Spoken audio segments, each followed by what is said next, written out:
So we don't do that. So the Mercedes AMG in the left lane and an S10 in the right lane. And I'll tell you what, you look at the bed of this truck, there's stuff going on back there. You know what that makes me think? All the turbo crap is back there. You see the hater pipes kind of coming out. Those are exhaust pipes.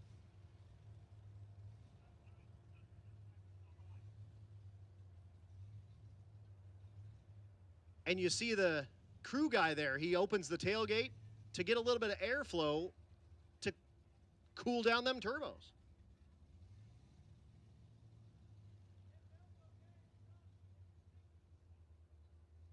So a little bit of track cleanup here before we send our next pair.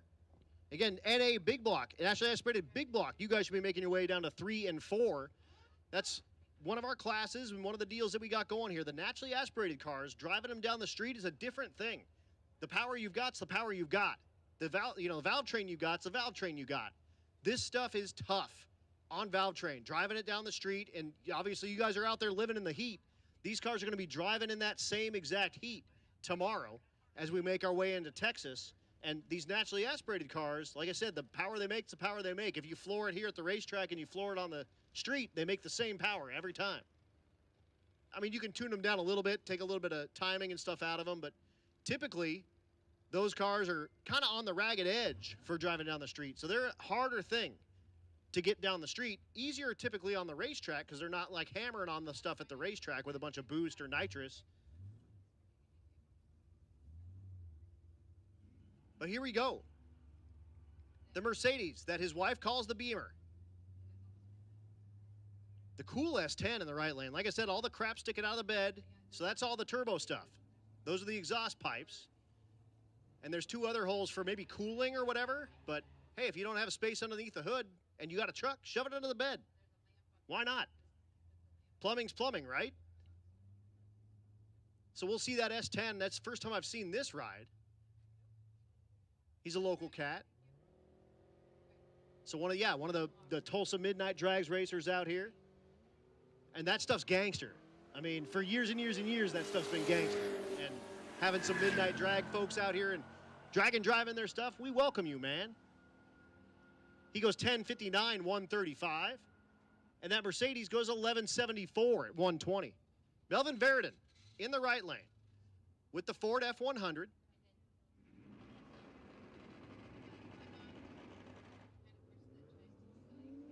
Left lane, I believe that's Sean Slaybaugh, I believe.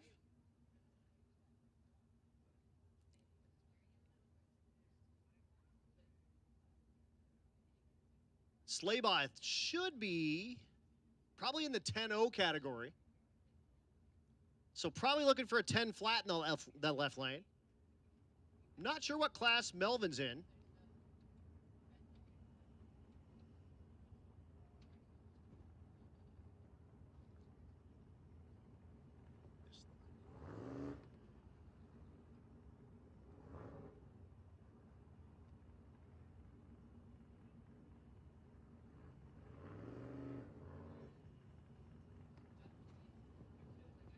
So both rides getting themselves in the pre-stage bulbs. That's that top set of 2 bulbs there. Then they'll roll into the stage. It's about an 8-inch difference or so between the 2, and then the tree will come down and they'll be gone. Melvin having some issues with the F100. Slaybaugh goes 9:38 at 146. Melvin will make his way down the 1320. He's checking the radio stations and polishing up the shift knob a little bit while he makes his way down. And he goes 23:13 at 48 miles an hour if you have that on your bingo card. Here's maybe the most impressive truck. I've seen this thing for the last few years. What do you think it runs? Throw it out there. More than that. On mud tires, twin turbo, big block Chevrolet under the hood, out of Wyoming. The Durango SRT in the right lane, but check out that left lane. This thing's wild. Has been my favorite ride for the last couple of years. I never tried to buy it though, because I got no place to put it. But this thing is not what it appears on the outside. Watch what it leaves. Oh, he's spinning the tires a little bit. Probably running the 11s. Typically a 10-second ride on mud tires. And he goes 11.77 at 117, pushing a brick wall through the air. And like I said, we'll see him come back, and he'll probably have that thing in the high 10s here very soon. And like I said, if you don't know, it doesn't look like it is going to be anywhere near that quick, especially running on mud tires. It's awesome.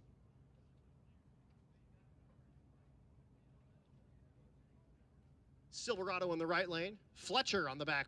So I'm going to say this is Fletcher. Hi, Fletcher. You're doing great. Thanks for bringing it out. We appreciate it so much. Left lane, I believe.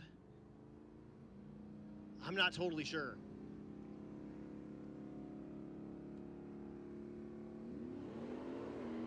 Yeah, I think that is. If it's the one I think it is, it's a single turbo LS. Yeah, it totally is. 1077. Crap, I can't remember his name right now. Yeah, it's on the tip of my tongue. But hey, whatever. Welcome. He was just on 6 Summer, and he broke the thing, and he fixed it, obviously, and here he is on Rocky Mountain Race Week. S197 Mustang in the right lane. The left lane, the G8.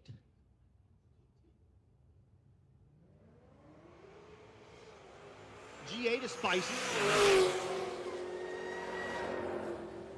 Both rides making their way down. Again, this is in our index category, so we're looking for something on the number. How about 1101 while I talk about it? So maybe even if that car runs 10 flat, he might take that 1101 and go, I can slow this thing down to 11s. It's easier to slow it down than speed it up. And I might take that. And again, he can turn that in and get on the road right now if he wants to make the drive. And then he can sit in Ennis and, hang out in his hotel room with the air conditioning and laugh at us while watching the live stream on Bang Shit. 6th Gen Camaro bangs the tires immediately at the hit in the left lane. The S10 in the right lane. Here comes the S10. Can he get around the Camaro? He can't. The Camaro is pulling hard on the top end. 1165 versus 1137. And if we were doing reaction times, that would count, but we're not. Now, here's what's fun. We do reaction times on our last day. So we do a shootout. We take our quickest 8 cars and we shoot them out. No clocks, no time. Run what you brung, hope you brung enough. $7,500 to win that category. We also have the second, that's called the FAF. It's the fastest. You get it. The second category is the BMF, which is the bad mother. Yep, you get it. Those cats are going to be racing for $2,500. So that's our 9th to 16th quickest rides. And then we have our quick 16. So our 17 to 32 racing for, I believe they race for $2,000 in that category. Same deal in all those categories. Turn the clocks off. Reaction times count. First to the finish line wins, and win lights only. So we'll do that last day, and then we bracket race everyone that doesn't fit into those categories. 4th Gen Camaro in the left lane. The right lane, the cool old body style truck. Leave that truck. Really good looking truck. Both rides making their way down. 1176, a pair, side by side. Another 6th Gen Camaro completing the burnout in the left lane. Here's 2 generations of Camaro's difference. Jesse Hazlitt in the right lane, active duty Army man. He's a warrant officer in a helicopter maintenance company. I think they call them squadrons, actually, because they're flight. Left lane, the 6th Gen Camaro. So here's 2 generations of Camaro's difference right in front of your eyes. Here's what about 20 years of advance, I'm using air quotes, looks like. I like the 4th Gen. That's just me. The 6th Gen will say, hey, 4th Gen, check out my cool 6th Gen taillights. This is what they look like. You're welcome. He goes 1104, 1151 in the right lane for Hazlitt. Hey, look at RMRW work plate. You stole my idea, sir. That's Josh Rahm, I believe, in the left lane. the right lane, the C7 Corvette. So here's a C6 and a C7. That's a generation difference there. The license plate is too short. I don't know if you're a rapper or if you're really just short, but, you know, good for you. So 2 red license plates going, you know, we're going to have red on red crime here. RMRW versus too short.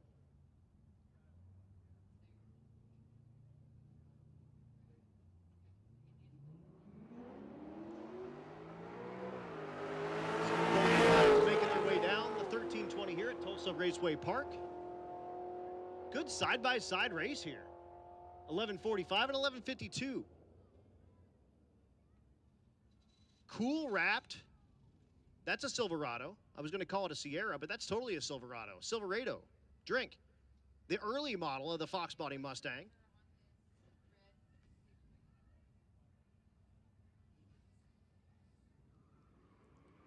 So that's got the taillights of like the 79 or 80 Fox Mustang in the left lane.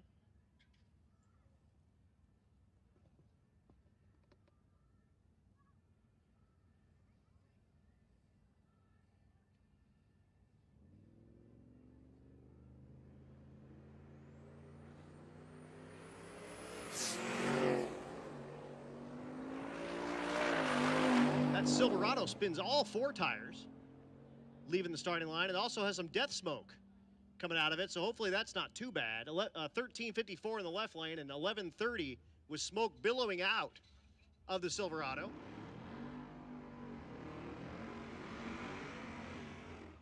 Next pair, that's Bob Myers in the left lane. Myers, the ZL1 Camaro. We are going to look at the racetrack here real quick. The right lane is Cameron Thorpe. Thorpe with the LSA supercharged, LS swapped Volvo wagon. What's cool with this is when he drives down the street, it's got steel wheels that he puts hubcaps on that look stock. So you'd never know that the thing runs in the 11s. It's also one of the loudest cars out here when it's running, and that's full exhaust. It's got like weird side pipes, and it is loud, like it shakes some of the towers. So that might be a little bit of a giveaway while you're driving down the road if it's like rumbling the bass out of the pipes. But that car is super duper cool, and it's like mini tubbed, and it's a well sorted bracket car that he brings out here in index races with us.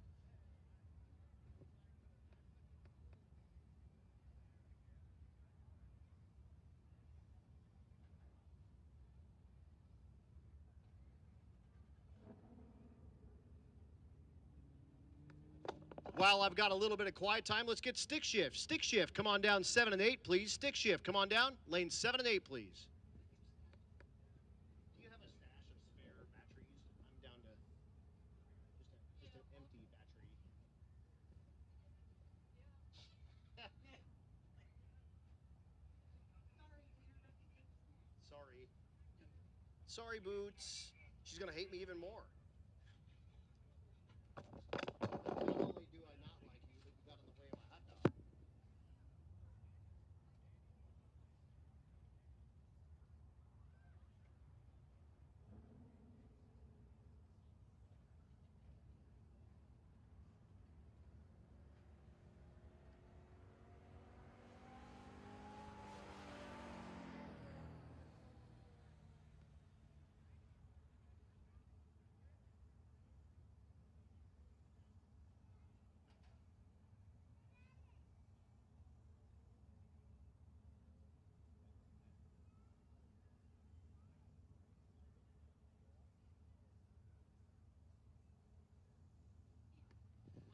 So we are taking a look at that racetrack, and we're going to make sure it's safe before we send everyone back down it. That'll give me a chance to work on my spreadsheet as well and give you folks some information as we kind of get going. Thank you so much for coming out here on this. I mean, what a hot day. And look at all the people out there in the stands. Y'all are the real heroes out there. Give yourselves a round of applause. Like, that's, yeah, we know that that ain't easy, and you're out here watching streetcar stuff, and we appreciate you a ton. And guess what? We're going to be back Friday. So, you know, maybe call in sick. Maybe you're starting to feel a little something in your throat. And like I said, we're going to heads-up race on Friday. Huge bracket race, so everyone that's not in the heads-up race is going to be in the bracket race. We'll allow them to do time-onlys, too, if they're not, like, bracket type of folks. But typically, the break for that is somewhere in the mid-9-second range. We'll see kind of how it shakes out. when it happens. But we have Bryant Goldstone here on property.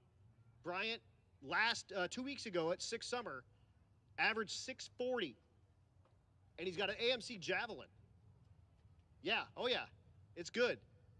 Actually, I think it went 640, averaged 650. But 240 mile an hour street car and fresh, and I'm using air quotes again, off of 6 Summer. So that thing already has miles on it. They went about 650 or 700 miles. We're going to slap 1,300 more on it. That car will have 2,000 miles. How about a mid-6-second Javelin with over 2,000 miles in 3 weeks? That's going to be cool. We did not see him in the first taking of Unlimited. We will see him coming around at some point. I guarantee it. But that car is really, really nice. And it's a relatively new build. I was talking to him, and he said, you know, unfortunately, I had the thing on the lid a couple of years ago, rebuilt the whole car, and then painted it backward. It used to be red with black, like, kind of scallops. Now it's black with red flames. But it's like a 74-ish Javelin with the cool sunken taillights. It's not stuff you typically see, and people came out of the woodwork when he had that thing spinning on the roof at the finish line at Drag Week a few years ago, and got him another Javelin, and here he's out doing his first Rocky Mountain Race Week. So it'll be cool to see Bryant Goldstone. He was also he was the world champion drag and drive with a point series that Michael Narks put together, and yeah, he was the world champion in drag and drive as of last year, and he's back here to reclaim his crown and prove that he's got the baddest drag and drive car in existence.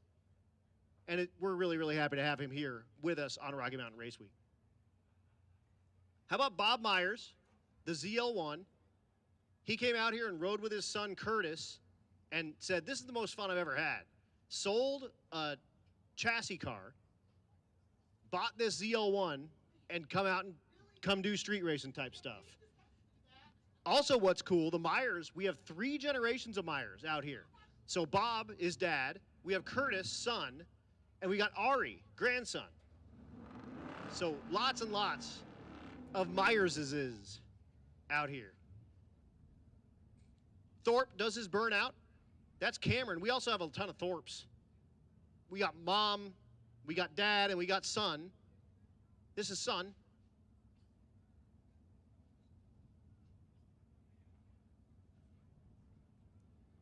Again, the LSA supercharged LS swapped Volvo wagon in the right lane. The left lane, I think basically a stock ZL1. He used to run a King Street car that was a 70, like 5.4 Chevelle that had 454 plus NOS equals you lose on the hood scoop. I've bracket raced with Bob for a long, long time. That was out at Bandimere Speedway, the now defunct and soon to be Copart.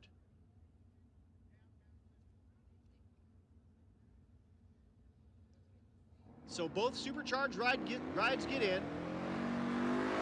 And here comes Bob, trying to chase down that Volvo. Not going to do it. Cameron goes 11:32, 11:52 in the left lane for Bob Myers. Here's Curtis. So that's Bob's son in the right lane, the G8. They drove this from Colorado. The earlier one I said drove from Colorado, that was wrong. That wasn't him. This is him. I know that for sure. This is a turbo LS under the hood of the G8.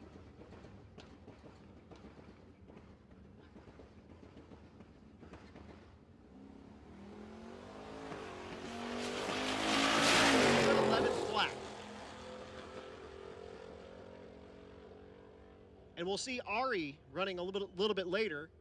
He goes 12:07. And again, you might take that. Like, man, 12:0, I might take that first day. We'll see how that works. Here's Max Kroenig. Max with the cool old Plymouth Hot Rod straight off of the Big Sky Race Week. That happened last week, so he drove directly from Montana to here to do it again. The 6th gen Camaro in the right lane.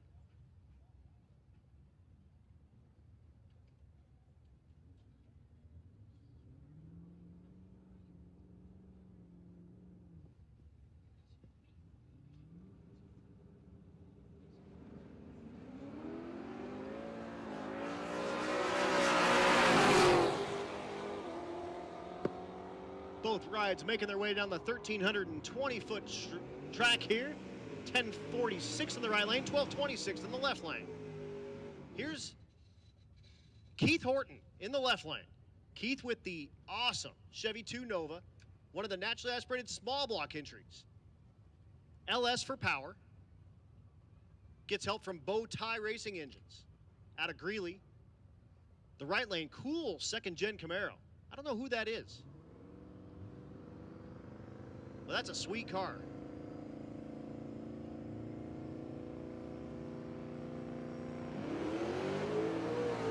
And he knocks the tire.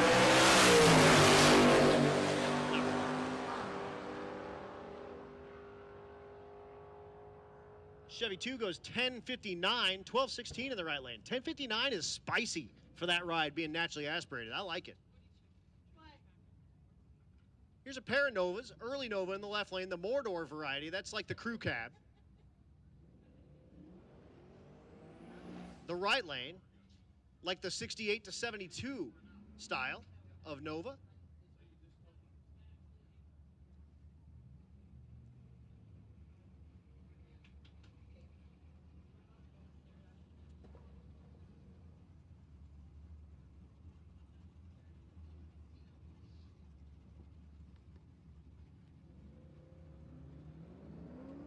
Crew cab Nova's away. Oh, just keep it, save it, don't keep in it. Man, if you get that thing that sideways, you can just let out, it's fine. We'll give you more passes later, I promise you. Just don't wreck your stuff. 1380 in the left lane. That green Nova, after he needs new underwear, goes 1673. Here's Matt Croning in the right lane, the first gen Camaro doing his burnout. That's another naturally aspirated small block ride. Left lane, the license plate says Bubba B. Second gen Camaro.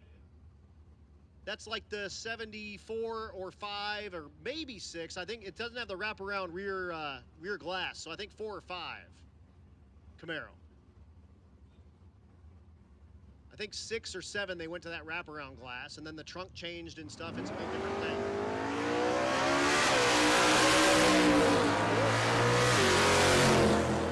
With that naturally aspirated ride. And he goes 988 at 135. That second gen Camaro goes 1275 at 110. Eric Grillo in the right lane out of Maule Motorsports. The Nova, naturally aspirated small block, also with a stick shift. G-Force G101 transmission. How about the pickup in the left lane? I don't know any driver information on that thing, but it is sweet. I really like it a lot. It's not chopped or nothing. It's like a stock height cab and a little shorty bed. I like that thing a lot. Probably in the naturally aspirated class. Attention to the pits, attention to the pits. Outlaw Street, come on down. 5 and 6, please. Outlaw Street, come on down. 5 and 6, please. So, yeah, my pickup truck, I'm letting him race it this week. We'll be taking the both. She just makes a face. And yeah, we'll take them both. It's fine. It's all good. We'll figure it out. Goes 1201, 1208 in the right lane. Yeah, we'll just park them all on the lawn. People don't care. The neighbors will love it. Square body in the left lane. And the Nova in the right lane. I think that's John Gilman. Yes, it is John Gilman. Out of Shop 260 in the right lane, the Nova. You see his wife back there. Again, this is like a, you know, this is a marriage test as well. We're doing a lot of that out here. A few husband-wife teams. And this is one of them.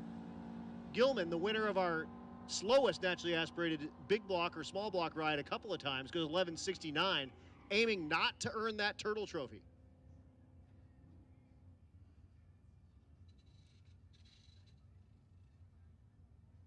One of the Allsups, probably because it's in the naturally aspirated category, it's probably yep, that totally. There's Austin scooting up to get some video. The right lane, the C5 Corvette.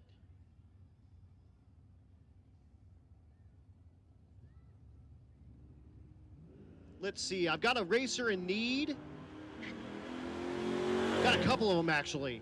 If you find a phone, can you run that by the Rocky Mountain Race Week bus, please? We have a racer missing that bus. And also, looking for a set of in-date belts. If you got a set of belts that are in date, that are just chilling, Robert Berry needs those for that Bernie rat rod, that diesel Bernie rat rod. So if you find a phone, please take care of that for us. And if you got a set of in-date belts, grab those for us. Here's Bill Leake. Bill Leake, the factory 533 coupe in the left lane. It's an LS with a stick. The right lane, the BMW. Bill goes 1150 at 120. He's actually co-driving. Is that Bill? He's co-driving with one of his buddies, he told me. And so he's like, hey, like 56% of the time, if it's going bad, it's probably not me. Here's a Fox Mustang in the right lane. The GT variety. That's got like the hatchback on it. So it doesn't have a trunk. It's got the hatchback. And typically those were the GTs. Like the fancy guys. Get a fancy Mustang.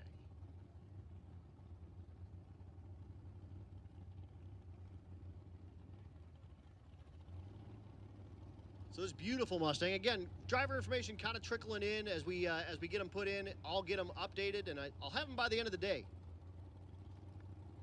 I hope.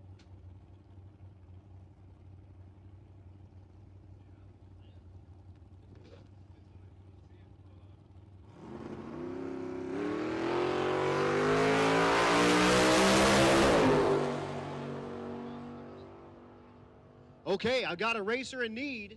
Got a racer in need. This is going to be a tough one, so I'm going to need a local person, probably with a transmission shop. If you've got clutches for a 4R70E, is that what it's called? 4R70W, I'm sorry. If you've got clutches for a 4R70W, if you can get to the Rocky Mountain Race Week bus and let them know where we can get those, we'll have a racer in need that needs to rebuild his trans.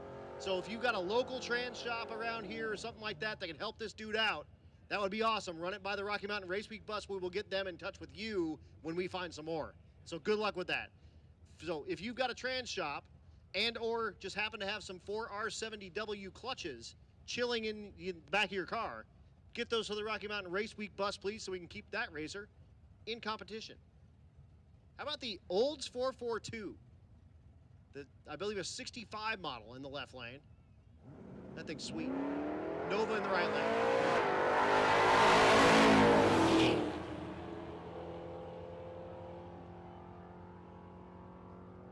Nova goes 1055, and the 442 goes 1302. The 68 model Chevelle in the left lane, the license plate never done. This is the naturally aspirated big block category. The right lane is Charlie Ogle, the 64 Savoy, and if you don't believe me, the license plate will tell you, 64 Savoy. These naturally aspirated big block entries. Here's our plan for small block, big block. If it's a 434, it's a small block. If it's a 435 or bigger, it's a big block, no matter the architecture. So if you have a 426 Hemi, that's a small block, and you're going to race against small block. Attention in the pits, attention in the pits. Limited Street. Limited Street, come on down. Lanes 3 and 4, please. Outlaw Street, you should be in 5 and 6. Limited Street, come on down. 3 and 4. 1188 and 1171, side by side.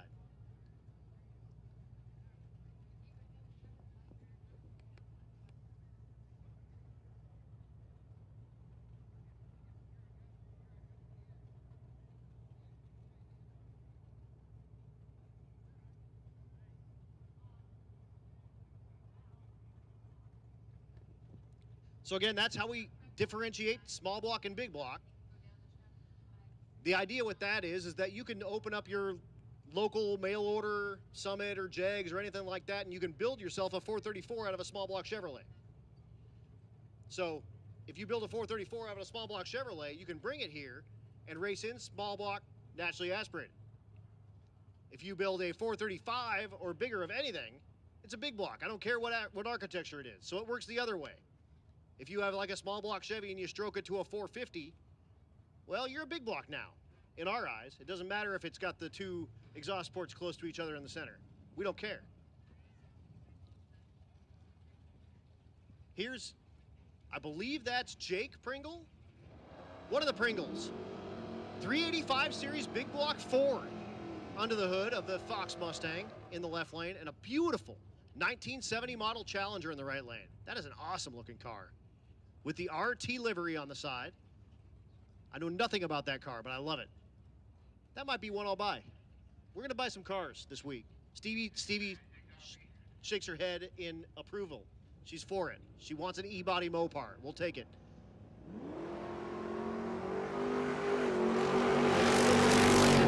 Big block category. The Fox, a little bit of puff of smoke at the 8th mile. And goes 1187, 1140 in the right lane.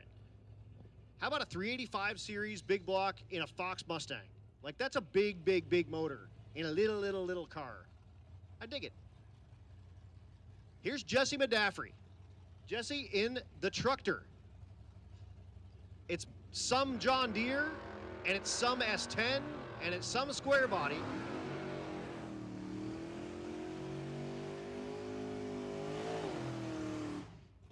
He is a high school, maybe junior high or high school teacher by trade.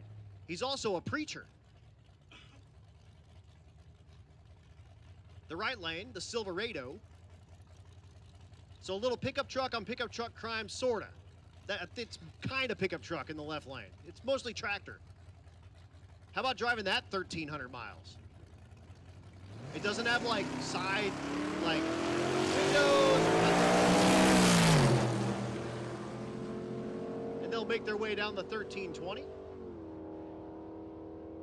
1197 in the right lane, and the 1289, the fastest John Deere tractor on the planet, in the left lane. How about the Impala SS? These things were like the coolest car ever when they came out. This was kind of the beginning of like the muscle car wars. The Ford came out with the Marauder after this, and then like the CTSV kind of started coming out, which I like a lot. But this is sort of the first iteration of that. It's a, you know, V8 front engine, rear drive. Very cool deal. 4-door. Nova in the left lane.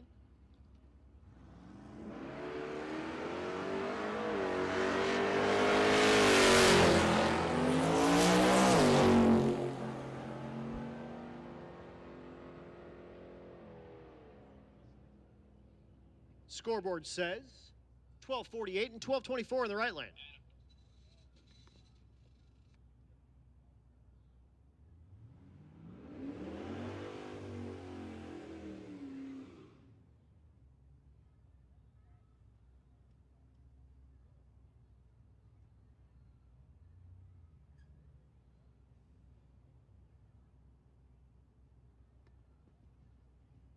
Here's a 6th-gen Camaro in the right lane, and the Challenger in the left lane with the student driver sticker on the back fender or bumper or whatever that thing is, whatever that piece of bodywork is. So stay away from him on the road, student driver. At least it's not a Mustang, because those are the ones that go into the crowds. But he does have a land yacht. Oh man, coming out of that thing. Bang shifted it though, so it's got a stick. I like that. 1094 and 1179 in the right lane. Clean up a little bit and we'll get ready for our next pair. That's Eric Carroll out of Maverick Dent Company in the right lane. That's the car they call the Silver Baboon. That's right. It used to have a blue trunk on it, so it looked like a blue baboon's butt. He went and got another trunk and said, "You can't call it the Baboon anymore." And I said, "Watch me, I got a microphone and you don't." Crystal, his wife, is out there laughing because she loves that. Because he's like, I hate that name. And really, it all comes from Claudia, their daughter. She names the cars, and then she tells me the names. And then again, I've got the microphone, so I can say what I want. So Eric probably listening to me on the radio and going, "Man, I'm never going to live this down. My Silver Baboon." They've also got a car they call the Thundercloud. It's another Lexus. Attention in the pits, limited street, this is your second call to the staging lanes. Lanes 3 and 4, please, limited street. That's our index class that's turned into an index class. It's an 850 index. That's a spicy street car. And it gets crazy because we get like 8500s like a couple of days, and the class by the end of it, like the top 10 is less than a 10th difference between them. So if you're not 8.50, like 8 or 9 by the last day, you're nothing. And really, this first day, you'll see these guys will make passes and get the thing dialed right in, and they've got tune-ups for almost anything. Maybe not 140-degree track temp necessarily. We may not see it this first round, but the class is turned into an index class because you have to have an 850 cage to run the class. You can't have a 750 cage. You're in a different class with a 750. So it's basically these guys took 750 cars, stuck them in an 850 cage, and bring them out here because it's easier to slow them down than it is to speed them up. So here is Eric. He double bulbs, which is, that's kind of, bad juju there. I'll talk to him about the ethics of drag racing. And the Nightmare S197 Mustang in the left lane.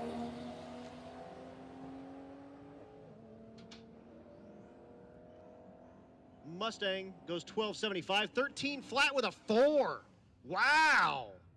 So Crystal's going to go back and go, I know you can go faster than that, but 13.00 with a 4 will put you in the lead in the 13.0 class if you want to turn that in. And we can drive back to Texas where we live right now if you want.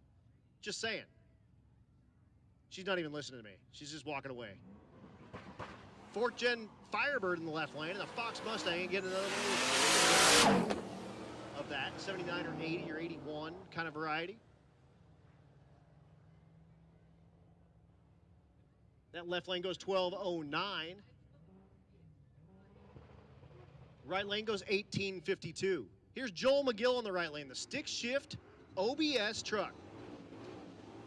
Twin turbo LS, I believe, under the hood, out of Georgia, and he drove this to Rocky Mountain Race Week for a couple of years. I think he trailered it this year. This is a stick shift OBS twin turbo LS. Oh yeah, this is the stick shift category. So everything that you're going to see here for the next few minutes has a stick shift in it. 3,000 minimum pounds with a V8, 2,600 minimum pounds with a V6, 2,400 minimum pounds with a 4-cylinder. It's way out into the white part of the track, which is not where the traction lives. I'm here to tell you. And he'll go 12.13. Joel's truck only goes 13.25. That thing should be well in the 10-second range. So he'll turn it back around and come back around on our next pass, and we'll see that stick-shift truck doing work out of Georgia. And there's somebody wearing, is that Donovan down there? Donovan, what are you wearing? That's awesome. I love it. If you haven't seen, it's like if you're watching on the live stream, he's wearing like red with lots and lots of American flags and high socks, and yeah, good for you.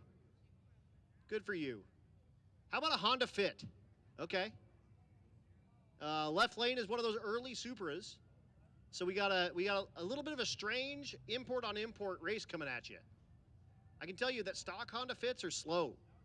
I don't know if this one's stock. I doubt it. It didn't sound like it in the burnout.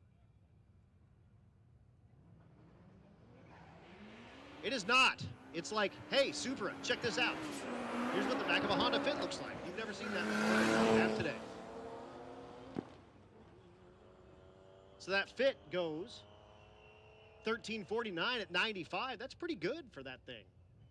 17.32 in the left lane for the Supra. The G-body with the Landau top, so you know he's a man of means in the right lane. That's like every option you could get plus Landau. All right. That's the Cutlass variety, the Oldsmobile. The left lane, the Challenger.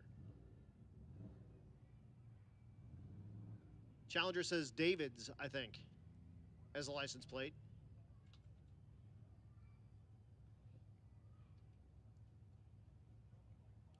David's 392, something like that. Attention to the pits, attention to the pits. Pro Street, come on down 7 and 8. Pro Street, come on down 7 and 8. Dad bike. So those rides will make their way down the 1320.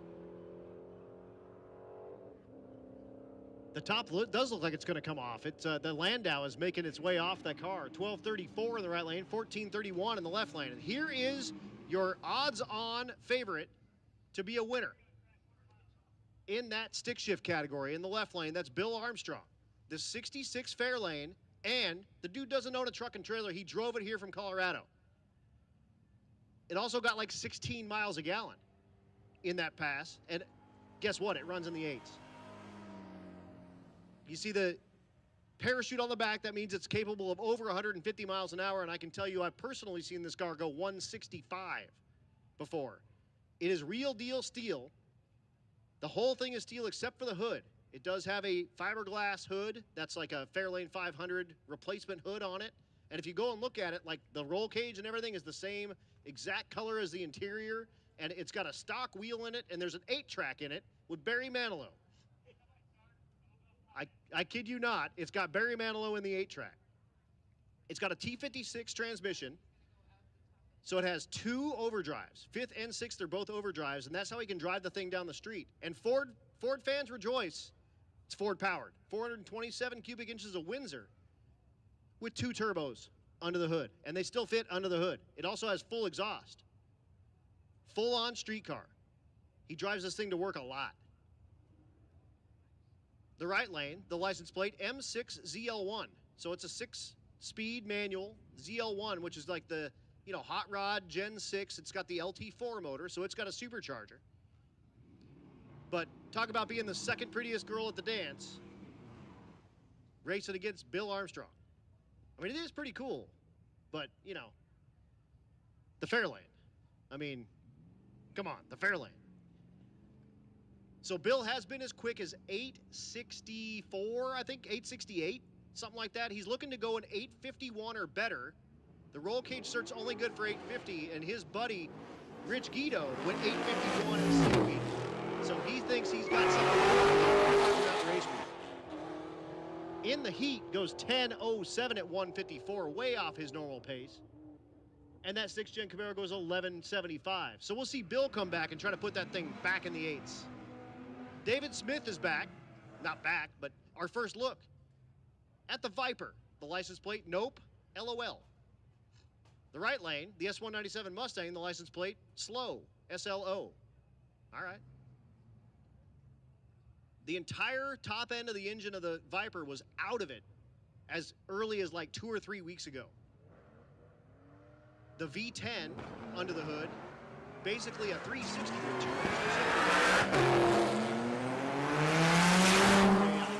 Throwing the gears in that cool looking Viper. Meanwhile, the right lane goes 10:13. Smith goes 13:71. Our only CTSV, I believe, of the week. Mine typically is on this, and it broke. I broke it 2 days ago, and I'm not gonna bring a broken car to a drag and drive because that's not how I roll. That's David Muth in the right lane. The license plate is Badillac. The stick shift CTSV 1st generation, 427 naturally aspirated motor under the hood.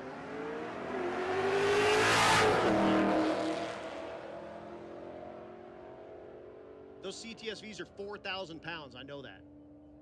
How do you know that? I have one.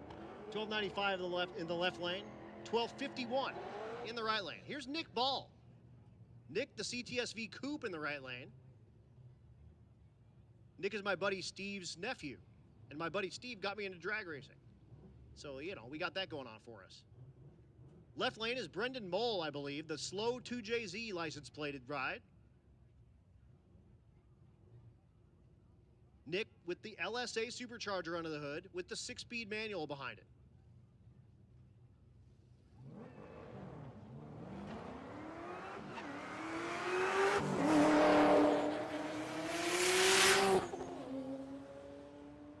Nick on the brakes, which is weird.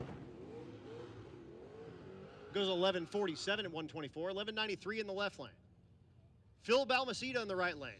This is the car he drove to Alaska for Alaska Speed Weeks. Yes, drove the ZR1 Corvette up there and broke like all the wheels and all sorts of stuff. The left lane, Nate Curran, typically a rowdy radial entry, so a 26-850 tire, said, I'm gonna pull a little bit of a fast one, throw a 275 under it and put a stick in it. This car has been in the mid 5-second range in the 8th mile. Another one of our Pacific Northwest cars. And this is his first pass with a stick in that car. He's like, I hope I don't do you you wrong here, pal. I'm doing what I can. And he goes 11:38 at 125 on his shakedown pass. The right lane goes 11:86 for Phil at 124. Next pair, 4th Gen Camaro in the left lane.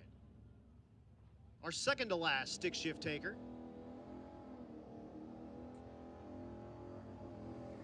And the Cobra Mustang in the right lane, the new Edge car. This is like the Terminator livery. So this is what you would have gotten in 03 or 04 if you got a Terminator Mustang. These had an Eaton supercharger originally. I believe this does not have that. There's a big old hater pipe coming out of the fender, so I would guess that this one is now blown through another method, like probably a turbo. Definitely hater pipe.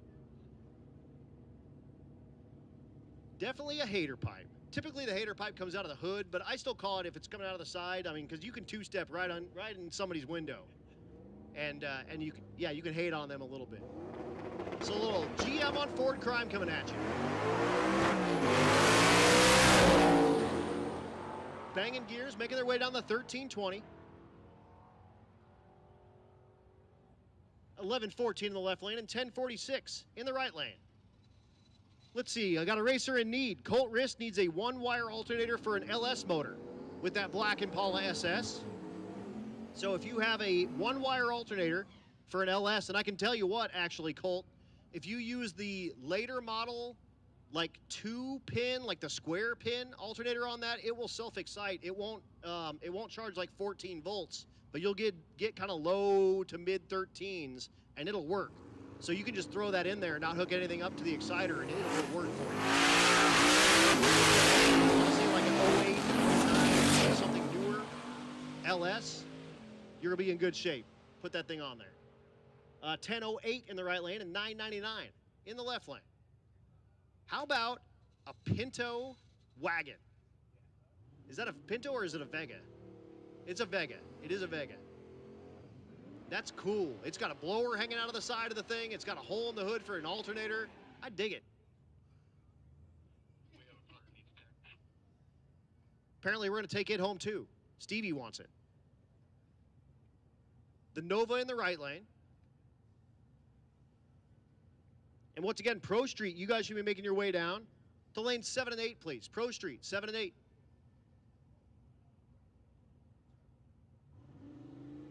So Vega Wagon on Nova Crime. Who would have thought you'd see this matchup ever? Oh, and the Vega's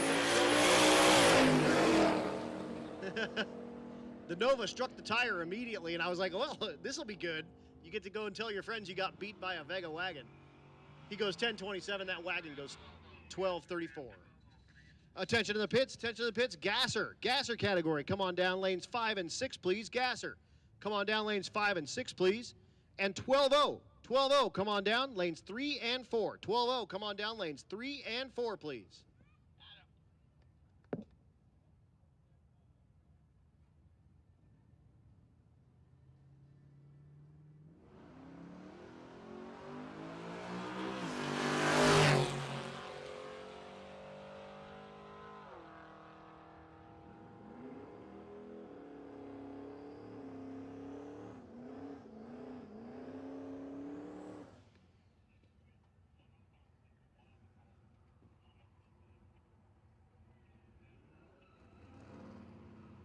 All right, hearing over the radio that everyone needs to slow down in the pits.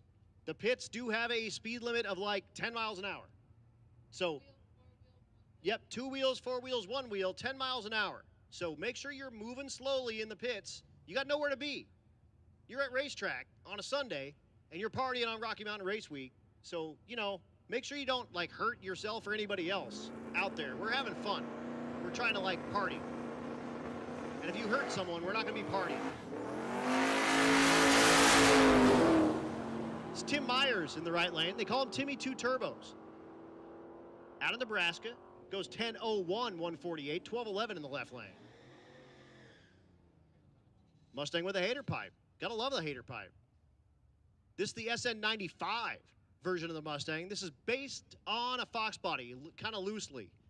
A lot of Fox body stuff fits it, but it's a little wider and a little longer.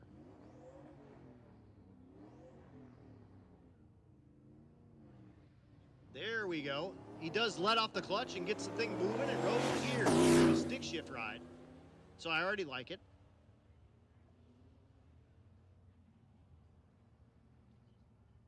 And he goes 13:30 at 111.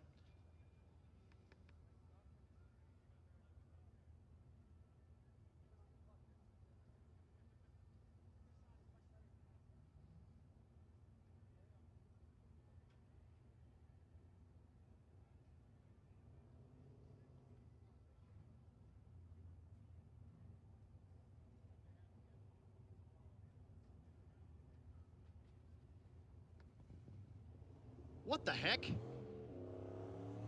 This is an LTD, I believe. It's not a Mach 1, it's a Yacht 1. So the LTD, crew cab, Yacht 1, with a freaking, I mean, it's got a parachute on the back. So will this thing go 150? I can't wait to see. Oklahoma tags. Oh, it's Jack Crawford. Okay. I dig on it. Thanks for bringing cool stuff out to Rocky Mountain Raceway. He knocks the tire. He'll make his way on down. Rowing that boat. Well, Yacht. Let's not, let's not throw any shade on him. He goes 10:37 at 137. Wow. How about getting beat by a big old LTD, like a 76 LTD? Yeah, that's good.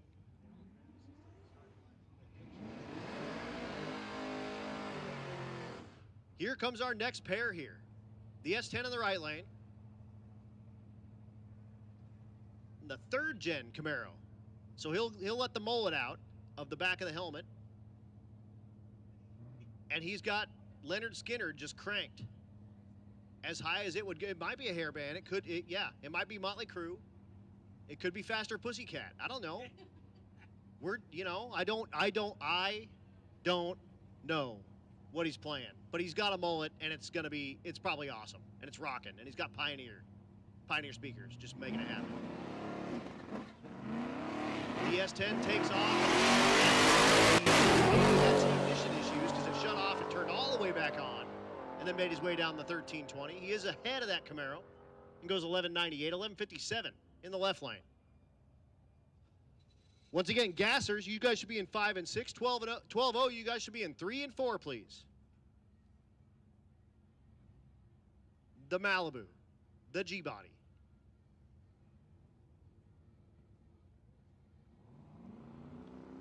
Let's see here. I'm going to work through my spreadsheet here. Here we go. This is Ryan Minyard, the 78 model Malibu. Ooh, and Adam Krigo is back there behind him. But Minyard first. This here is in the limited street category, looking for an 850 out of this ride. And then Adam Krigo, we'll see here in a second, is in the pro street category.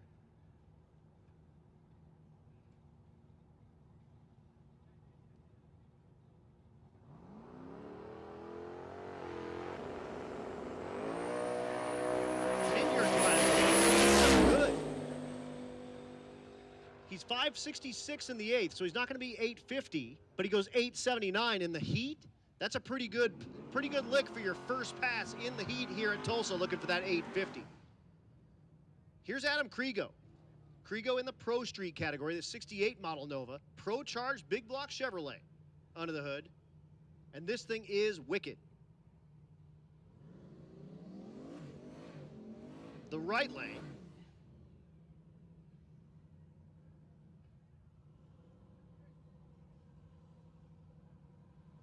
No information on that one. I'm working on through my spreadsheet here, and racers, what I'm being told here is we're going to go about another hour or so till about 5:30, and then we're going to take a quick break. We're going to tighten this track up and really do a good number on it for you. Very good. Krigo gets the thing crossed up real good, but then gets right back in it at about 300 feet and goes 986 at 154, and he needs new underwear. 1032 in the right lane if you're keeping track at home.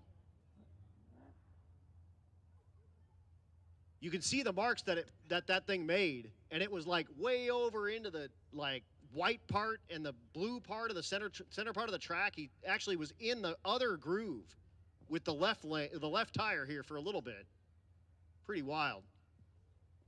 But again, racers, we are going to go about another hour, and then we're going to shut it down. We're going to give everyone a quick break. Everyone can get a chance to hydrate and go see the Ice Baby snow cone deal, or you can cruise by the concessions or cruise by the Tulsa Raceway Park, deal, and you can buy yourself some like Tulsa Raceway stuff, swag, exactly, stuff, whatever you want.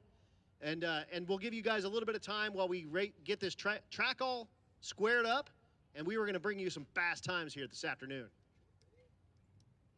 Joey Greer, the Gasser C10 in the left lane, out of 4-ride performance. The right lane, that's Fred. Fred, the 55.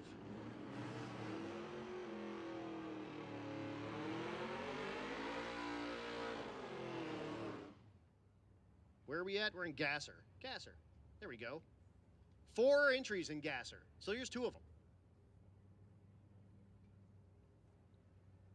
Joe, the 70 model C10, and again, Fred Cullen, the 55 Bel Air. I tried to buy this car for like $4,500 last year. He wouldn't sell it, which is weird. Oh, it's like it's Joe's first time on the racetrack. So he's trying to stage with the back tires, but they'll back him up, and he will put that Gasser C10 in the correct spot.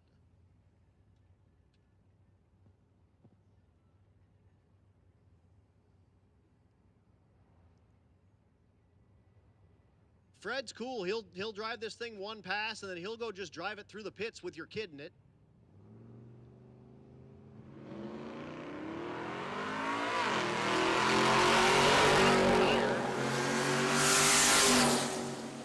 Fred with the 55 is going to turn on that wind light, and he goes 12:20. Joey goes 12:04 at 120.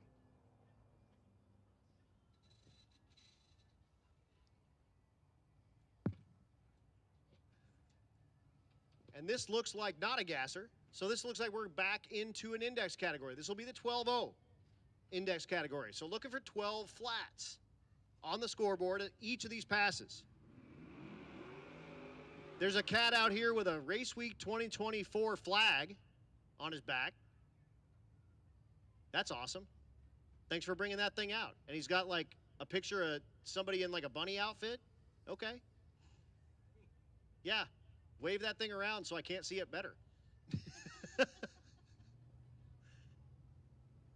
But early Nova in the left lane, 70 Chevelle in the right lane.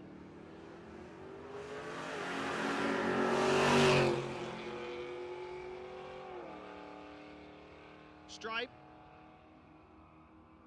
says 1198 in the right lane, 1264 in the left lane.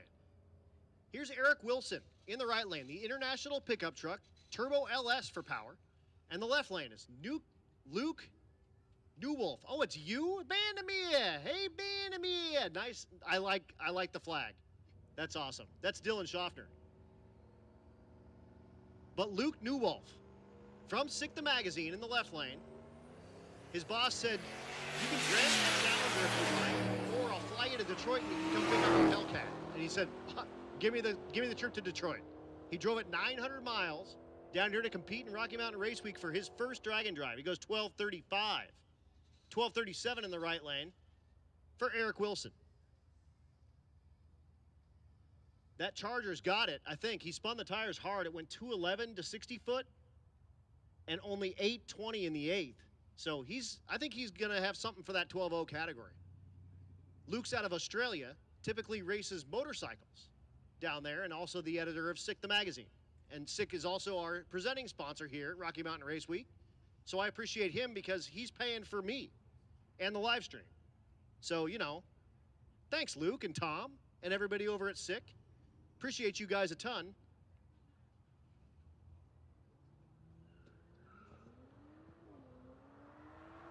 So a couple of imports going at it, side by side here. Super in the right lane and something in the left lane. It's too far away now. Goes 12:23, 12:49 in the right lane. Another OBS truck sitting there in the water. This one with about a 14-foot tall hood scoop. It does a really spicy burnout, so I might like that thing. Let's maybe take that one home, too. 4th Gen Camaro in the right lane.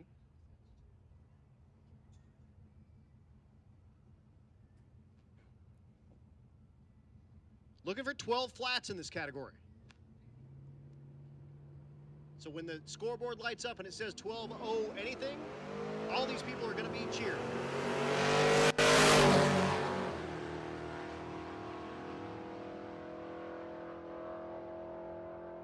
At the stripe, 1193 in the left lane and 1223 in the right lane. So 1193, you've got it covered and in the heat with that cool pickup truck. You just know you need to slow it down just a hair to make it happen. Charles Wickham's telling me that I should name that Honda Fit. Okay. Hissy Fit.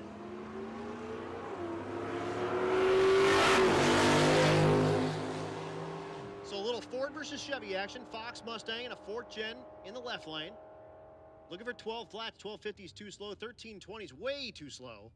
Again, these racers can change their class on the last day. Or on the first day, I mean, before you turn in your time slip. So if your car's just not going to run the number in your index, you can change it to whatever you want. Oh, here's Brendan Mole. I keep calling everyone the wrong thing. Brendan Mole in the right lane. That's definitely him. There was like a maroon one that I called Brendan Mole earlier. Sorry, you're not Brendan Mole, but this is Brendan Mole. There's a lot of you, apparently. Another one of the IS Lexuses out here with a 2JZ. The G-body in the left lane. Kansas tags.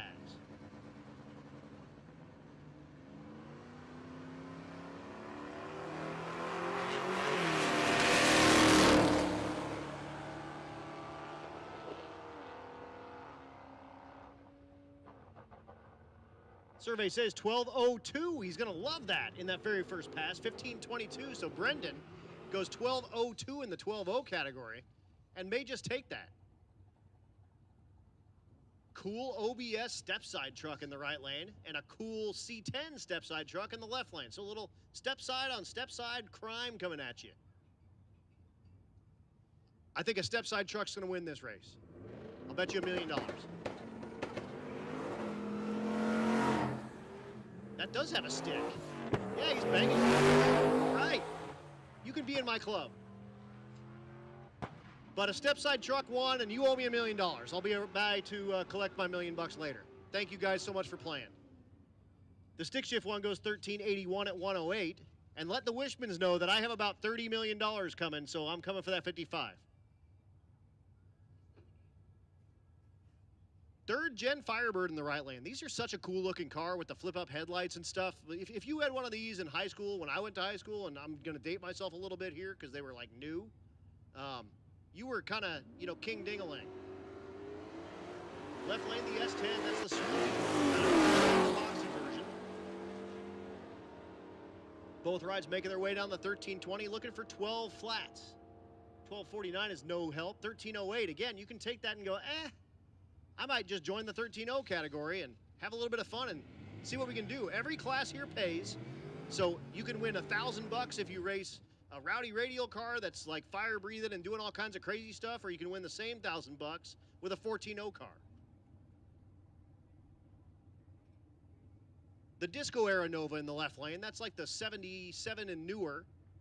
I mean, because, disco, why not? In the right lane, the Fairmont. So this is actually kind of like if you're, like mom in 1977, sister, and they both had brand new cars. This might be what it would look like. Maybe just like way slower.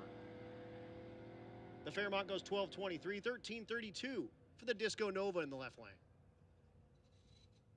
Pickup truck on pickup truck crime coming at you. The F-150 in the right lane. New Mexico tags.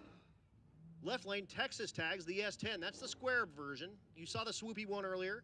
Here's the square one.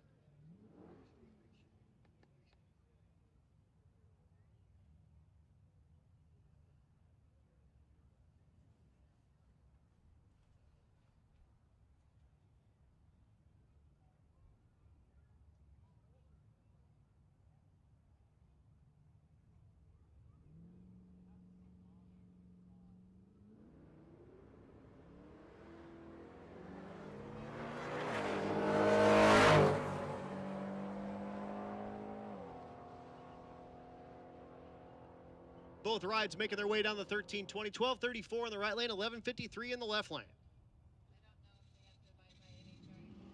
Here's Michaela Marietta in the right lane. Michaela, my young gun, my initial young gun winner, my only winner to win it twice. She was just on my podcast called That's Cool Drink, and she was doing it with her stepdad, Daniel, who you see behind her. Wow. The Gentleman Jim in the left lane.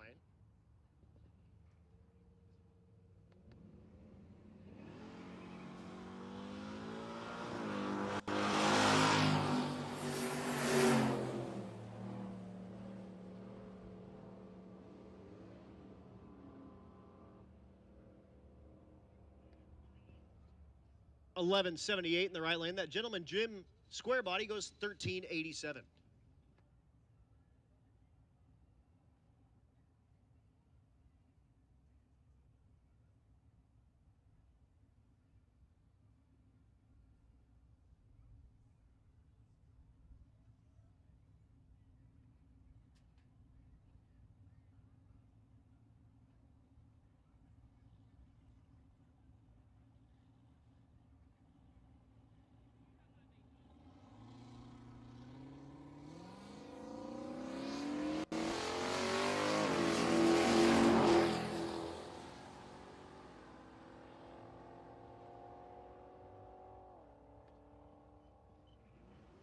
Next pair making their way down. I'm answering texts and doing questions and making everything happen around here. $12.99 with a 6.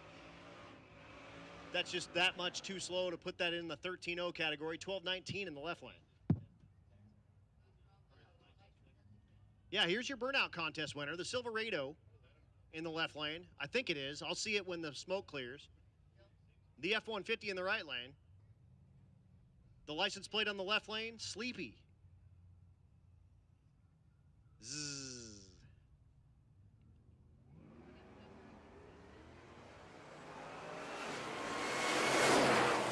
They're making their way down to 1320.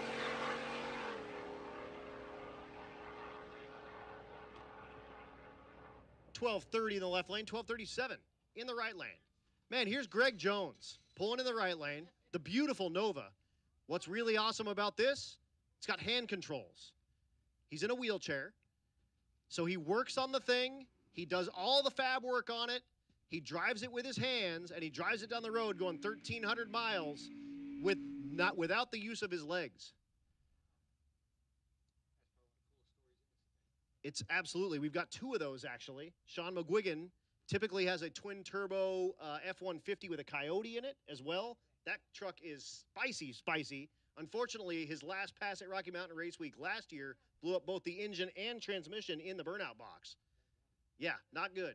But he's here with he's got his Duramax Chevy truck, and he's still competing, but one of our 2 paraplegic drivers. So Greg not liking what he sees, so he'll back that thing out. That pickup will do about a 300-foot burnout. And he'll go 13 flat with an 8. And again, you can take that. You can turn that in if you want. He's in the 12.0 category, so he's looking for that 12 flat, but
was his T-top.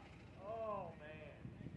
So I can tell you, that's going to be some cleanup because that's just a bunch of glass. And folks with T-top cars, make sure those things are lashed in for them. Also, that dude's going to be looking for a T-top. So if you have a 4th gen, I believe the Firebird is a unique T-top. If you've got a 4th gen Firebird / Camaro T-top, that cat that just ran is going to feed that thing. And we are going to be down for just a moment while we clean up all the glass off the racetrack. And like I said, I've seen this before. It does take a little bit of time. So give us a few minutes. Thank you guys so much for tuning in on that live stream. I want to look at getting a live look at me. You're going to have a Dory cam coming here very soon. And Chad sent it to my text. I'm not going to be running on my phone. I'm going to put it on the open computer here. So I'll work that out. You are not supposed to pay a subscription for the time slip app, if you're asking. So no, Tulsa RP is where you get that time slip. If you're paying a subscription, you got scammed. I'm sorry. That should be free. But guys, we're going to be down in just a moment. Give me a second. I've got to see a man about a horse anyway. But thanks so much for tuning in on that live stream. Thanks so much to all of our spectators out here braving the heat at Tulsa. And thanks so much to all of our racers for showing up here. Day number 1, Rocky Mountain Race Week 2024. Right in the middle of it. We'll be back with some action before you know it.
All right, and Dan Gosha, if you are looking for a T-top because you are now sans one, I think we found you one.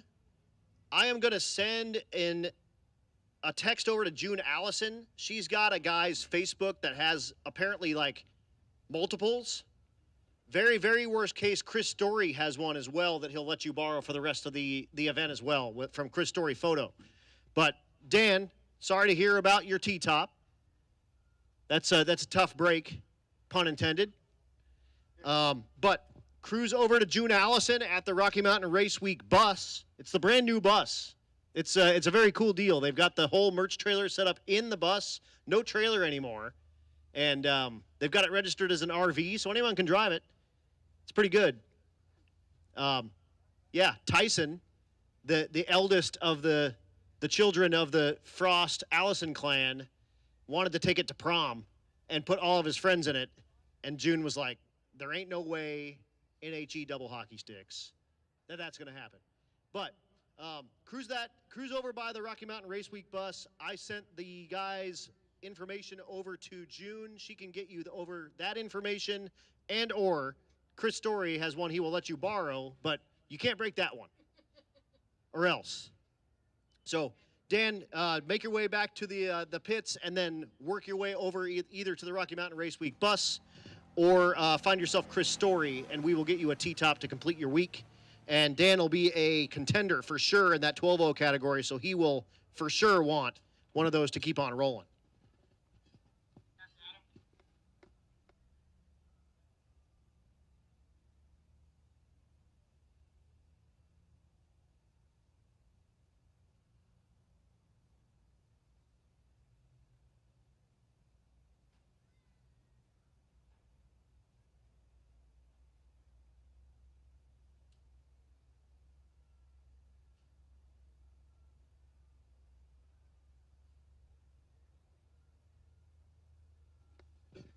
Also, while I've got a little bit of quiet time, let's go ahead and get those lanes filled.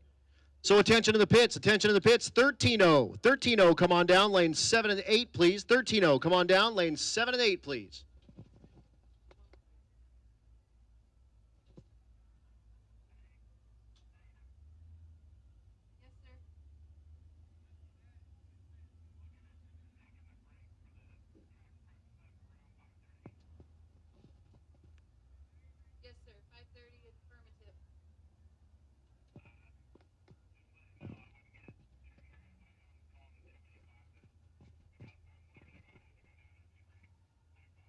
Once again, racers, we are going to go ahead and shut down racing to do a track prep and make sure that this thing is as good as we can get it through the evening. So, hoping not. Oh, never mind, he's not. Sorry. Because by 10, 5:30 rolls around, we might just start to go back at it. So. Right. Never mind. Scratch what I just said. So again, racers, we are going to try to shut down about 5:30 and tighten this track back up. So we're going to run what we have in the lanes, hopefully, and then we will be down for just a moment while we're going to, do a number on this thing. We're going to scrape it all down. We're going to reset the whole thing. We're going to get all those bald spots off the starting line, and then we are going to bring you some fast racing throughout the evening. So that's about another half hour or so.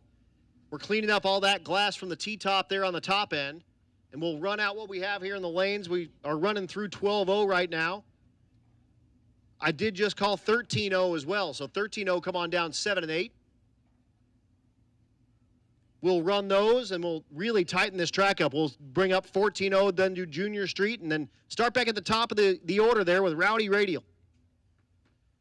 But while I've got a little downtime, I need to give a big shout out to all of our sponsors, guys. We appreciate you guys so much, and we can't do this without the money from the sponsors. So while I read these names off, if there's something that you need that one of these guys are selling or one of these companies are selling, give them a first shot at giving them your business and tell them that Rocky Mountain Race Week sent you, because it means a lot.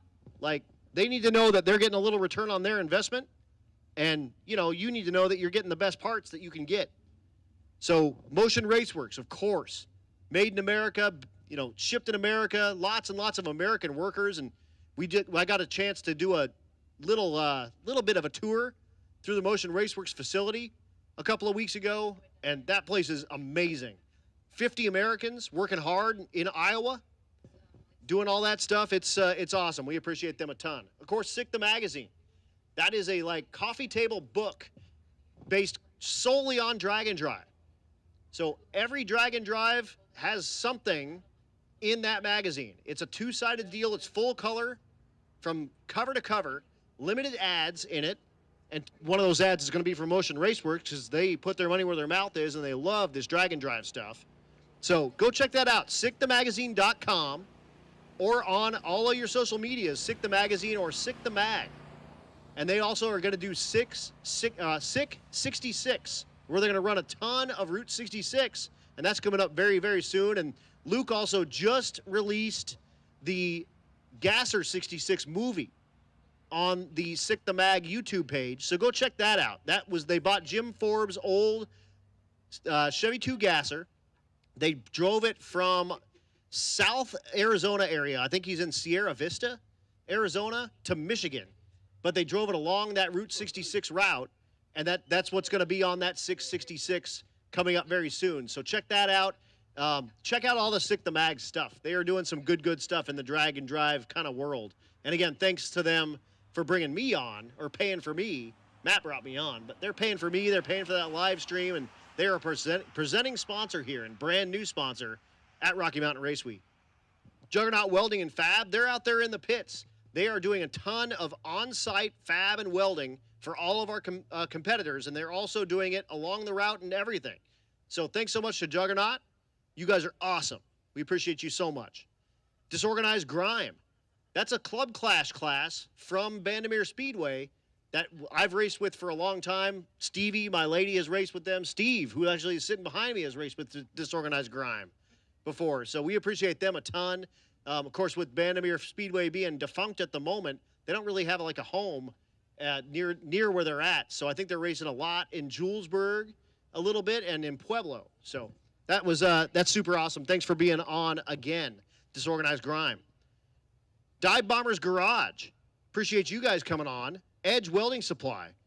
Mahle Motorsport. What can I say about these guys? I've got Mahle pistons in all of my stuff right now. And, man, we're able to turn pistons out for me quick when no one had pistons. Eric's got the Mahle Motorsports Nova out here, and they've got a 10 up as well. So if you have questions about anything that you need pistons for, cruise over there and they can get you set up, I promise you. Of course, Hot Carl is out there hanging out, doing the stuff. Bangshift.com. That's Chad and, you know, all the Bang Shift type dudes out there. And, of course, Neil, he's holding it down inside that Mac Fab. Is that thing a van? Is that what we're calling it? A truck? A utility van?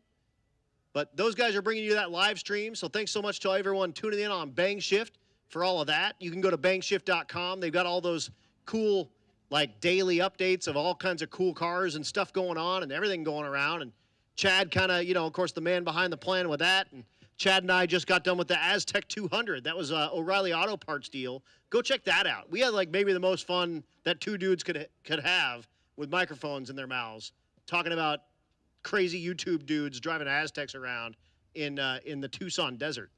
So thanks so much to Bang Shift. You guys are awesome. The Plumbing Specialists of Oklahoma. Precision Inc., more race chassis. War Performance, they're here on site. We'll see the War Wagon coming up very soon. And Joe Rivera's got his Chevelle out here as well from War Performance. Circle D Specialties, the best in torque converters. Leading Edge Technology Partners, small business IT solutions from Leading Edge. AmFam, Christina Walton Agency. Thanks so much, Christina, for coming back out. And she's one of our wicked chicks out here as well. Cypher Automotive Specialties. Mel Hambleton Racing. Mel Hambleton has an entire trailer out there, and they've got all kinds of parts to help out all of the crew out here. Speaking of Neil, there's Neil. Hey, Neil. How are you? He's hanging out in the air conditioning. He's not in the air conditioning right now, and he's hating his life currently. That's okay, because Chad's in there soaking up all the AC for you. You're welcome. Safer Automotive Specialties, Mel Hambleton's Force Performance Turbochargers. Force Performance is going to be on our route as well.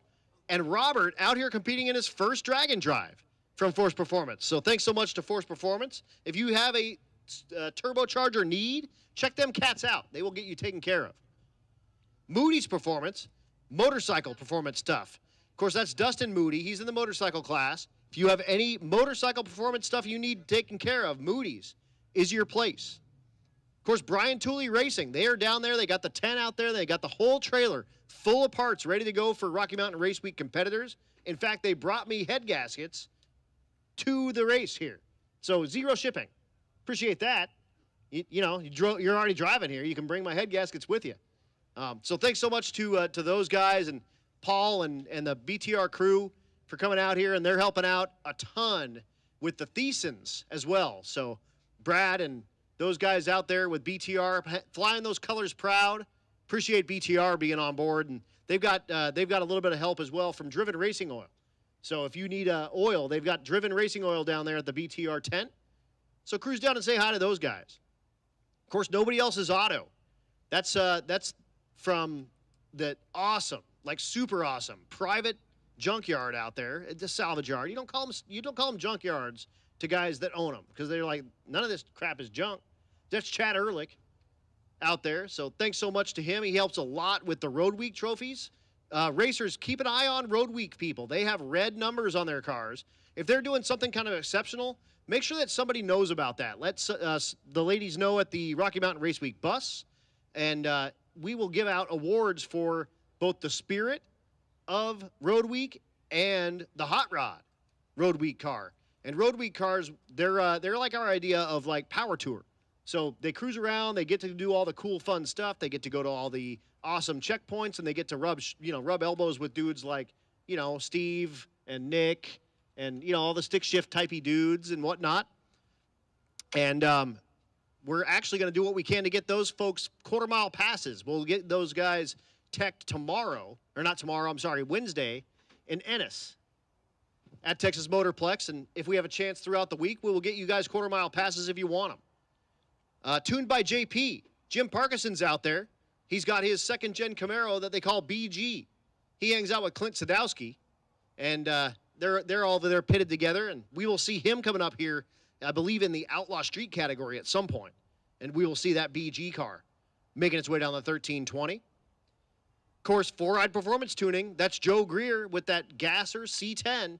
We'll see him coming up here soon, but thanks so much to Joey Greer and 4-ride performance tuning for his help. Of course, 1320 video.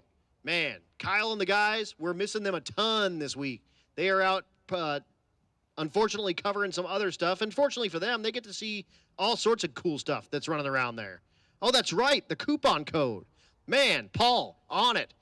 Everyone on the live stream, everyone here at the track, all the racers, if you would like to order any BTR products all week, RMRW10 will get you 10% off of the BTR branded products out there. So go to Brian Tooley Racing, add all the Brian Tooley stuff that you want in your cart. And I'll tell you, they've got if you're looking for LS9 head gaskets, you type in LS9 head gaskets, it'll give you the option to have a Chevrolet Performance head gasket, which is a great head gasket, but also the BTR equivalent. That's the one you want, because that's the one we're going to give you 10% off on. And I can't tell you this, and he probably won't tell you this, but I'll bet you it comes out of the same exact factory. It looks identical. You put them side by side, you'd never even know the difference. One has a BTR bag, and the other one has a Chevrolet Performance bag on it. But those are the ones you want. Everything that says Brian Tooley on it, in that Brian Tooley Racing deal, put those in your cart, add the code RMRW10, and you get 10% off. Bang. That's all it is. If you're watching the live stream, you're here at the racetrack, you're racing with us, you're doing whatever you're doing, make sure you type in RMRW10 and get you 10% off of all of those BTR products. Thanks so much to Paul and all the BTR crew. You guys are awesome doing it and making it happen. Let's see. Running through the rest of my stuff here. Of course, FM Fab Speed Shop. They've been on forever, and that's Vince Rui. We'll see him and his wife making passes very soon. Bank Shift Billy, for the first time, is sponsoring the stick shift class. That's Bill Armstrong. You saw him in that 66 Fairlane earlier in the stick shift category. He's got an awesome clutch controller that turns your regular clutch into an adjustable clutch, and also brand spanking new, the Billy button and the Billy bar. Those are a wireless steering wheel button. So when you have those coiled cords on your steering wheel on your race car, well, you try to drag and drive that stuff, you're going to be unplugging those and pulling the pins all out. He's got a wireless RF adapter that goes on your steering wheel and the buttons connect to it, and it wirelessly connects to the control box, and it'll control all your stuff. It's awesome. Almost no latency in them. It's not Bluetooth. It uses radio frequency, so it's quick. Go check it out. He's got one on his car right now, and he can take the steering wheel off, and you can walk 100 feet away and run stuff off the steering wheel. It's super duper cool. Also, the Billy button, a similar deal to that, but it's a little 4-bar button, and it's totally wireless, so you have no holes in your firewall. You can keep the receiver part under the hood, do all your wiring up there, and just have, it's a magnetic or a mounted bar that you push buttons, and they're either momentary or they're click on and off. He's got one in his trailer. He'll show it to you. It's super awesome. Check that stuff out. Cool stuff coming out of the Bang Shift Billy stables, and we're happy to have him here on Rocky Mountain Race Week as a sponsor out here with the stick shift category. Of course, High Speed Media. They're doing all of the social media for Rocky Mountain Race Week and the Race Week brands out there. Check them out online, highspeed.media, and they can get you all of the updates and stuff for all your social media. If you suck at doing social media for your business, they are the people to talk to. Man, I'll tell you, James and April, they just lay it down. They are awesome out there. They've got the truck out there in the back. They've got the solar panels charging all the stuff out the side. So cruise over there. Talk to them if you need help with social media, with a website, anything like that. High Speed Media is the place to go. Of course, portable car hoist is out there. That's Bobby Burr out there with that portable car hoist. He drug that on the back of his 3/4-ton truck out here to Rocky Mountain Race Week, and it's available for competitors to use throughout the race and race week. What's cool is that he'll bring it to you. So if you're broken down in a parking lot somewhere and if he's not currently tied up, he'll bring that lift to you and you can work on your car.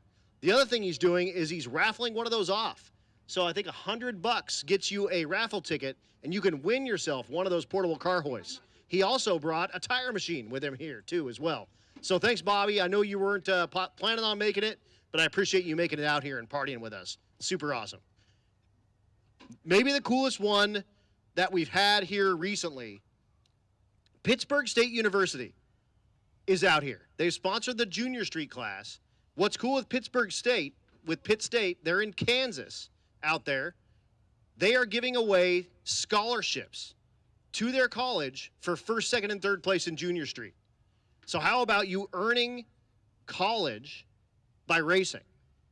That's super awesome. And we're gonna be talking with the Pitt State guys throughout the week, and they're here on site as well.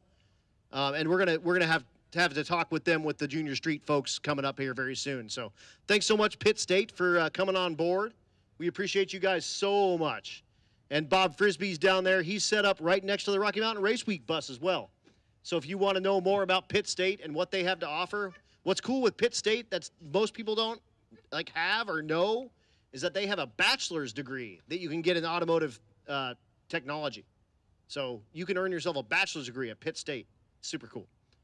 Goat Rope Garage, lots of tuning solutions. So if you have tuning stuff that you need done, check out Goat Rope Garage. They do all sorts of YouTube videos and stuff, and they're out here racing with us as well, and we appreciate Goat Rope coming back. And Valley Homes.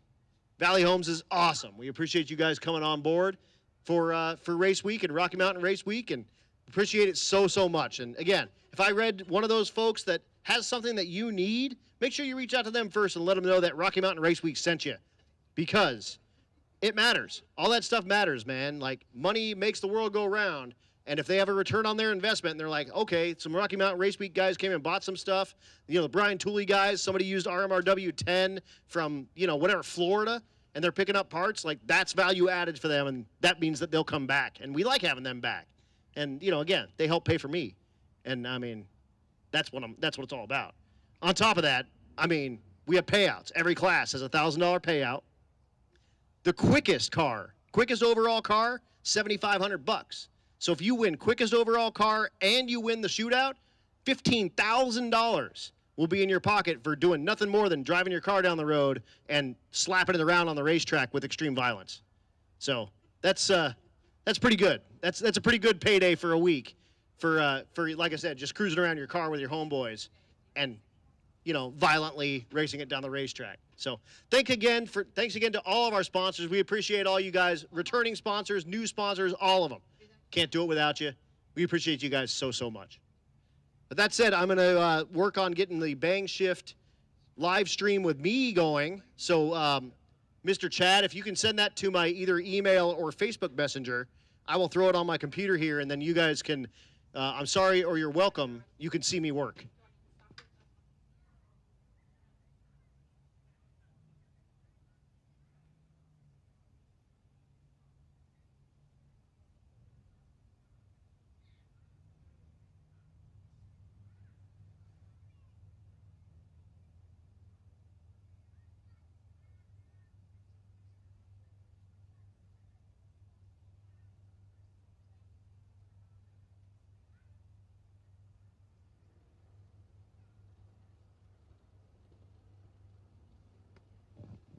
Now's a great time. We're up here talking about staying hydrated.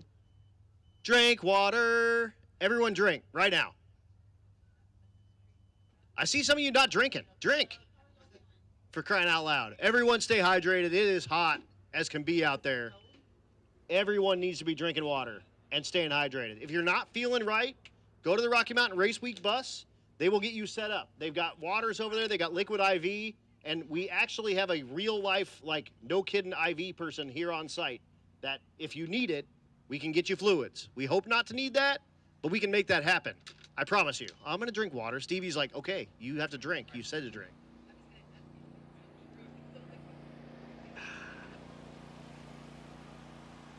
There we go. And a big shout out to Justin Gilbert and Dan Angelo Arias.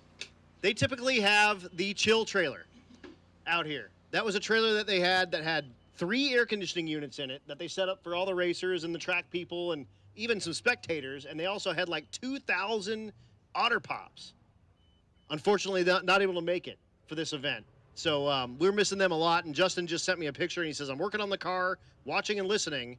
And he sent me a picture of him working on his 280Z. And he's got a stupid mustache still. Great job, Justin. But we miss the Trill Trailer boys. Those guys are awesome.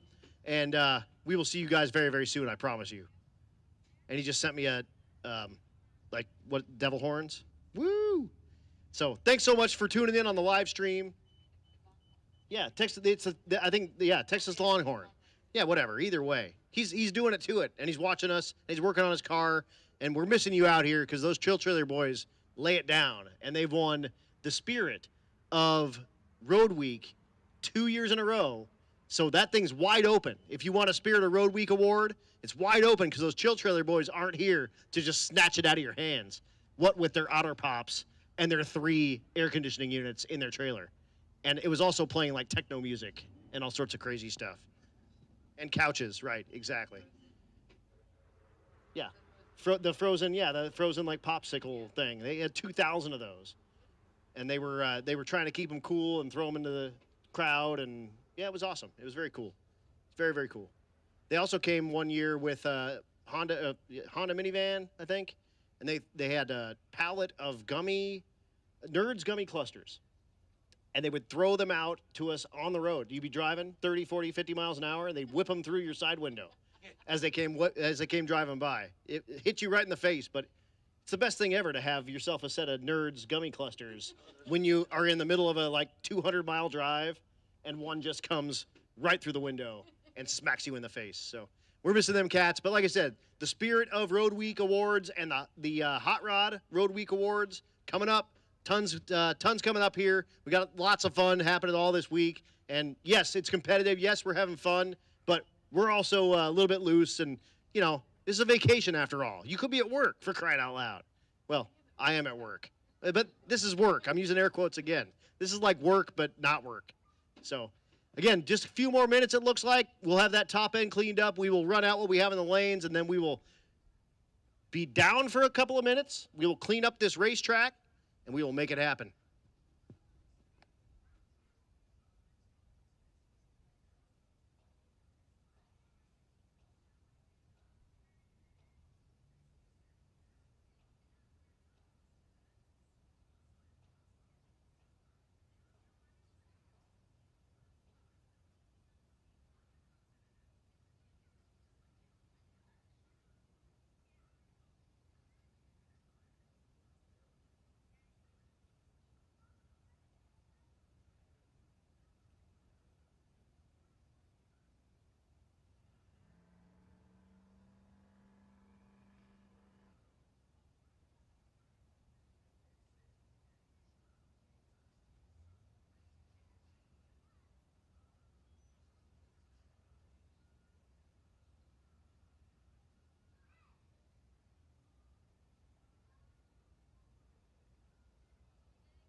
If you look at that live stream, there's Clint and Jazzy, the Sadowskis. They're our official starting line checker doohickeys. They're not even paying attention. They just walked right off like I was saying nothing. Is this thing on? Oh, yeah. They're just not paying attention. That's okay. I wouldn't pay attention to me if I had to listen to me for a week, too.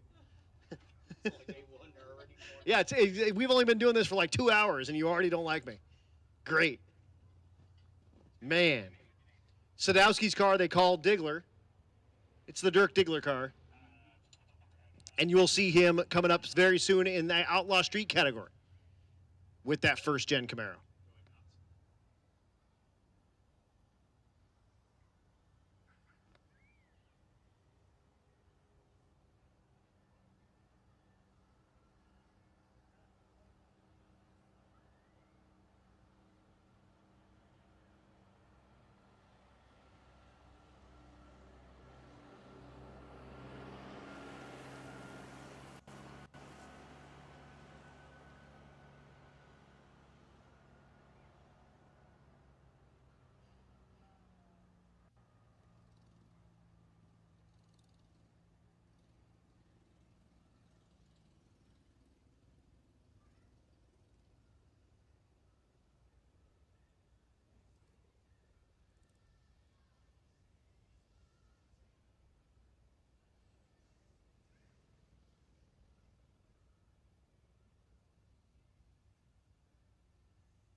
Well, the track personnel stuff on the top end of the track has drastically reduced, which means I think that we're getting ready to go racing here relatively soon.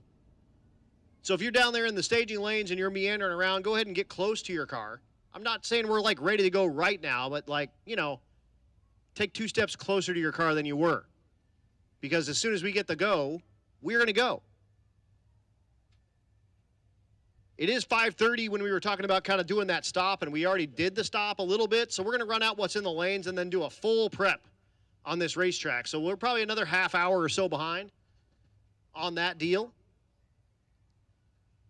Track staff's out there. You guys drink water. Drink water. Beat the heat, drill sergeant. Beat the heat. If you've been to boot camp, I'm sorry for the PTSD flashback. I apologize for that a lot. But we are looking good. They are telling drivers to go ahead and get in their cars and get their helmets on, which means we're going racing. We're not going to take a break at 5:30 anymore because it's 5:30. So what we're going to do is probably just run out what's in the lanes out there now, and then we'll take that break. So I won't be calling any more cars right away. We'll run out what's in the lanes, And then we're going to take a break, and we will clean up this racetrack and get you the safest and fastest racetrack we can bring to you here for the evening session.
Unless I wanted to orphan myself. I get it. I'm 4 years old.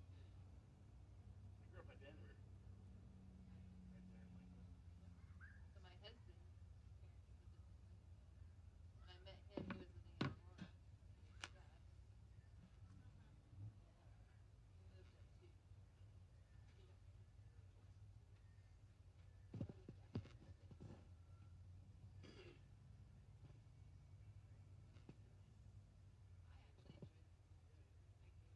The grass is already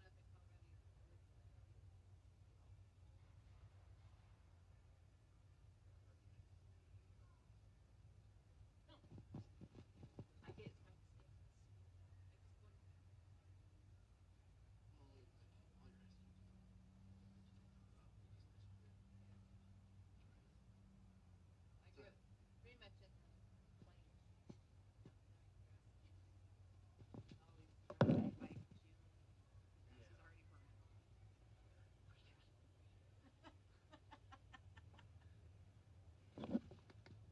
And I apologize for the downtime out here. I'm working on my spreadsheet as well, and trying to get myself on that that Bang Shift live stream as well. I'm backstage at the moment, but we're gonna see if we can make that work. And you're gonna have a Chad cam, and you're gonna have an Adam cam.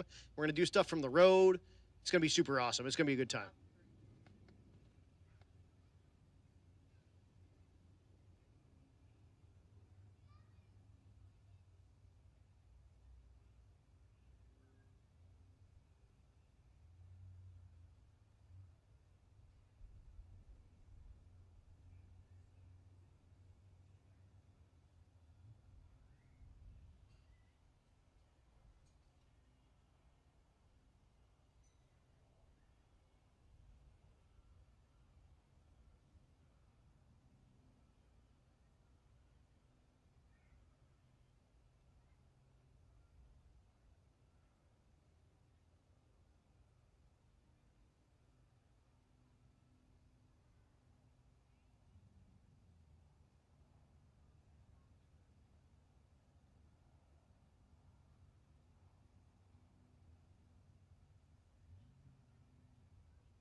All right, being told we're starting in just a moment here, so get one last person off the top end of the racetrack and get him turned around. So racers, go ahead and get in your cars and get your belts tight and get your helmets on.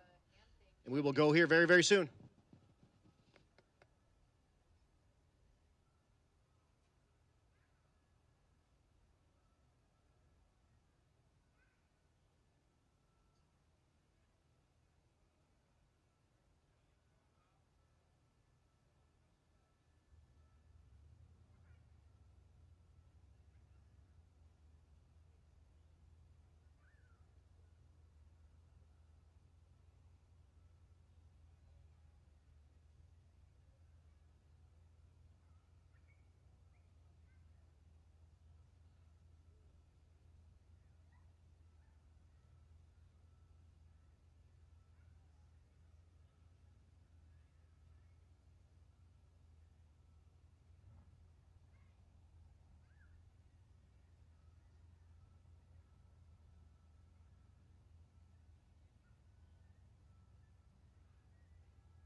Hey, all right. Trucks and cars and things are making passes, and we are doing the thing.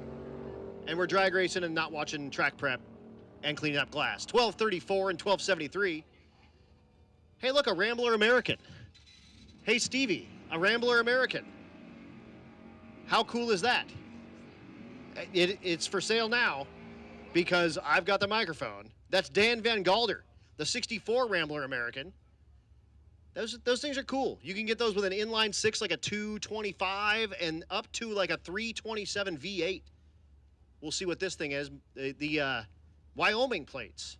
And that's Nico Christofori in the right lane. Christofori, this thing was built with like a $1,200 budget. Nitrous LS Fox Mustang. It's got more than that in it now, but when he first built the thing, he built it for like $1,200. Oh, hood came up. Push on the brakes on that Rambler, and I don't know if we want it anymore. So, we'll be down just another moment while we get that Rambler American taken care of, and hopefully it's not too damn hurt. That's a tough break, because that thing is a really, really pretty car. And now he's going to have a little bit of an L-shaped hood. It's got red interior. I can tell that. He's got the door open. Everyone's just laughing. What? It's got red interior. It's nice. We still may want to take it home.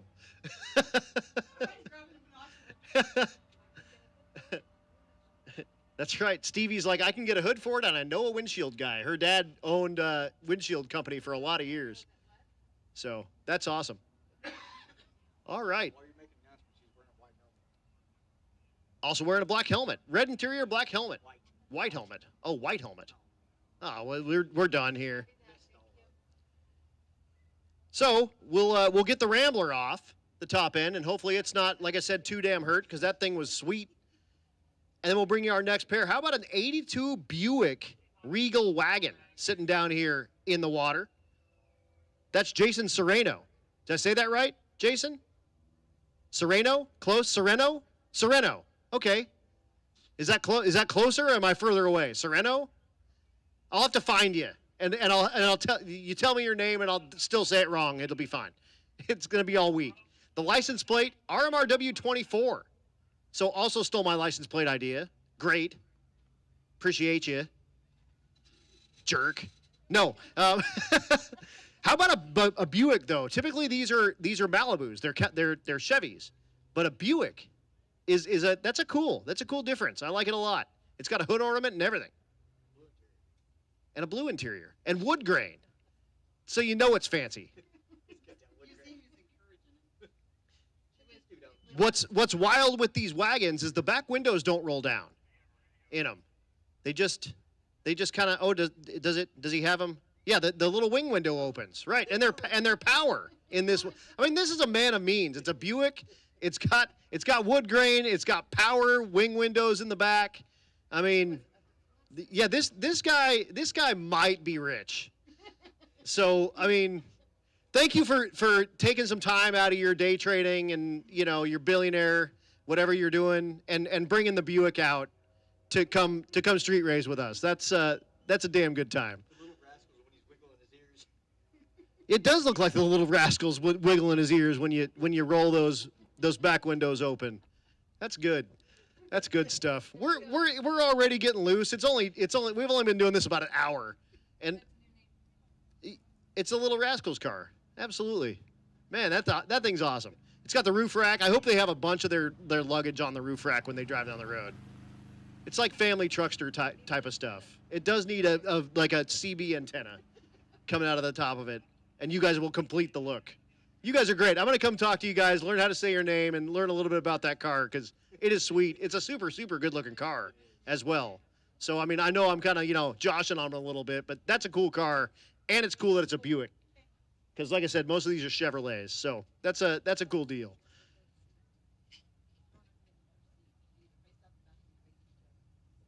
He's going against that swoopy S10 in the right lane. That's Clint Cantu. Clint typically has a CTSV, and he's a trader. He's in an S10 now, so he's way less cool in the S10. No luxury with the step side S10, where the CTSV is full of luxury. So I just need to make sure that he knows that I'm disappointed that he didn't bring the V out. I'm not mad, Clint. I'm just disappointed. So the Buick wagon, wow, wheels up with the Buick wagon. Clint in the right lane is getting throttled by the Buick with wood grain. Goes 1193 looking for that 12 flat, just that much too quick. And 1240 in the right lane. The Silverado is back in the left lane. That's Ryan Woodward, the 2000 model Silverado. The right lane, the Force Performance sticker in the back window, and that leads me to believe that is Robert Young. It is the man. So this is the owner and proprietor of Force Performance Turbochargers. This is his, shop truck. He's put tons and tons and tons of miles on this thing with a Force Performance Turbo under the hood. And he's looking for a 12 flat here. Copy that. Thank you.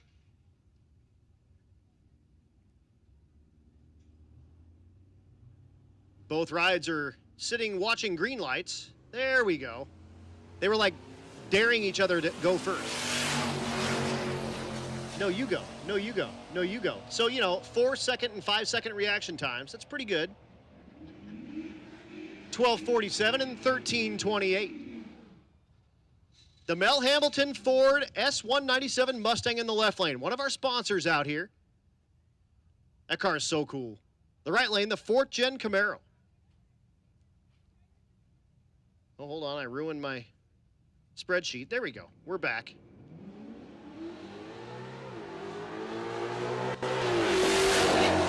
That's Dylan Meyer in the right lane, the 2000 model Camaro. That Mel Hambleton entry is driven by Nicholas Roberts. And he goes 12.00 with a 6 in a 12 flat index class. And the Mel Hambleton class guys walk back and go, yes, we will take that. It's on the button. We love it. We can now go back and sell some parts.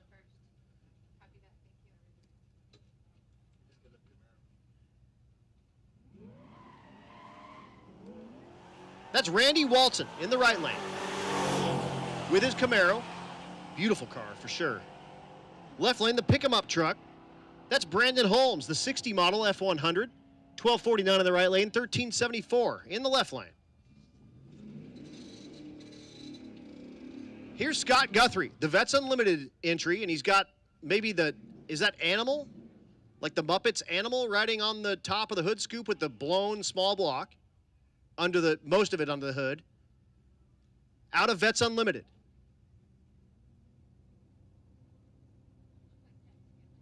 Maybe it's Skelly. We'll figure it out.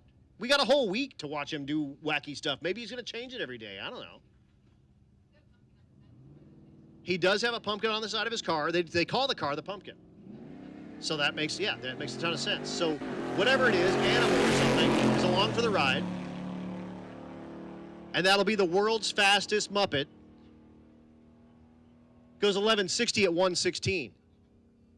So here's Clint Sadowski. You see him out in front of the car. That's because Jazzy is behind the wheel of the car. This thing is a 7-second ride typically. He threw his daughter in it on wastegate pressure and is looking for a 10 flat with the first-gen Camaro. Clint, a former Major League Baseball pitcher. Jazzy rides motocross, typically. Coming out here to try some real horsepower and some sticky. Not in the mud. Clint getting her out there in the beams. She was earning her license earlier, so making license passes, probably still doing that, which is why you see her running a singleton. But she'll put it on the chip.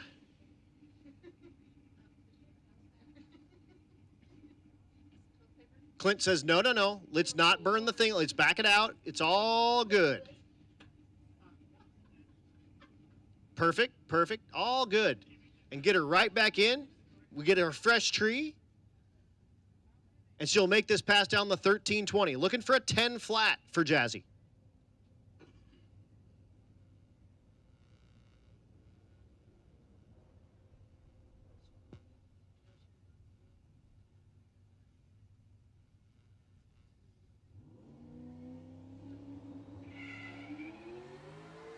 Knocks the tire immediately and smartly gets out of the gas and will pedal it and make her way down the 1320. Clint says, not what we were looking for, but that's okay. No big deal. That's like her third pass ever. All good. And again, that car typically a 7-second ride. In the quarter. How about putting your 16-year-old daughter behind the wheel of your 7-second car? On wastegate, so it won't run 7s that way, but cool deal. Here is that Civic hatchback. That's a wacky looking plate. You can't just print a plate and bring it to Rocky Mountain Race Week. I'm going to talk to you guys later. Is it El Salvador? Okay. El Salvador. Demise 24K. Okay. Yeah. Denise, 24K. Okay. They're telling me how good my eyes are while I'm over here just screwing everything up. But if you fake it till you make it, no one knows but us and those guys. Everyone on the live stream would be like, cool, whatever. Demise. That's a great name for a plate. I think what they're trying to say was Denise Stingle.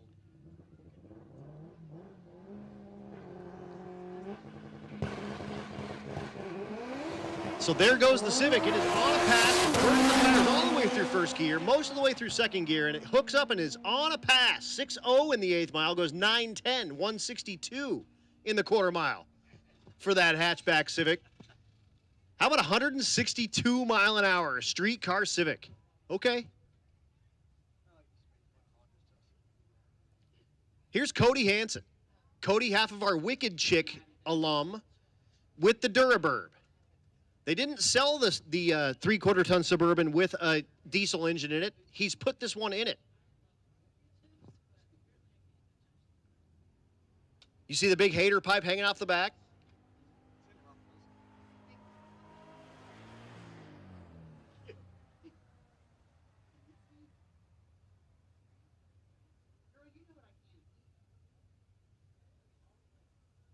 The Impala SS, or the Caprice SS, that's like one of those like police pursuit vehicles in the right lane. That would have been what a police officer would pull you over in.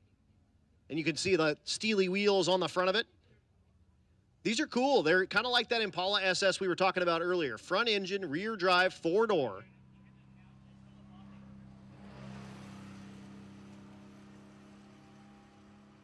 Someone that has recently made a pass has lost a serpentine belt. So if your crap is on the top end overheating, you're probably the person I'm talking to. We have that serpentine belt on the starting line. Come grab it, and you can put it back on your stuff, and you can cool it back down. But then we'll bring you Cody Hansen, the Durbird, in the left lane.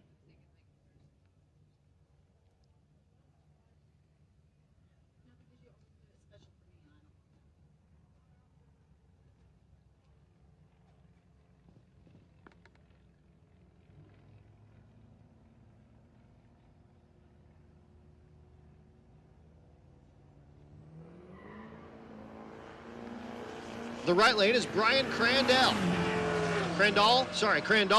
the 13 model Caprice. So the Duramax swapped Suburban goes 1288, 1325 in the right lane.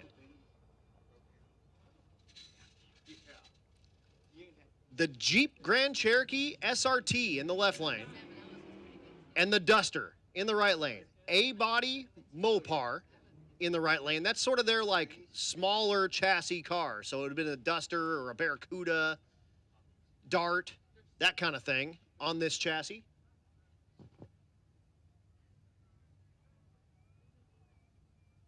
Of course, the Duster you could get in their like highest level, and the one with the most horsepower was the Demon.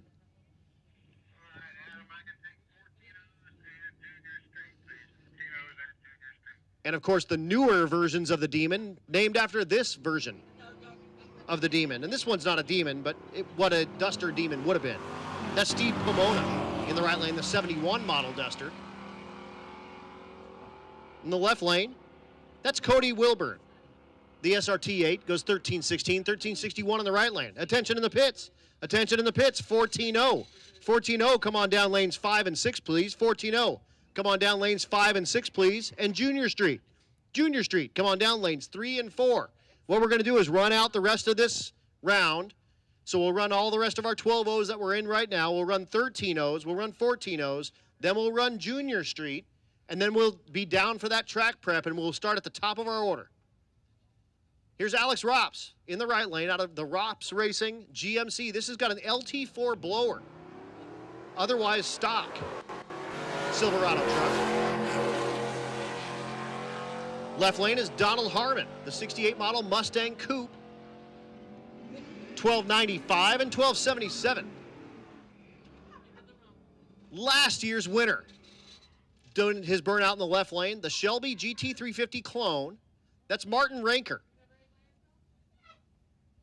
Martin, last year, won 14-0, and in the process, won himself a Wally. So he's got a whole slew of them, actually. He's an old bracket racer, so he's got a bunch of them. And he added one to the list with the Shelby. Zachary Krakauer in the right lane, the 20 model Challenger. 1281 and a 1323. We'll see them come back. Here's Janae Hammond. The license plate on this one, liter of cola. So if you've ever seen Super Troopers, I need a liter of cola. It's for a cop. Because it's a cop car. Janae Hammond out of Sturgis, South Dakota, by way of Lakewood, Colorado. The right lane, the Camaro. That's Jaden Gush, the 10 model Camaro. The liter of cola Crown Vic, nitrous assisted 4.6 2-valve.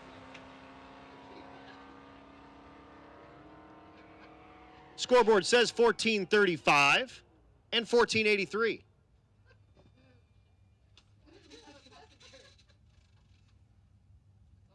The Chevy Colorado pulls up in the right lane. That's James English, the 2008 model. How about the Buick GS? These things are cool. Front-wheel drive, supercharged rides. And he's not going to run yet, so we'll talk about the Colorado first.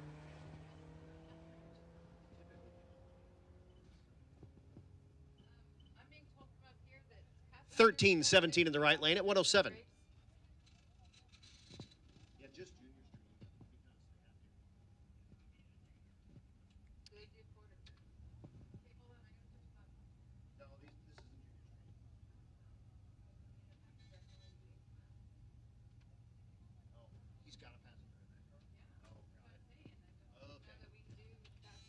Okay, so we've got the Buick, and he's got a passenger in it. So he's going to run an 8th mile. He doesn't know that yet unless he's got his radio on. You can't typically run with a passenger in your car. So if you've got a passenger in your car, we're going to assume you're Junior Street. So, you know, good luck. Adam, he's going to check with Matt on that.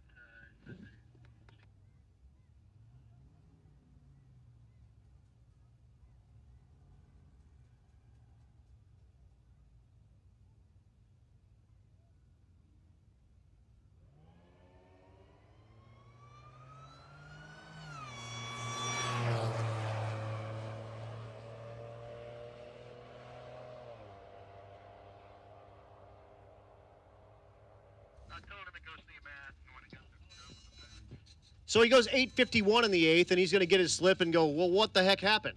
And we don't know either. We're trying to figure it all out, but whatever. Here's Alan Ledesma. Ledesma in the Mach-E Mustang in the left lane. They call it Duracell. This is a fully electric car, and they are going to try to make 1,300 miles in a week with this thing and figure out charging along the way. The right lane, the G8. I believe that's Katie, I think.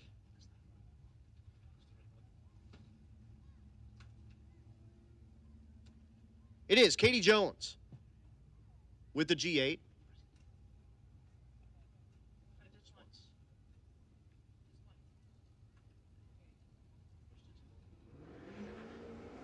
So that Mach-E making his way down the quarter mile. They're actually racing this in 2 classes as well. So it's going to need to make 2 quarter-mile passes per day. Goes 13:18 at only 77. You saw it way on the brakes. 13:06 in the right lane for Katie in that G8. So they'll turn it around, and Nicole, his wife, will make a pass in the Mach-E. And then again, they got to try to keep the thing alive on the street and charge it as they go and whatnot. So that'll be an interesting thing to see if they can actually accomplish it along the Rocky Mountain Race Week route. We have had electric cars before, and it was Uncle Chet brought his Tesla Plaid, and he towed a huge diesel generator behind it. And unfortunately, the diesel generator killed the range so much that it didn't help him at all. He had to stop all the time and try to charge it. It was not ideal. And he ended up, I believe, not finishing, if I remember correctly. But David Hilton, the right lane, the 06 Corvette. And the left lane is Corey Wells, 12:46 and 14:07.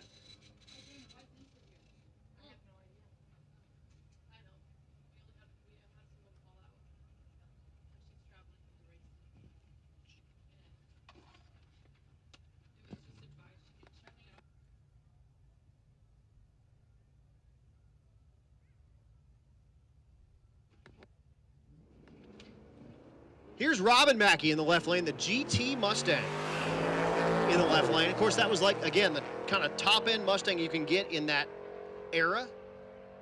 And Brent Bannister in the right lane, the 12 model Camaro. 13:14 in the left lane, 13:16 in the right lane.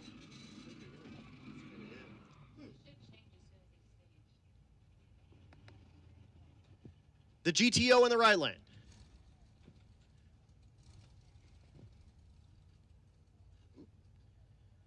I'm trying to type in 181, and I just typed a bunch of J's. That's not going to work. Connor Lewis is behind the wheel of the 06 Pontiac GTO in the right lane. The cool Ford truck, that's that dent side. They call it a dent side because the side's got a big freaking dent in it. I mean, you're welcome. They have a bump side as well. It's got a big freaking bump in it. I mean, I'm learning you Ford trucks today. You're welcome. That's Rob Moody, the 73 model F1. 1329 in the right lane. 1263 is moving for that big old pickup truck. Awesome. Maybe my favorite car here so far. The Patina used to be Final Top Oldsmobile in the right lane. This is like what Uncle Buck drives. If you've ever seen that movie. And if you haven't, you should watch it. I'll give you a quarter. You can gnaw that thing off your face. It's Porter Hughes, the 72 model Olds. Like I said, your aunt had one of these probably. But he's out here burning the tires off the thing. It's awesome. Landon Chance in the left lane, the 65 model Malibu. Making their way down the quarter mile. 1350 in the left lane. The big old Olds goes 1403. He might actually like that, even though it burned the tires off and did 60 foot in the tune of about 2.7 seconds.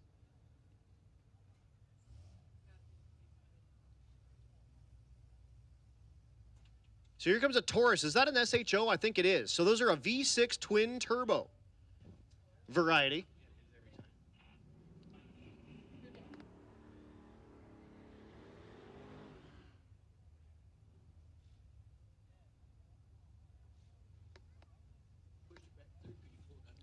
So that's Mike Dorn in the left lane. The right lane is Tom Taylor. Taylor with the Nova. And again, Junior Street, you guys should be making your way down to 3 and 4, and then we're going to take that break. So we're running through our 14-0 category right now. This is our biggest category by a lot. This is an easy way for you to get into a drag and drive. You can rent something that'll run 14-0 and come out here and do this.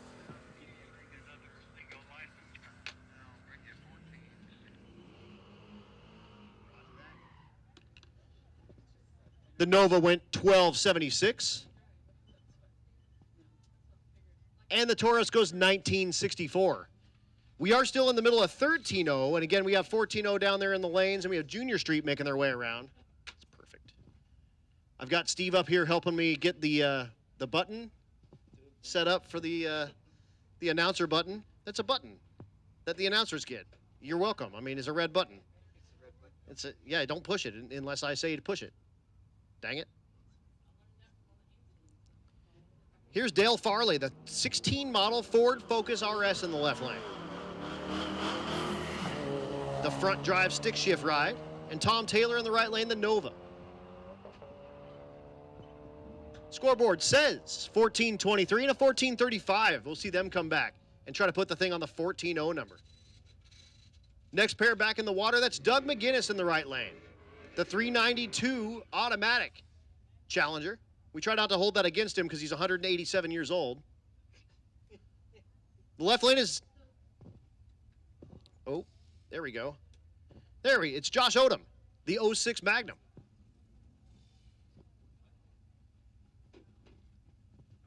Doug McGinnis is Don McGinnis' dad. That's not true. They're actually brothers, but Don's also really old, and Doug's even older than that.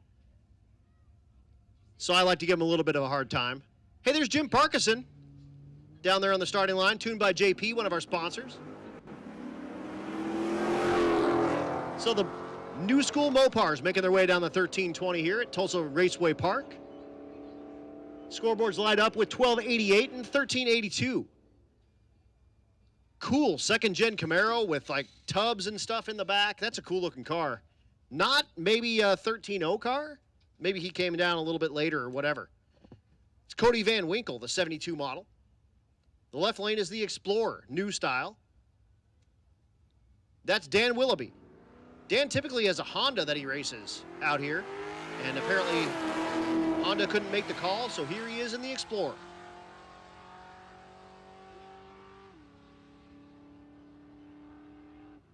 That Camaro goes 1267, 1464 in the left lane. That's a spicy looking Camaro to run 1267.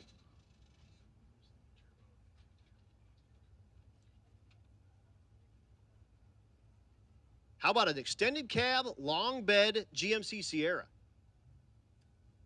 It's a lot of pickup truck.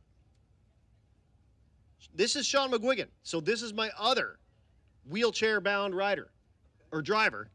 Typically has the twin-turbo Coyote-powered F-150. Blew the thing up, couldn't get parts and stuff in time, so he's out here with hand controls with the Duramax, making passes here at Rocky Mountain Race Week. So 2 of them with hand controls, one running in the 12.0 category, one running in the 13.0 category. He goes 14.56. He might need to rethink that plan and put it in the 14.0 category or something else. But Jasmine is back. This is Jazzy, the beautiful 68 Camaro. You know how to tell a 67 from a 68? The wing window. 67's got a wing window. 68, no wing window. So Clint, a former Major League Baseball pitcher. Jazzy, his daughter. You see him out there, 6'7" of him. He's gonna show you how to throw a fastball and strike out Barry Bonds. He did it, I promise you. He said he also gave up a lot of home runs to Barry Bonds too, but we don't talk about that. So Jazzy, that looks a lot better. It spins a little bit at the hit. She makes the 1-2 shift. And on the brakes goes 12.18 at 84 miles an hour, 181 60-foot time. So she'll have that thing down, and we will have it running 10 flat before you know it. Clint down there giving out hugs and kisses and, shaking babies, signing hands. Wait, other way around. Signing hands, shaking babies. No, did it again. Clint's awesome, man. I like him a lot. Dylan Fisher in the right lane, the 02 GMC Yukon. Don't call it what is that? What's the Tahoe? Don't call it a Tahoe, it's a Yukon. Don't call it a Blazer either. That's right. Travis Boltman in the left lane, the 10 model Camaro. Scoreboard says 1396. Oh, just that much too quick for the 14.0, and if you're in the 13.0, you're going to need to pick that way up. 1749 in the right lane, if you're keeping track at home. The Olds 442 in the right lane. Just a perfect looking example of one of these cars with the spoiler way up on the trunk lid there. Attention to the pits, attention to the pits. Final call for Junior Street. Junior Street, this is your final call to lanes 3 and 4 for your first pass of Rocky Mountain Race Week 2024.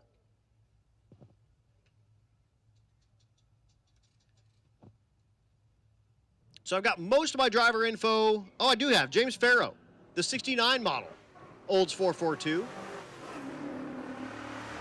Doing work down the 1320 here at Tulsa. Left lane is Anthony Watson, the 02 Camaro. Both rides in the 14s, but nowhere near the O that they were looking for, so we'll see them back for the next round. Trying to put them again. The name of the game on these indexes, put it on the number. 1400, 1300, 1200, 1000, 900, all the way to 9 flat. The difference in the index classes is they have to run a DOT tire. Almost all the other classes are not required to run a DOT tire, but the True Street classes are required to run a DOT tire. Sure, you can run a drag radial, that's fine, but it has to say DOT on the side. And if it doesn't, you're cheating, and we'll kick you out. No, we won't really kick you out, but we'll make you run on your street tires for the rest of the event. Adam Maxwell in the right lane, one of those Chevy Colorados. Left lane, the F-150. That's James Daly, the 2019 model. You hear that Coyote doing work under the hood? He goes 1411.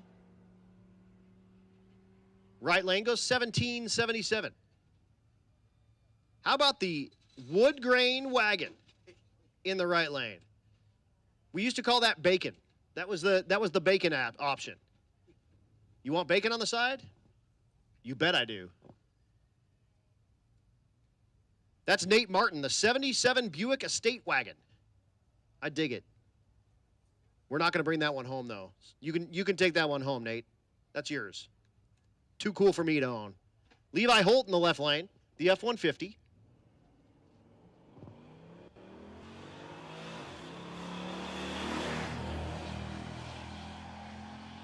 Oh, Stevie brought me a Gatorade.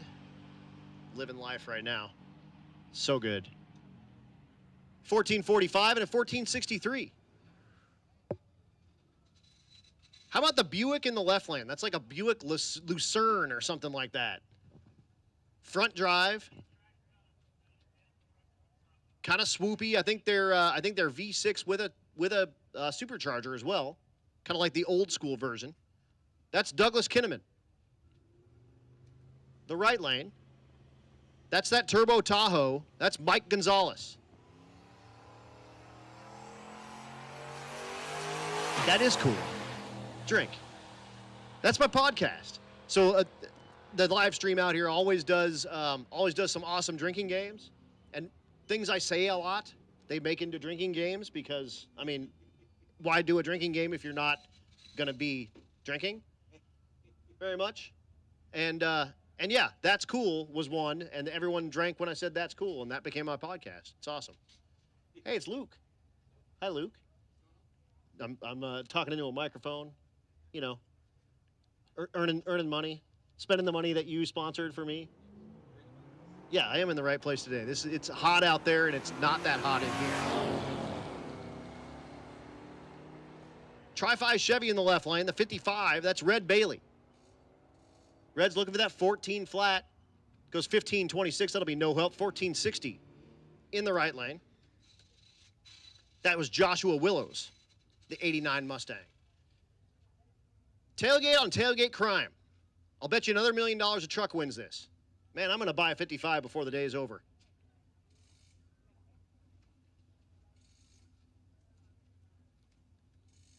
The right lane is Larry Van Winkle, the 67 model C10. The left lane is Hunter Schwartz, the 72 model. So a lot of tire spin out of that right lane. It looked like the engine was maybe expiring, but it was all boiling tire. That was awesome. I prefer that over engine expiring all the time. Burnouts, great.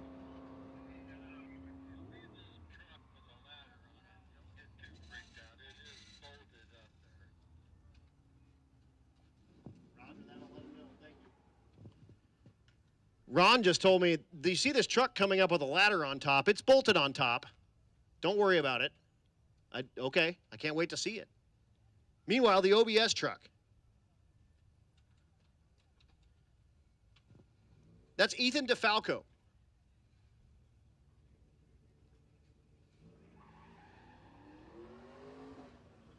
Ooh, stick shifted.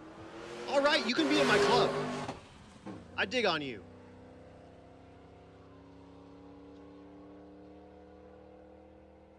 OBS truck with a stick, I'm in. Goes 14.67 at 97.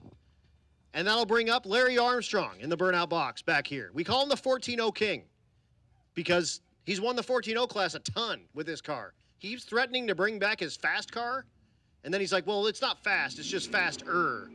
But he keeps coming back with this one because, I mean, if it puts trophies on your shelf, why would you change?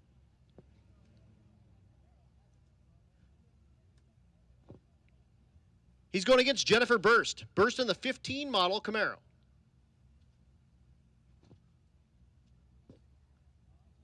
So Larry looking for that elusive 14.0 on his very first pass. Can he do it?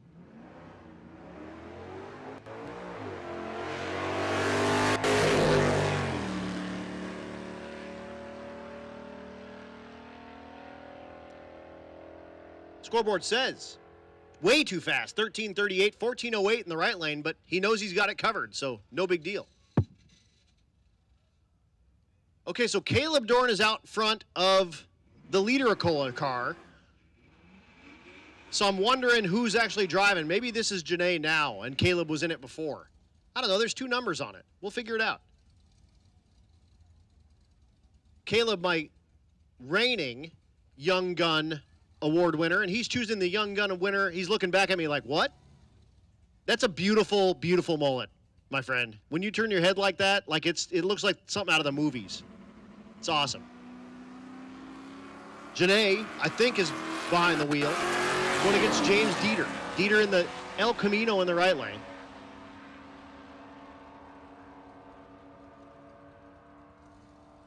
$14.46 and a $14.28. The two-door variety Fairmont. I think these were called Fairmont Futuras if they were two doors. Still a Fox body, though, which is kind of cool. So you put a Mustang next to it, same, like, basic idea. This one has a little more wheelbase on it, but all the same parts bolt on. So it's like having a Mustang without having a Mustang, which is neat.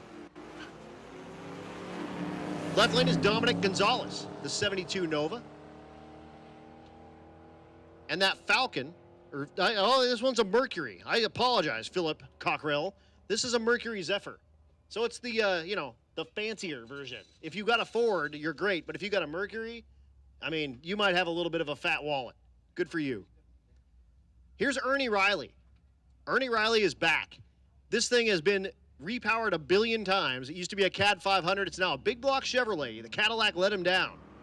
Put a big block Chevrolet in it. It's got a 4L80 transmission. And he's got the record for making the most passes on a Rocky Mountain Race Week. I think he made somewhere around 25 passes one night. Goes 13:33, 14:34 in the right lane. One of our regulars pulling up in the left lane, that's Kent Davis. Maybe one of the slowest cars on Rocky Mountain Race Week and ever has been. This is a 283, totally stock, with a 2-barrel. So you can do the math. Here's the ladder truck. The ladder's bolted down. Don't freak out. Everyone, stop freaking out. It's Jacob Strathman, the 52 GMC. It's also got a fire extinguisher on the back, so mental note.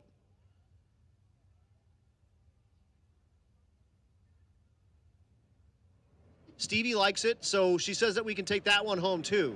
So, Jacob, stay close. I'll offer you about let's do 1,400 on the truck. 1,500 if it runs in the 14s. Yeah, 1,400 it is. 1636. You can bring that by. I'll take the title. 1980 for Kent, and that's as quick as that thing goes. I'm telling you, that's it. Waco Davis in the right lane. The 55. This was his dad's 55. His dad put the thing together. Unfortunately, his dad passed away, and when Great Bend did their entire revamp, this was the very first car down that racetrack, and that was the racetrack that his dad raced at for his whole life. So that was a very, very cool thing to see this 55 make a single pass down Great Bend, and there wasn't a dry eye in the whole place. The left lane is Nicole Ledesma, the Mach-E.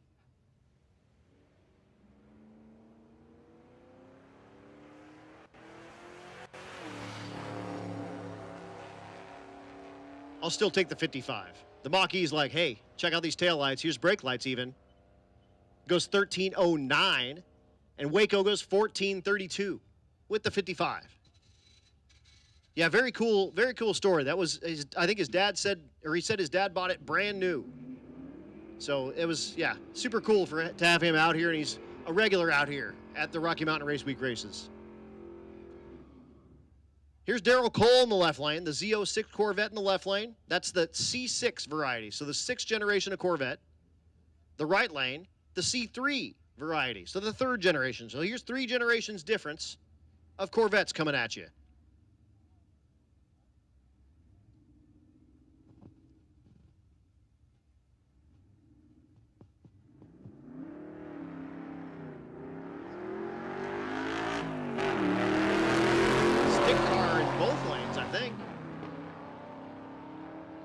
Black smoke's okay. It's all good. Street cars.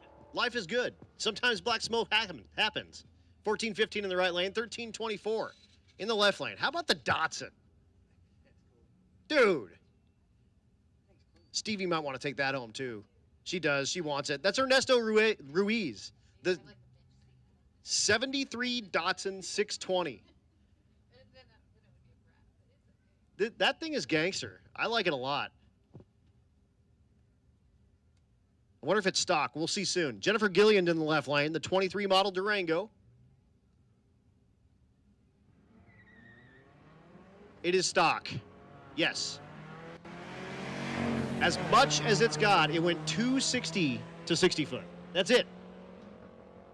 And he's making his way down. The left lane goes 14:01. The Datsun, 15:50. Maybe it's not stock. No, maybe not. No, it should run in the 19s. This is Junior Street.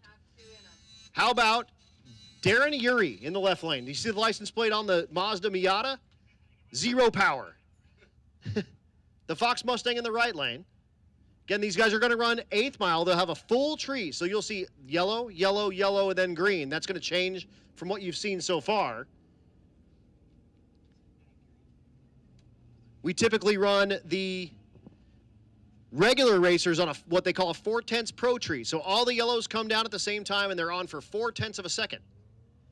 These get yellow, yellow, yellow, then green, and then they'll make their way down the 8th mile. They run with a guardian in the passenger seat. So these are 13 to 16-year-olds running in the 8th mile with their guardian in the passenger seat, and this is the future of our race program. This is a good way for you to be able to get yourself into a race program without needing the entire expense of a junior dragster. So you can just get in anything. It just can't go quicker than 9 flat in the 8th. And we've had some spicy junior street cars because typically these guys do double duty with their parents' car. Like you see the one on the right lane with the, parachute hanging out of the back of the New Edge Cobra Mustang. Yeah. That means it's capable of 150 miles an hour.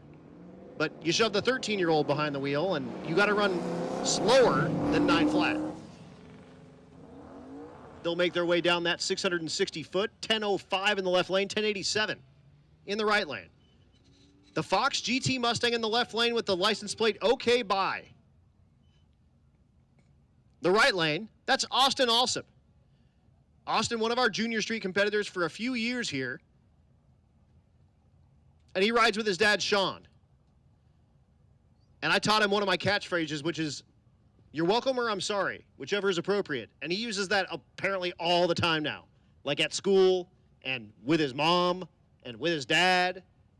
And, so, Sean, you're welcome or I'm sorry for that.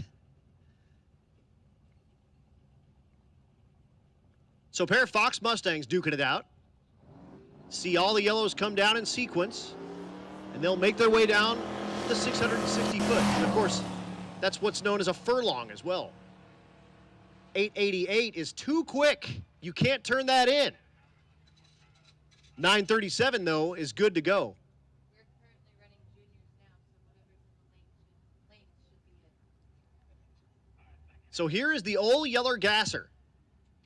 However, Rob Lipinski, who typically is behind the driver's seat of the thing or behind the steering wheel, is in the passenger seat right now. That's McKenna Lipinski Gwynn in the left seat, driving the gasser. Twin turbo LS for power. This thing typically in the 9.0 range, but in the quarter mile. It's a 54, 3 or 4 Chevy.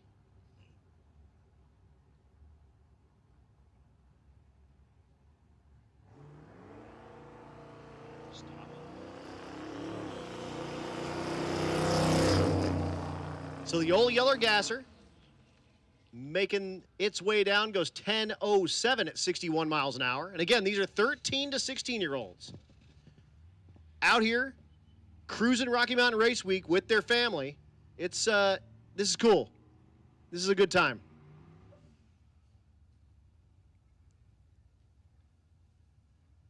Let's see here. I haven't gotten quite to Junior Street yet, so I don't have any of their information in here just yet, but I'll get it. When we have this downtime coming up here very soon, I'll get that all added in. We will have it going. That's Ammon Erickson, the 97 Silverado. Yes, ma'am. No, I'm good with water.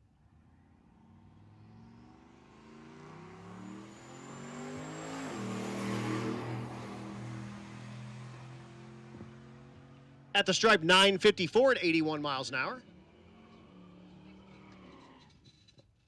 All right, bye. And that'll bring up our next pair. The A-body Dart in the right lane. Let's see. Nope, no information on that one just yet. But I'll get it. I told you, I'm promising. I'm going to make it happen. Adam Odom in the left lane, the Magnum. So a little Dodge on Dodge crime. New school versus old school.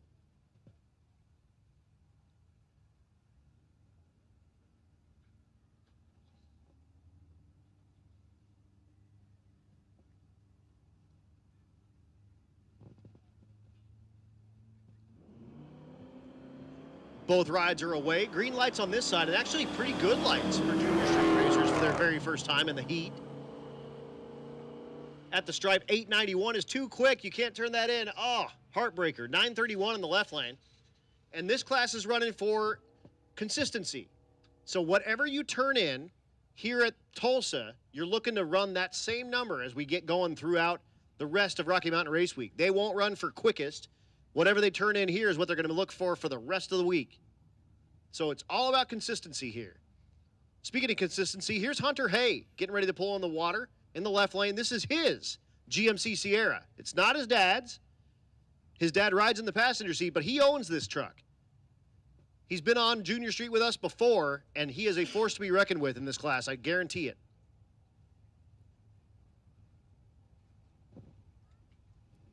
He's going to line up against Race Meyer. Race's name is spelled R-U-Y-C, and thankfully, someone in his family said his name is Race. That's Race.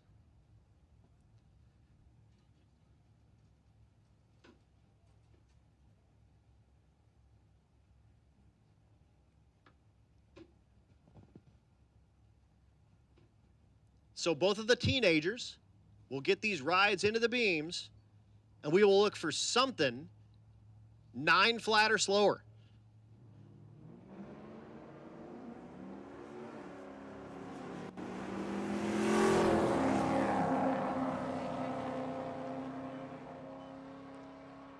How about Hunter? 908 with an 8. As quick as you can go is 9-0. He's going to love that. 10:05 in the right lane for Race.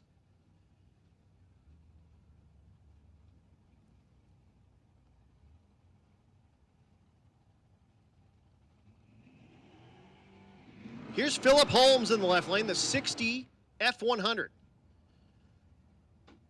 The right lane.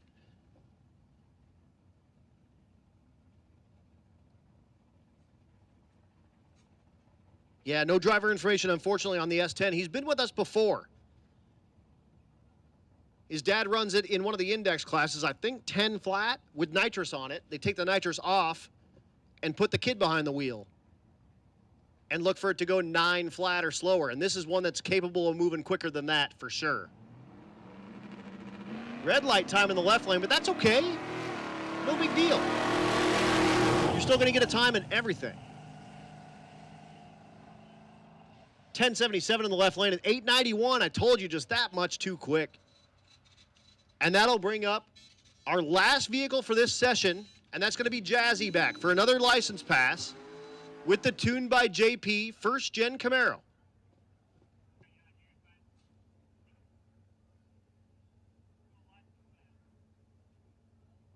So she will make a quarter-mile hit, and she's looking to make these license passes. The way this works is you have to make 5 of them.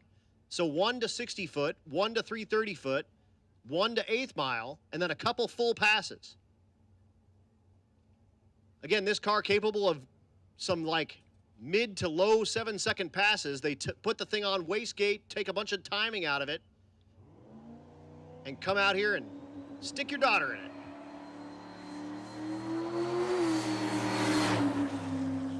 Really nice pass. The Camaro, great pass to 1,000 foot. And a full pass, 1120 at 125.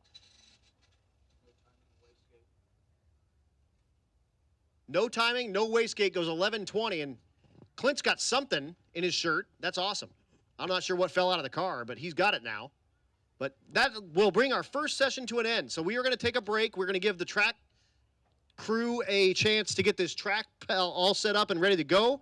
All of our folks that are out there in the spectators stands and everything, check out the concession stand. Make sure you get yourself something to drink. Get yourself something nice to eat. How about Ice Baby? Go get yourself one of those ice deals. The what are they? Ice cone things? Shaved ice. And the merch is also going to be available, but probably only for another hour or so. So cruise over there and get yourself some merch if you need to get that done.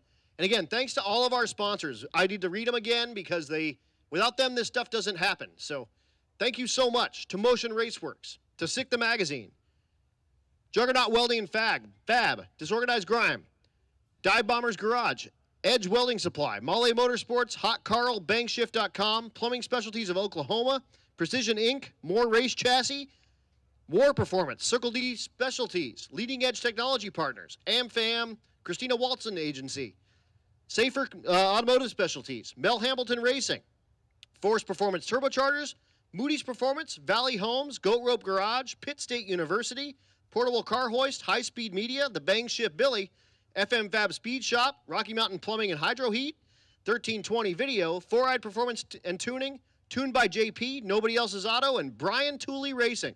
Again, Brian Tooley, RMRW10 in the promo code gets you 10% off of all the Brian Tooley Racing parts that they have on their website, and that's going to happen all week long. So thanks again to all of our sponsors. We appreciate you guys so much. We'll be down for just a little bit. I'm maybe going to make my way over to the Bang Shift, like MacFab, whatever you're calling that thing, bus, truck, whatever.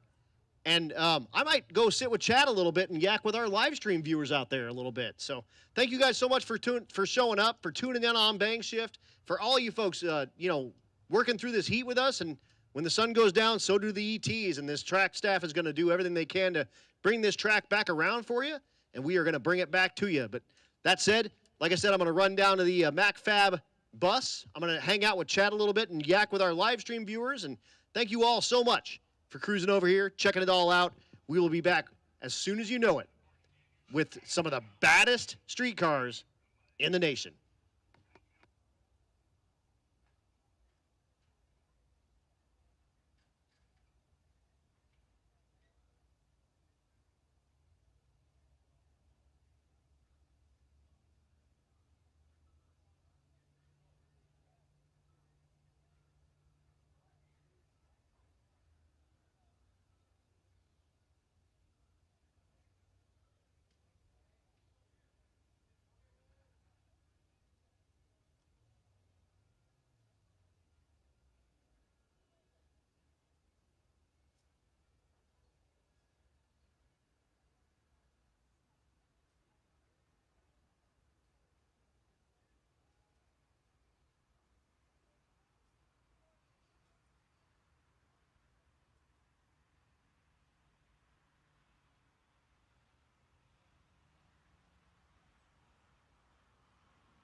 Yep, now we got it.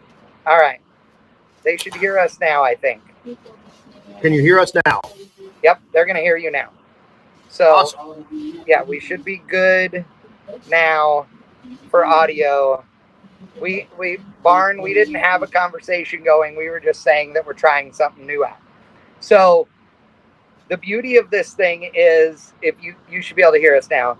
The beauty of this thing is that this is going to allow us with a really simple, well, it's simple to me. It would be convoluted to other people, but it is a relatively simple setup that we have going on here that allows us to capture other sources. Okay, so here's where this is exciting.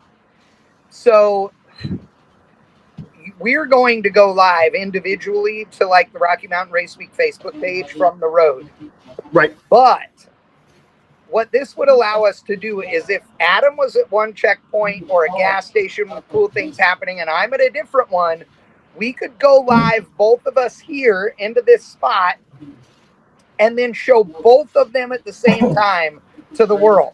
Now, it could get weird because of audio coming from multiple places, but the cool thing is you could be seeing trailer burnouts from two entirely different locations at the same time.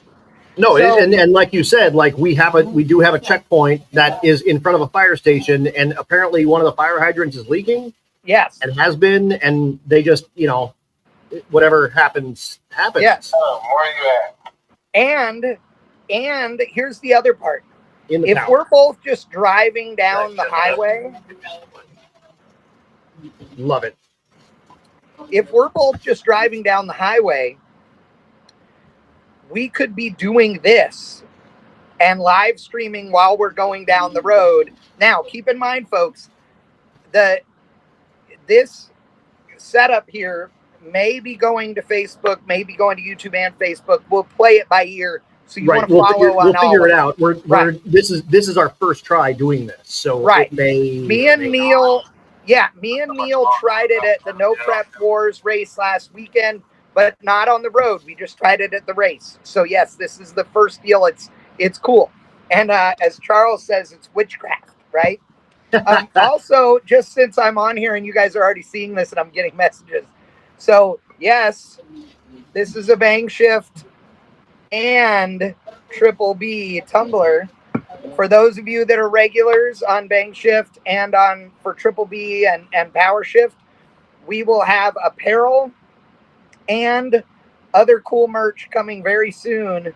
Hey, what's up, Bubba? Oh, great. I'm getting money for Junior Street or for rookies and from Young Guns from Eric Carroll from Maverick Dent Company. Dude, that's so awesome. We sold $300 worth of ice cream already on the fundraiser. And I've had another couple donations from other people to buy more ice cream. So even if all we did was spend the rest on buying ice cream, we're going to have added a few $100 and people being happy with ice cream. So how can you go wrong? And now people bringing you Young Guns money and everything too. And remember, the money from the ice cream is going to be between all three, right? So right now, today we've raised $100 for each of the three. It's awesome. So, but if you guys want Bang Shift apparel, Triple B apparel, Power Shift apparel, Chad is Badass apparel, whatever, stay tuned. I'll be making announcements for you guys to buy that stuff. Adam will also be selling apparel very soon. I've got him hooked up, so we're gonna get him selling some of the Airborne Announcer apparel as well, which is super cool, dude. It's super cool. It's super neat, and it's at this point, and and maybe other people do or they don't. You got to make money where you can make money, and so a revenue stream is a revenue stream. So if I've got my stuff or you've got your stuff flinging out there, I'll take doing this for a living for 20 freaking years, and you can't do it just with this mouth. And like I'm doing my best, but check that stuff out. It's gonna be cool. It'll help me out. It'll get my name out there a little bit, and you can kind of support the deal a little bit. And obviously, you've been supporting Bang Shift for lots and lots of years, and I've got some cool old Bang Shift stuff that Daphne sent me from Yeah. way back in the day. You know what I mean? And Yeah. you know, like the Shift Happens shirt. I had that shirt until it had holes like this big in the thing, but that was cool to be able to, you know, show a little Bank Shift love. And I even had a BS sticker on my like 93 Accord. It was awesome. Yeah. I'm laughing because Neil's over here playing with the dome lights in the van. So for To try to those of make you you that look are better. like, where the hell are you, Chad? We have rented a van. It says MacFab Performance beadlocks all over the sides and the back of it. And we're doing a contest. And so if you are either a road weeker or a race week, or Rocky Mountain Race Weeker here this week, and you take a picture of the van, either with something else cool or yourself or your car or whatever, and post it on the gram and the book, if you tag MacFab Performance Beadlocks and use the hashtag MacFab RMRW 2024, then you can win like big prize package and stuff. A couple of prize packs and some free beadlock conversions and other stuff that they're donating for the Wicked Chick Awards. Got to thank Dan Dietz, who finished off the Wicked Chick Awards just in time to hand them to Matt in June before they left town. We've got some cool stuff. So, yeah. And then Jeff MC is saying that's cool drink shirts. He wants those.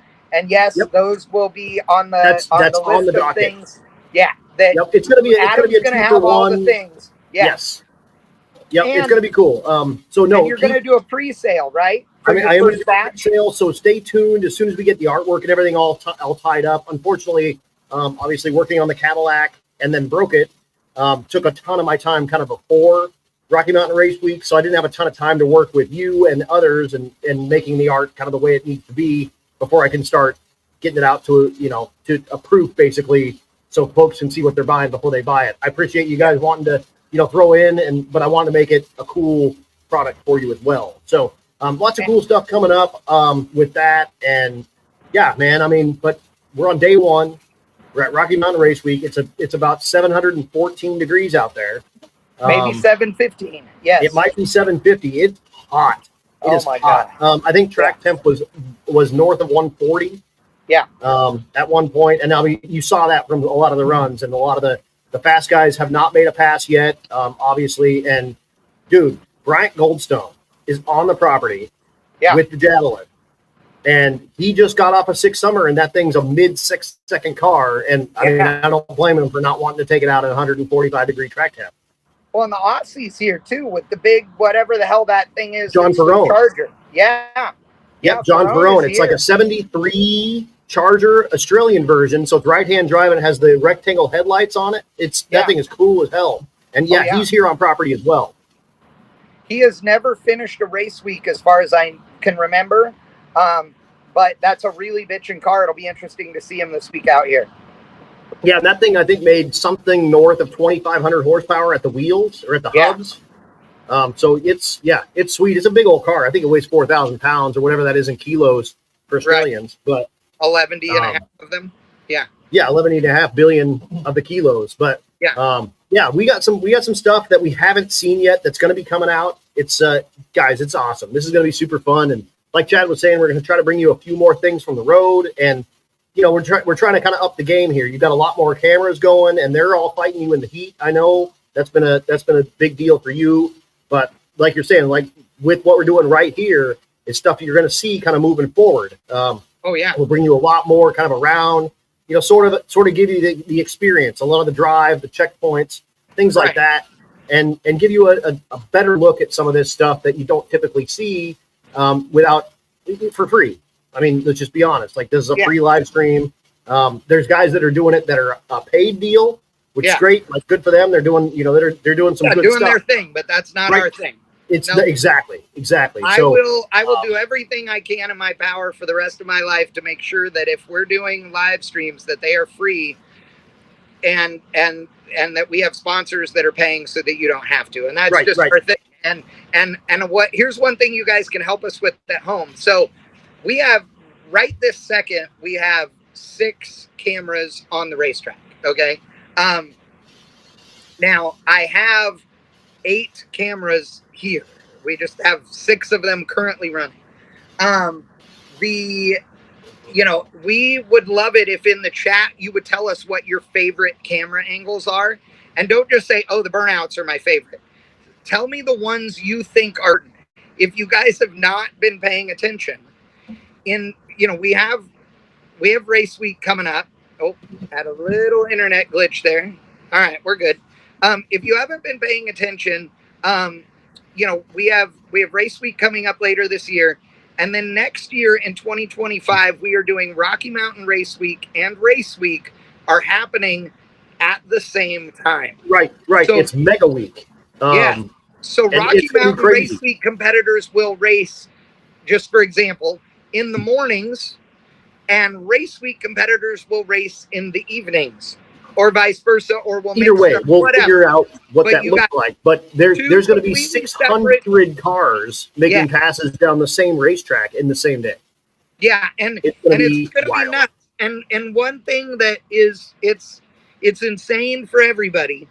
But now I have to figure out how we're going to stream. Like, I mean, you guys know me if you know I stream 16 and 18-hour days. It's not uncommon, and do it by myself. This is a different thing. It's not at the same racetrack every day. This is drag and drive. So Neil and I, there's Neil. Good job, Neil. On camera. Yeah, Neil I'm looking at him through the windshield right now. Yeah, we are working on how to do this with 2 crews, whatever. It may be 2 vans, it may be 1 van, 2 crew. We don't know. So this is testing and some, for that already, because we're preparing for a year from now. Because we know how big a deal it's going to be. And you know me, I'm like, why do today what you can put off until tomorrow, but not for this. So we really do want your feedback. So if you have certain things, then, let us know, and we will be, Charles is going crazy. The cameras are wireless. The signal would be too weak being that far if it was at the finish line.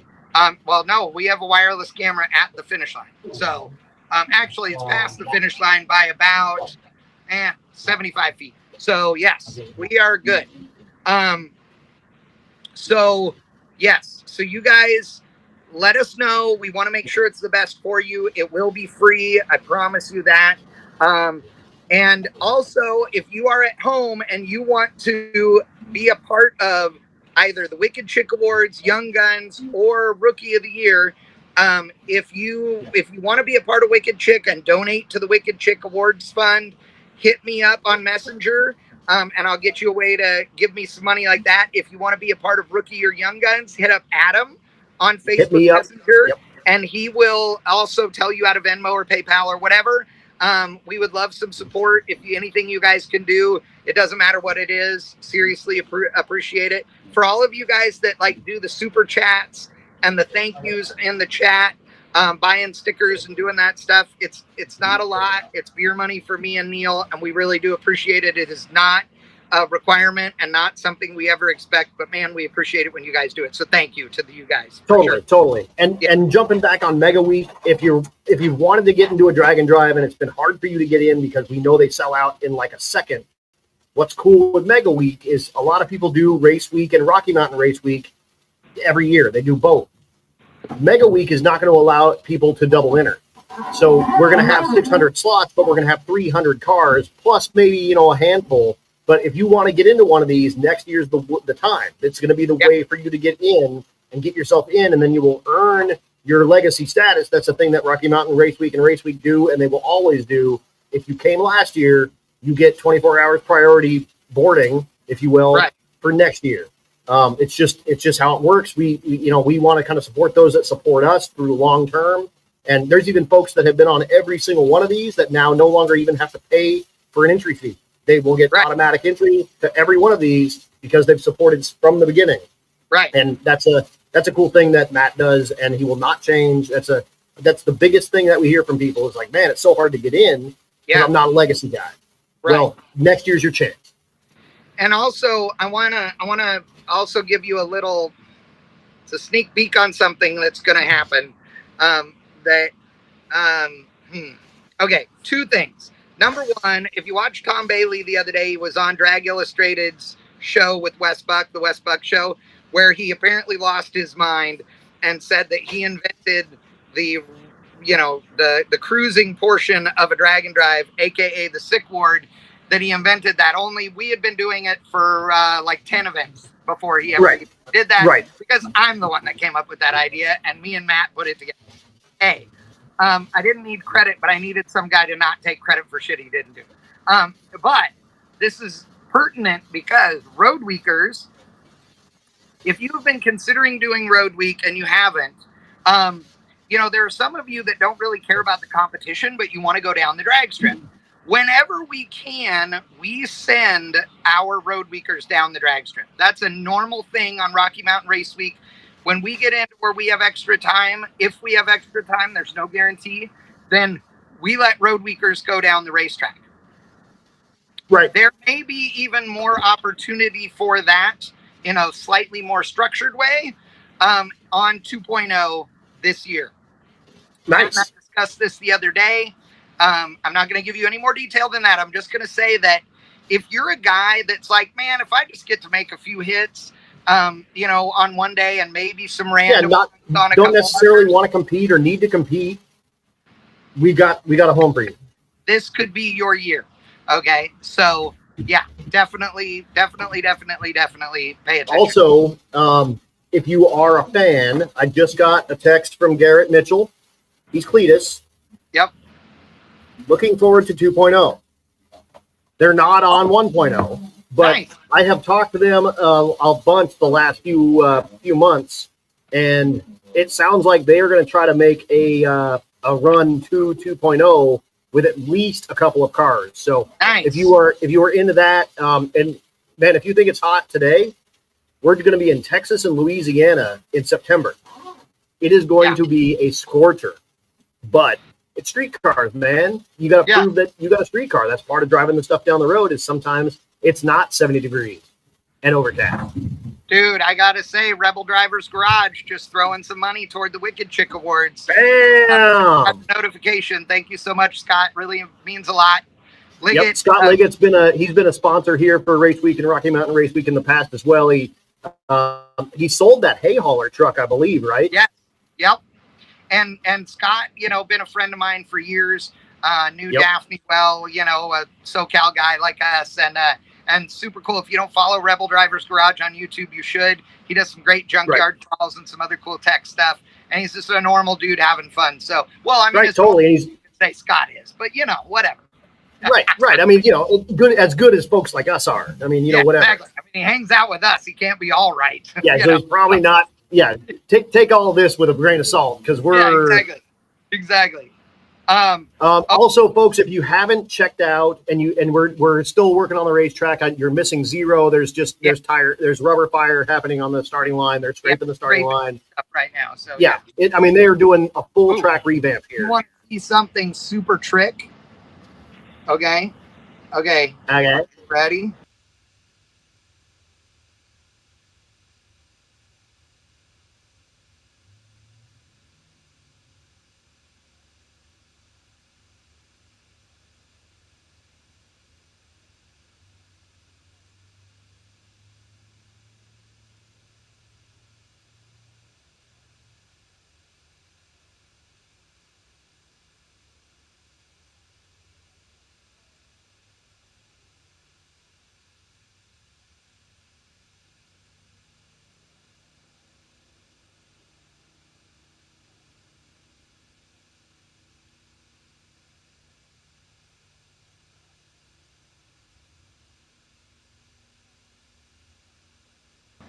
Rookies. Okay, they got it now. All right. You guys should have us back. Sorry, guys. Sorry. Freak out. Don't freak out. No, what we were saying was once we went to picture-in-picture is that they're working on this racetrack. The sun's starting to go down. The clouds the what are these things called? What's this? It's a shadow. The shadows are on the racetrack now. So it's cooling that stuff down. So it's going to get bad fast this afternoon. Words are hard. I mean, it's funny because I make my money with my mouth, and I can't remember what a shadow is. So I'm in trouble. You guys need to buy shirts. Yeah. Wow. Yeah, man. But how's the stream been going so far with all the cameras? How's everything going with you guys in the Going band? good. Yeah, we're warm in here, but better than being outside. So we're going to make a couple of improvements. One of those being one of those big shade things. I'm going to go to O'Reilly Auto Parts in the morning because we won't be done before they close tonight. But in the morning, we're going to go to O'Reilly Auto Parts. We're going to buy one of those big reflective chingaderas that goes in the windshield. Right, and, get the one that looks like sunglasses. Yes, that's a good call. Yes. Oh, I need one that looks like a minion because that's what I call Neil, the original minion. Yeah, or the Naked Lady Mudflap. Either way. Oh my God, that'd be great. Yes. While we got folks, Chad and I were super lucky to be able to be involved with O'Reilly Auto Parts with the Aztec 200. If you guys haven't watched that, you need to watch that because it was more fun than maybe anything I've ever done. It's the first time we've worked together side by side, and someone here at the drivers meeting gave me a Pontiac Aztec Hot Wheel, just like the one you have with them. Yeah. Yeah, I sent a picture of that to Derek Beery, and he just sent me ha ha ha ha ha ha ha. And I know you had him and Dirthead Dave. Yeah. On one of your burnouts and beers and things and whatnot. Yeah. And dude, that was so much fun. We did. We had so much fun. You guys, no idea how cool it was. It was really fun working with Adam. It was just fun working with the entire crew. If you haven't watched it yet, it was Alex Taylor, Tate Morgan, Tony Angelo, and Derek Beery, along with an amazing film crew and a really good group of people. I mean, I've done a pretty decent amount of TV over the years and worked with people that are super awesome and some people that totally suck. And these people were great. We had a really good time. And Allison and Chad from O'Reilly Auto Parts are spectacular human beings. And I'm hoping that this is we do more stuff with them. We're being told there's more coming. So you guys, if you liked it, please go out on the O'Reilly Auto Parts YouTube channel. You watch it there, like it, make a comment, tell them how sexy Chad and Adam are. That it wouldn't be the same without us.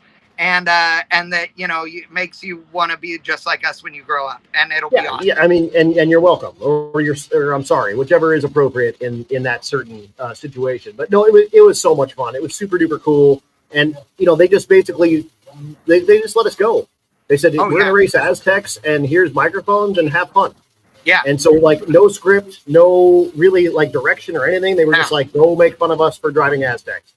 And there's a variety of things in the show you guys will never know weren't part of the plan.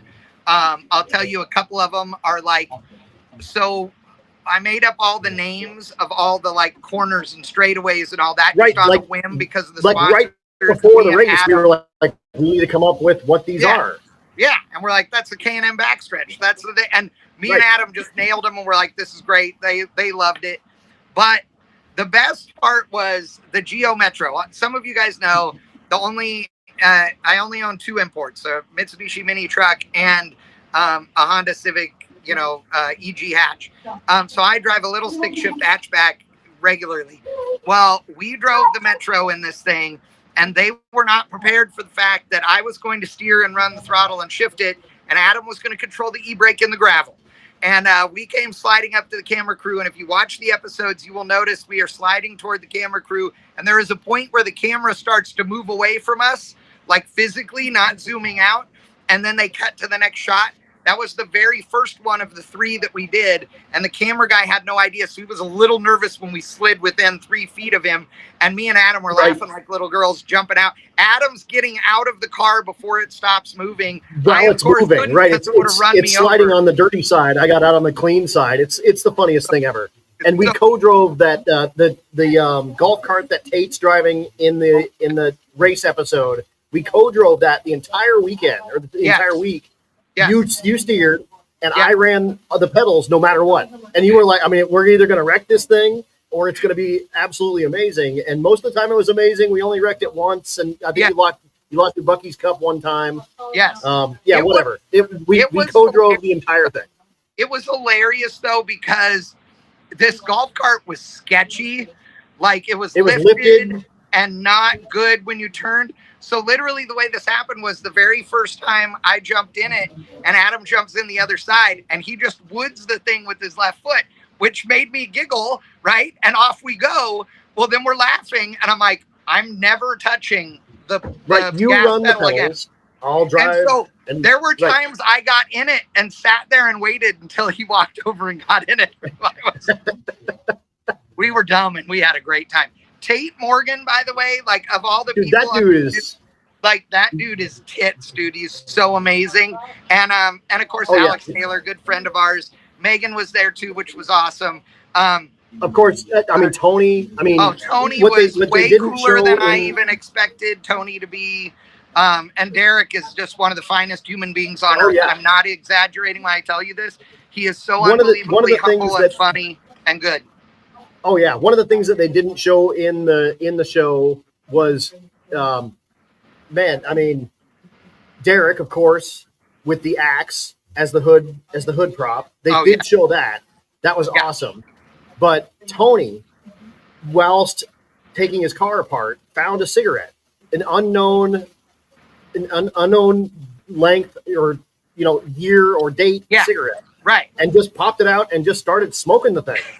I forgot about it. It was the funniest thing I think I ever saw, because I mean, you don't know where it came from, you don't know how old it is, you don't. I mean, whatever. And he was just like walking around like, and people were like, "Where'd you get that?" It was in my Aztec. Yeah. And Adam and I installed the nitrous on Derek's Aztec. Derek made a cold air induction system by taking parts off of his, and he's like, "What am I going to cut this with, Chad?" And I point at the axe. I'm like, right. And he goes, "Oh my God, you're as bad as I am." I'm like, "Duh. That's why we're friends, dude." And we, Chad and I tried to put the 50 shot in the Aztec, and he vetoed that and made us run the 35 shot. And then it worked so good that he was like, "Okay, I will never doubt you guys ever again." This thing should have put the amazing. 50 in it. Yeah. So it was good times. And here's how good Derek is. So we were there to announce and do the play-by-play. That was what we were supposed to be doing, right? We're the hosts. Right. We finish everything. Everything's done. The racing's over. We've done all the video stuff. We are all done. They are ready to tear down. And Derek goes, "You two get in a couple of these and go run some laps. Go ride." Oh, yeah. And we did.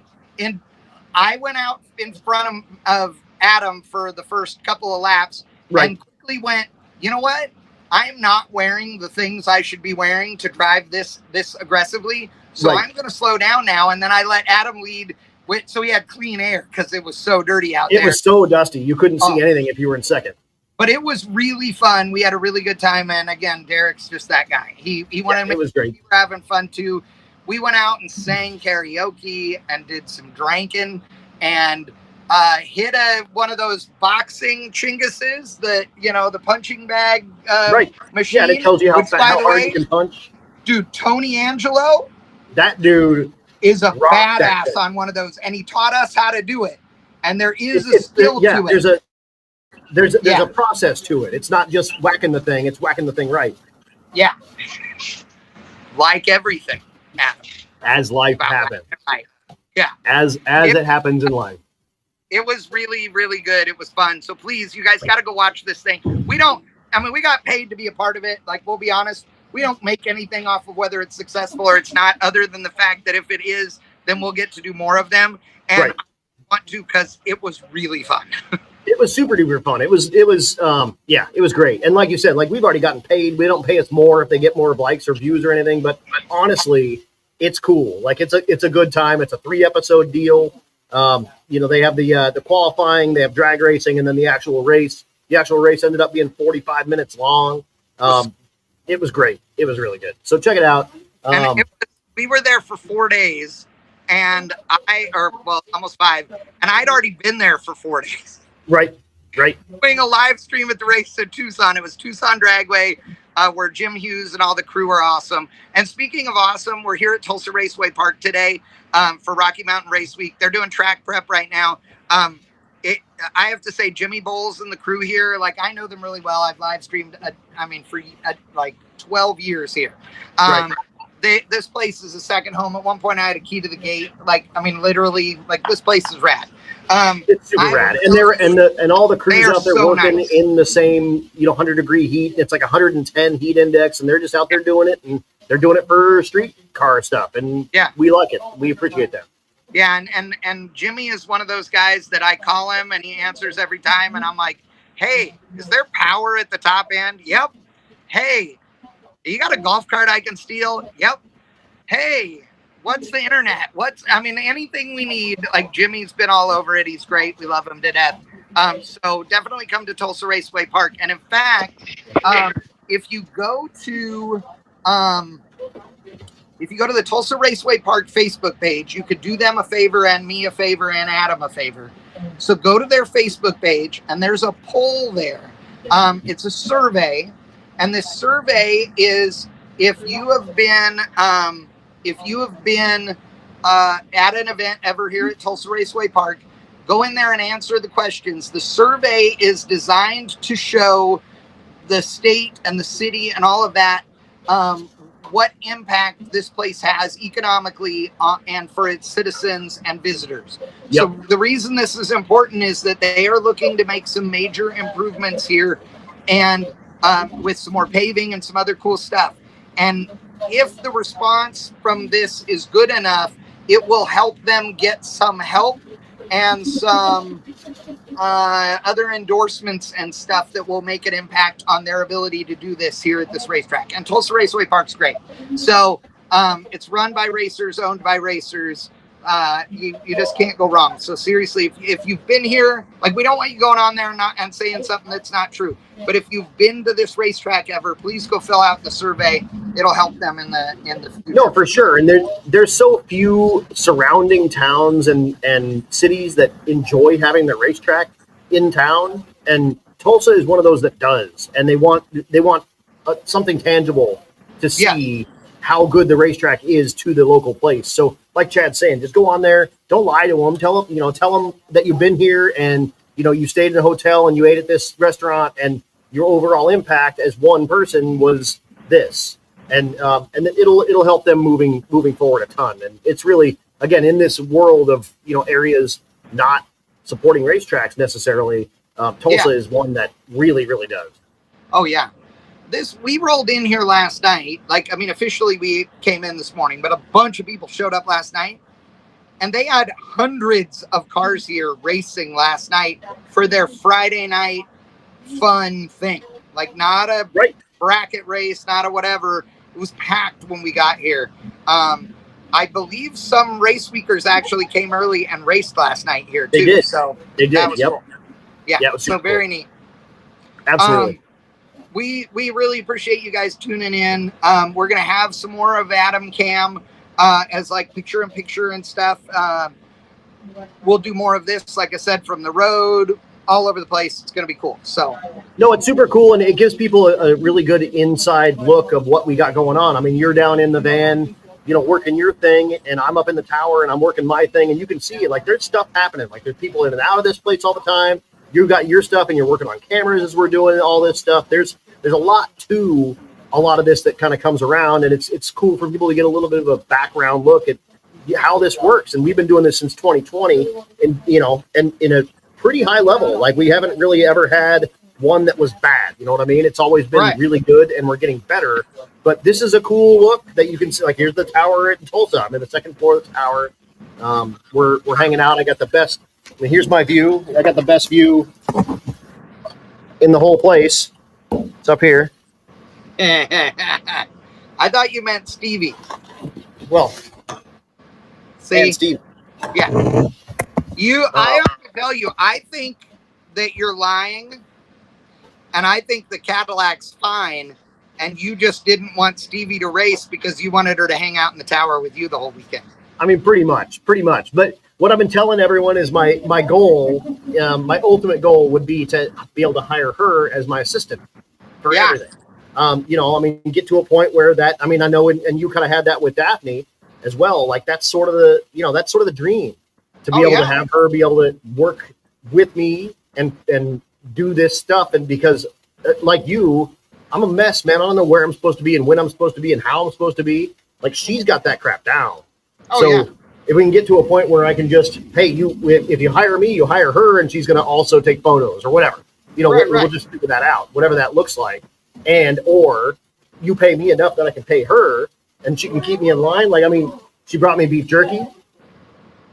I made beef jerky, but she brought it to me. I hadn't thought about that. Pretzels. She's Neil made me a sandwich earlier. I've got goldfish crackers with clip. That is color matching, by the way, because that's how she rolls. Gatorade. I mean, so, yeah, I would die. Saved your life a couple of times today, is what you're saying. I would perish if without her. So I need to hire her, or I might die. She is a medical professional, after all. She is a medical professional, after all. So it behooves me. If we have to do emergency surgery on the side of the road, she's the one. She's the one. Exactly. Yeah. Exactly. And she'll stand there and hand you instruments all you want, but past that, she's lost. Well, she could cut you open. I have faith. The thing that she can do, though, is that she can see the inside of people and not like puke or nothing. Like, she's used to that. So no big deal. That's weird. I don't want to see the inside of you, dude. I'm sure it's lovely, but I don't want to see it. Same. Yeah. Same. The inside needs to stay on the inside. That's right. But thank you guys so much for tuning into Bang Shift. This has been cool for a lot of years. We started this in 2020 on the drag week replacement, and that was in the middle of COVID. And you were like, hey, I need folks. I need to get my folks working. Like, what can we do? Let's live stream this 2.0 that you're putting together. And ever since then, we've live streamed Rocky Mountain Race Week and Race Week on Bang Shift. It's been you and me pretty much doing the thing. Neil behind the scenes doing the thing. This is it, guys. Like, this entire live stream is pretty much Chad and Neil setting up all the nuts and bolts, and then you get to listen to me. And I'm sorry, you're welcome. And that guy hates being on camera, and he doesn't want acknowledgement. But seriously, Neil is like a huge help. And he and I, like Neil and I met on Drag Week in 2010. In 2010, and so I started doing Drag Week in 2005. Like, I've been there the whole time, but and I've been on Rocky Mountain Race Week since the beginning too. We just raced before. But what's funny is, like, Neil and I are like, we're like the like the married couple that's griping at each other all the time and making fun. Like, we're never actually angry with each other, but man, we give each other so much crap. It's absolute entertainment. And so, like, it would suck doing this without doing it with the right person. It's just like your co-pilot when you do Rocky Mountain Race Week or Drag Week or any of them. You need that person to be the right person, because you're going to be wore out and you're traveling and you're doing all the things, and it can suck. And I mean, it still sucks because Neil's here, but it sucks less than if he wasn't here. Right. No, and that's exactly it. And you're totally right. Like, it's just like a co-driver or a co-pilot. It's a thing. Like, you live in this car with this person. Like, you better get along or else. Look, Wickham says we're like the odd couple. Oh, wait, Wickham. Which one am I? Felix or Oscar? Right? Isn't it Felix and Oscar? Yeah. And Barn. Okay, I have to say, like, we have the best moderators on earth in our chat. We do lots of live streams, you guys know, and I do them with IHRA and a bunch of other people. So not all of them are Bang Shift, but Barn has been the guy forever. He is the moderator of all my moderators. And then Edward's in the house, and who's my other? What am I doing? I can't think. Moderators: Edward Navarez, Barnalicious. Oh my God, Barn! Yeah, tell me I'm an idiot. I can't think. But seriously, these guys are great. We appreciate it, especially when Cletus is here, because, oh my God, his fans just destroy the chat. So let me tell you, RTC, yes, RTC. Sorry, I wasn't thinking about RTC either. They're all great. We appreciate them so much. So thank you to you guys. And everybody that's chimed in. There's a bunch of people in the chat. Oh, Rapid Transit. Thank you. RT, I was trying to think. We have a bunch of racers that are in the chat, all trying to stay cool and all that stuff. Skyla, I will come find you guys. I need to come say hi to your mom and dad. And totally. And I'm actually on Bang Shift right now. Skyla, you can come to the tower anytime and you can paint my nail. I'm in. Let's go. Yeah. If you are new to Rocky Mountain Race Week, you don't know that Skyla has been the chairperson of fundraising for Wicked Chick Awards for the last few years. And she paints your pinky nail pink and you donate money and all that comes to the Wicked Chicks. And she's raised thousands and thousands and thousands of dollars. And she was like a little bitty kid, and she's like a full-grown young lady now. It's weird cool watching all these kids grow up into like adults, and you watch it happen right before our very eyes. And it was like a little bitty girl was painting her nail, and now it's like there's an adult coming up to paint your nail. It's a strange thing. It's super cool, but it's so much fun. We love it. We've sold $300 worth. Well, we sold $300 worth of donations worth of ice cream so far out of the ice cream freezer, which is super cool. Got some more donations to buy some more ice cream, which is awesome. And it's great. So love it. Ryan Wing in the house, Streetcar Chronicles, another awesome YouTube channel you guys got to check out. My boy Ryan is my co-host on Beards, Burnouts, and Beer Now. He doesn't even know we have apparel and stuff happening. Dude, look at this. Triple B tumbler, or I did it. This one is both. Bang shift, bitches. Yeah. All day, so if baby. you guys want any of this stuff, you guys need to just hit me up on Messenger. And after Rocky Mountain Race Week, I'll be getting all this stuff ready and sending it out to you. So the Wickham is asking, Wickman's asking, does the van have a name like Vandominium? We haven't named. We need to come up with something this week for it. Yeah, we will come up with something. But right now it's the Bang Shift Band. Yeah. But it definitely needs to have a name for sure. Yeah, I agree. I don't know. We'll come up with something. Jean-Claude Van Damme. That's stupid. I don't know. No, I can't say that one on the live stream. You'll get us canceled. Yeah. I mean, I've said some really dumb crap on this live stream, though, and they haven't kicked us off yet. Charles, there is naming rights on the van, actually. It's the MacFab Performance Beadlocks Vandominium or whatever. Because they already have paid for the graphics on the outside because we're doing a big contest, which I haven't posted photos yet, but I'm going to soon. So, yeah. Yeah. Oh, look at this. I'm getting a message from Audra McGilton-Beeler, who says, Chad, I'm learning to weld, and I'm making trophies out of the parts from my dad, or from mine and my dad's car parts.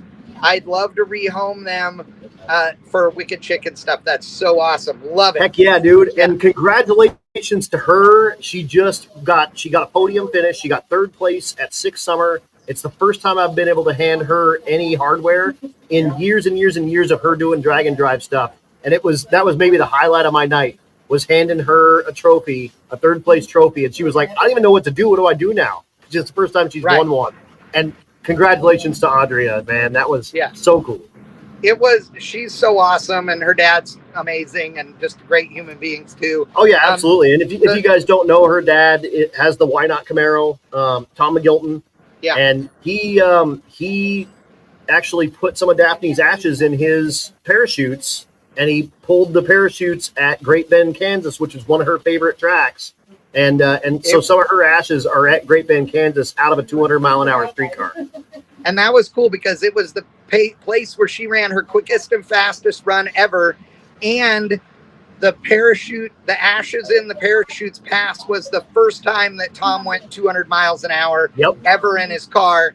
So it was amazing. It was super cool. It was super cool. Yeah. Yeah. It was like, there was a lot of dust at the top end in my eyes and Tom's. It was like, I'm not crying. You're crying. It's fine. Yeah. Yeah, but exactly. I'm not crying. You're crying. It was cool. And Mary Slevin in the house, the Slevins are tuned in. She says, maybe RMRW for us after baby Slevin is here. So that would be awesome. Very, very awesome. Yeah. Very, very cool. So we will be, we talked about some apparel stuff earlier, but I'm getting more messages asking. So I will have a variety of things coming up. I'll put it on my Facebook page, but it'll be Triple B stuff, Power Shift stuff, Bang Shift stuff, Wicked Chick stuff. Adam's going to have airborne announcer stuff. If you don't know what that is his new slogan and his artwork. And, obviously paying homage to his military service and a super cool logo. It'll be fun. And Adam will have apparel ready for pre-order very soon. I'll be doing some pre-order stuff. Yeah, look at that thing. I mean, this is metal, and this is just the airborne. This is from Brian Weinhold from Weinhold Racing Heads. He's got a laser engraver to do the ends of heads that he works on with his WRH Weinhold Racing Heads. He made me one of these because Vince Rui said you should make him one of these, but he's working on another one that says airborne announcer. It's just this, and it says announcer underneath it. It's super cool. It is cool. So pay attention. I'll have that stuff out. Has Rowdy Radio run yet? Oh, sorry. Go ahead. 1 second. Highway 101 Towing is asking, has Rowdy Radio ran yet? Oh yeah, everything's ran multiple times. Everyone's made it through one iteration. One time. Sorry. So, one time. So they're doing trap prep currently. Rowdy Radio will be the first class out as soon as we are back. Yes. In fact, they're probably going to be yelling at me soon because I think they just got done dragging the racetrack. So we might be going hot here relatively quickly. Yeah, I believe you are correct, sir. Oh, by the way, Rebel Drivers Garage says it's the B team van, and that's kind of appropriate because we're definitely not the A team. No, sir. No, we're like the B plus team. And yes, I am looking out there. They are running the sticky icky tractor up and down the track right now, which means we are really, really close. So I think I am going to jump off of here. Thank you guys so much for doing this. We're going to be bringing you this from the road as we keep on rolling. It's going to be very, very cool. It's going to be a neat deal. Absolutely. So, ladies and gentlemen, thank you so much. We're going to go back to the track cam stuff. Thanks, Adam. We'll do more of this, throughout the week.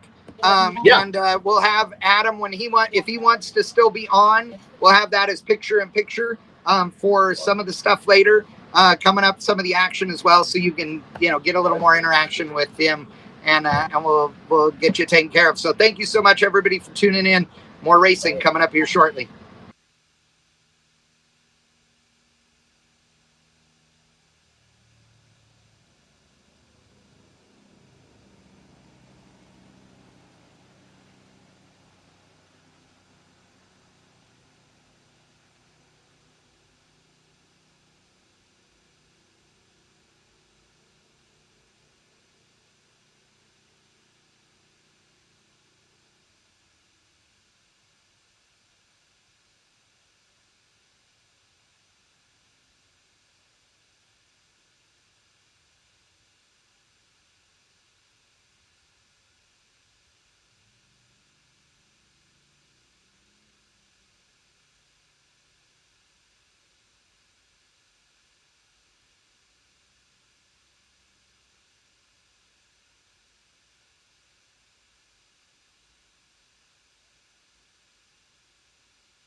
All right, folks, it's about time, so get your seat to a seat. We are going to get ready to start calling cars. In fact, let's do that real quick, and then we'll do this 50-50 raffle. So attention in the pits. Attention in the pits, Rowdy Radial. Rowdy Radial, come on down, lanes 7 and 8. Ultimate Radial, come on down, lanes 5 and 6. And Unlimited, come on down, lanes 3 and 4. Again, that's Rowdy Radial, 7 and 8. Ultimate Radial, 5 and 6. And Unlimited, 3 and 4. And I want to give a big shout out to CJ Stevenson. CJ's with side-by-side tracker, SXStracker.com. He is our official tracking company, GPS tracking company of Rocky Mountain Race Week and Race Week. He's actually a Tulsa native, a local guy around here. And he came out to the racetrack. He's going to be back here on Friday. If you haven't checked out his stuff, he has all the trackers out there. He's doing Rocky Mountain Race Week specials here at the track and online. So check it all out. These are like less than $110 gets you a tracker, and $24 annual will get you the service. So typically those are way more than that. And I put one on my car. It's a red to red, a black to black, and it fires up. It's a really easy deal. So thank you, CJ. Thank you, sxstracker.com. Yep, absolutely. And he's got a 50-50 raffle happening here at the racetrack, and he will be back on Friday as well if you want to talk more tracking. But Joe, oh God, pull another one. Joe Pedranos, Petrjnos, Joe Pedranos. You are the winner of the 50-50 raffle. And CJ will be at the bottom of the tower, top of the tower. He'll be over by the tower. So come to the second floor, go to the first floor, whatever. You have won the 50-50 raffle, Joe Pedranos. You are the man, and you got like 75 extra bucks in your pocket, and the rookies and young guns got 75 bucks in their pocket. So I appreciate everybody contributing to that 50-50 raffle. That's such a cool deal, and such a cool deal for us to have our own official GPS tracking company. How cool is that? Like, thank you so much to CJ and sxstrackers.com. Tracker.com. That's a cool deal. I'll put that in the pot for the young guns. It's now in the pot / my wallet, aka wallet, and we are going to get that going. But guys, thank you so much for being involved with that. He'll be back on Friday if you want to talk about all of your GPS needs, and we appreciate CJ a ton. But that said, everyone, like I said, Rowdy Radial 7 and 8, Ultimate Radial 5 and 6, and Unlimited 3 and 4 for your first hit on this brand new, fresh, prepped racetrack.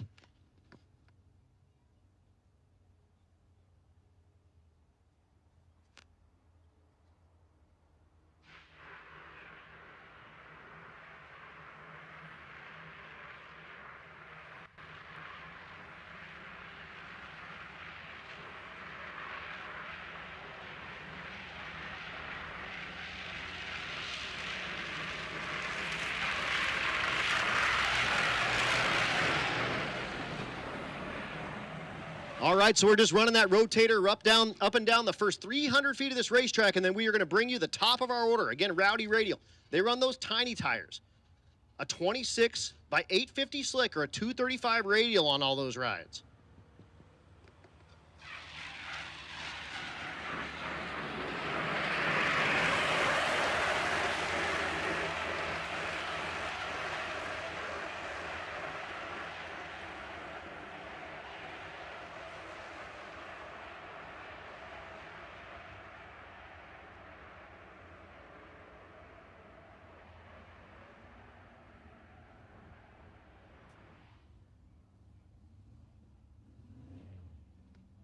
And once again, spectators, if you are here on site, now's the time. And guess what? You're in the shade if you're in the grandstands here on the tower side. So you're welcome. That's going to help you a little bit as we get going through the evening here. And like I said, we are starting at the top of our order. We are going to try to make at least 2 more passes through this thing as we get through the night. We're going till 11 p.m. It's not even 8 yet.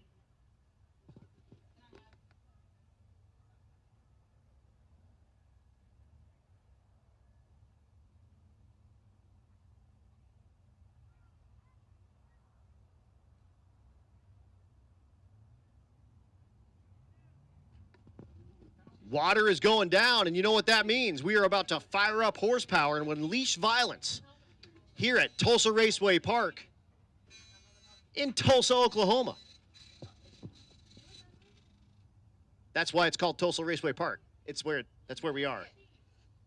Yeah, you're welcome. We're learning everyone up around here. I'm also working on my spreadsheet, so hopefully I'll have everyone's name on this iteration here.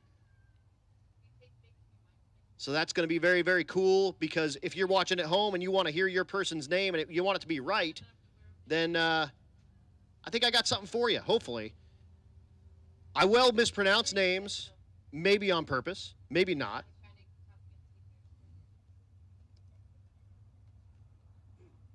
But again, we're filling that water box full of water, and we are going to go racing before you know it.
All right, and here we go. Donovan Linwood is up. Linwood with the cool purple Fox Mustang. Again, running on these little bitty tires. 26 850 slicks or a 235 radial. That's the only rule in this class. Just got to run on a tiny tire, and that's it. Bring what you bring, put it on a little bitty tire, and hopefully you can do it with some violence. The stick-shift BMW in the right lane. That's got an LSA supercharged LS motor under the hood. Well, not hood. It's hoodless. The license plate on it is BMW-ish.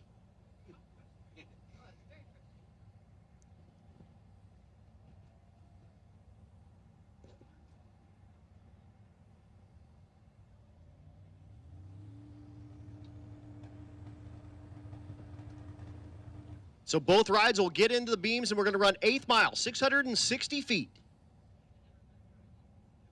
Again, it's a pro tree, so you'll see 4 tents, all the yellows, and then a green, and they're gone.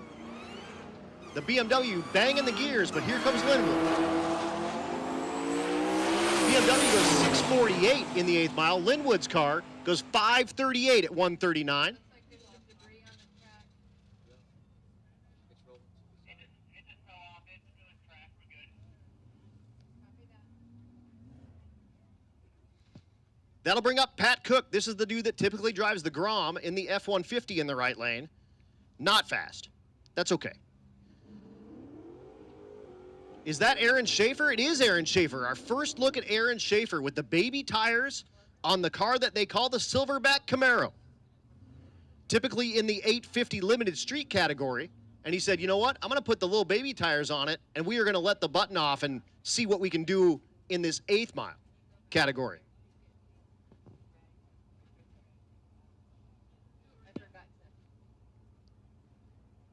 Aaron out of Team Texas. We're going to be racing at Ennis, Texas Motorsports Park in Ennis, Texas. That is his home track. So he said, well, I got to come to Rocky Mountain Race Week then because you're at my track. We'll see what this Silverback Camaro can do. It's a 427 LS for power, big single turbo. Pat Cook in the other lane with the F-150 totally stock. He was like, I could run in the 14.0 class or run in Rowdy Radial, so I'm going to run in Rowdy Radial. Schaefer's got the thing hooked up. You could see it was kind of trying to hike the front end. He goes 535 at 137 with that Silverback car, and it makes a weird move when he pulls out the chute. But no harm, no foul. He'll be good to go. Cook goes 980 at 69 miles an hour if you're keeping track at home. Here's Mark Grote. We're done with the Rowdy Radio? This is still Rowdy. Mark Grote with the Gremlin. When's the last time you saw a Gremlin? A. And when's the last time you saw a Gremlin on little bitty tires going fast? B.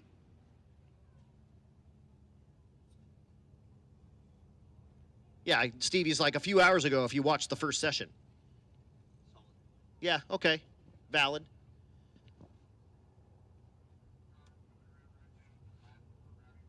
So Grote, the 76 model Gremlin X. Last year he had a huge hater pipe for the exhaust sticking out of the hood that was over the roof line. He's got that figured out, and it's down underneath the car now. You see the little bitty tires tucked up underneath the bodywork in the back of that thing. Turbo LS for power. A little bit light to 60 foot, but it starts pouring on the coals and goes 548 at 133. Not a bad lick for Grote. Still a pretty hot racetrack out there, I would imagine, but it looks like it's hooking some stuff out there, especially with these little tires. So we will see what comes to fruition here.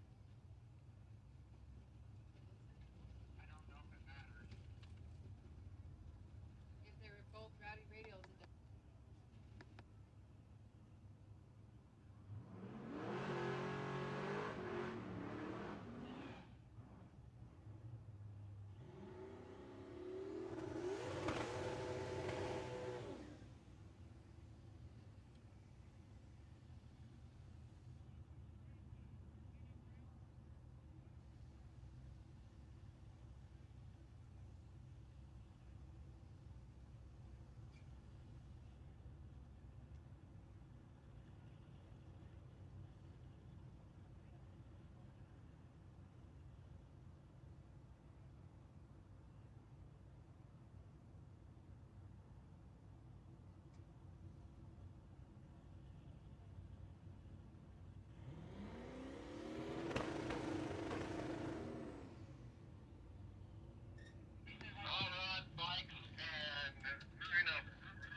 Attention in the pits. Attention in the pits. Hot rod. Hot rod category, come on down 7 and 8. Hot rod, come on down 7 and 8.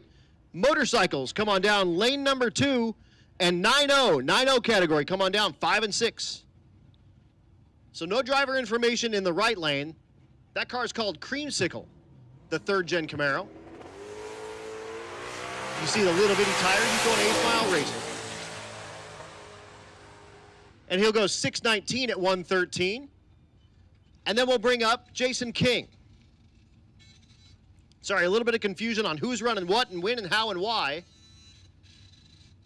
But that's all good. Jason King in the Fox in the left lane, he'll get a single. Adam, behind the ultimate is a fast pass Corvette. I don't think he's 13 or something like that. He used his fast pass. All right. So Jason King, the small block Ford nitrous assisted Fox Mustang.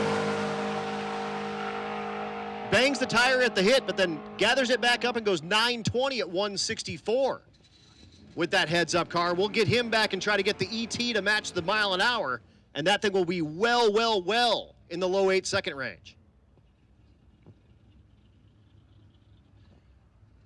Once again, Hot Rod, you guys should be coming on down to 7 and 8. Motorcycles down to lane 2 and 9-0 into 5 and 6, please. Here's Ricky Daniels on the left lane, the 86 model Mustang. The right lane, unfortunately, left before the tree was active. That's Brian Mackey. Left lane goes 8:03. So no time in the right lane. Unfortunately, did not set the tree. So we'll see him back.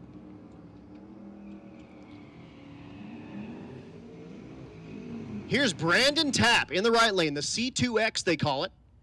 He's going against, that's Brad Thiessen in the left lane with the Nova out of the BTR stables. Brian Tooley Racing, of course. Brad, the 70 model Nova in the Ultimate Radial category. Tapp also in the Ultimate Radial category.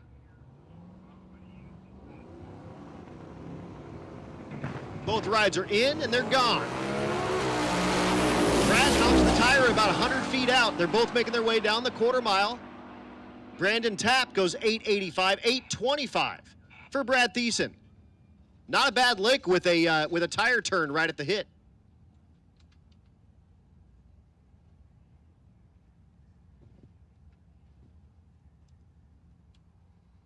Here's Clay Meyer in the left lane, the 72 Pontiac Le Mans.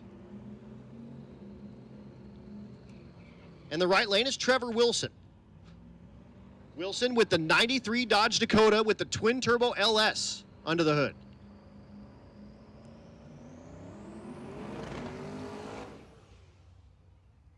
I believe he also drove this truck from the Colorado Springs area here to Tulsa.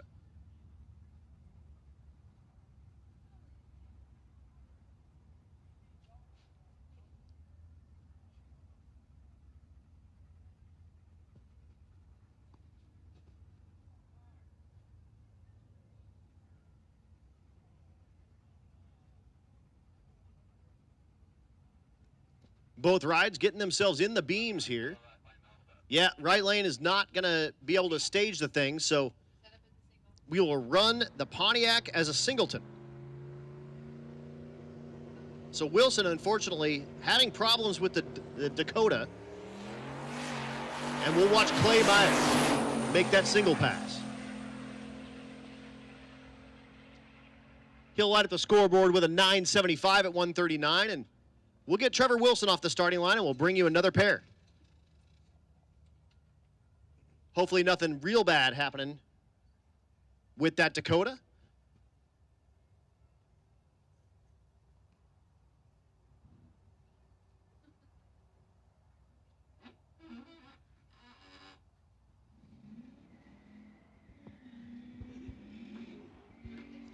License plate on the C6 completing the burnout is Beans with 2 S's. It's like it's Bill Leake's dog. That's David Hilt. The 06 model Corvette.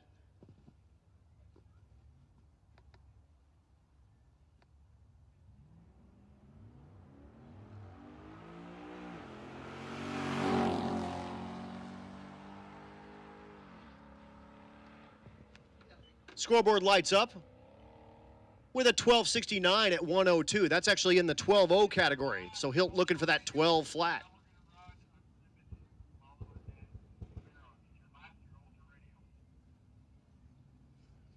Copy that.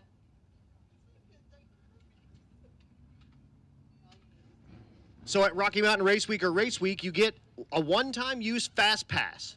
So what David Hilt just did was gave that fast pass, and he can move into any class he wants, and he gets one per week. And all these racers have one of those. So he used his up early on the second session.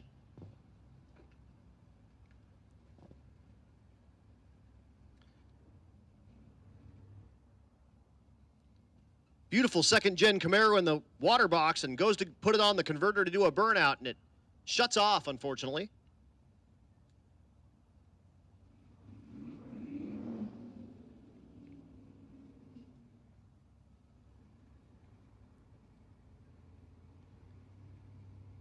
Trying to get the thing to do a burnout. There it goes. It was sounding a little weird, but here we go. Beautiful car. Unfortunately, no driver information for this one just yet either.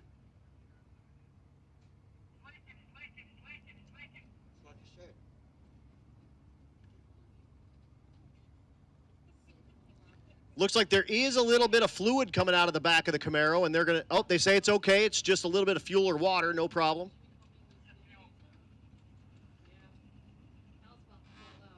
So we will see what this second-gen Camaro can do here on the racetrack at Tulsa Raceway Park.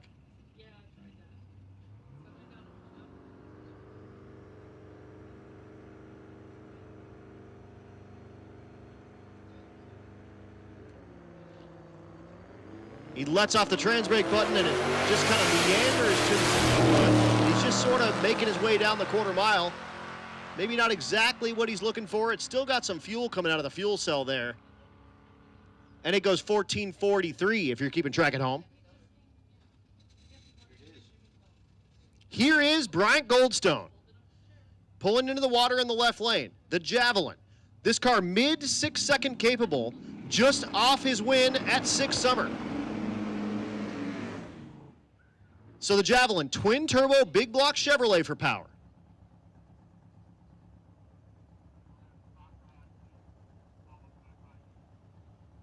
Stevie looks at me with a look of approval, and she said, we can take the Javelin home. The right lane is William Patton. Patton with the 1970 model Suburban with the blower hanging out of the hood.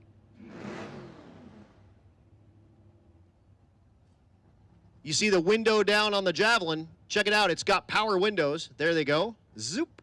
Because it's a street car. Well, plus you could roll down the passenger side window while you're strapped in the car. So, you know, street car stuff. So Bryant Goldstone, fresh off his win at 6 Summer. Can he put the Javelin in the sixes here in the heat at Tulsa Raceway Park? We're about to find out. Remember, this car has license plates and turn signals and brake lights and license and insurance. It's a street car.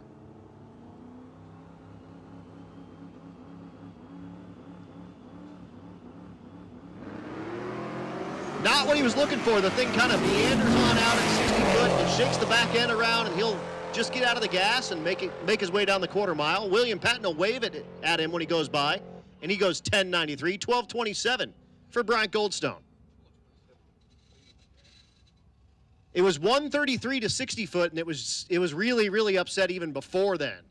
So we will see him come back and try to put that thing in the sixes for you here at Tulsa Raceway Park for day number 1 of Rocky Mountain Race Week 2024.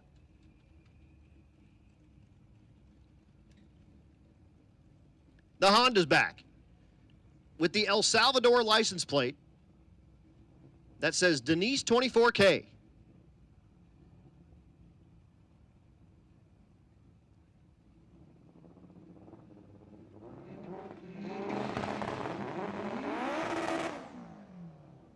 Again, look at the front tires on this as it pulls up. they're basically flat. These front-wheel drive cars just run like almost no air pressure in these things because, again, when they take off, these cars like to move all the weight to the back, and, well, it gets all of its power from the front wheels. And that's, you know, a little counterproductive.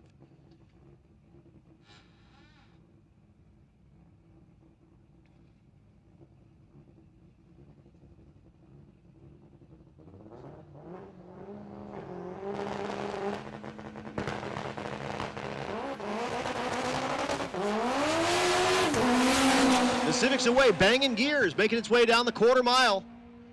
At the stripe, goes 9:15 at 162. That's a spicy Civic, man. One thing I noticed, though, that thing doesn't have a parachute on it. And going 162, put a parachute on that car. Scott Guthrie in the right lane. I get a better look at the hood or the, I guess, air cleaner ornament on that thing. It's a skeleton. So he's got a little orange skeleton. And it's got a pumpkin head on it. So, yeah, that's good times. Left lane, the Chevelle is Tyler Jensen, the 66 model. This is our hot rod category. At the stripe, 11:08 in the left lane, 11:52 in the right lane. Here's our first look at Reggie Moore. Reggie Moore, the 1930 Model A. And he told me the seats are comfortable till you sit in them. This thing is really good at doing really, really, really cool wheelies. So hopefully you can do it here. How about driving that thing down the road with those open, zoomy header pipes right in your face? No thanks. Stevie was like, I'm probably going to ride with him for about 5 seconds. Reggie banging the gears with the A. Left lane is Paul Peel, the 65 Barracuda. At the stripe, Reggie goes 12:11 at 107. And Peel in the Barracuda goes 16:80. Jason Schaefer is back in the right lane, the chicken coop, he calls it. And it's our first look in the left lane of Joe Rivera. Rivera at a War Performance, the 67 Chevelle.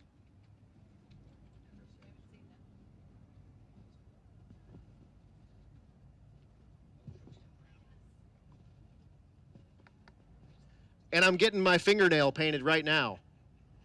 Support the Wicked Chicks, y'all. If a girl shows up and wants to paint your fingernail, and you tell her no, I'm gonna yell at you.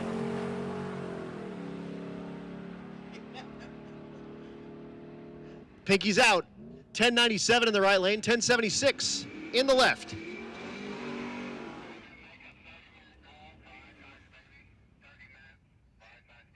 All right, folks, if you are wanting one of those freaking ice, what are they? The snow cones. Crap. Ice Baby is going to close in 30 minutes. So if you are wanting one of those snow cones, get over to Ice Baby and get yourself a snow cone. I keep trying to call it ice cream. It's not. Here's James Zojak in the right lane, the 56 panel. Oh, he's banging the gears.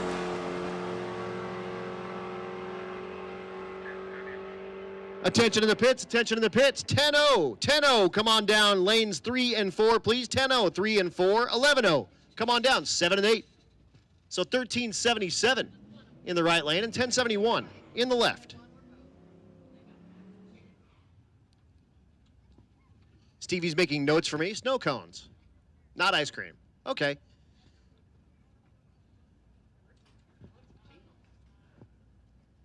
Here's the Malibu. In the left lane, that's Dane Thompson, the 64 Chevy Malibu. The right lane, Jason Acton out of War Performance. They call it the War Wagon.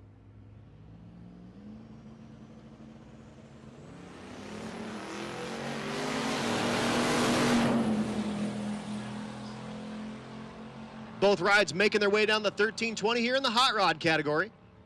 990 in the left lane, 1310 in the right lane. Here's our first look at Walter Doyle. The car they call Stitches in the right lane. The left lane is Danny Romansky, the 67 Chevelle, the 66 Chevelle in the right lane. On the Spectator side, is that 188 or just 88? So pair of Chevelles going to battle here. The 66 in the right lane, twin turbo LS. The 67 in the left lane, single turbo LS. Thank you, sir.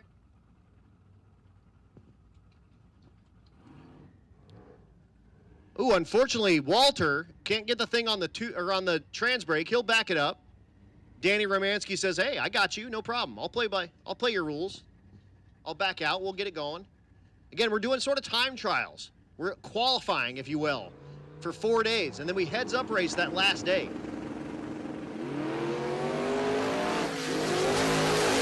Danny Romansky gets the thing a little bit close to the center line and out of the groove, but he'll truck it on down the 1320, and he goes 1036. Walter Doyle only able to manage a 1456 on his efforts, and they'll get that thing turned around and get it fixed up. Here comes the motorcycles. Pete Changas in the left lane. The GSXR 1000. And the right lane. That's Donovan Leader. We'll be racing the two Donovans. We got Donovan Leader here in the right lane, and we got Donovan Linwood in the Rowdy Radial category. Our last day, we're going to race them against each other, and I've got a trophy to give to the slowest one, the slow Donovan. And then I don't need to own that trophy anymore. That's one Pat Cook made, which is super awesome, but we've been moving it around and doing all kinds of stuff, so I'm happy to get it in someone else's hands. 999 with an 8 in the left lane, 1004 in the right lane.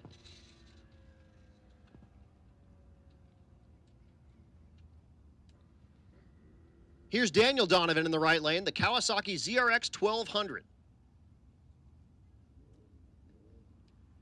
Left lane is Mason Moody, the 20 model Kawasaki ZH2. And again, keep in mind, these folks need to do the same route that all the cars need to do. They need to carry everything they need to work on the bike and live in and on that bike and or behind it. So these guys drive down the road with like stuff stacked all over them and with sometimes trailers and stuff, and they have to follow the routes and everything with everybody else. And they do it on these motorcycles. It's a pretty sweet deal. Here's Shane Werner, the 21 model GSXR.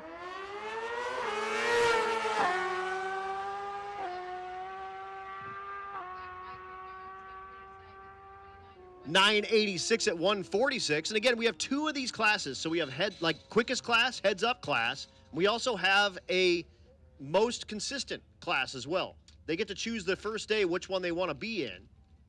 You'll see more of the slower motorcycles in that consistent class, and you'll see these quicker motorcycles in that heads up class.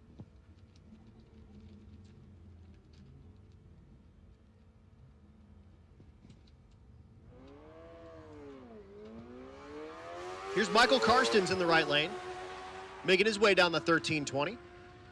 Hey, there's Bill Armstrong. Hi, Bill Armstrong. Owner-proprietor of the Bang Shift Billy. 1034 in the right lane out of that motorcycle. Okay,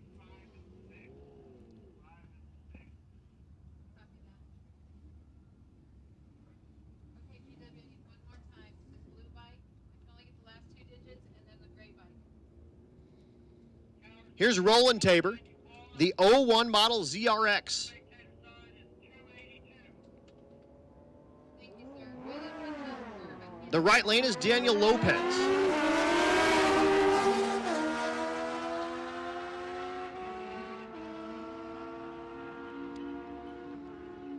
$10.98 in the right lane and $11.52 in the left lane.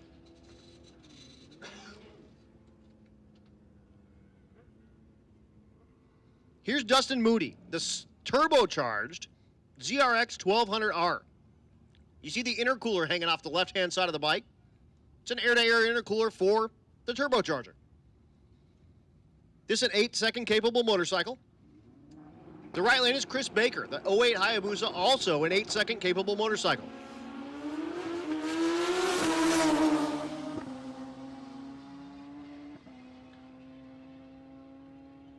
$9.33 in the left lane and $11.71 in the right lane.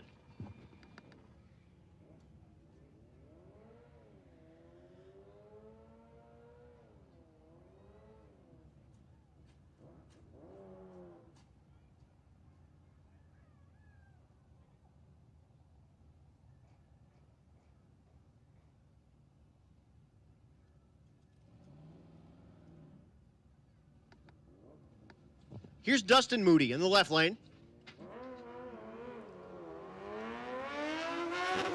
the right lane is Christopher Daniel, the 09 Hayabusa.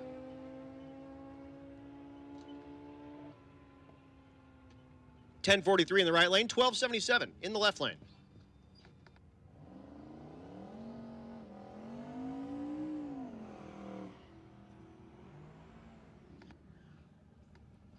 Moving out of the motorcycles and into the 9.0 category.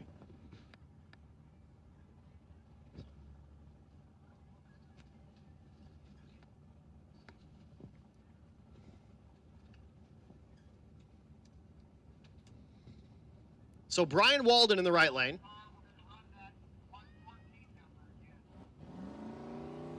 And Nick McCartney.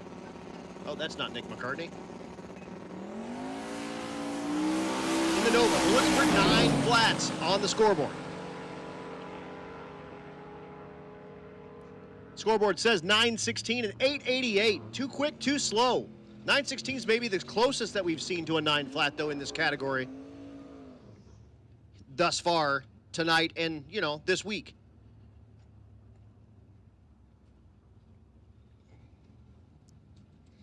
Here's Sean Slaybaugh, the 01 Trans Am in the left lane, looking for that 9 flat. Dustin Cottle in the right lane, the Isuzu, also looking for a 9 flat.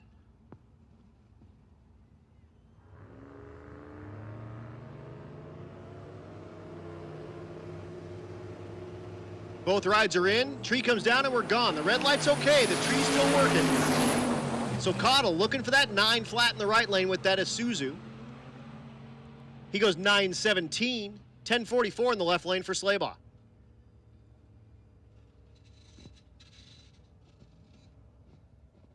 So again, we're here tonight at Tulsa Raceway Park. We go to 11. Currently like 8:12. So we got, like 2.5 hours, 2 hours and 45 minutes or so. 2.5 hours of open staging lanes, 2 hours and 45 minutes of run time. Tomorrow we have a drive day, so we're off. We're making our way down to Ennis, Texas at the Motorplex. We'll race there Tuesday. Same deal, 3 to 11. Then Wednesday, we're at Thunder Valley Raceway Park in Noble, Oklahoma. Thursday at Mo-Kan Dragway, and we're back here Friday at Tulsa Raceway Park, and that's when we're going to do that shootout.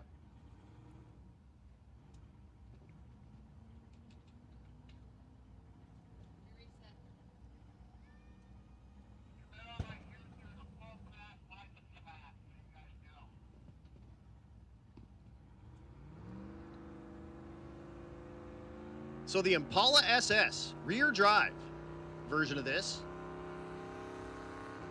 lights that pre-stage bulb, bumps into the stage, the tree comes down and he's gone.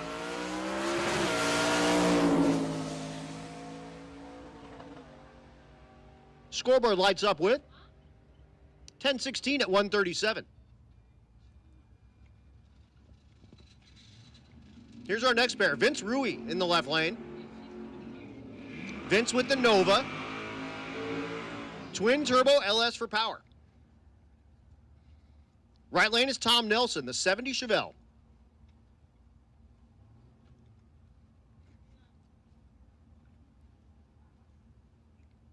Beautiful Chevelle. His first run, he knocked the tires immediately at the hit. Let's see if he can get the thing stuck.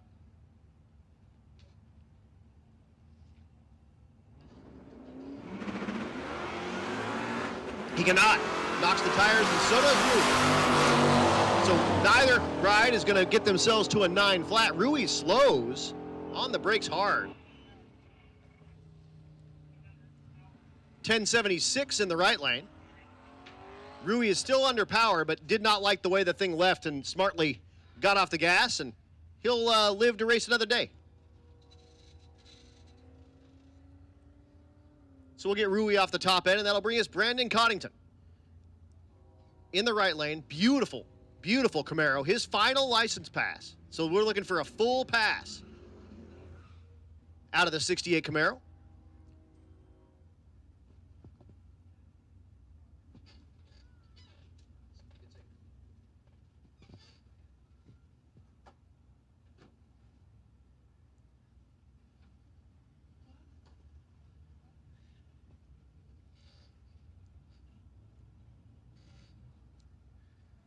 So Coddington gets it in the pre-stage bowl. He'll bump it into the stage. You'll see all the yellows and the green, and he'll be gone. A little lazy to 60 foot, and is really pouring on power there at about 300. Gets to the quarter mile, goes 976 at 141.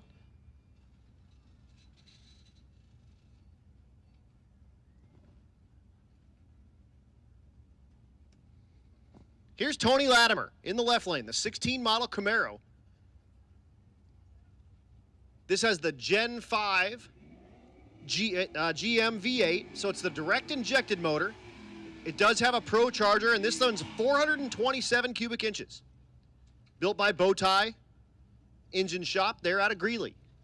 They do a lot of Rocky Mountain Race Week cars. Greeley, Colorado. He's up against Mike Mead. Mead with the S550 with the blower. This is like basically go buy an S550, buy a Whipple, and this is what it runs. You don't have to do like anything else to it. It's pretty good. But Latimer shows him the taillights and goes 991, 1005 in the right lane for Mike Mead. How about that? You just buy an S550, you buy a Whipple, you buy some headers, and get a tune, and it goes 10 flat. It's like cheating. It's awesome.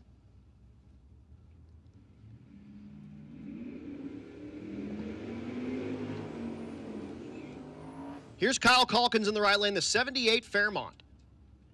Looking for that 10 flat. He was in the 11-0 category for a lot of years. Stepped up performance with the Fairmont and looking to put it on 10-0. Former winner in the 11-0 category, actually. He's against Dan Probst. Probst with the Challenger with the student driver sticker on the back.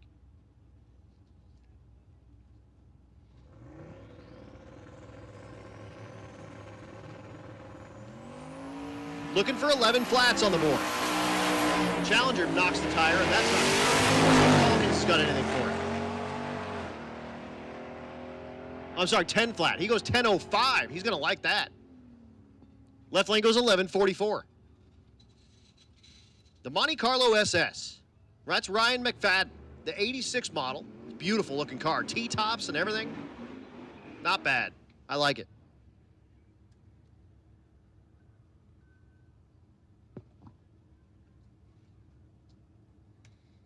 Right lane is Chris Back, the 09 model Silverado.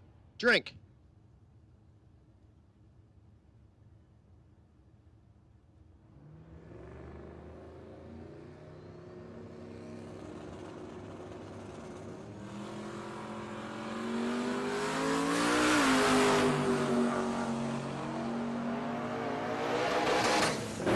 Both rides make their way down the 1320, 1065 in the right lane. The Monty goes 11.15. They won't like that. Matt Frost is like, look at your phone, bro. Let's see. Oh, geez, I got a lot of stuff up here. Geez, sorry, guys. Okay. Racers in need. We got a lot of stuff. I need a manual fuel pressure gauge for the Wilsons. So Trevor Wilson needs a manual fuel pressure gauge, and it's going to need to be for fuel-injected things, so up to 100 PSI probably. Let's see. Mike Narks got that. Okay, I'm all caught up. Easy peasy. Not too bad. Except I just screwed up my spreadsheet. Okay, we're back. Yeehaw. Good times. Okay, the G8 in the left lane. That's David Glasner, the 09 Pontiac. Right lane is John Pickering with the marquee 1110 in the left lane, 1112 in the right lane. Austin Mackey is back with the Rambler in the right lane. Like I said, this used to be a nitrous-assisted small block Ford. He used to purge the nitrous out of the antenna. It was one of the coolest things ever. He since has seen Robert over at Force Performance and put a turbocharger on that thing, and he is looking to run 11 flat.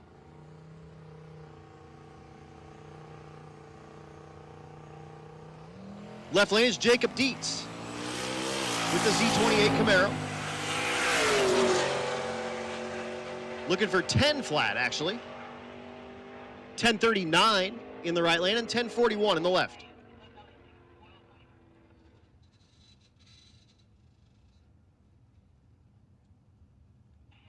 That'll bring up Melvin Verdon in the right lane, the Ford, getting ready to do the burnout.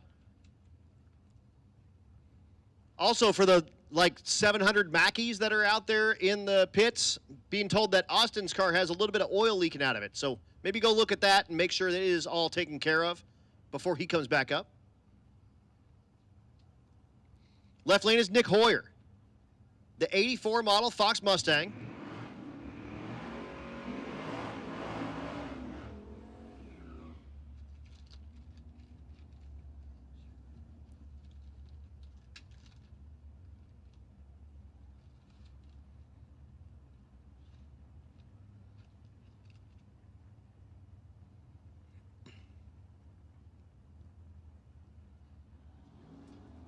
Both rides pre-staged.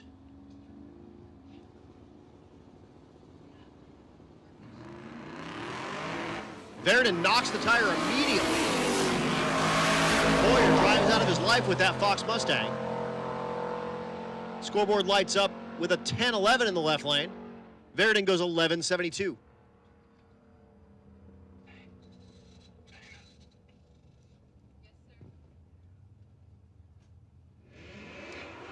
Here's Peyton Bullock in the right lane, the Fox Mustang.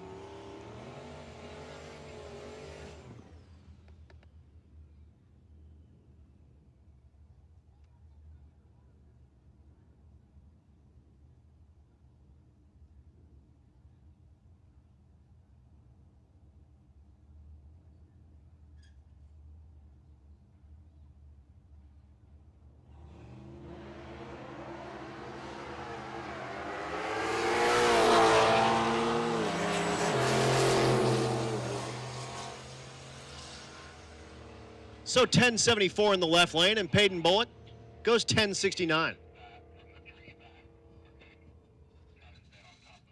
Here's Red Hat Scotty in the left lane out of Questionable Performance Solutions. This is his high school car, the black Mustang. I had him on my podcast. Cool dude. Done a lot of drag and drive stuff. Right lane is James Chance, the 84 Regal.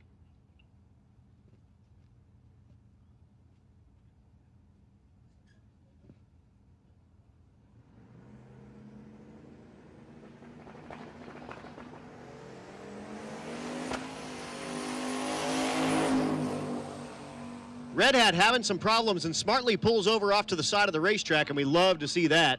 Right lane 10-15. I don't love to see his car broken, but what I love to see is him pulling off of the racing surface. That helps a ton. If he's going to have issues and there's going to be something on the racetrack, it will be way easier for the track staff here at Tulsa Raceway Park to clean up all that stuff outside of the groove than it would be to go inside the groove and then have to repack and re-prep the whole thing. So hopefully Red Hat's stuff is not too badly broken. He's got the door open. Hey, Red Hat. He's got his arm up. He's all right. Life is good.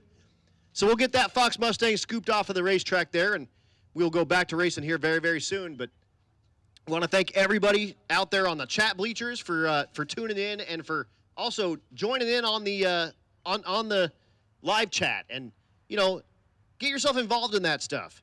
And while you're thinking about it, throw a couple of bucks for Chad and Neil to get a couple of drinks while you're out there. They would appreciate that for sure. Chad's out doing his thing amongst the racers, I hear. So it's all at the helm of Neil currently, who in his capable hands, very, very capable hands, over there in the MacFab Bang Bus.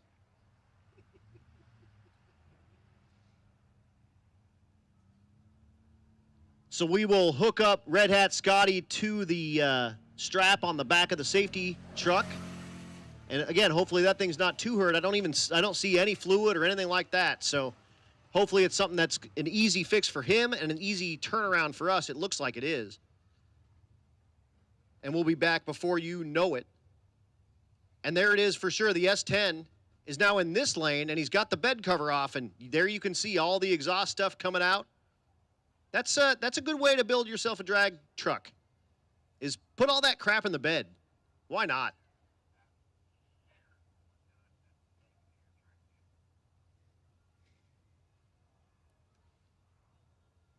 That's James Esmond with the S10. I got a thumbs up. I even said his name right. All right.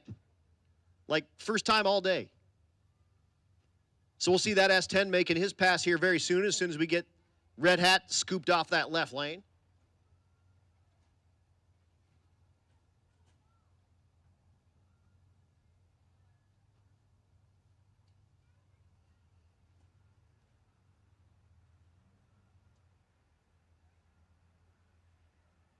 The right lane is Dave Weeks, the 66 Chevy Caprice sitting in the water. See him making his pass here very soon. Again, in the 10-0 category, looking for 10 flats on the scoreboard here. And again, these index classes get tight by the end of it. There'll be about, typically about a 1/10 of a second between first and 10th place. What is Matt sending me now?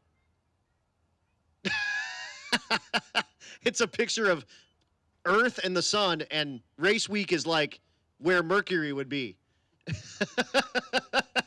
It's a hot one out there, and man, look at the spectators that came out even with like triple-digit heat index. Give yourselves a round of applause. You guys are the real heroes. And again, we're back here on Friday, so maybe you got heat exhaustion today, and you come back on Friday and you get to watch us do our shootout, and that is when it gets wild. The shootout is super cool.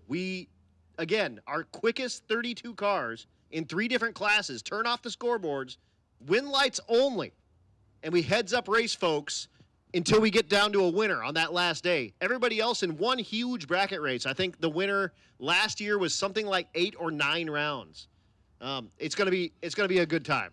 We'll also have time-only runs for folks that don't want a bracket race. That's fine, no big deal.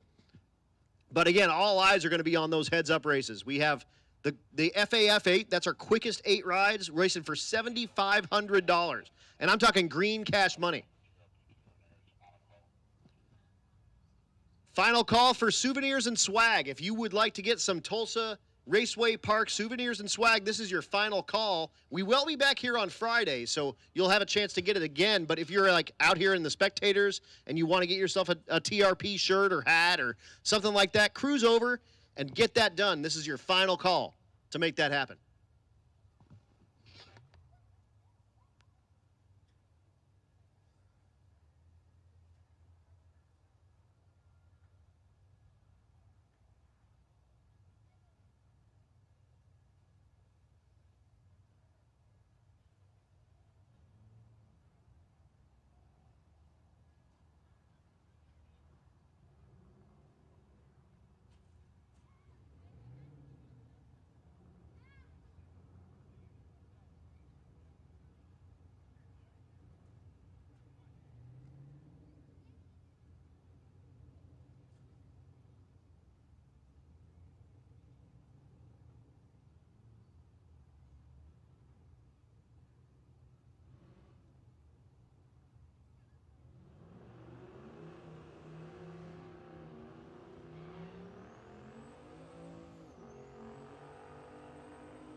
We got a drive day tomorrow, and then we're at Texas Motorsports Park on Tuesday.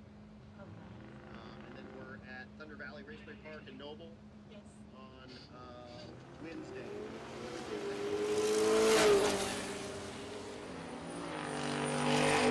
About $1,300.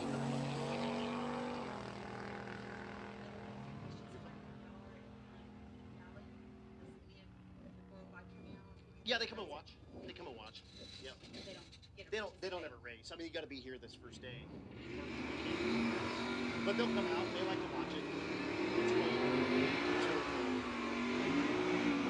cool. How about the burnout in the left lane? The S550 Mustang. Spicy. You know what they say? The burnouts never lie. Oh no. Touchscreen computer. This is new for me, you guys. I'm working this all out. Here we go. All right. Yeehaw. No, don't do that. All right, that's Chris Fetcher in the left lane, the 18 model Mustang. The 69 Camaro on the right lane. Don't worry about that red light. That worry about that long guy. That's Steve Pomona Jr.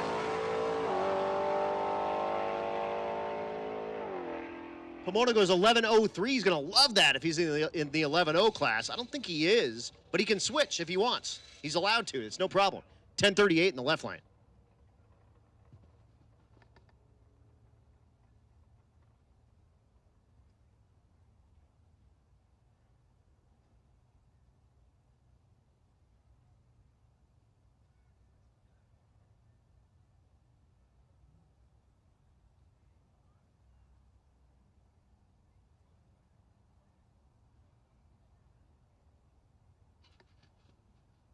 So we're going to do a quick little mist on the starting line before we bring you our next rides out there. And I'm looking out there. I see that twin turbo square body pickup truck with the mud tires lifted and stuff.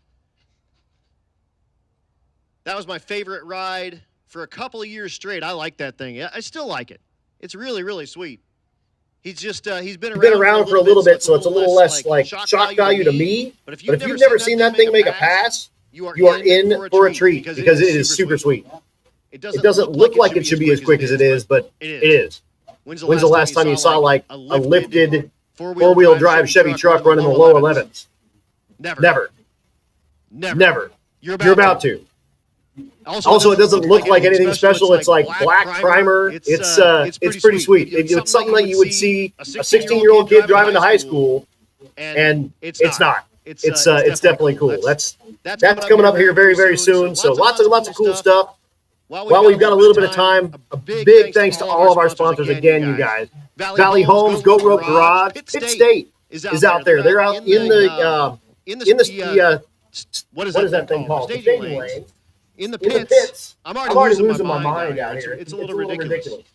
They're all set up out there. What's cool with them is they're also sponsoring the Junior Street class, but first, second, and third place in Junior Street are going to earn scholarships to Pitt State. So these kids, 13 to 16-year-olds, are going to have in their pocket, and we're working on the amount, but free school, free call it, for drag racing. Like, how cool is that? That's a pretty good gig. Pretty dang good gig. Portable car hoist, of course, is out there. He's doing that raffle. He's also got the tire machine with him. He's doing a raffle. $100 gets you a spot, and he will raffle off one of those portable car hoists. And it's a super cool deal. You put it behind a 3/4 ton truck and bring a hoist wherever you need one.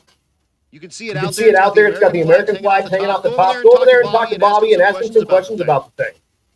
They're like up to I think 12 or 15,000 pound rated. It's cool. And he's even got some bigger ones. He's got like a dump truck on one. It's super cool. So thanks so much to Bobby and Portable Car Horse. Of course, High Speed Media, Bang Ship Billy, FM Fab Speed Shop, Rocky Mountain Plumbing and Hydro Heat, 1320 Video, 4i Performance, by JP. Nobody Else's Auto, Brian Tooley Racing, Moody's Performance, Force Performance Turbochargers, Mel Hamilton Racing, Safer Automotive Specialties, AmFam, American Family Insurance, Christina Walton Agency, Leading Edge Technology Partners, Circle D Specialties, More Performance, More Race Chassis, Precision Inc., Plumbing Specialties of Oklahoma, Bangshift.com, Hot Carl, Molly Motorsports, Edge Welding Supply, Dive Bombers Garage, Disorganized Grind, Juggernaut Welding and Fab, and Motion Raceworks, and of course, our brand new presenting sponsor, Sick the Magazine. We appreciate all you guys so much for everything you do.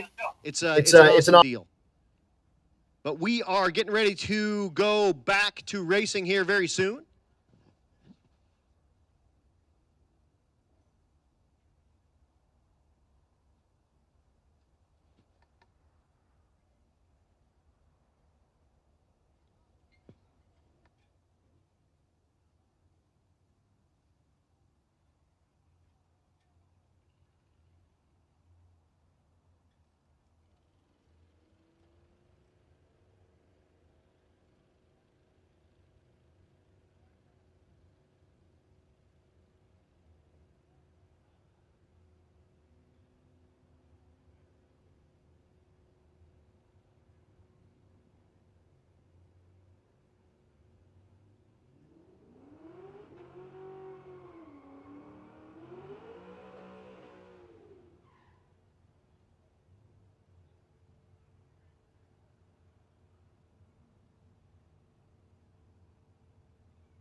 So here is the big square body truck.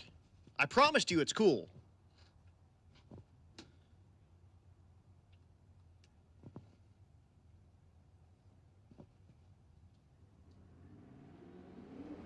That's Mark Weiss, the K20. Left lane is Gary Jacobs, the 17 model Camaro. Jacobs goes 1082 and Weiss goes 1155 at 120. You imagine hooking that to your trailer, towing your like 10-second race car, and then pulling the trailer off and going 1150s? Pretty good. Here's Laney Mackey, the 63.5 Ford Falcon in the right lane. One of our many Mackeys and one of our wicked chicks. Oh.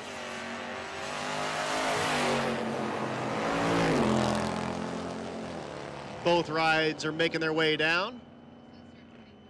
11:16 in the right lane and 12:12 in the left lane. For our Spectator side at the 8th mile, says sir.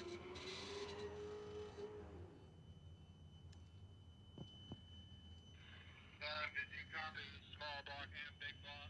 You said 8 mile. Attention in the pits. Attention in the pits. Naturally aspirated small block. Naturally aspirated small block. This is your call to the staging lanes. Lanes 5 and 6, please. NA big block. This is your call to the lanes. Lanes 3 and 4. Again, NA small. We need you in 5 and 6. NA big in 3 and 4.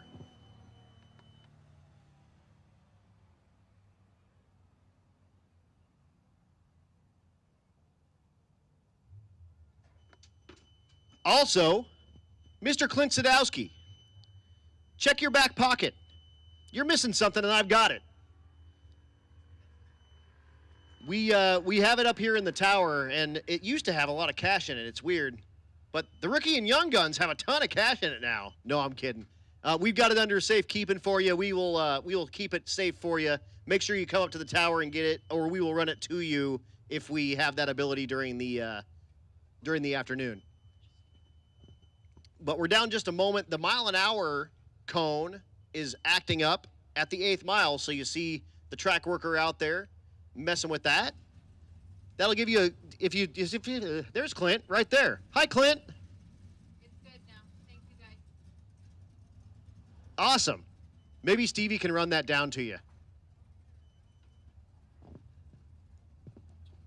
Yeah, hang out right where you're at, Clint. We'll bring it to you.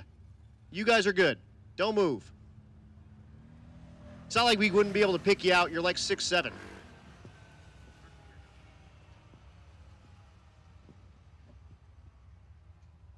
So again, a little bit of a if you're brand new to drag racing, which I assume you're not, but while he's out there working, the cones that are on the racetrack. So that first cone right after the Christmas tree, that's the 60-foot cone. You see how it's taller than the rest of them? It's because the infrared sensors are actually taller. Reason for that is the front of your car is as tall as it's going to be at 60 foot. So that gives you a chance to catch that 60-foot cone. The next one you see is 330 feet. That's that single cone out past the 60-foot mark. Then the two that are close to each other at the next set are the 660-foot and the mile-an-hour cones. So it figures out between those two cones how quick you're going. The next one is the 1,000-foot and then the quarter mile with another two cones. And that'll tell you mile an hour there. So a time slip will have your reaction time, your 60-foot, your 330, your 8th mile, your 1,000-foot, and your quarter mile. And that all happens right there on those cones in the middle of the racetrack. And it's not like fancy, crazy, high-zoot science stuff. They're infrared lights that go to a reflector on that cone in the middle of the racetrack, and that cone's just made out of a big piece of, like, styrofoam.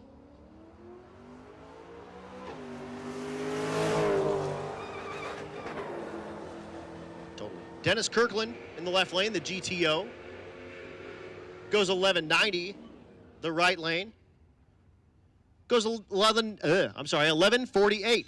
And racers, it's getting to be that time. We do need to have your taillights on. That way we can see you go off the top end of the racetrack, and we know you have them because we checked them. So make sure you've got taillights on from here forward throughout the evening for us here at the racetrack. And again, that's a way for us to help keep you and everybody else safe.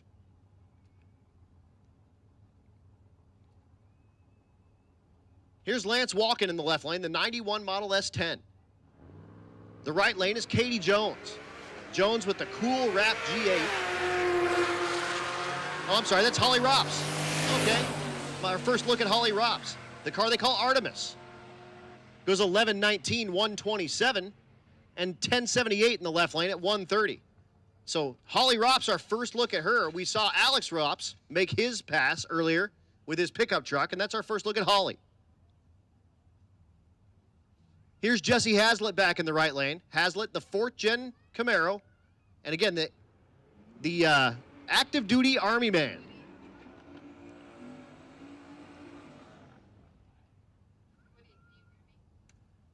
The left lane is Jamie Mackey. This thing is cool. It's a 59 Ford ranch wagon, and it's an inline 6 Ford. So it's got a 300 cubic inch inline 6 with a turbo. And she was bragging to me a little bit before the driver's meeting and said, I can work on that thing like crazy. It's got so much room underneath the hood. Plus, it's a ranch wagon, so you love that.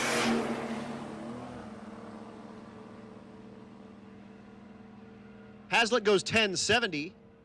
Mackey goes 1364.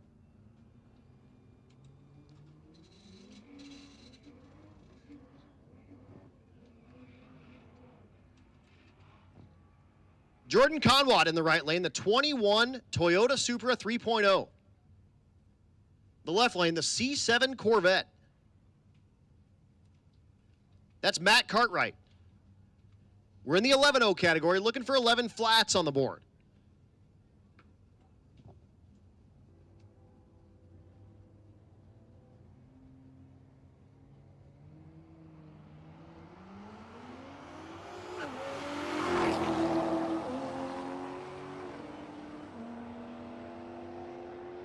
Scoreboards lined up with 11:18 in the left lane, 11:29 in the right lane. Here's Jasmine Sadowski. They call her Jazzy in the left lane. The Tuned by JP and Mueller Performance 1st gen Camaro.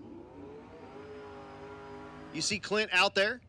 That's her dad, and that's his car. Drink. The right lane.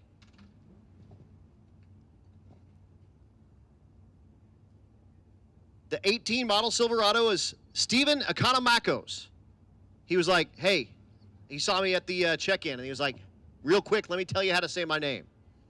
Economakos, Economacos. Okay.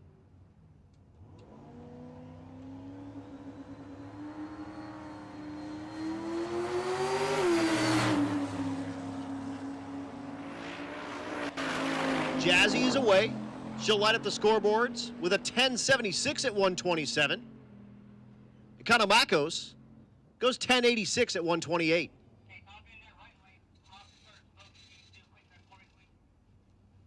And Economacos has a lot of smoke on the top end there, so we'll be down just a moment while we check that out.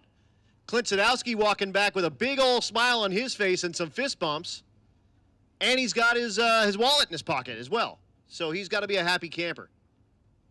Hugs going all around. I'll have to ask him very soon. I had him on my podcast, but it's a different thing watching someone that you care about racing on one of these things. For me, it's at least as much fun as driving my stuff, watching my lady drive my stuff. So I'm sure for him, he's just got so much pride going right now, watching his daughter wheel that 68 Camaro like a boss. That's so cool. So down just a moment while we check out the top end of the racetrack. Hopefully Steven's truck is not too badly hurt. And we'll be back as soon as we possibly can.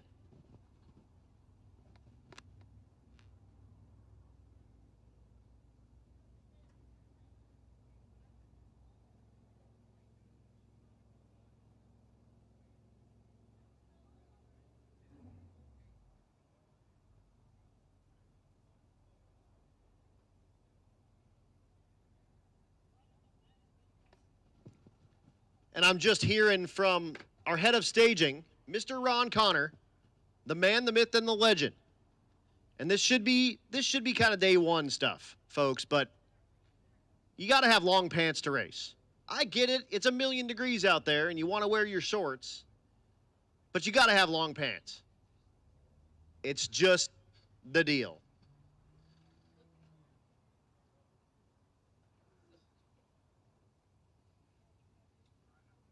And also, racers, while we've got a little bit of quiet, just another reminder, just taillights, please. From here forward, we're going to do taillights. And look at that. There's Tom Bagley. Hi, Tom. Tom's in there sweating in the Fox Mustang. You see the British flag hanging off the back. He flew in from the UK last year, bought this car sight unseen, and competed on Rocky Mountain Race Week with it. Left it in the Los Angeles area so it could get worked on and whatnot. He flew over, got to Los Angeles, did a little bit of work on the car, drove it from LA to Tulsa, and here he is competing on Rocky Mountain Race Week again. So big ups to all the folks in the UK watching Tom. And there he is right there doing the thing with the orange Fox Mustang they call the Knapsack.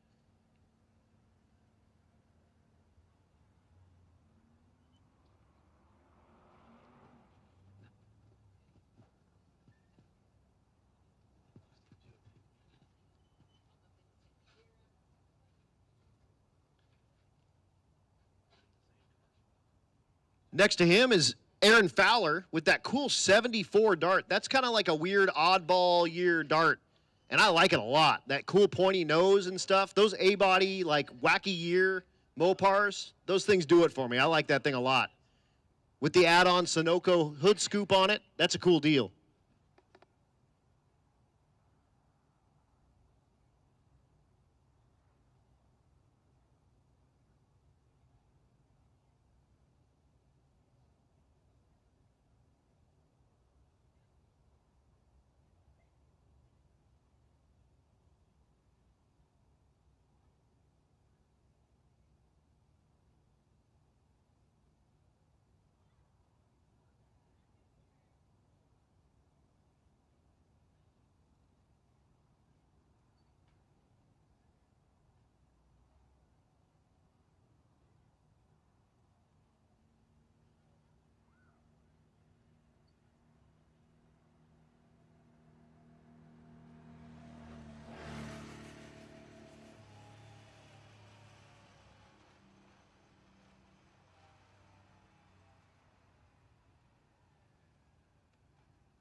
So here comes Tom Bagley. The Knapsack Fox Mustang.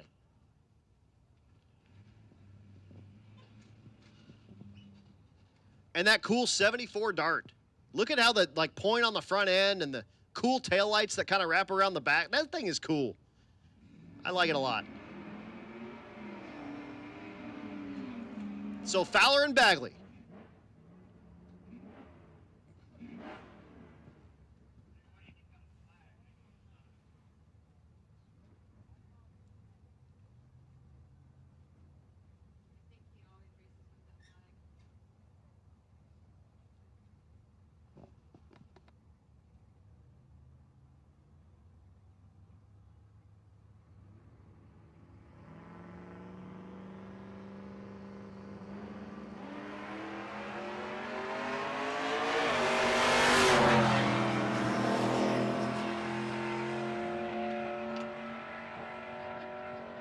So Fowler goes 1091, and Bagley goes 1437 in that Knapsack Fox Mustang.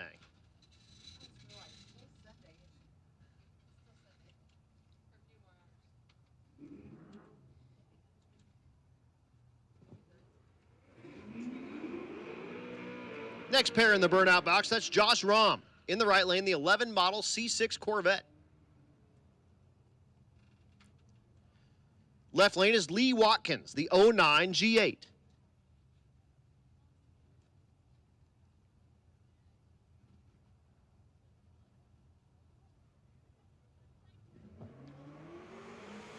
Working our way through the 11-0 categories. Looking for 11 flats on the scoreboard here at Tulsa Raceway Park. 11-11 and 11-20.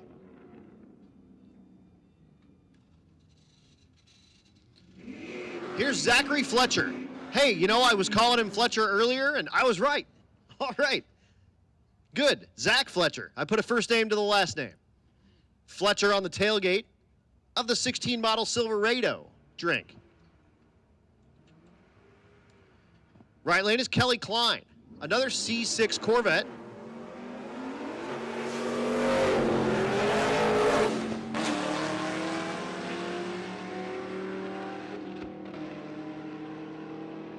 $10.89 in the right lane is too quick. $11.78 is too slow. We'll see them back.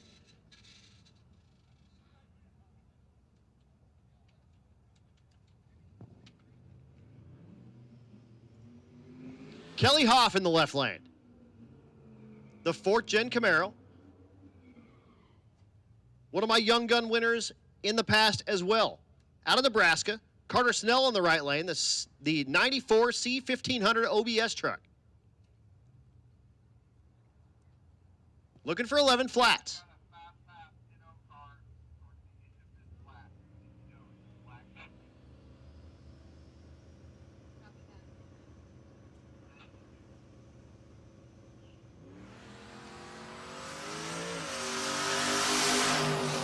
There goes Carter Snell, and here comes Hoff. Snell lights the boards with a 10.71. That's too quick. Hoff with an 11.41. She'll want to come back and get that tightened up. Here's Cameron Thorpe is back. The Volvo wagon. LS swapped with an LSA supercharger on top. Left lane is Christina Walton. The Too Short license plate. Out of American Family Insurance and one of our sponsors.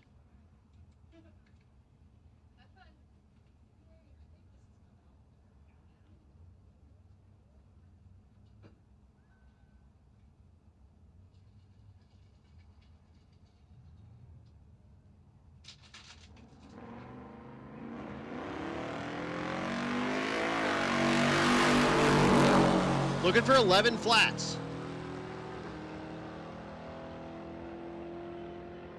11:38 and 11:09. Thorpe getting it close. Here's Sarah Thorpe. You just saw Cameron make his pass. This is his mom. Attention in the pits, attention in the pits. Stick shift, come on down, 7 and 8. Stick shift, come on down, 7 and 8. The GTO, Pro-Charged LS for power. Left lane is Derek Harris with the S10.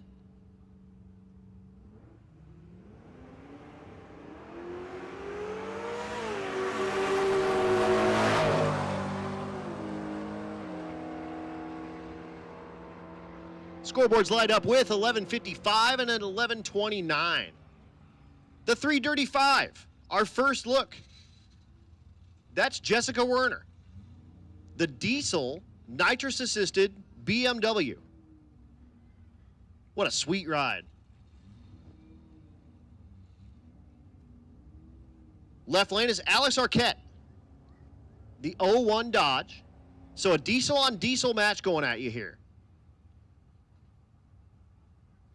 Still looking for 11 flats out of both rides. How about 11 flat capable diesel BMW? That's like the stuff dreams are made of right there.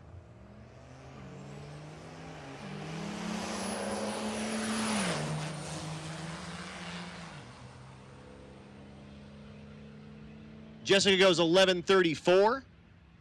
Alex Arquette goes 13:10.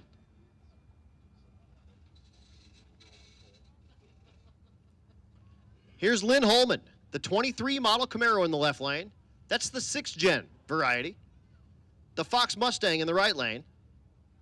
Pulls into the water. That's Jason Gum.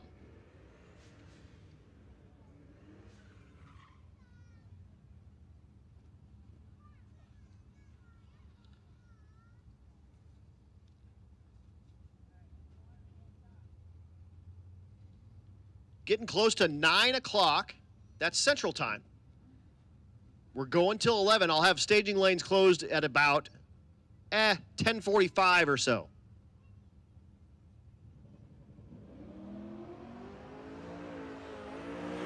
I think this is the first race week or Rocky Mountain race week that's all in one time zone. I think we're in the central time zone the entire time. 11:00 with a 6. Gonna love that pass. 13:10 in the right lane, but 11:00 with a 6. So Lynn Holman is going to be on the top of that class, I believe, with that 11:00 with a 6. Another ride choosing to use his fast pass. Again, that's a deal we get. Every single racer's got one in their pocket. Here's Chris Back looking for that 10:0. So using his fast pass right now here at Tulsa Raceway Park. You can use it anytime throughout the week. And it gets you to the front of the line. And if you have a crappy pass and you want to make another one, you can do it. 1082, he unfortunately does not make good use of that. How about the Fairmont in the left lane? This is the first time I've seen this ride. That's PJ Schultz, the 79 Fairlane. That's a Fairmont, I think, actually. But hey, whatever. And Braden Picorni in the right lane, the 74 model Camaro.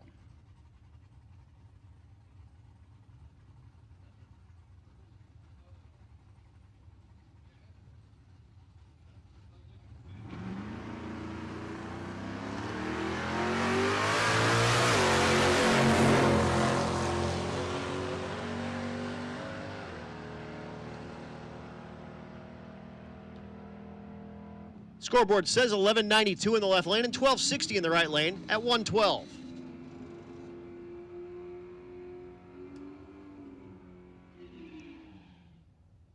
Another BMW in the right lane.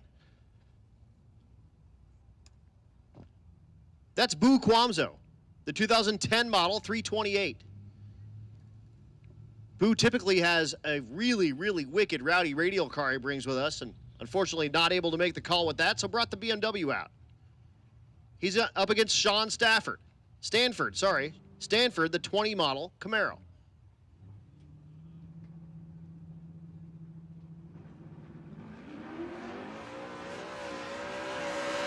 Naturally aspirated small block entry in the left lane.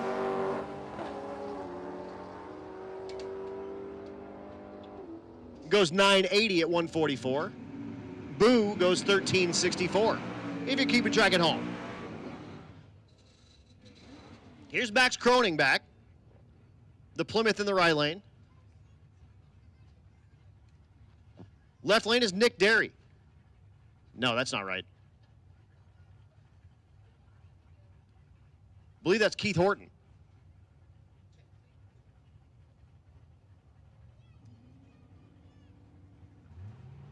So Max Croning and Keith Horton.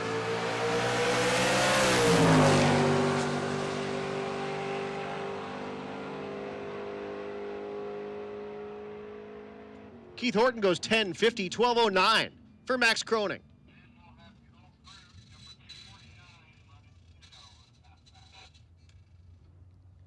Here's Rebecca Horton, the Mordor 66 Nova.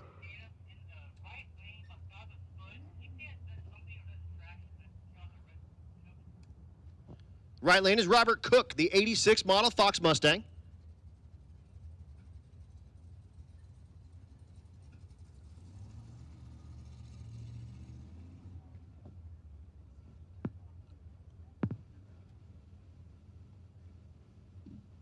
It looks like there's something down there, but it's in the middle by the cone.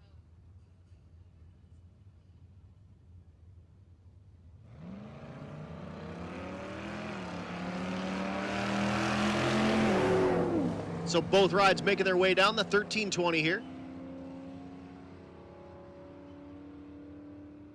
They light up the scoreboard with a 1359 and a 1407. Here's Eric Grillo.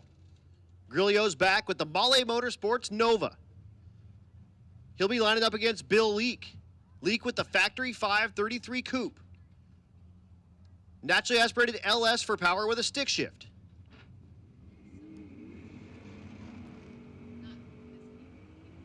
Grillo, also a stick shift ride, naturally aspirated small block.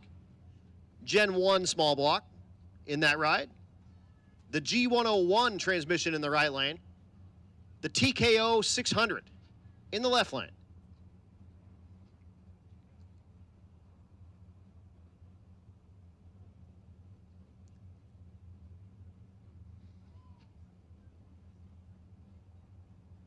Bill's an air traffic controller by day.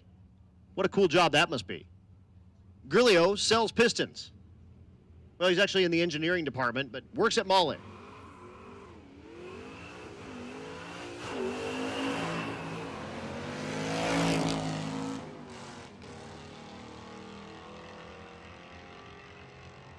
$11.57 in the right lane and $11.88 in the left lane.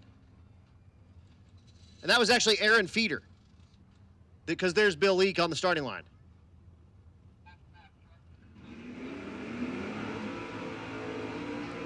John Gilman in the left lane.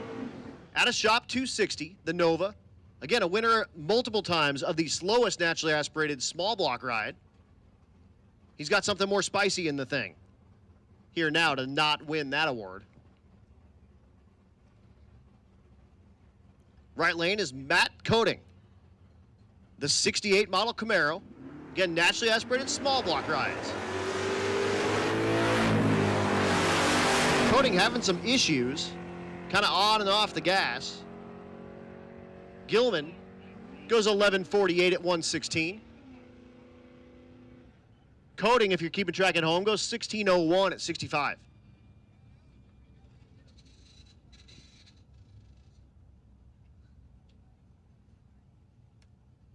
Here's Sean Alsop, the 91 Fox Mustang. They drove this from Washington State.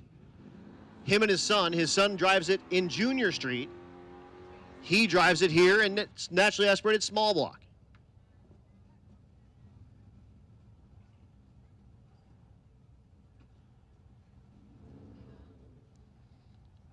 Here's Rocky Franks in the left lane.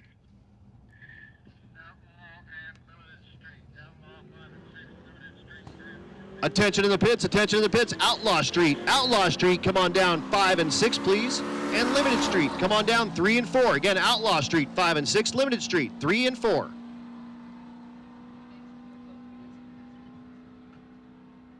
So 13.76 in the right lane and 18.48 in the left lane. We have two fast pass takers here. Again, each of these racers get a fast pass. You get to use it one time.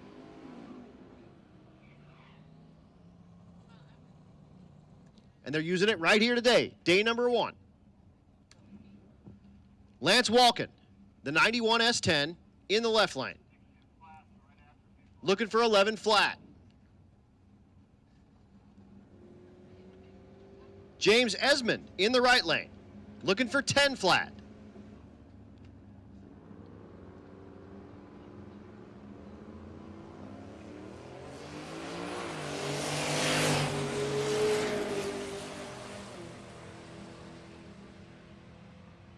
Scoreboard says 10.98. Oh, just that much too quick, but 10.07. He's going to really like that. It's not exactly on the 00 type number, but puts it on a 0, so at 07.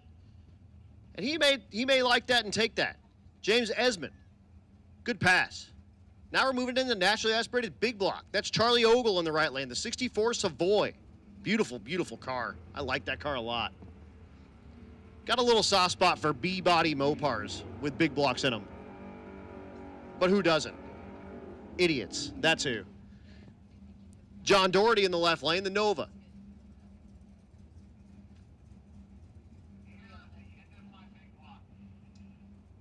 Copy that. Thank you.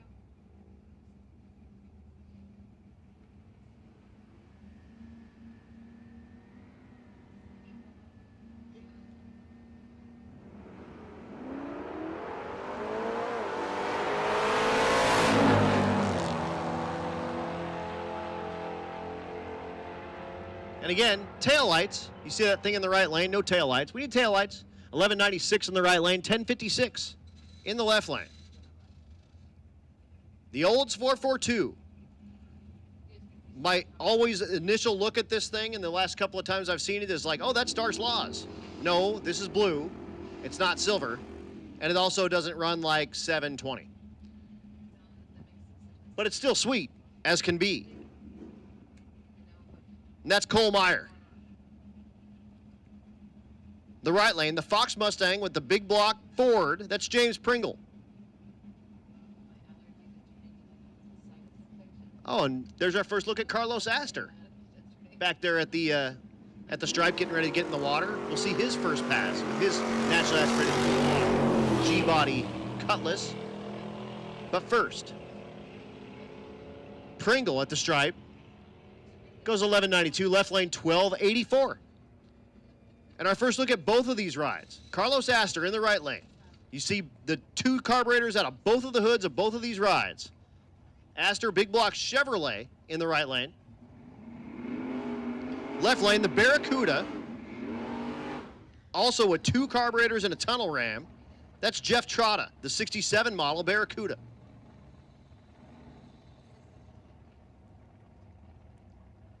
So Carlos, famous for the guy that hit the wall really, really hard at Great Bend and jumped the wall and had his car on fire, and it was the wagon, comes back with this thing, naturally aspirated, no nitrous, but a big block. Those old cars were all small block nitrous cars. This one, all motor, two big carburetors on top of the big block Chevrolet.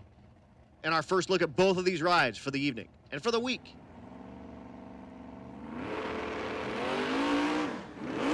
Carlos bangs the tires immediately. Trotta drives away but slowly, and here comes Astor. He'll pass him and wave as he goes by and goes 1119 at 144, 1229 at 111 for Trotta in the left lane. The J-Swap Del Sol. That's Angel Solace. The J motor, of course, in the Honda world, the V6. That would have come in like a V6 Accord or like an Acura TL or whatever. So it sounds strange because it's got 6 cylinders. It's not what you would expect to hear out of a Honda. The right lane is Scott Anderson, the 85 Mustang. This is the stick shift category.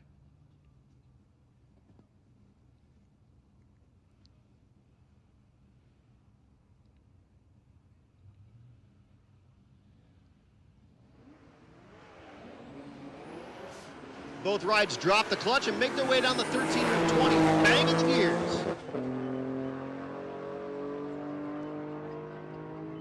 Scoreboard lights up with 1144 in the right lane and 1077 for that Civic in the left lane.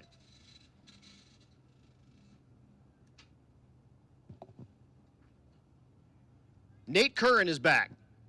The Fairmont in the left lane, the brand new stick shift ride. His first stick shift pass was the earlier one he made here today. He's going against Joel McGill. McGill, the OBS truck, Turbo LS with a stick. Left lane, Turbo LS with a stick. Are you sensing a theme here?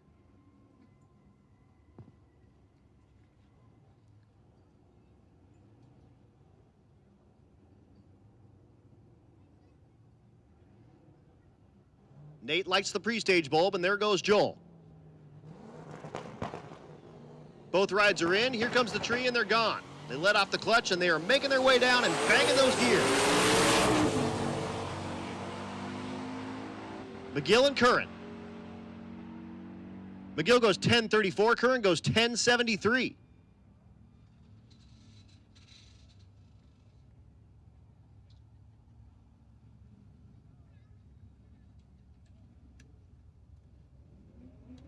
That'll bring up Eric Carroll.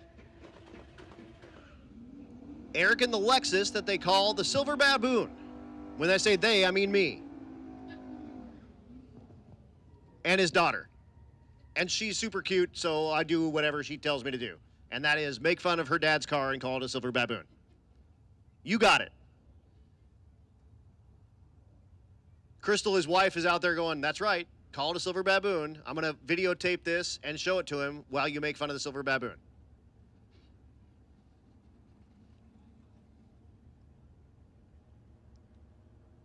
The Mustang in the left lane, no driver information just yet, but it's one of those doing the two deal, like he's racing it in Junior Street and here in the stick shift category.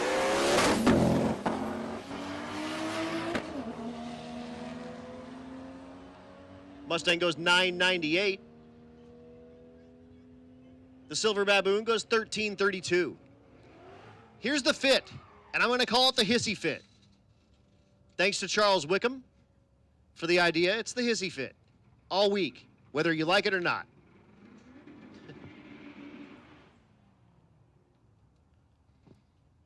That's Brian McCutcheon, the 08 model Honda Fit. Right lane is David Delshamut, the 93 Ford Mustang.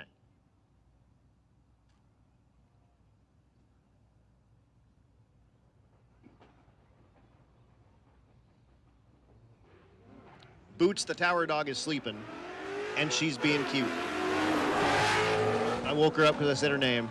She's like, what? Hot dogs? I love hot dogs. 1302 in the right lane and a very slowing 1602 at 66 miles an hour in the left lane.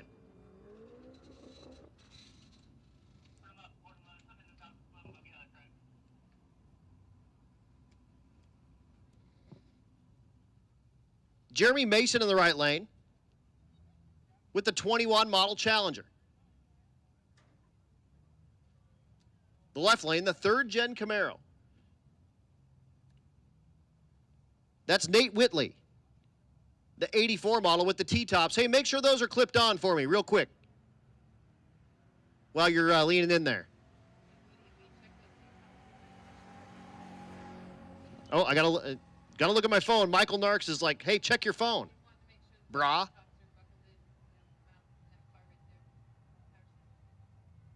Oh, Nate Whitley is Pitt State alum. Okay, so our Junior Street sponsor, Pitt State, this dude is Pitt State alum. So that's awesome.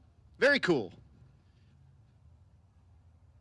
Whitley, the 84 Camaro, you see the turbo hanging out of where the hood would be because it doesn't have a hood because you can't put a hood on that.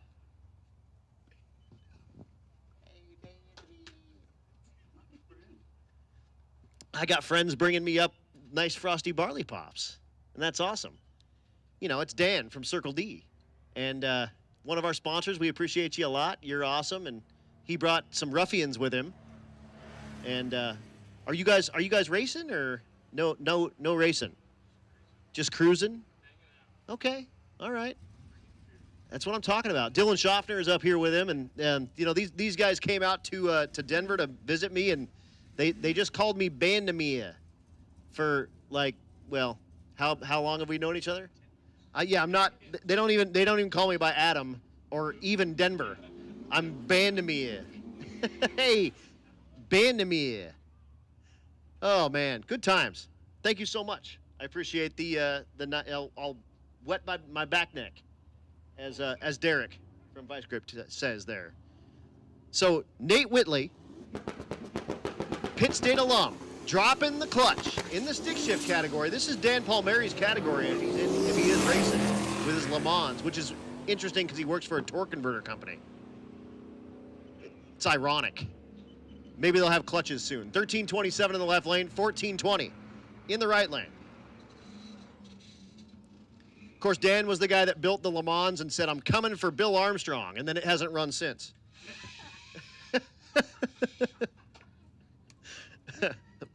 Here's Matt Farrow, the 94 Pontiac Trans. He stole my cold snack. The 94 Pontiac Trans Am. The right lane, Jonathan Laird, the 88 Supra. They'll drop the clutches and bang the gears and make their way down to 1320. It's all fun among friends here, isn't it? 1154 in the left lane. And that Supra, we pull out the calendar, he goes 1787. And that'll bring up Bill Armstrong, the man we were just talking about. The 66 Fairlane, your odds-on favorite to win this category. Small block Ford, so all you Ford lovers rejoice. Twin turbo 427 Windsor base motor with a T56. Out of Evergreen, Colorado, also doesn't own a truck and trailer, so drove this from Evergreen here to Tulsa. Right lane is Jacob Bailey, the GTO. Bill banging the gears at the stripe goes 911. 1144 in the right lane. Attention in the pits, attention in the pits. Pro Street. Let's get you guys down to 7 and 8, please. Pro Street. Let's get you guys down to 7 and 8. So Bill, whittling away on it, went 911, 159. That car has been in the 860-ish range. I think 864 is his best pass. And unfortunately, his buddy Rich Guido went 851 at Sick Week on an 850 cert. So Bill said, well, I got to run 851 or 850 with a 0 and try to beat Rich. And he's going to be pulling the wick out, I promise you, this week to try to make that happen. Unfortunately, Rich Guido not able to make it down. And I know he's watching on that live stream and hating his life right now because he would love to be here banging gears with his buddy Bill. That brings up Joe Lamastra. Lamastra in the 14 model, S197 chassis, Mustang in the right lane. The left lane is Adam Walker. Finally get a sip of this beer. Walker goes 11-14. Lamastra, 12-58. Lamastra was one of those that took me about 4 years to get his name right, and I finally got his name right. I'll never forget it. That is one of those things. I'll probably mess up your name at some point, especially if you have a name with all consonants. And I'm not doing it on purpose. It's just part of the deal. But I will do everything I can to say your name right at some point. Just keep coming back, and I'll get it right. Ask Dave Bordelais. Here's Andrew Loy in the right lane, the 03 Lexus IS300. And Robert LeBron Frank in the left lane. I picked up some quarter panels for Robert LeBron Frank, and they're sitting in my shed. We didn't bring them. So if you're listening on the radio, Robert, sorry, we'll get them to you at some point. 1122 in the left lane, 1191 in the right lane. Stevie's looking at me like, why are you letting these people store stuff in our shed? We do have a wagon. That's true. Here's Miles McCullough, still working through the stick shift category. This is the 2014 model GT500 Shelby. This is the supercharged 5.4 dual overhead cam Ford motor. Going against Matt Bowman, the 93 Civic.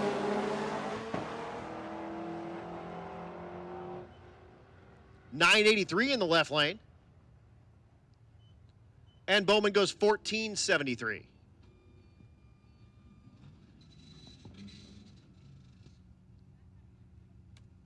Alex Davis is up. I unfortunately called him the wrong name, but here's Alex Davis. Called him the wrong name this first pass. He's listening to me on the radio in that CTSV. That's the Gen 1. That's the one they call the peasant CTSV.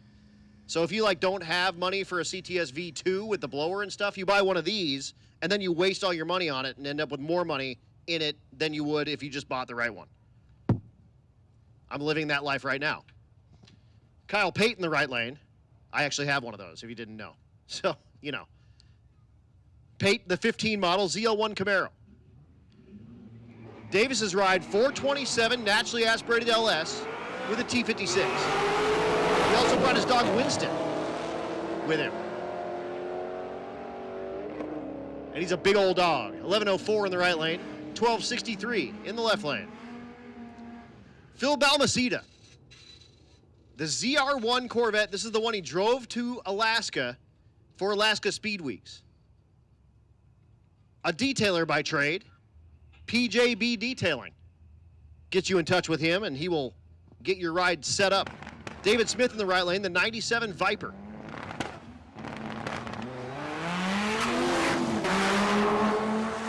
Getting that V10 wound up.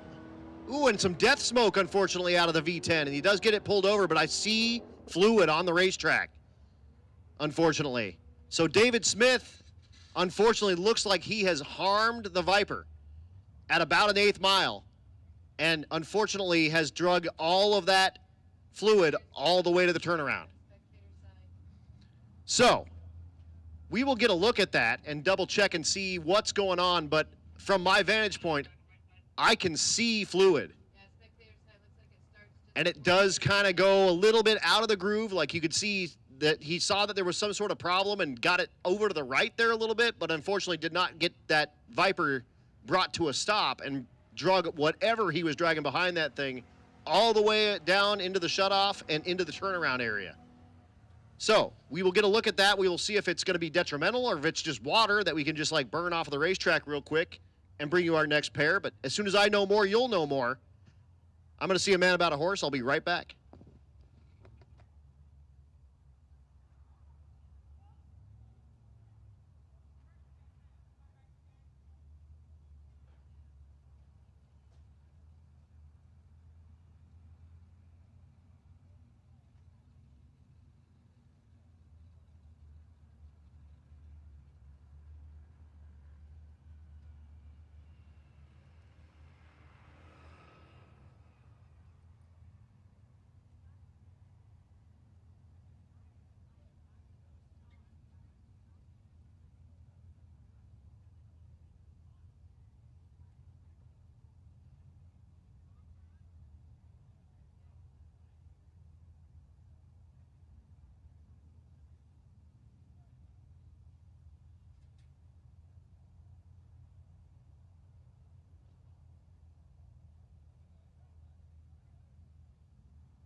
I am being told that that is fluid and we do need to get it cleaned up. And the guy driving the tractor, it's his first day.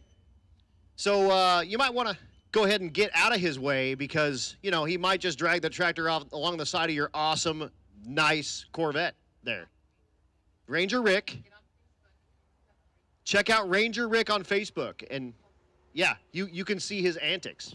It'll be good. And they're all laughing. Check it out on Facebook. It's Ranger Rick. Oh, and I'm being told that he might be pole dancing next week at the Dirt Down. So if you're in the Tulsa area and you're out here in the grandstands and you'd like to see a man do some pole dancing here at Tulsa Raceway Park, that's your call. Come out to the racetrack. Check that thing out.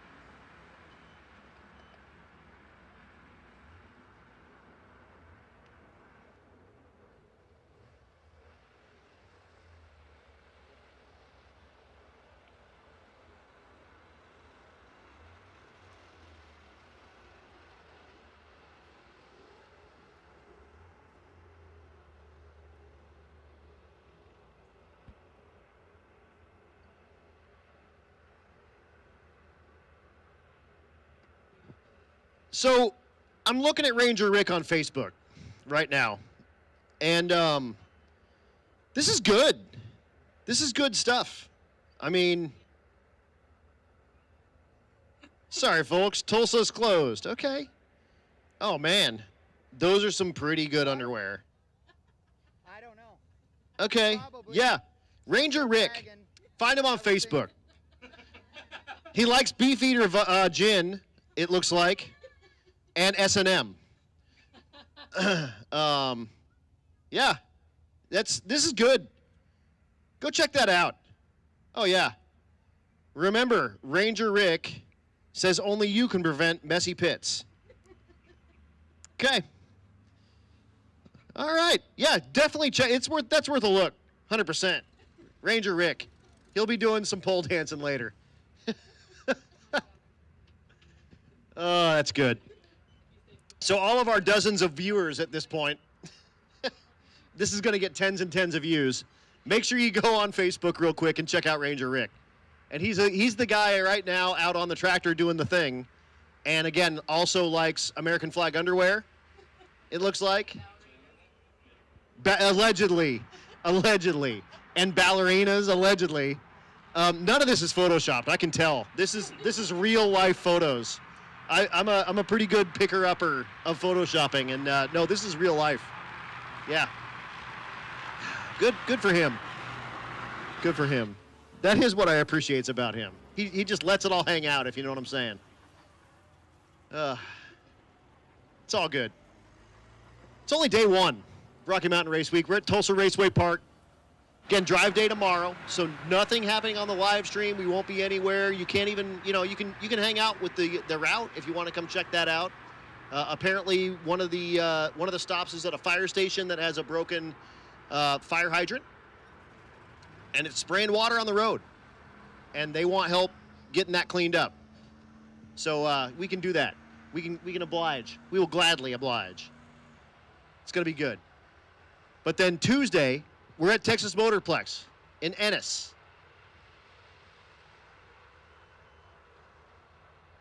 I'm not doing that. Nick's sending me messages. Nick's in the water box right now. I'm not doing that, Nick. So Ennis, Tuesday, 3 to 11. Wednesday, we're at Thunder Valley Raceway Park in Noble, Oklahoma, 3 to 11. Thursday, we're at Mo-Kan Dragway, a first time for Rocky Mountain Race Week and a first time for me. I've never been to Mo-Kan. I'm looking forward to doing that. It's in Missouri, but like barely. If you go across the street, Kansas. Go back across the street, Missouri. Hence the name Mo-Kan. And then we wrap it all back up here Friday at Tulsa. Yeah, Oklahoma's not that far from there either. Yeah, you're kind of right there in that like tri-state sort of thing. But it's going to be cool, guys. This is awesome. Rocky Mountain Race Week 2024. We are having some fun out here. Of course, we're at Race Week later on. That'll happen in September. All Texas and Louisiana tracks. The only track that we are going to do as a repeat track is back at Texas Motorplex in Ennis. And then all new tracks. It's going to be good. All Texas, all Louisiana, and in September. So if you think it's hot now, wait till September in Texas and Louisiana. It's going to be a scorcher. This week is going to be hot, though. It just happens to be that way. Rocky Mountain Race Week is the first week when it's hot. And we make you earn it. There's no, 700-mile drives on these deals. These are big, long, 1,300-mile type drives, and we're doing it in the heat. And we're racing at night. We do that on purpose because night racing is where it's at, in my opinion. The sun goes down, the speeds start going down as well, or the ETs start going down, the speeds start going up. And all the pictures, night racing pictures, that stuff hits different. I'm here to tell you. It's like chef's kiss. It's good stuff. But again, down just a minute here. There's Ranger Rick. Everyone clap for him. And let him know how purty he is. As he makes his way off. That's a good sign, though. And they were filling up the water box again with water. So I think we're getting ready to go back racing here really, really quickly. So probably just water is what it looks like. Fingers crossed, out of that Viper of David Smith's. And hopefully we can get his stuff fixed back up. Maybe it just popped a hose or something like that. So I'm going to await a racer in need call from him to keep him in competition with that cool Viper.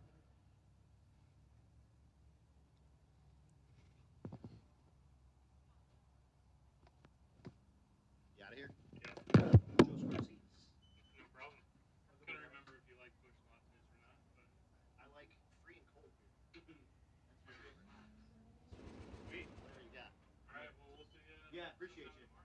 If you want to talk converters. I know podcasts. Oh, yeah, you do. We should do one. We should. I should have all you cats. Actually, I don't have to figure it out. Get all you cats. You know, a showstoppers reunion. You realize it's just going to be you and Garrett talking. Actually, Garrett talking. Yeah, that's okay. I love it. I don't have to do shit. Here's Garrett. And he doesn't stop. All right, guys, we're back in business here. There's Nick Ball in the right lane, the CTSV Coupe stick shift car, LSA supercharged.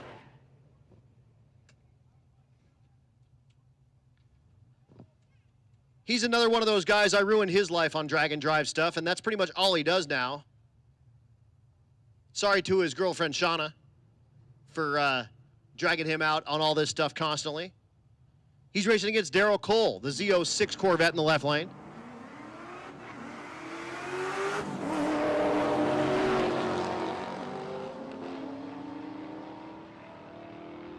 Nick at the stripe goes 11:44, 13:12 in the left lane. Man, our first look at a bunch of these cars. How about a 69 Mustang Fastback? It could be a 70. I didn't see the front very well.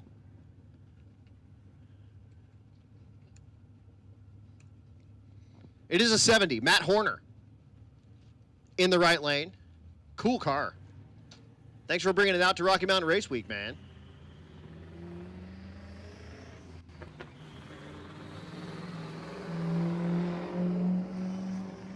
Having some problems there, unfortunately. It is under power. It's going to make its way down the quarter mile. But hopefully we'll see Horner doing better than 20-second ETs moving forward. That's Big Block Bob Ruppel finishing his burnout in the right lane. 24.85 at 53 if you're keeping track at home. This car, wintergreen mint or something like that. I can't remember what the heck he called it. He'll tell me. It's mint green metallic until I hear elsewise.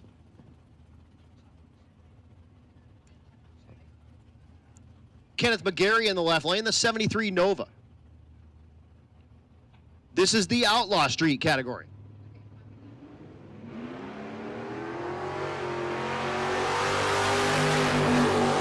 Big Block Bob is away.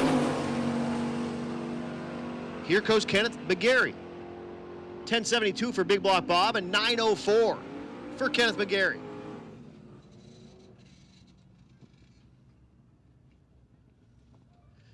Pick 'em up truck in the left lane. That's Brady Davis, the 2000 model Silverado. Drink. Right lane, the S550 chassis Mustang. That's Brian Harrison.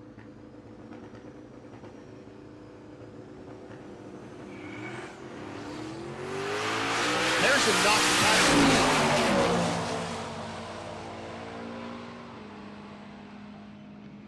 And goes 918, 933 in the left lane. Disco Nova in the right lane.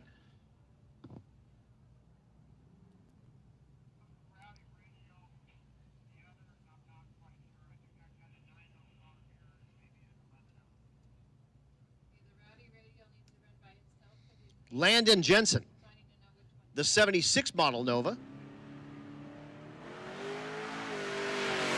Left lane is Dylan Peterson, the 81 model Monte Carlo.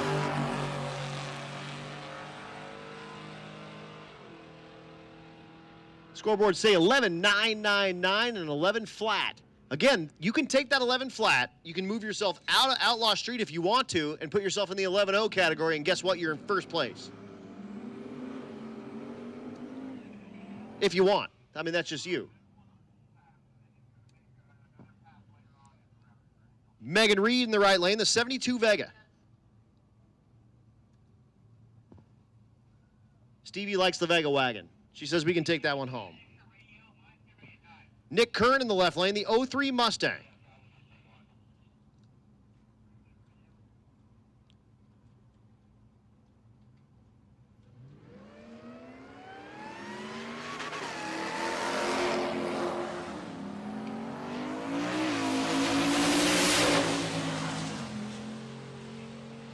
$11.22 in the right lane and $9.14 in the left lane. Next pair of heavy hitters coming at you. Clint Sadowski in the left lane. The Dirty Diggler Camaro, first gen. Right lane, Jim Parkinson, the Tuned by JP second gen Camaro. Both blue rides.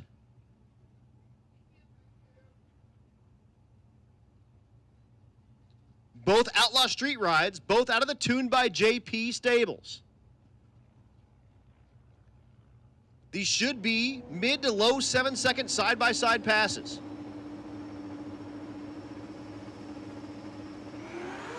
Sadowski knocks the tire immediately. Jim Parkinson drives out of his life. Sadowski trying to get on the gas and get her back around. Not going to happen. Parkinson goes 861, 956 for Clint Sadowski.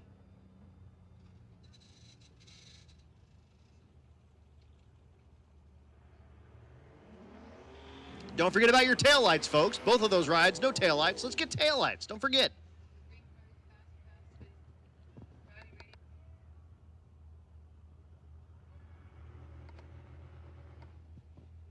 So Mark Grote is back with the Gremlin. We're going to keep quarter-mile time slips on for him. He is in the Rowdy Radial category, but he'll turn in an eighth mile. I'll read you an eighth mile. You'll see quarter mile on the screen. Right lane is Brian Mackey, the 59 Ford Ranch Wagon.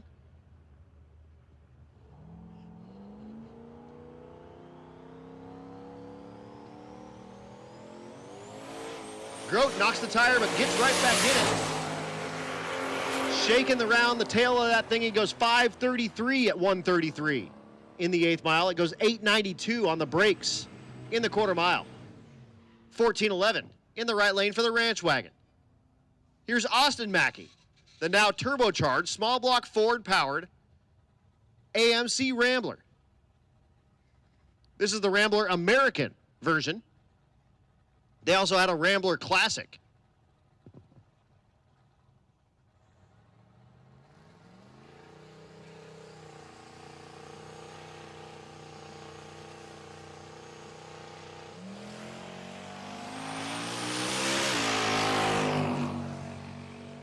Mackey, it looks like it maybe started spinning the tire a little bit about 200 feet out, and he goes 1094 at 116. It made like a weird wiggle at about 200 or 250 feet, and I think it was maybe knocking the tire off right there. His mom, Jamie, is walking back, and she's going to go get in the Ranch Wagon and do some more inline six fun. Tons of Mackeys out here. We appreciate them a ton. That family is super awesome. Typical racers at the Julesburg drag strip in Julesburg, Colorado. We're also Douglas racers for a long, long time at Douglas Motorsports Park in Douglas, Wyoming. That's my very first announcing gig was in Douglas Motorsports Park. So those are a lot of my homies. I appreciate the Mackeys a ton. That family is awesome. Even though they like Fords. I try not to hold it against them.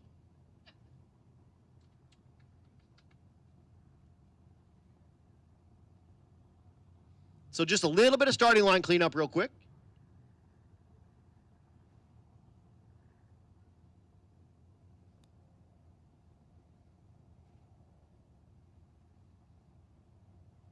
Charles Wickham is in the chat bleachers there asking what engine is in the Vega wagon. I don't know, but I will find out for you because I like that thing too. It's super neat.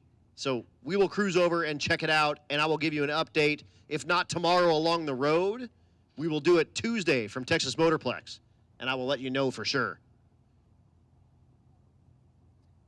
Ed Hohenberg's asking no Coors. I'm drinking what's free, and typically I do drink Coors Banquet on my That's Cool Drink podcast, but I have Busch Light. Thanks to Dan Palmieri at Circle D for hooking me up with that. That's awesome. Thanks to the folks out there on the chat bleachers checking it out. For all your folks watching there on Bank Shift, make sure you share that link. Let's get a bunch of people watching this deal and checking out Drag and Drive. And really, my whole plan with this is to get folks to get their cars out of their garage. Oh, John Ferrone. Here it is. He's sitting on the right-hand side of the car because this is an Australian Dodge Charger Valiant. This is like 19, maybe he has it in here, like a 1974 Dodge Charger Valiant. Powered by a wedge big block Mopar. I don't have his information in here though, but it is an Australian car. He is from Australia. This thing is like 42 or 4,300 pounds and makes north of 2,500 horsepower. Let's see if he can make a lick here at Tulsa Raceway Park. Attention to the pits. Attention to the pits. Shoot, what are these?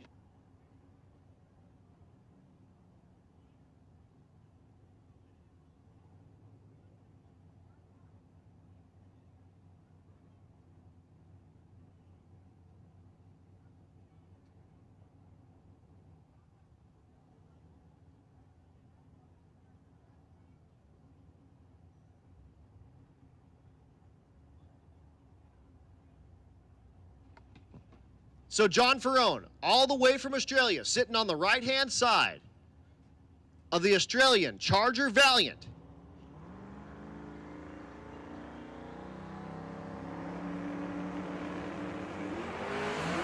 Knocks the tire immediately, gets right back in it, on the brakes, off and on the brakes, and a big explosion out of the thing.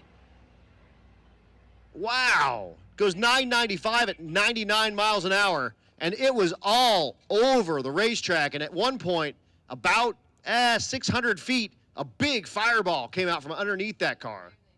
Wild. Wild.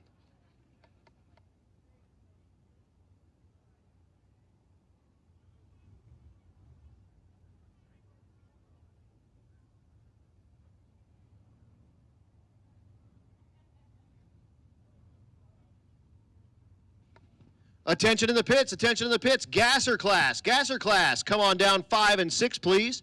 Gassers, come on down 5 and 6, and let's get 12-0. 12-0, come on down 3 and 4, please. So apparently the big pop that came out from underneath the car did not hurt the car, and it doesn't look like there's anything on the racetrack, so we're back in business.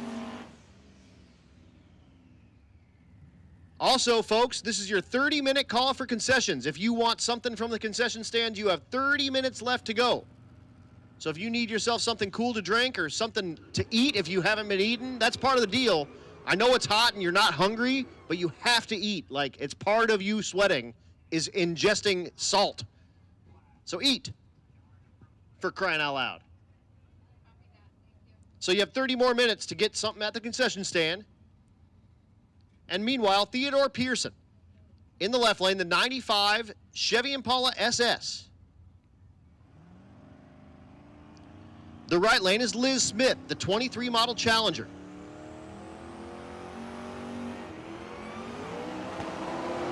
Jeez, Theodore Pearson is all over the start of the racetrack here. Right lane goes 11:07. Pearson goes 12:44.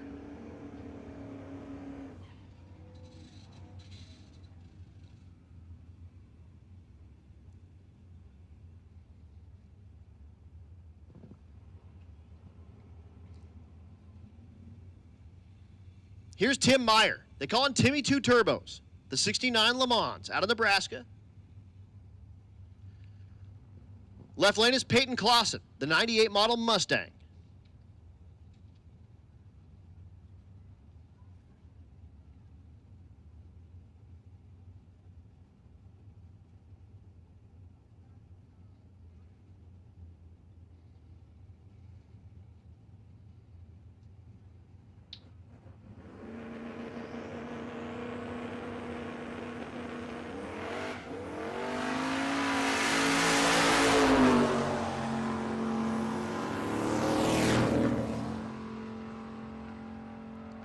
.933 in the right lane.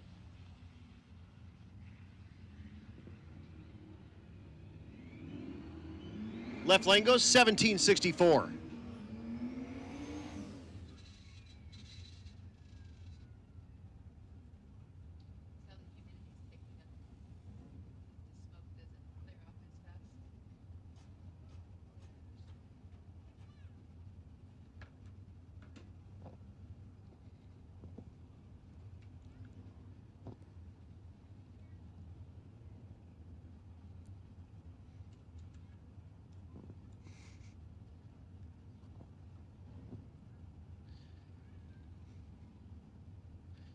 Here's Stephen Willingham. Wow. The 86 Grand National, our first look at him out of New York State in the right lane. Stephen Willingham.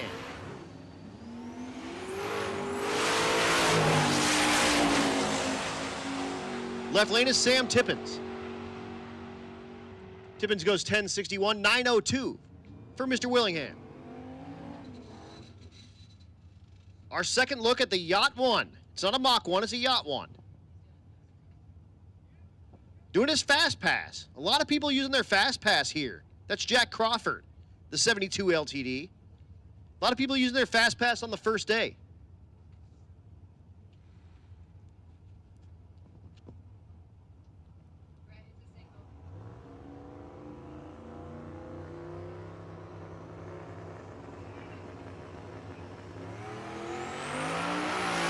There goes the LTD, hooked up good.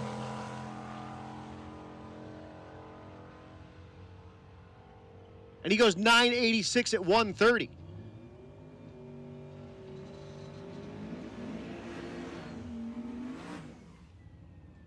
Oh, I am getting some information on that Vega wagon. It's a 6-liter with a side mount Whipple supercharger.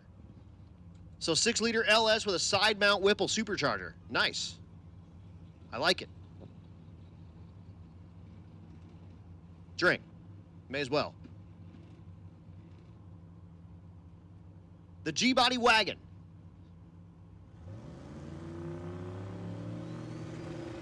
No driver information on that just yet. Again, we're kind of working through this, and we'll have it done by tomorrow for sure. I got most of it. And David Bell. Bell, the square body C10. Goes 911, 975 in the left lane. Here's Mike Hazelwood. Hazelwood, the 63 Nova in the left lane. Beautiful, beautiful car. The Pro Street S10 in the right lane. Again, no driver information on that one. A multi-time Rocky Mountain Race Week competitor. So I apologize I don't know your stuff, but we'll get you.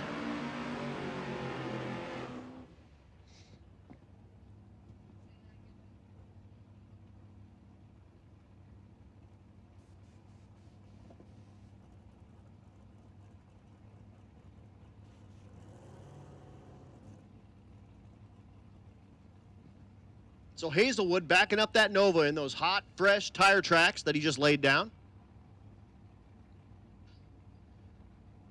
Once again, Gasser, I should have you guys in 5 and 6. 12-0, I should have you in 3 and 4.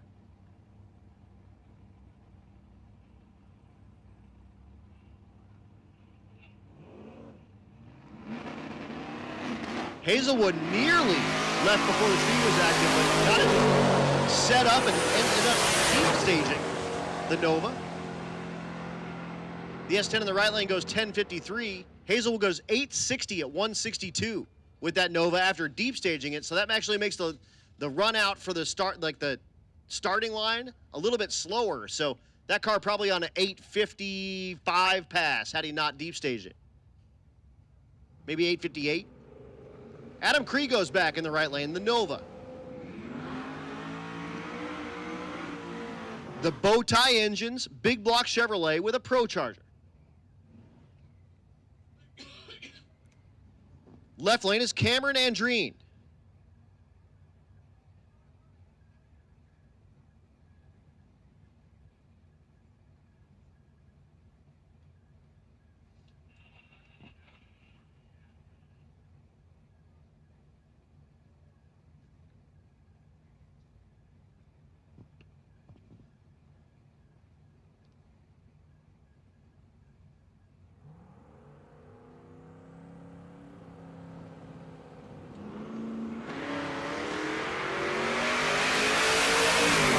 Away, and they're moving good down the 1320 here with no taillights. Hey, taillights, folks. Let's get those on. 888 for Kriego in the right lane. 987 in the left lane.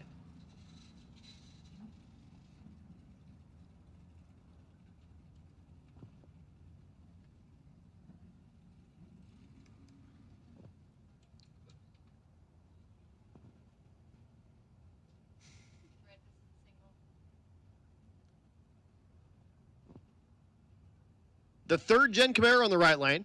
Make a singleton pass now.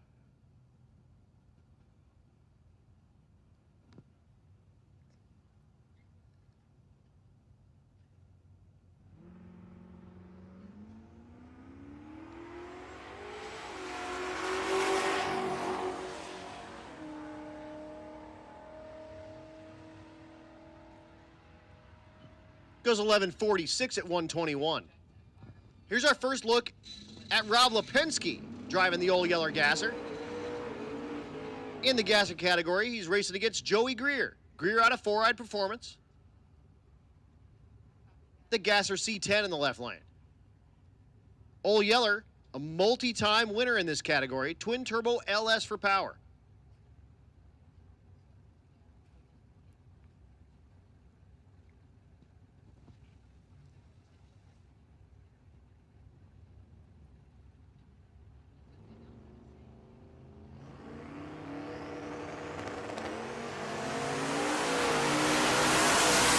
Both rides are away. Lipinski off the gas, having some problems with pulling up alongside of Greer and just let off the gas and must have felt something weird or something like that. It was a 144 60 foot and then slows to an 1181. Greer goes 1115 at 109. Fred Cullen's back, the Gasser 55 in the left lane.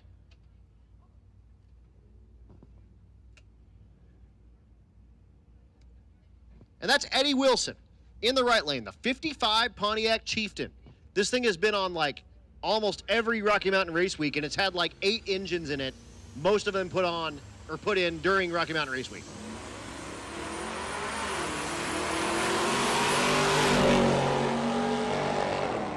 The Wilson's a staple here at the Rocky Mountain Race Week events.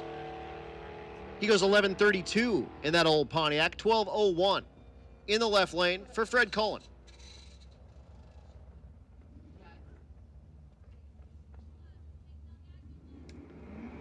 Derek Harris back in the S10, using his fast pass, looking for that 11-0. Tons of people using their fast passes here the first day. That is a strategy. You get one the whole week. But I guess if you're looking for the number and you want to put yourself on top on that first day, this is the way. I won't fault you for it. I mean, you're racing. I'm up here yakking in a microphone.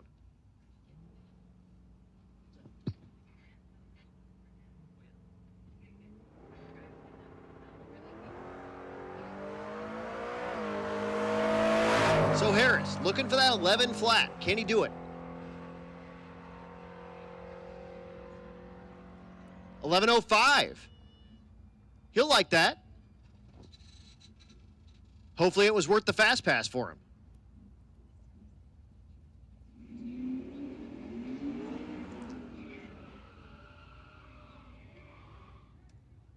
So here's Heather Rui. Heather is Vince's better half, and I mean much better half. Vince drives the car in the 9.0 category. They take off the CO2, and Heather drives it in the 12.0 category. That's that Nova in the left lane. The right lane is Randy Walton, the 73 Camaro.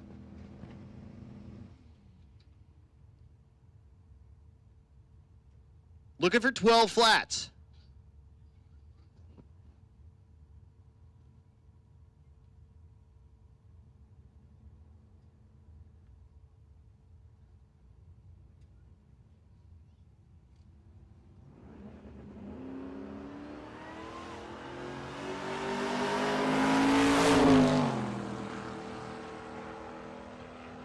Both rides making their way down. Again, looking for 12 flats on the board. 1181's too quick. 1208 for Heather. Vince says, we'll take that. I like it. Now you need to put yours on 9 flat, Mr. Rui.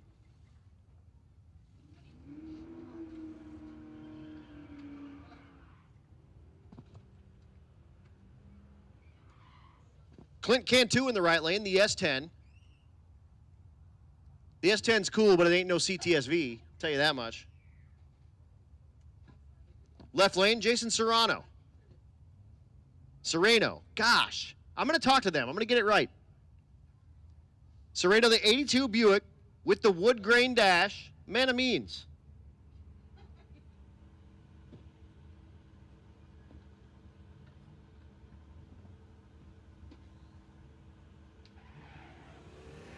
Cantu leaves. Little squeak in the tires. Here comes Sereno.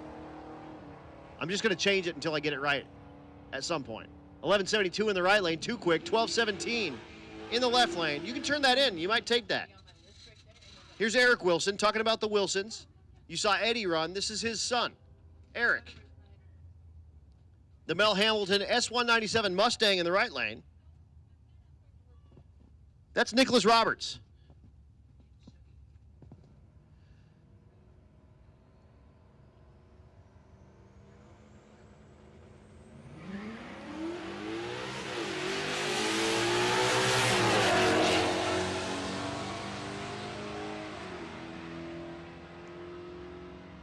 Eric at the stripe goes 12:09, 12:08 in the right lane. Beautiful side-by-side 12:0 passes in the 12:0 class.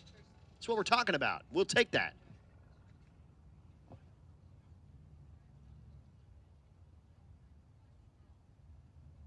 Dan Gosha in the right lane, who lost his T-top earlier. Looking for that 12 flat. Always kind of in the top 5 of this category, so he will be looking to put that thing on the number. He's against Danny Tellman in the left lane, the 70 model Chevelle. Goes 12:17, 11:87 in the right lane. We're going to finish. What do you want right now?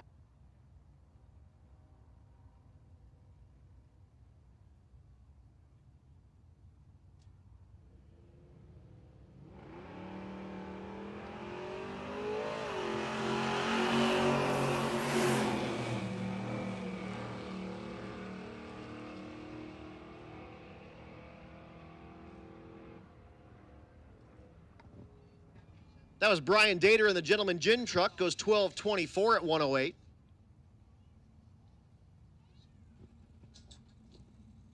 So what we're going to do, we're in the middle of the 12:0 category. We're going to run through the rest of this category, and we're going to do one more round. So make sure that you have your stuff tight, because you are going to get one more lick here at Tulsa Raceway Park, and then we will get headed on our drive day tomorrow, and we'll be in Texas Motorplex, Ennis, Texas, on Tuesday. So again, we're going to make through this round and do one more. So make sure that pass is one you can turn in and one that you like.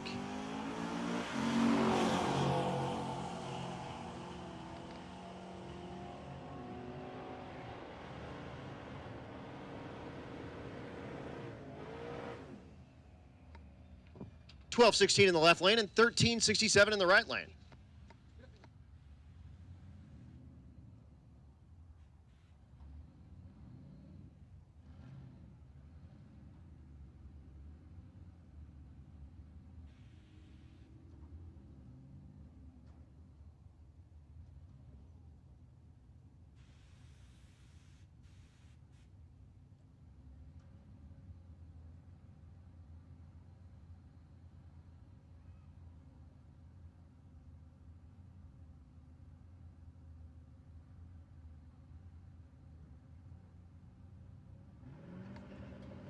Here's Nick Thompson in the right lane, the 49 model GMC truck.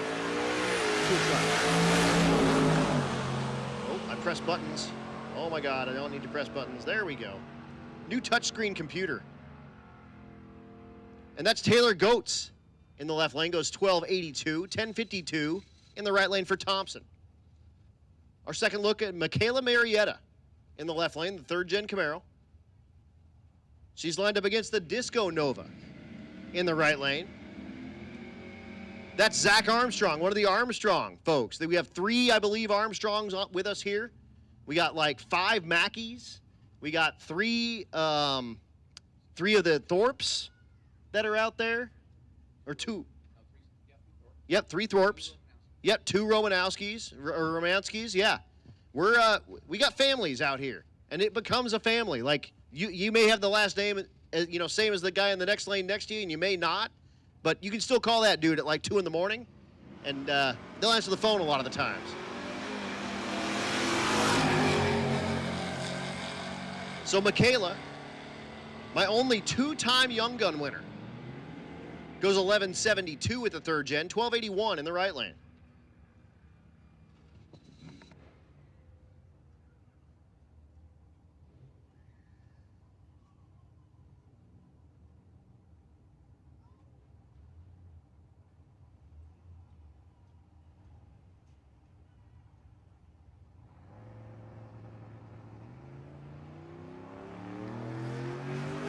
Josh Tweehouse in the left lane. The right lane, Chase Shull, looking for those 12 flats. 1197 is just that much too quick. Can't turn that in. 1250 in the right lane.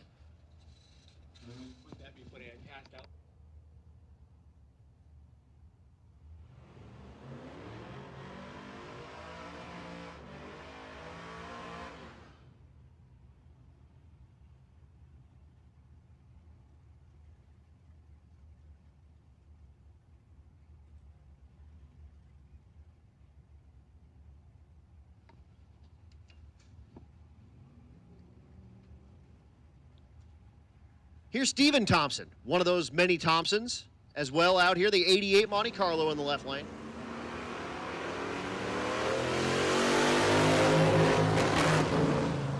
And that's Shade Kendrick in the right lane. 1286 in the right lane. Thompson goes 1649.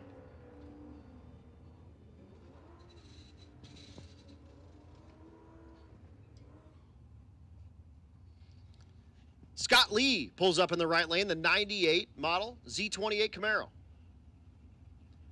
The left lane, the GTO. That's Dennis Kirkland.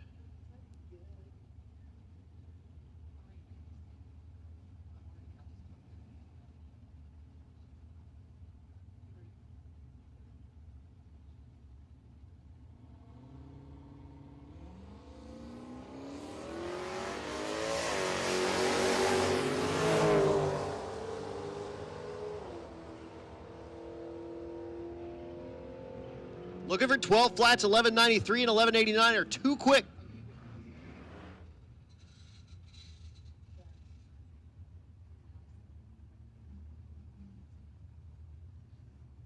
Here's that Rambler that had the hood come up on his first pass. Glad to see that he's back.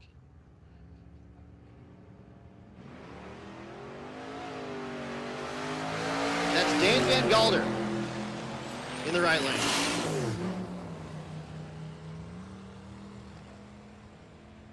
He goes 1198.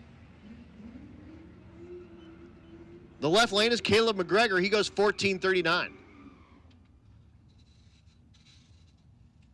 The third gen Firebird in the left lane. Sounds like a stick shift car. It's Adam Wildhaber. It definitely is a stick shift car. He's out there blurping the gas while he gets the thing into the stage beams as he lets the clutch out.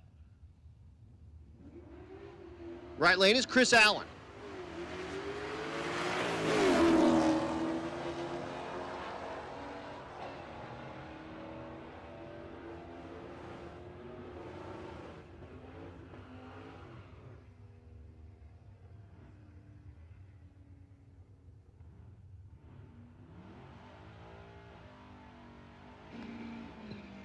.1207 in the right lane, 1191 in the left lane. Here's Nico Christofori in the left lane, the Fox Mustang. Again, the car he built for like a $1,200 drag challenge. Nitrous LS.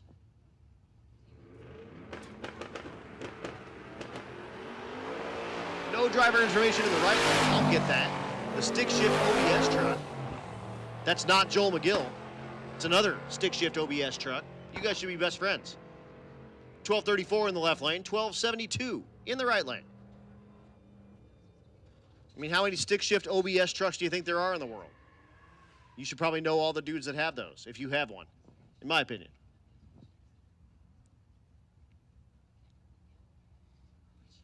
Ricky Marchucci, I believe is how you say her name. She told me at some point.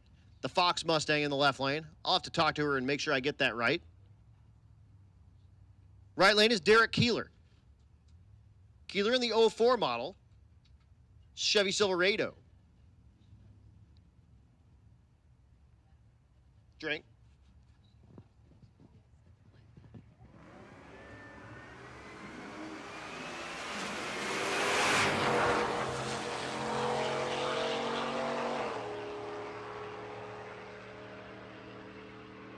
At the stripe, 1218 in the right lane, 1253 in the left. No help for either driver. Here's Greg Jones back in the right lane. Multi-time 12-0 winner with the Nova.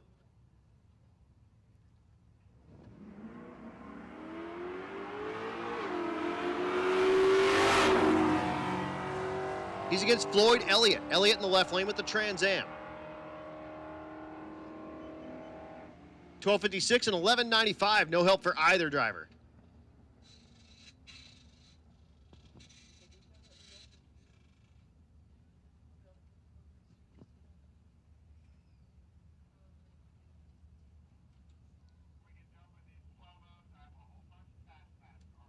Wow. David Rexwinkle in the right lane, the Chevy R10. No information in the driver in the left lane, and again, we'll get that set up as we go.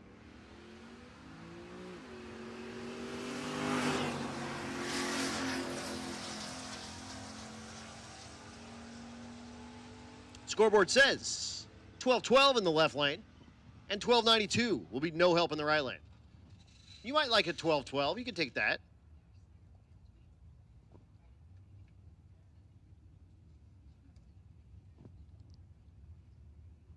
Kyle Garapi in the left lane. Sitting in the water, getting ready to do the burnout in the 2011 Chevy Camaro. You see the Wicked Chick stickers in the back quarter. One of our female racers.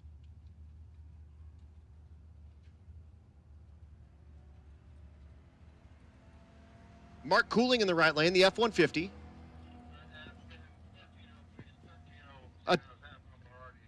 Attention in the pits, attention in the pits. 13-0, 13-0, come on down 7 and 8, please. 13-0, come on down 7 and 8.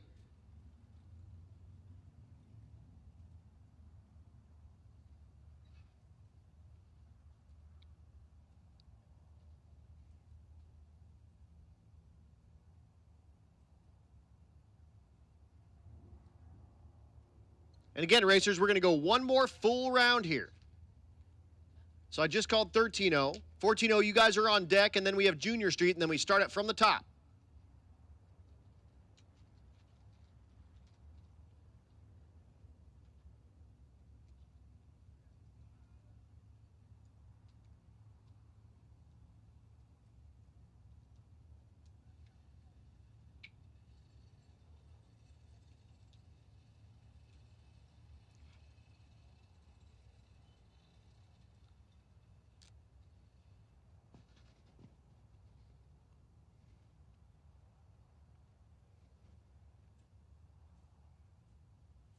So just getting a look at the top end of the racetrack here real quick. Don't forget, racers, we are taillights only now.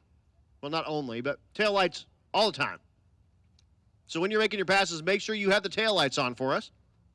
That way we can see all the way at the top end of the track. If you're down here at the track and you see the track worker way there at about 1,000 feet, yeah, it's hard to see him. No lights on there.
So still just down a minute while we check out the racetrack. Someone spotted some water or something out there, so we're getting a look at it and making sure it's all good to go.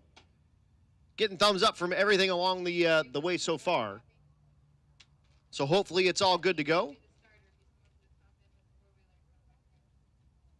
But we will check that out real quick. That'll give me a second to give a thanks to all of our sponsors one more time. Of course, Motion Raceworks, Sick the Magazine, Juggernaut Welding and Fab, Disorganized Grime, Dive Bombers Garage, Edge Welding Supply, Malle Motorsports, Hot Carl, Bankshift.com, Plumbing Specialties of Oklahoma, Precision Inc., More Race Chassis, War Performance, Circle D Specialty Torque Converters, Leading Edge Technology Partners, American Family Insurance, Christina Walton Agency, Safer Automotive Specialties, Mel Hamilton Racing, Force Performance Turbochargers, Moody's Performance, Valley Homes, Goat Rope Garage, Pit State, Portable Car Hoist, High Speed Media, The Bank Shift Billy, FM Fab Speed Shop, Rocky Mountain Plumbing Hydro Heat, 1320 Video, Four Ride Performance Tuning, tuned by JP, Nobody Else's Auto, and Brian Tooley Racing. And we're back to business. So Mark Cooling in the right lane. Kyle Garapi in the left lane.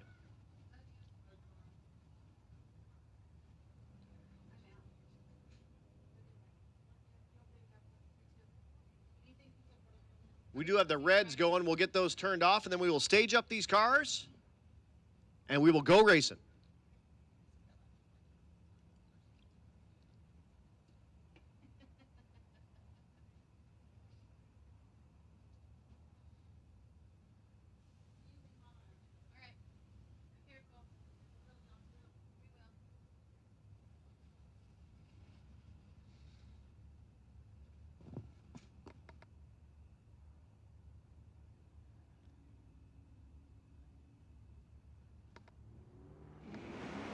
All right, and we're off.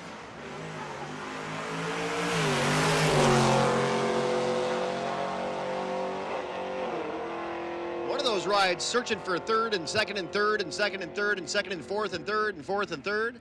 Kind of going, 1217 in the left lane, 1231 in the right lane. Here's our first look at Rich Thorpe. Thorpe with the G8 in the left lane, naturally aspirated LS.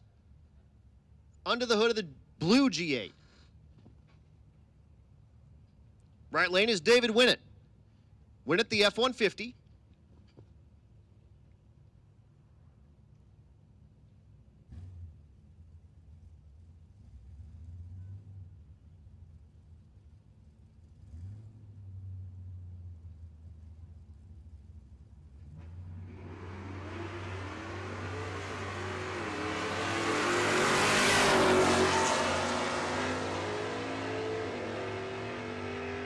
Again, looking for 12 flats.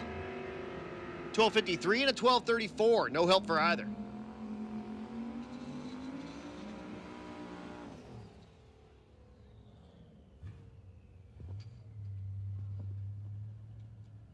The Awesome Wagon. That's Austin Clark. The 88 Buick Estate Wagon. Right lane is Ryan Woodward. Woodward. The 2000 model pickup truck.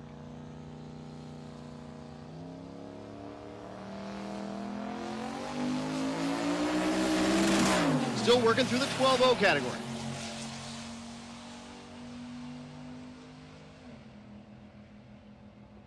$12.21 in the left lane.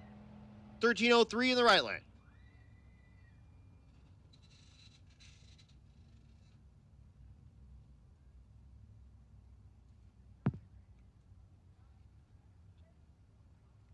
Dylan Meyer getting ready to pull into the water in the left lane with the 4th Gen Camaro.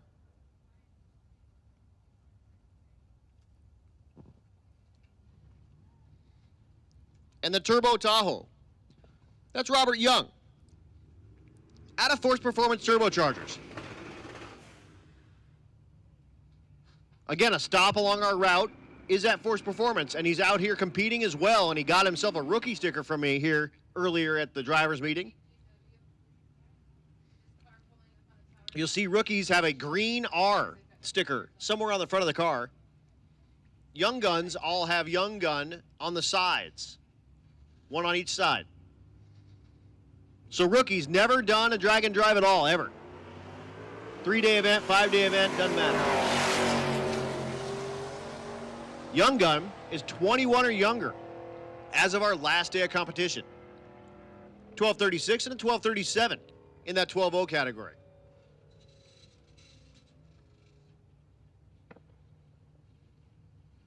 Here's Brian Lum pulling in the water in the right lane with the G8.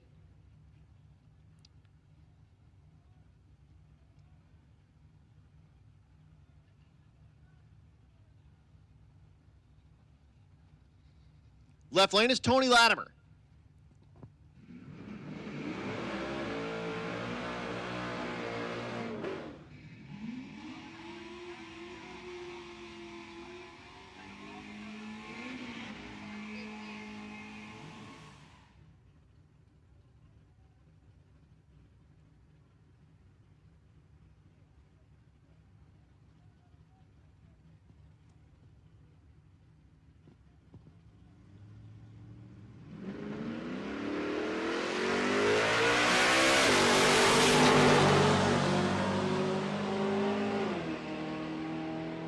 Latimer goes 9:52 at 142, 11:43 in the right lane.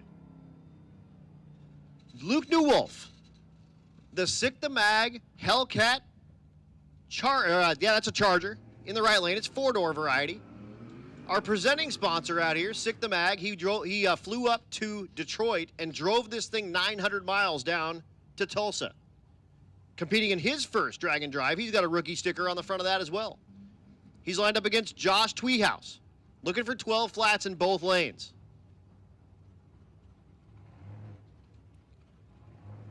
Luke's doing double duty here, competing in the race and also covering the race.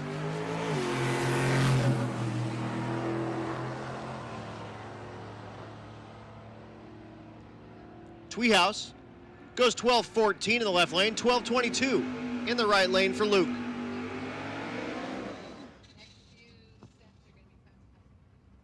So it looks like we got a lot of fast pass takers. That's wild.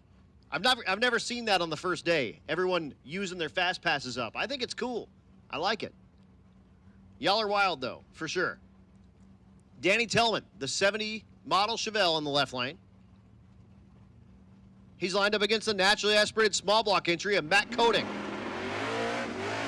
Coating knocks the tire.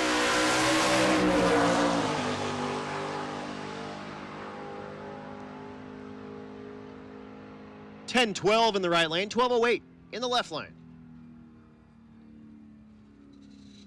Jesse Hazlitt is back at the stripe now, getting ready to pull the 4th Gen Camaro up.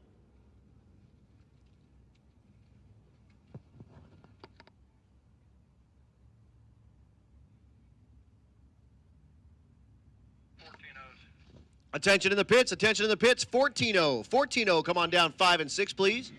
14-0, come on down 5 and 6, please.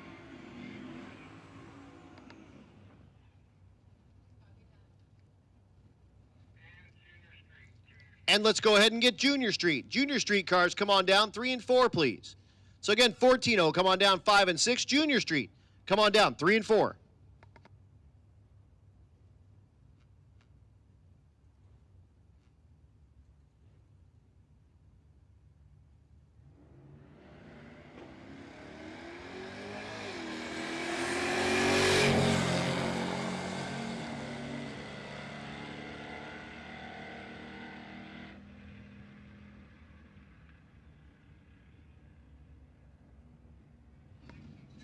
$12.98 is not going to be good for that 13-0 category. $10.74 in the right lane. That Rambler is back. Of course, this is the one that had the hood come up earlier in the day.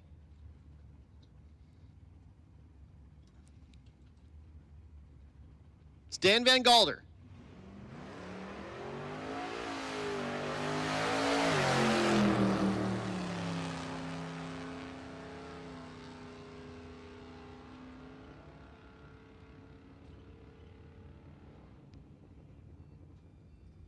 The green Civic is back, sitting in the water. This thing's made a couple of 160+ mile an hour passes.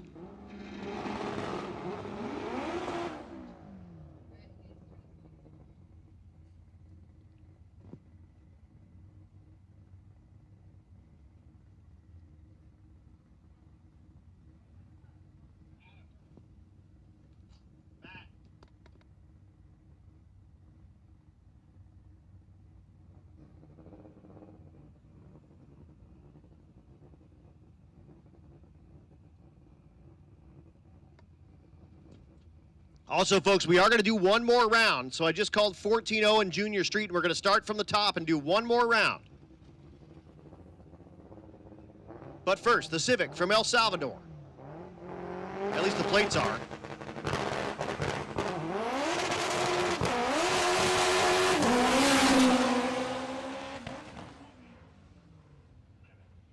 Banging the gears and lets off the gas and goes 10-18 at 101.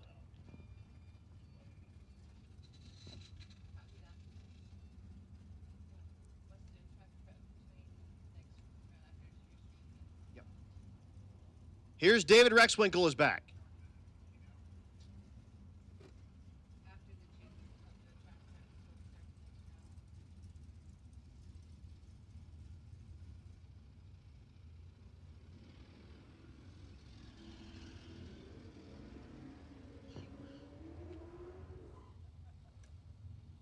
The right lane is Dennis Kirkland with his GTO.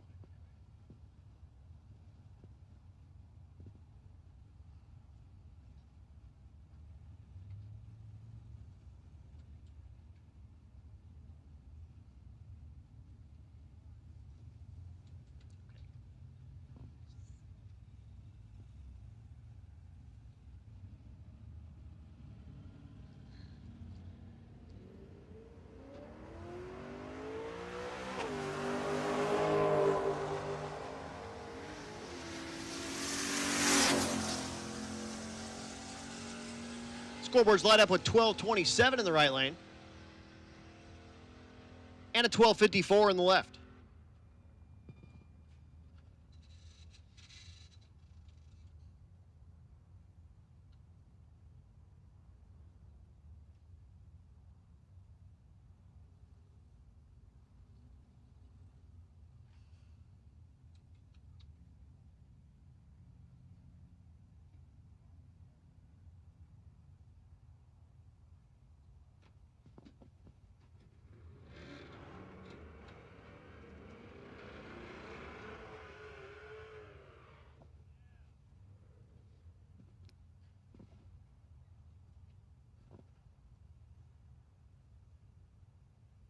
Brian Crandall in the right lane, the 2013 model Chevy Caprice. He's lined up against Zachary Krakauer, the 2020 model Challenger.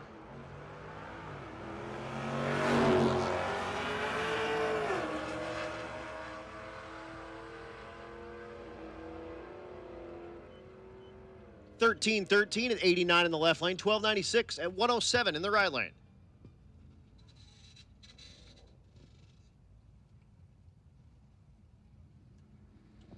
Cody Wilburn in the left lane, the 2014 Jeep SRT8.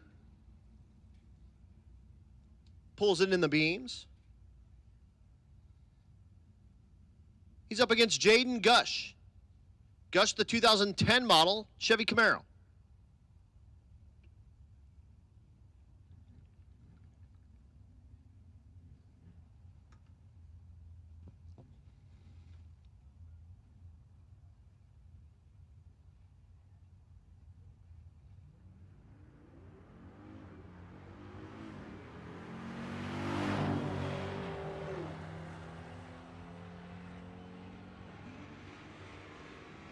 Scoreboard lights up with 13:08 in the left lane and the 14:29 in the right lane. Here's Caleb Dorn. Caleb in the right lane, driving the leader Acola Crown Vic.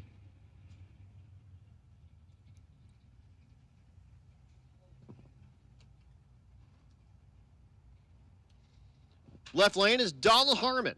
Harmon, the 68 model Ford Mustang Coupe.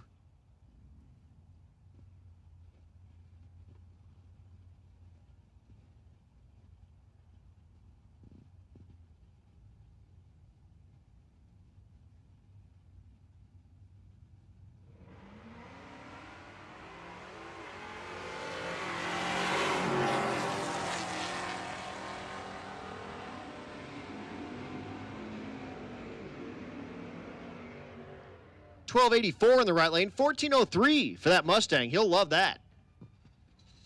So Donald Harmon, looking for that 13-0, is in the 13-0 category. Goes 1403. Again, you can take that. You can turn that in. You can take it. Maybe even enjoy that. You might be in the top 5 or so of that category with that. Porter Hughes in the left lane, the 72 olds. Right lane is Brent Bannister. Goes 1344. The olds goes 1313 at 107. Cody Hansen's back, the Duraburb in the right lane.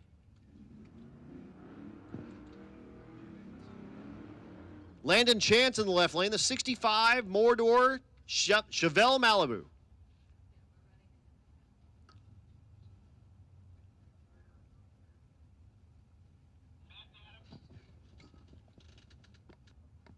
Go ahead.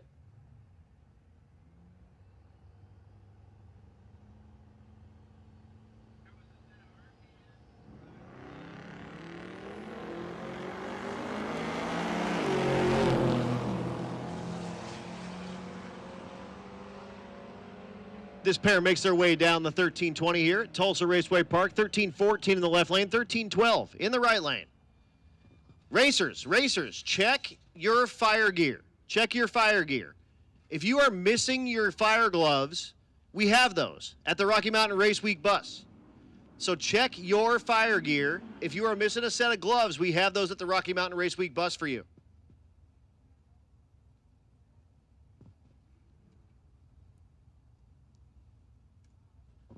Connor Lewis in the right lane, the GTO.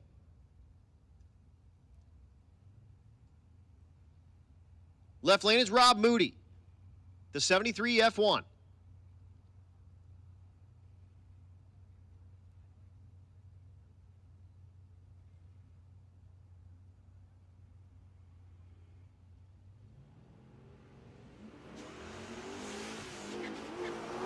The F1 burning the tires off the thing to about 125 feet.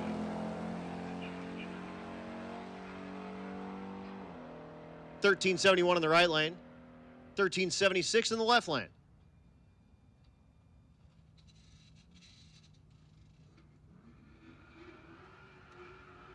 Corey Wells, the 69 El Camino in the left lane. He's lined up against the Duracell car. One of the Ledesmas is driving it. That's Allen, the 23 model Mach-E Mustang. He'll make a pass. He'll swing it right back around, and Nicole will get behind the wheel of it. Again, the all-electric Mustang SUV.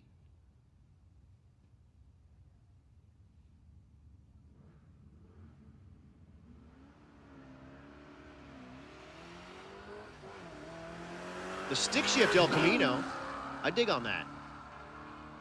Ledesma on the brakes, goes 13.06, and he's going to love that pass. 13.94 in the left lane for the El Camino. It's one of those Thiessens back in the left lane with the Corvette. That's Brenton in the left lane with the C3. Right lane is Josh Odom. The C3 is a stick as well. Cool.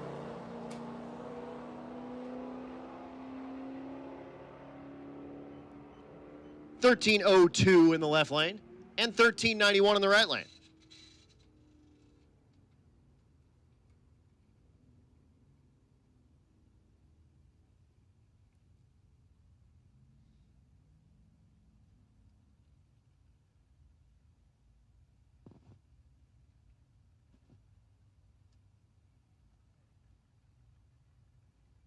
No driver information in the ride in the left lane. I'll get that.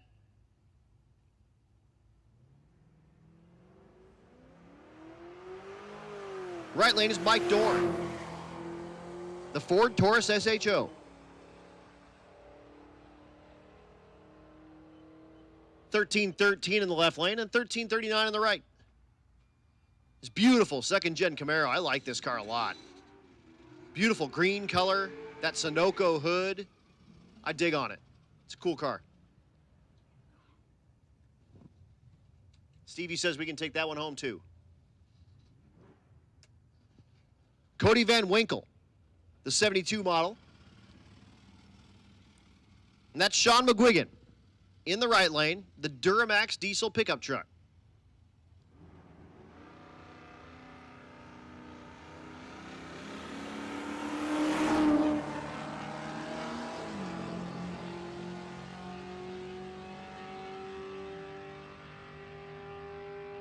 $13.27 in the left lane and $14.04 in the right lane.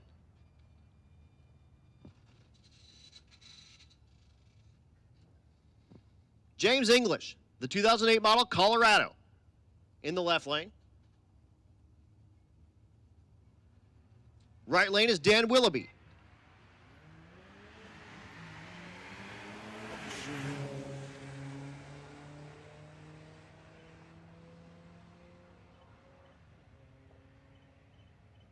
$13.74 in the right lane and $13.20 in the left lane.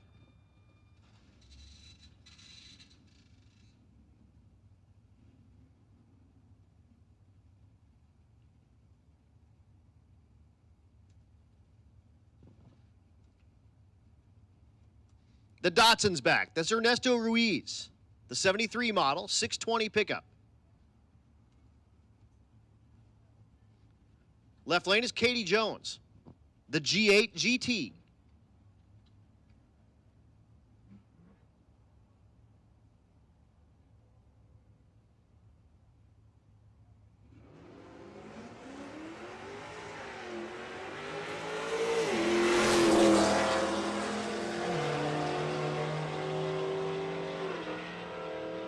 Jones making her way down the quarter mile.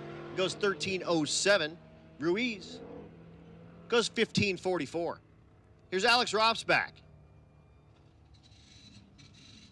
The GMC Sierra with the LT4 blower under the hood with a 6.2 liter direct injected V8.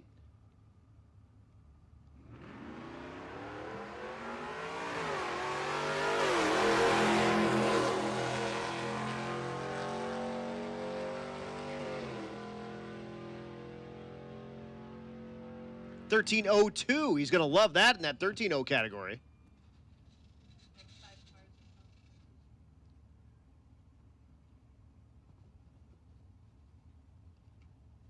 Okay.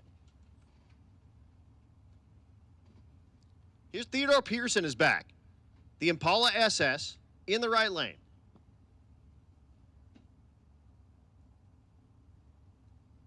Left lane is Scott Lee.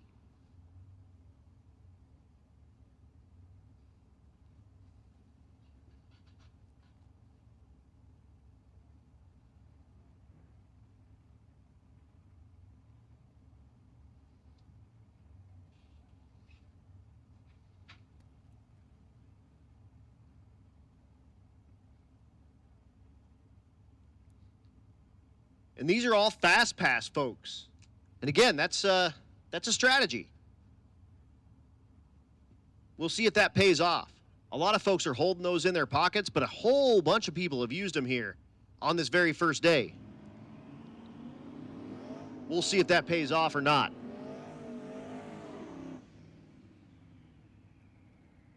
So Pearson in the right lane, Lee in the left lane.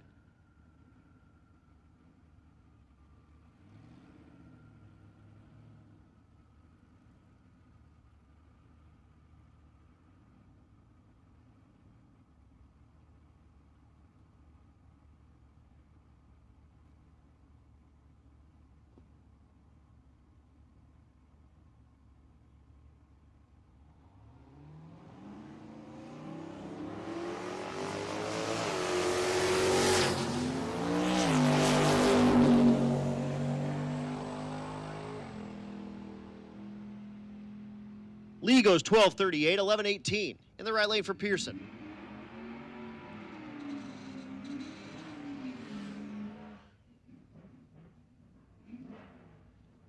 Aaron Fowler in the left lane, the Dodge Dart.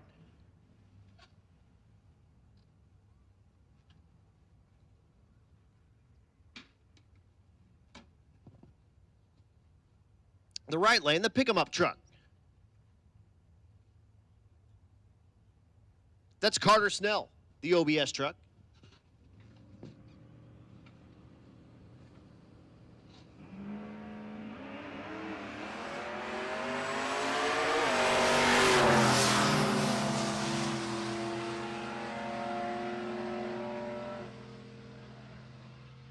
At the stripe, 11:27 and 11:44. Somebody's got their radio on.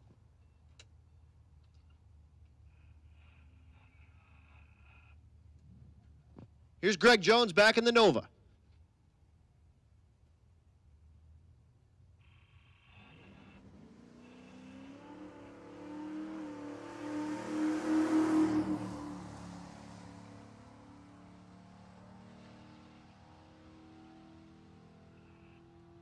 Jones goes 12:09 at 1:14.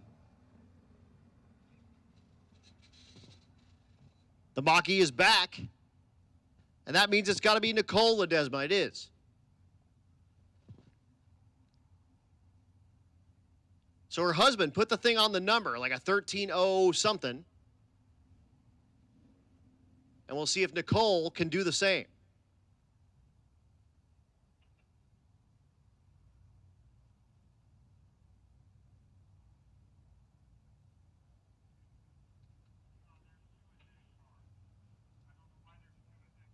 Probably a junior.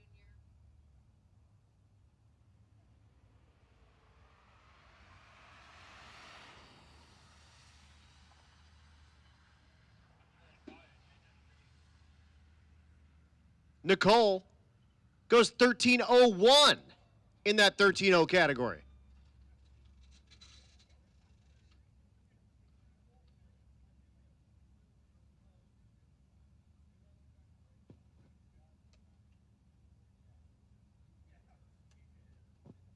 Next pair coming up, the 55 Chevrolet.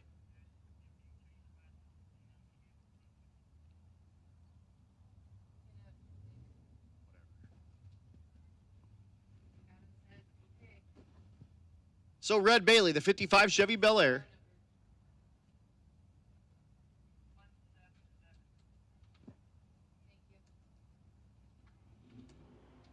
Jeremiah Robinson in the Buick GS in the right lane.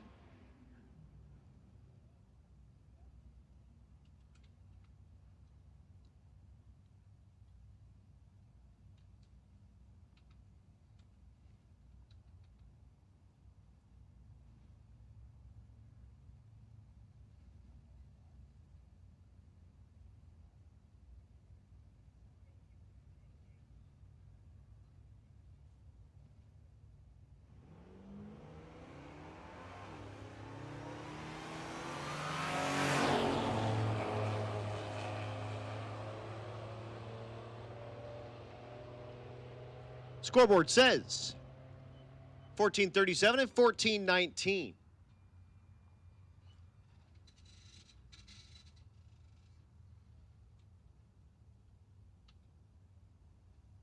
The big wood grain station wagon in the right lane. That's Nate Martin, the 77 Buick.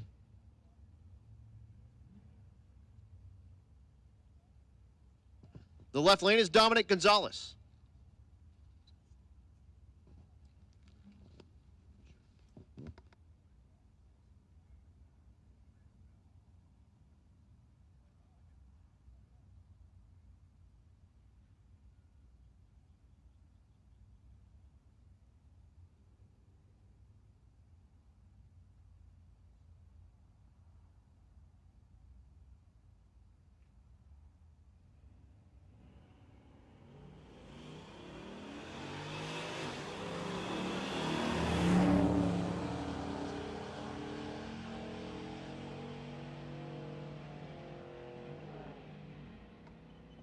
Gonzalez at the stripe goes 14:69, 14:61 in the right lane.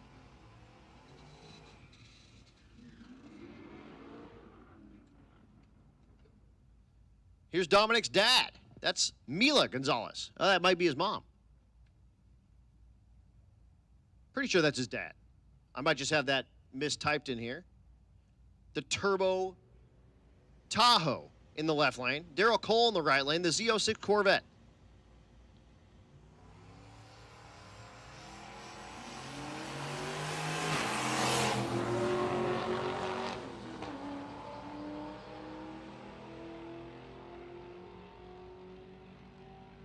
Scoreboard say 13:87 and 13:14.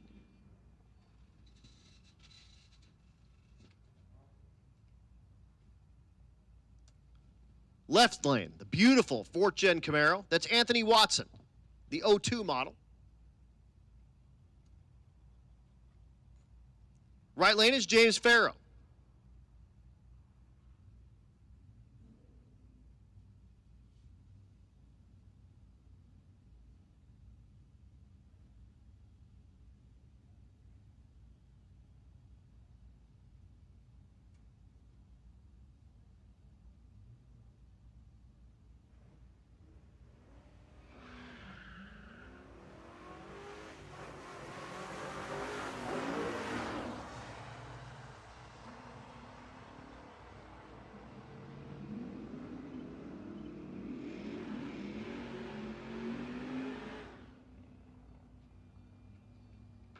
$14.20 and $15.06.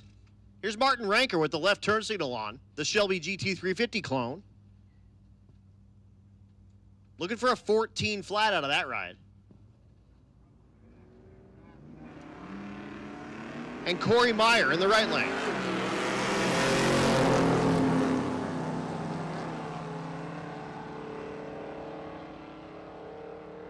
Ranker at the stripe. Goes 13.28, 13.98 in the right lane.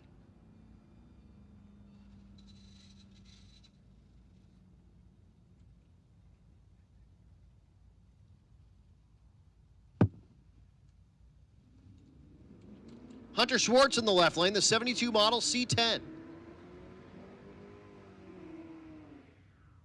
The right lane is Larry Van Winkle. Another 67 model C10.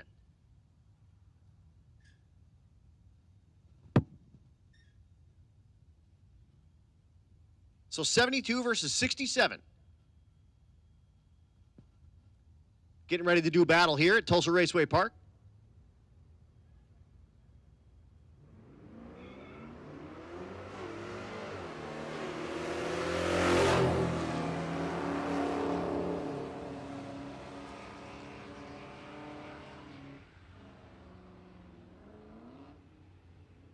$14.38 in the left lane, and with a ton of tire smoke as it leaves in the right lane, $19.44 at 63.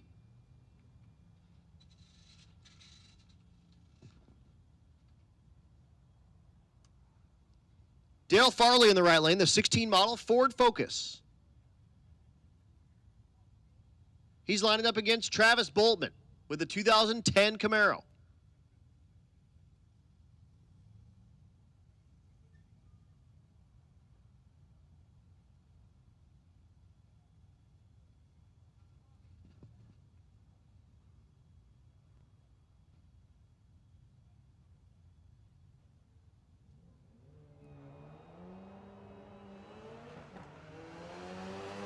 Focus banging the gears.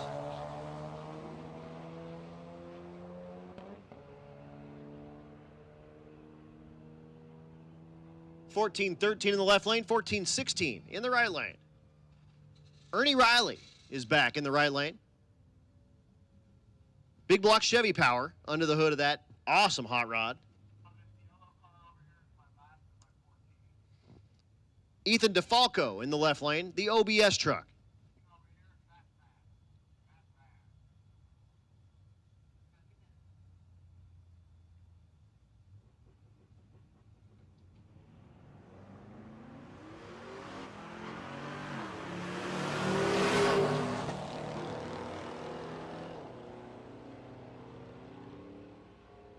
Scoreboard says 1361 in the right lane, 1476 in the left lane.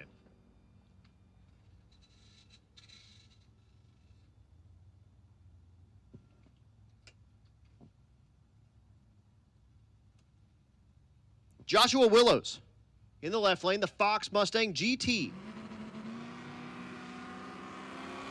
Right lane is James Detter, the 68 El Camino.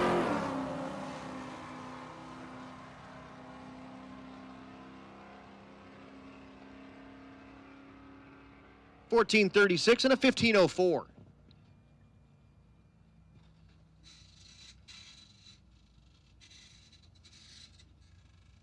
them up for a second, Brett. I've got numbers mixed up here. Oh. No driver information on this pair.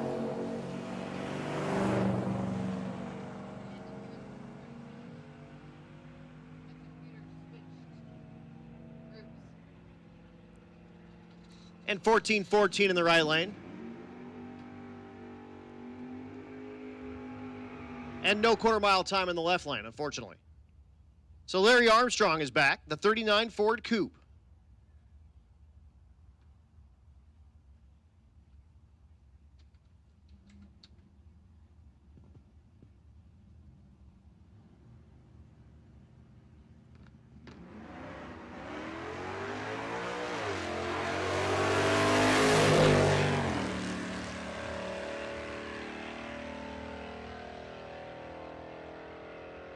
Armstrong goes 26 at 100.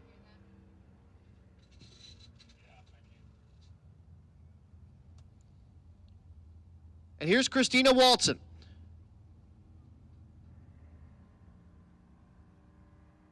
In the right lane. That C7 Corvette.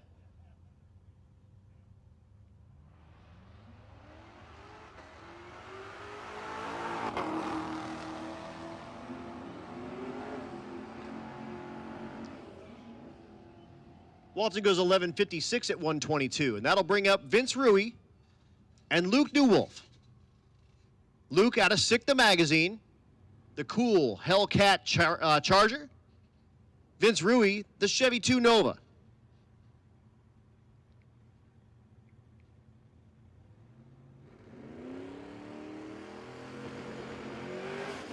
Rui knocks the tire immediately, and he'll let off. Here goes Luke. Luke goes 789 in the 8th. And he goes 1197 at 123, just that much too quick. Wow. That's how the cookie crumbles sometimes. Vince goes 1874 if you're keeping track at home.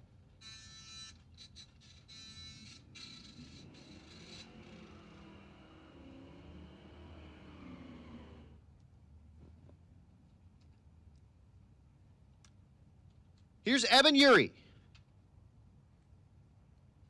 Evan with the Miata with the underglow. The license plate is 0 power. This is the junior street category, so going 8th mile racing with a full tree.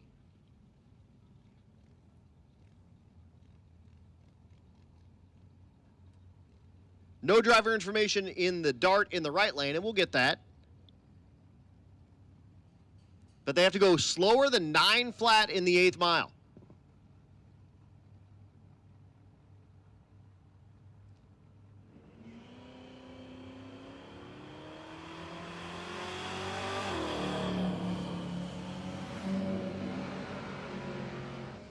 Right lane goes 916. You can turn that in. He'll like that. 1183 in the left lane for the Miata.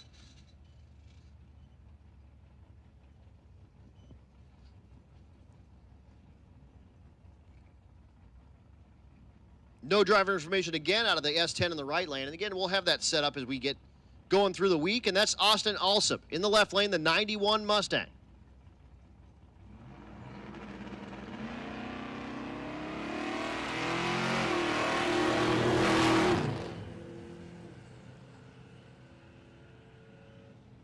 .886 is too quick as well in the right lane. 907 in the left lane for Austin.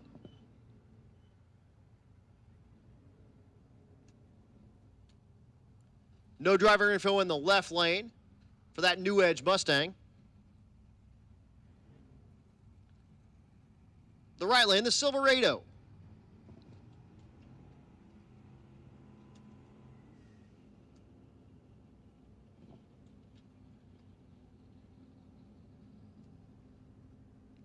That's Ammon Erickson.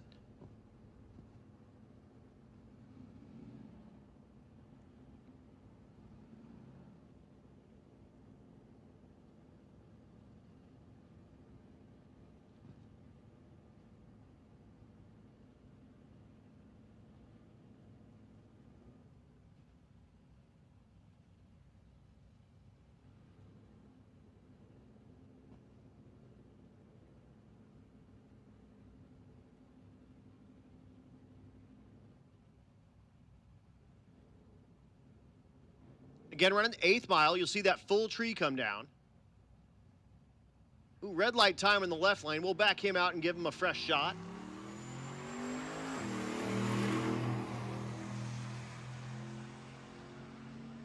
So Erickson goes 9:48 at 82. Again, this class 13 to 16-year-olds. You ride with your parent or guardian in the passenger seat. Can't go quicker than 9 flat.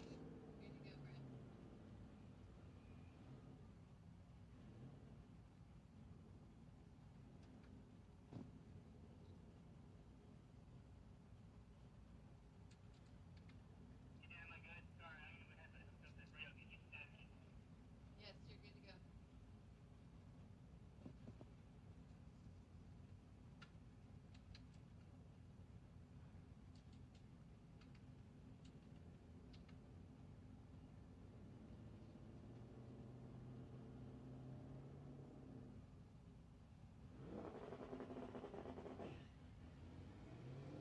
The stick shift Mustang with the teenager behind the wheel makes his way down the 660-foot 8th mile and goes 11:55 at 48.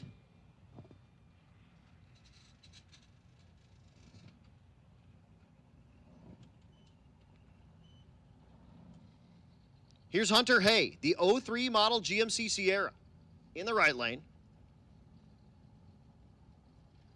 Left lane is Lydia Walden with the 86 Mustang.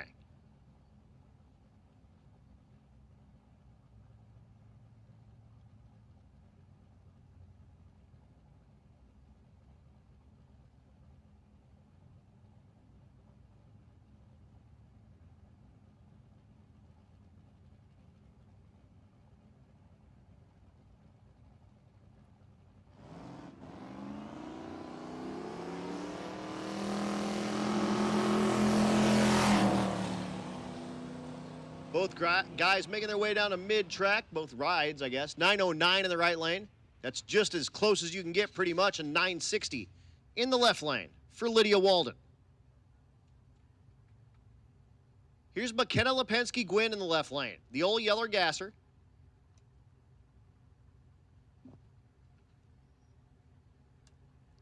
Right lane is Phillip Holmes.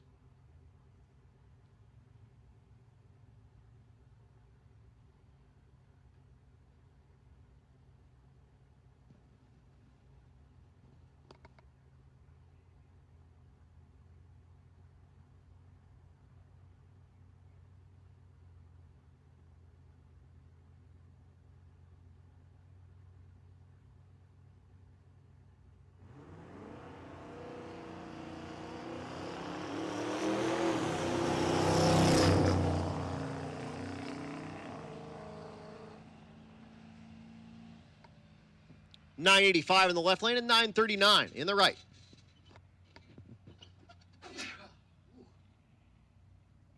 Thank you.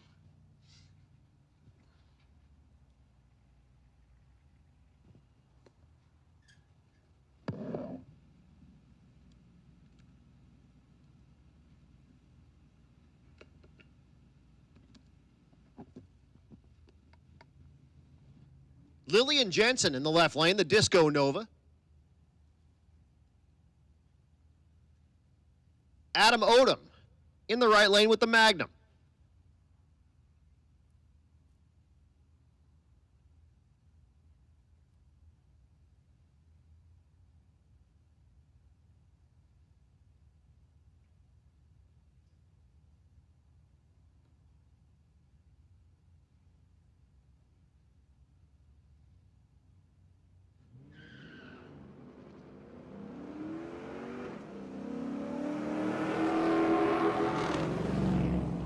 Both rides making their way down. 933 in the right lane. And a 1214 in the left lane.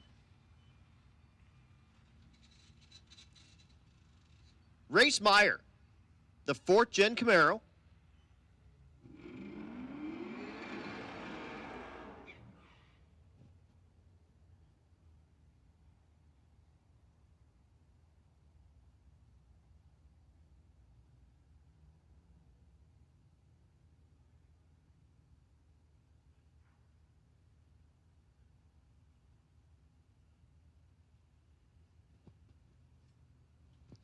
And I'm getting like 75 messages. Yes, we are going to run another round.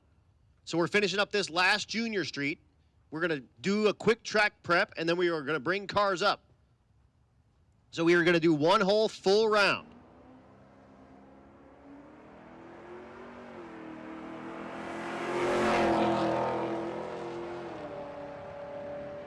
And race buyer goes 9:22 at 77, and we'll run the tractor for a couple of minutes. This will give me a chance to thank all of our sponsors one more time, and then racers. We're going to run one more round, but we need you guys to be quick and efficient as we roll this thing out and get ready to get out of here. But again, thanks to all of our sponsors: Motion Raceworks, Sick the Mag, Juggernaut Welding and Fab, Disorganized Grime, Dive Bombers Garage, Edge Welding Supply, Molly Motorsport, Hot Carl, Bang Shift, Plumbing Specialties of Oklahoma, Precision Inc., More Race Chassis, War Performance, Circle D Specialties, Leading Edge Technology Partners, American Family Insurance, Christina Walton Agency, Seafer Automotive Specialties, Mel Hamilton Racing, Force Performance Turbochargers, Moody's Performance, Valley Homes, Goat Rope Garage, Pitt State University, Portable Car Hoist, High Speed Media, The Bank Shift Billy, FM Fab Speed Shop, Rocky Mountain Plumbing and Hydro Heat, 1320 Video, Four-Eyed Performance Tuning, tuned by JP, Nobody Else's Auto, and Brian Tooley Racing. We appreciate you so much.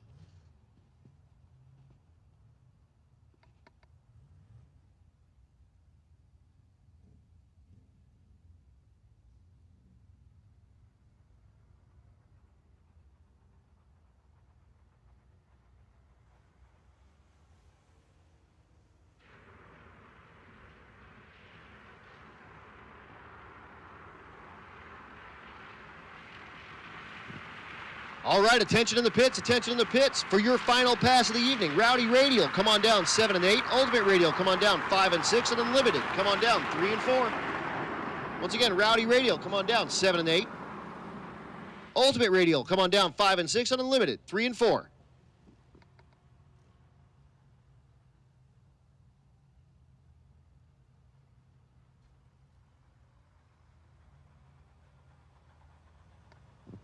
Also, if we have any more Fast Pass takers, we need you in lane number 9, please. Fast Pass takers, lane number 9, please. But again, that's Rowdy Radial, 7 and 8. Ultimate Radial, 5 and 6. And Unlimited, 3 and 4.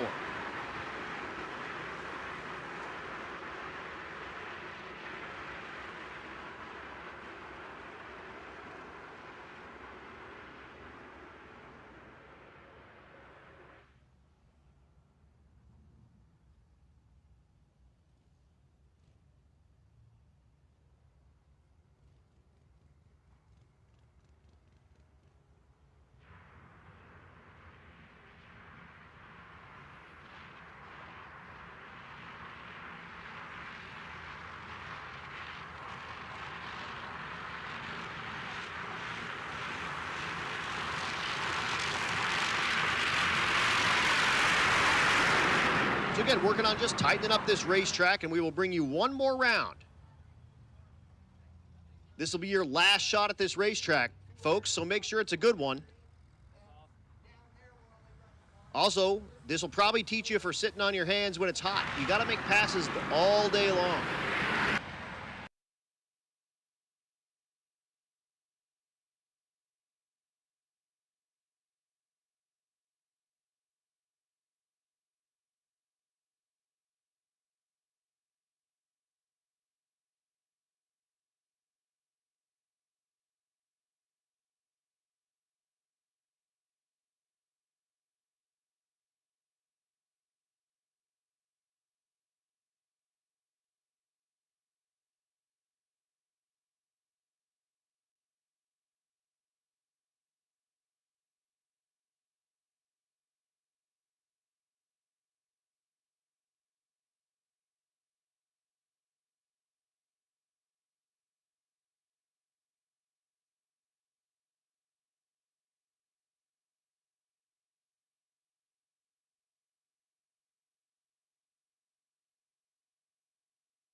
Let's get 9-0. 9-0, come on down 5 and 6. Again, hot rods 7 and 8. Motorcycles 2, 9-0, 5 and 6. So no driver information for the awesome third gen. They call it creamsicle. Goes 134 to 60 foot. It's hooked up good too. Goes 8th mile, 596, 118. That thing was good to 60 foot and just did not look like it was really pulling hard after the 330 goes 596, and we're moving back to quarter mile racing.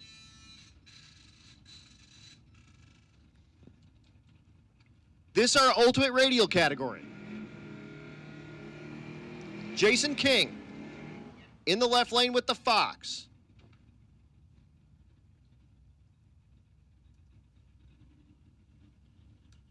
The right lane is Ricky Daniels, the 86 Mustang.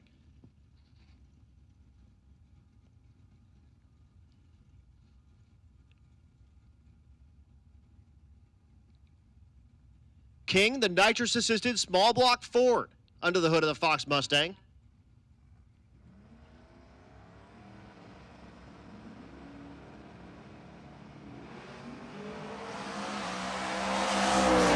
King has to pedal immediately at the hit, but stays in it good through the quarter mile. 791 in the right lane, 853 in the left lane. So 791, 174 with a 123 60-foot time for Daniels. I think our best pass in the ultimate radial category here thus far this week. Adam Krigo in the left lane, the Nova. Pro-charged big block Chevrolet for power. The right lane is Brandon Tapp. Tapp with the C2X twin turbos LS for power.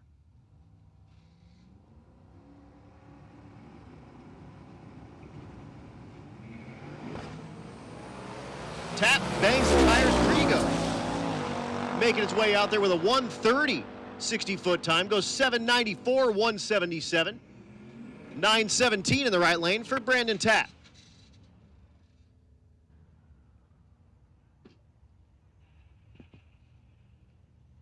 Don't forget, racers, taillights. We need you with taillights for this last pass here that you're going to make. That's Trevor Wilson in the left lane, the Dodge Dakota.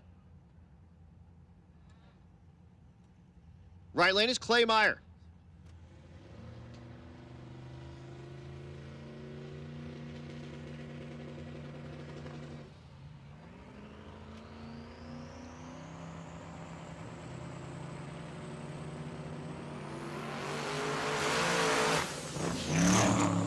Wilson takes off good and then loses the power and gets back on the power. Goes 976. Clay Meyer goes 1007, 137.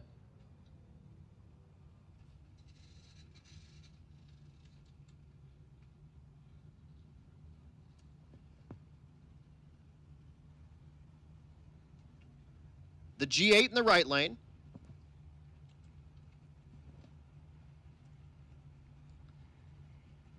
Is that Brian Lum back again? Nope, Brian's actually behind the car.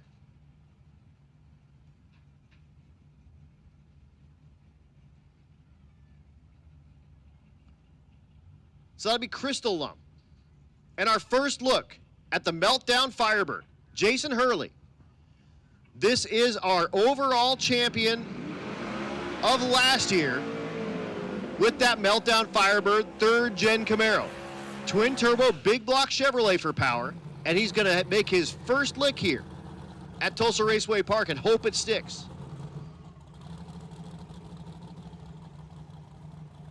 Crystal Lum in the right lane, naturally aspirated 427 LS for power. They may have put nitrous on that actually over the offseason.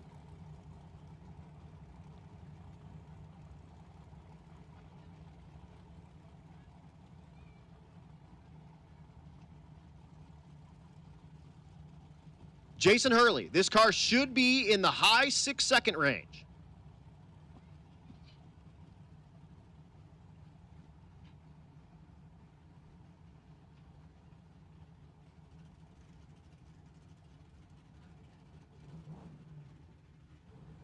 So Crystal Lum in the right lane gets the G8 pulled up.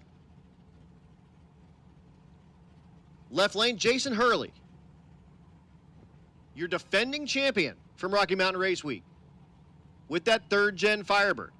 If you remember from last year, he completed at Pueblo, blew the motor up, put a motor that he got off of like Facebook Marketplace in the car to make the drive, and he knocks the tire, gets back in the gas. He'll make his way down the 1320, goes 778 at 199 after banging the tire immediately.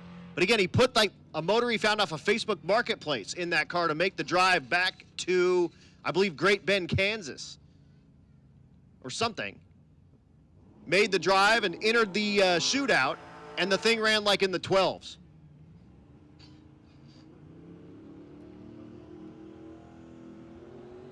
Yeah, blew up in Pueblo. Exactly. Exactly. Here's Clint Sadowski, the former Major League Baseball pitcher.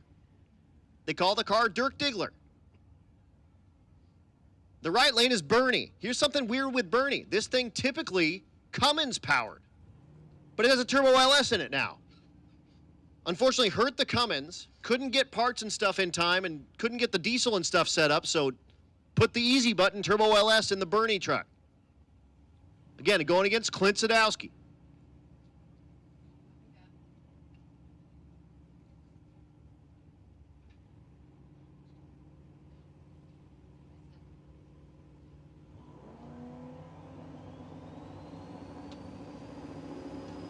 So Robert Berry in the right lane, he's in deep.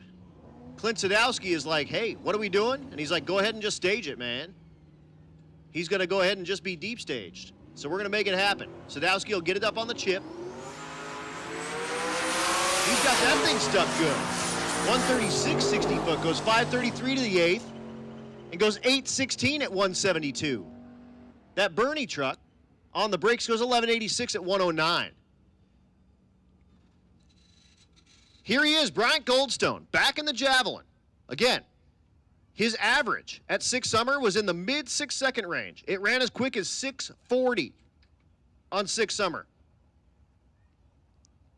So Goldstone with the Javelin, twin turbo big block Chevrolet, looking to put this thing in the 6s.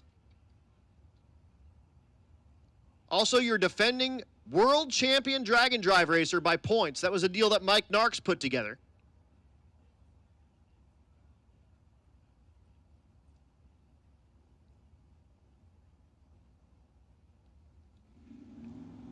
The track staff says go, and we're going to go. So Goldstone, back the Javelin up, make sure he gets a good burnout. That's fine, they're free. Looking for a 6-second pass here.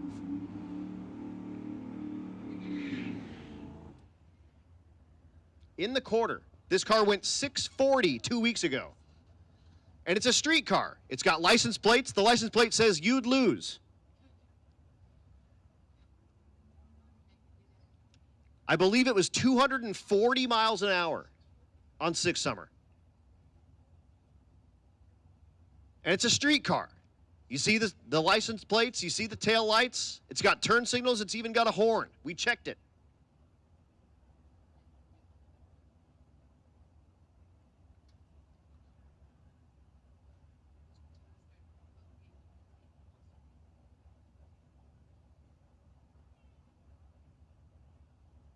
So Goldstone's co-pilot checks those wheelie bars. He'll open up the passenger door and say, let's go get it. Put that thing in the 6s.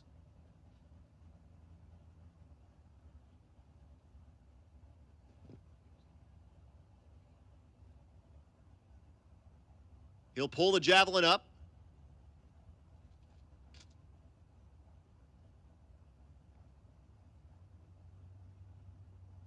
You see the brake lights working on the car. It's a street car. He'll get it in pre-stage and spool the big block Chevrolet up.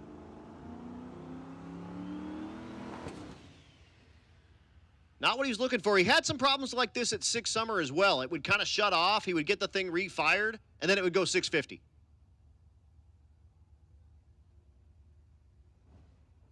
Exactly the same deal.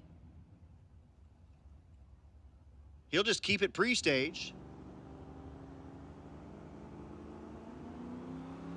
Get it up on the chip and bump it in. Tree comes down and he's gone. It knocks the tire immediately. It was 116 to 60 foot though.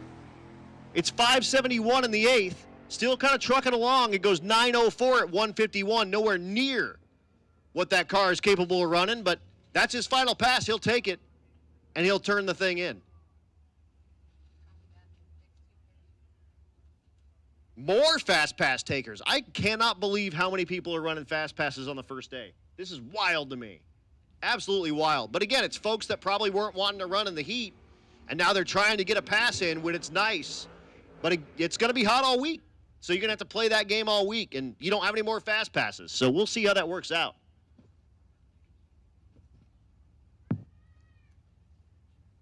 Brent Bannister in the right lane, the 2012 Camaro. No driver information in the left lane for the 4th gen.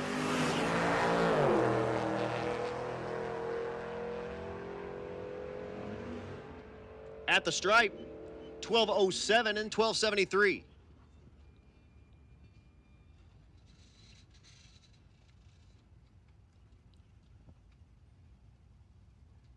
Shade Kendrick in the right lane, the Fox Mustang. The left lane, the OBS truck. Cool truck. That's Ethan DeFalco.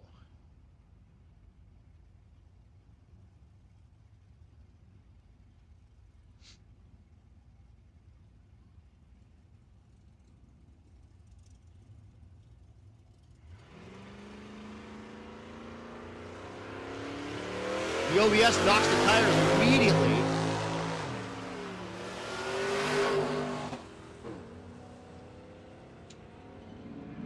Kendrick in the Fox goes 1272.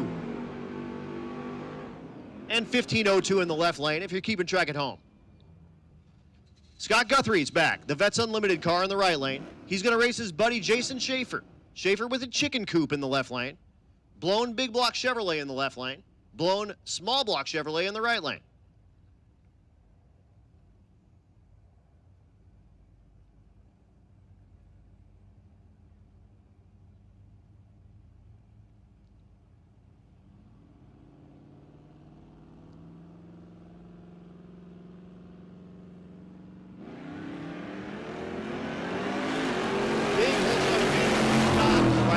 That's an unlimited car.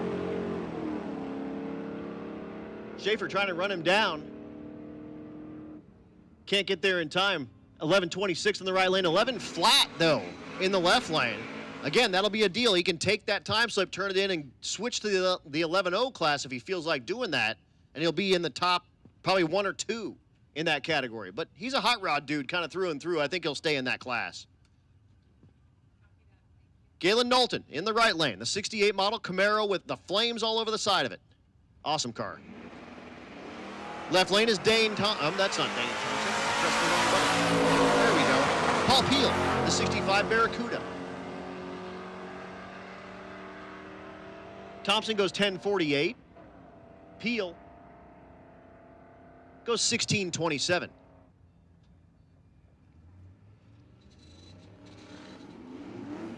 The car they call Stitches, the 66 Chevelle in the left lane out of Florida. In the hot rod category, that's Walter Doyle. His wife Catherine out there helping him out. They also camp for this whole thing. They don't stay in any hotels. They camp the whole way. Right lane is Jason Acton out of War Performance. They call this the War Wagon.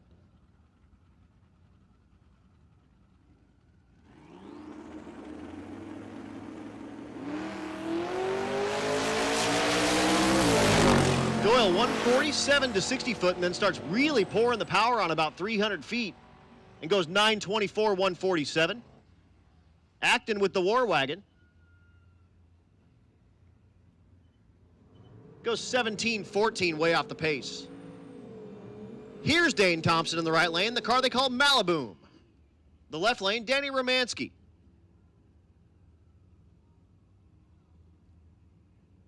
The Zane Bobo Racing on jack stands. I like that, Mike Mead. That's good. That's good.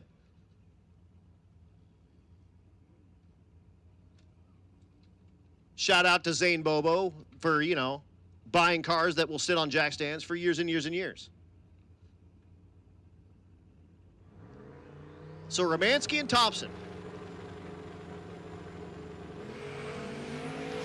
Romanski, the 67 Chevelle, is away.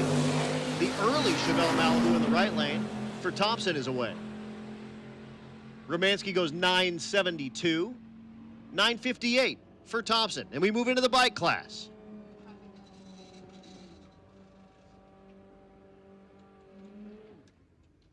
Here's Dustin Moody.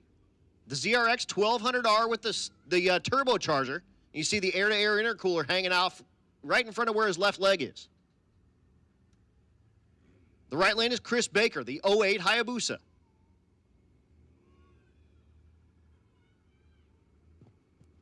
Again, they ride the same route that all the cars ride. They still have to keep everything they need to work on the car and live for a week, either on themselves on the bike as they cruise down the road or on a little trailer that they tow. The only rules for this class is they have to race on 2 wheels. You can't bring a trike or anything like that, but you can have a sidecar or a trailer for the road if you feel like.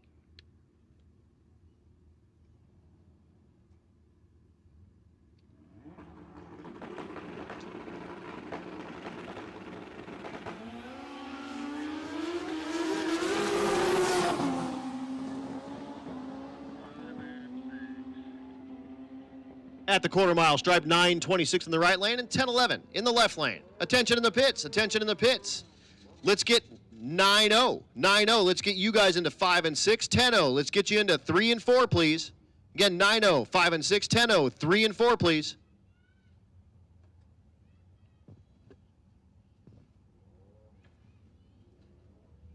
Here's Mason Moody in the right lane, and he's racing against Roland.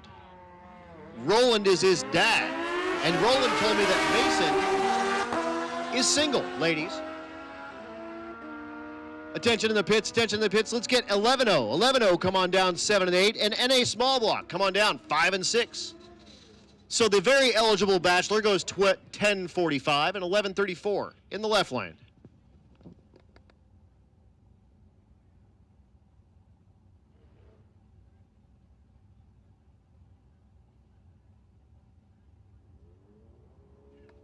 Attention in the pits, attention in the pits, and a big block, and a big block. This is your call to the lanes for your final pass of the first day of Rocky Mountain Race Week. Let's get you down to 3 and 4, please. So Daniel Donovan in the right lane goes 11:45. And Shane Werner in the left lane goes 9:93.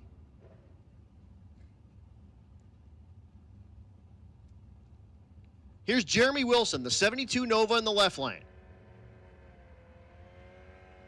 Oh, there's still a bike up there. Didn't see it. Hiding behind all kinds of stuff there.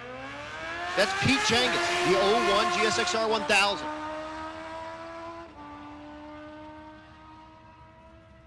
And he goes 991 at 139.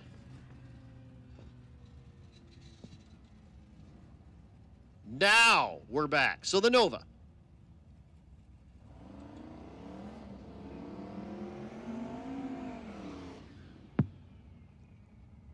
Jeremy Wilson, the Fox Mustang in the right lane. That's Brian Walden. Once again, NA big block, NA big block. Make your way down to 3 and 4. NA small block, you should be coming to 5 and 6. 11-0, you should be in 7 and 8.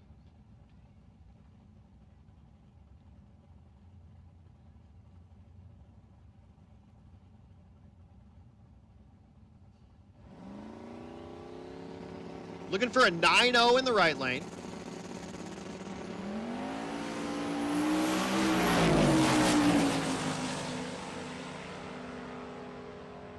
Oh, and a 9-0 in the left lane. 901, he's going to love it. 899 with an 8. 2,000's too quick. Oh, that's tough. But 901 with a 6 in the left lane for Jeremy Wilson with the Nova. He's going to love that for his final pass of the night.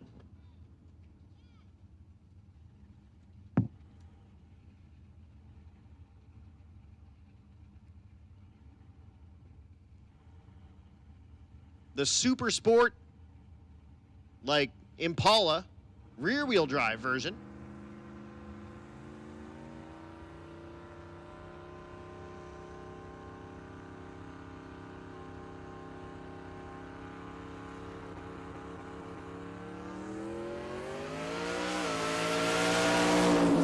That's Colt Wrist. Looking for that 9 flat. 10 flat. That's okay. Take that. Turn it in. Switch to the 10-0 class. You'll love that. 10 flat with a 3. The 70 Chevelle with the blower hanging out of the hood.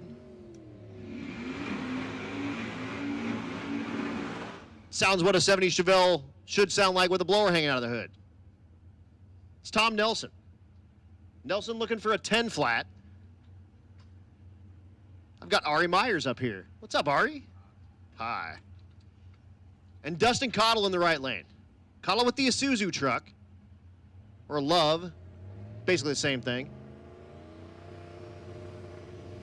Looking for 9 flat in the right lane, 10 flat in the left lane. Chevelle's not going to do it, knocks the tire. Cottle goes 34 on a 410s Pro Tree. He goes 917 at 146.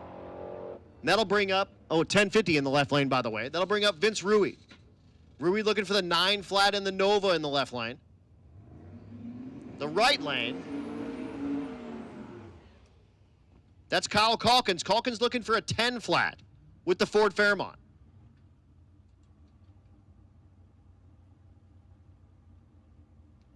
So, Ari, no Junior Street for you this year? Just hanging out with your old man and your grandpa?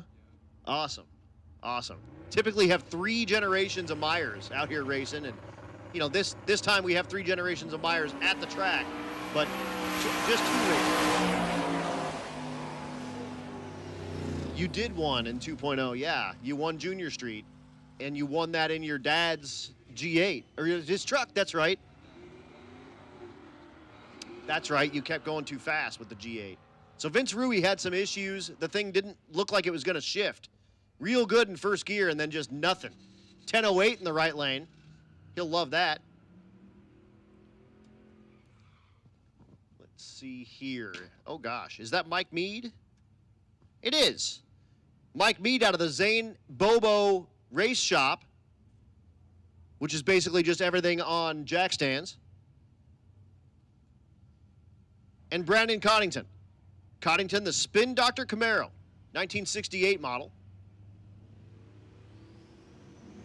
Looking for 10 flats in both lanes.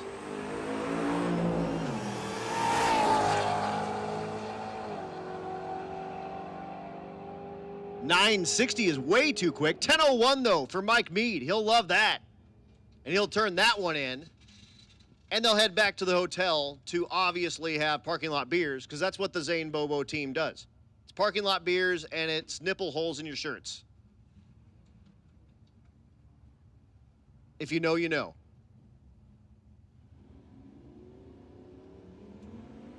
Nick Hoyer, the 84 Mustang in the left lane.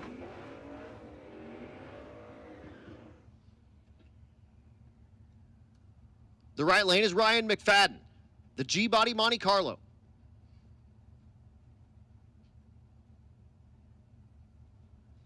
Getting ready to make their final passes here at Tulsa.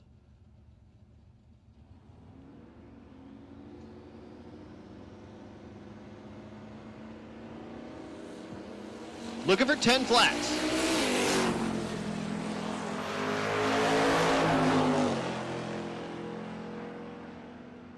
$10.22 is not going to be any help, and $10.35.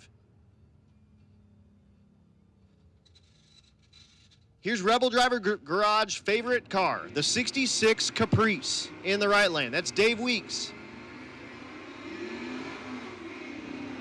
And thanks for tuning in all night, Rebel Driver. Also a regular participant in my That's Cool Drink podcast.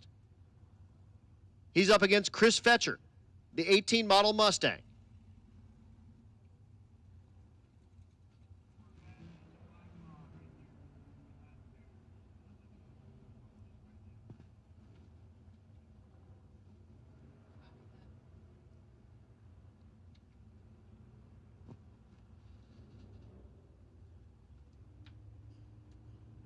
So Fetcher and Weeks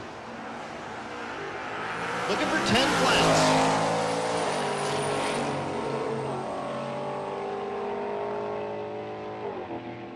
Scoreboard says 10:38. That's not going to be any help. And 11:08 for Weeks.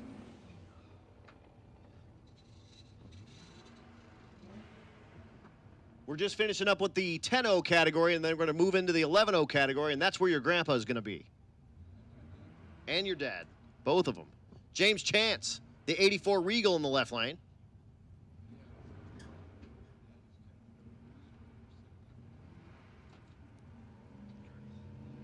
And Kelly Klein in the right lane, the 08 Corvette.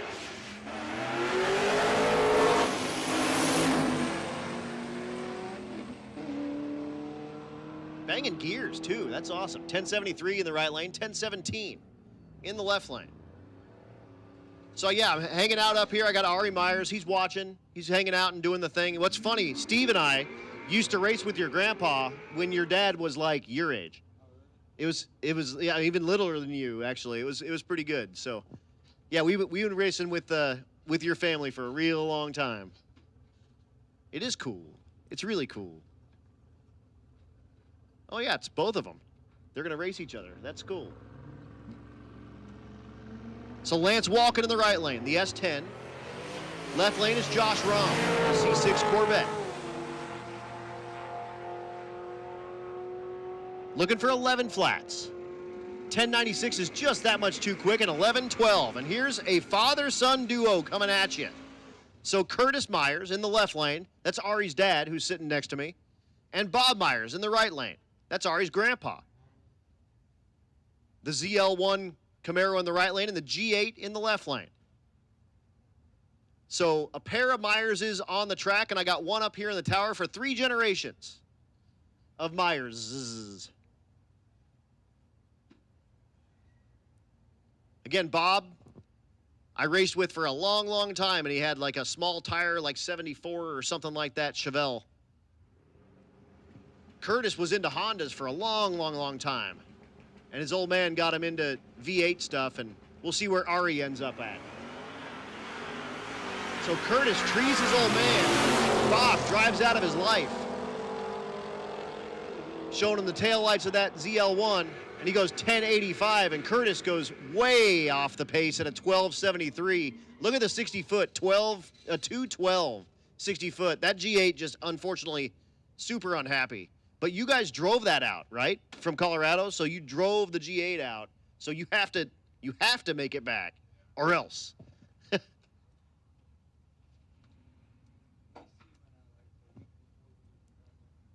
Oh, so no AC even.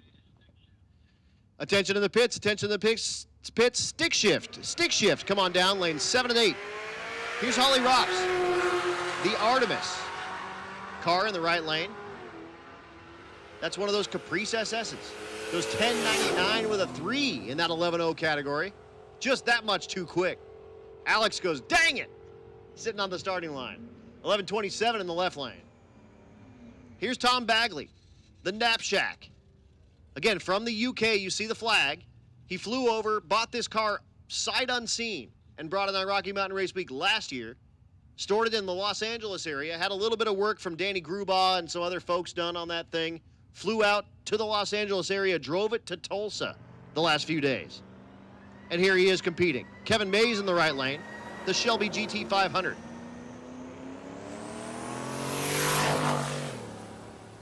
Ooh, in the Knapsack, that Mustang pouring some smoke out of it, but it's like rich fuel smoke. No big deal. 1251 in the left lane, 1097, just that much too quick in that 11-0 category. See, Ari, thanks for hanging out, man. Jesse Haslett's back, the 4th gen Camaro in the right lane. And the Supra in the left lane.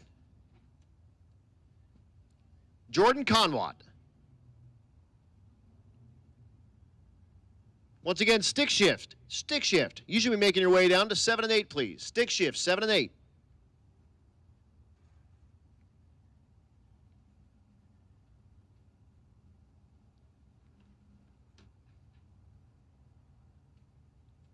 So Conwat, waiting patiently. Not sure what's going on with Haslett's ride. There we go. Brake lights come off, and he'll start pulling the thing forward.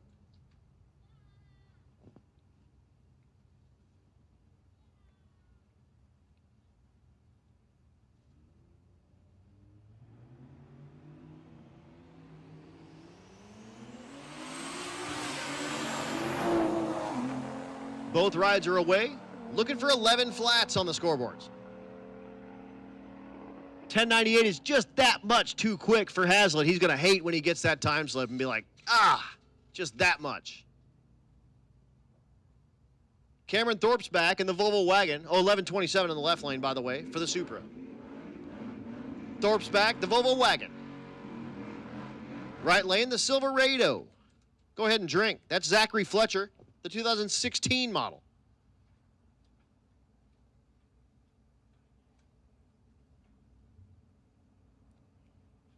Looking for 11 flats.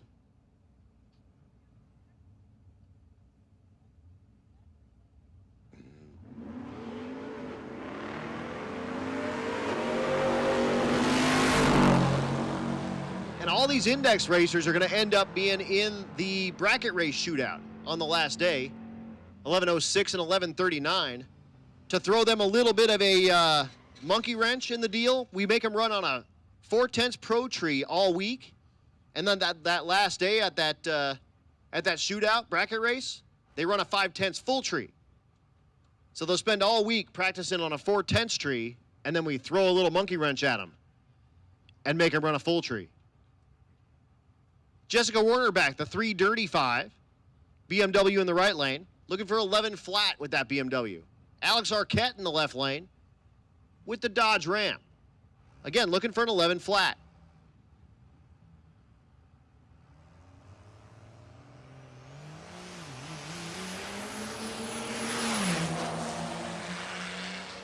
So both rides rolling coal down the 1320 here.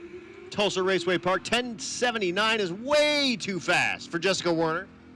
And a 1281 is not going to do it in the left lane for Arquette.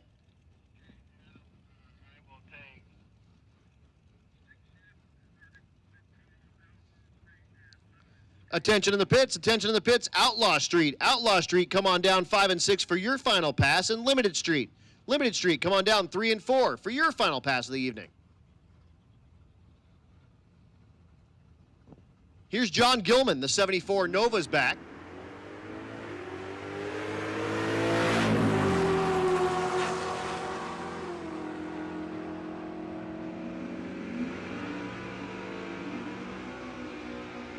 Runs 11:51, 11:61 in the right lane. No driver information on that one. And again, we'll have that all set up by the time we kick off Tuesday at Texas Motorplex, 3 till 11. That's happening again. Matt Coating is back in the right lane. That first gen Camaro. This is the naturally aspirated small block category. He's going against Rocky Franks in the C10.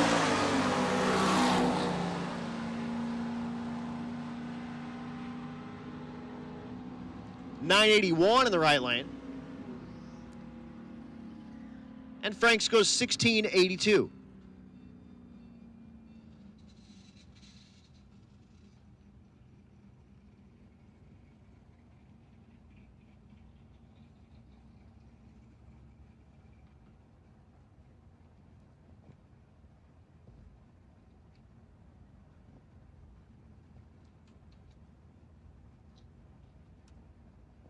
Sean Slaybaugh is back. Slaybaugh looking for that 9-0 in the left lane. PJ Schultz, the 79 Fairlane in the right lane, or Fairmont.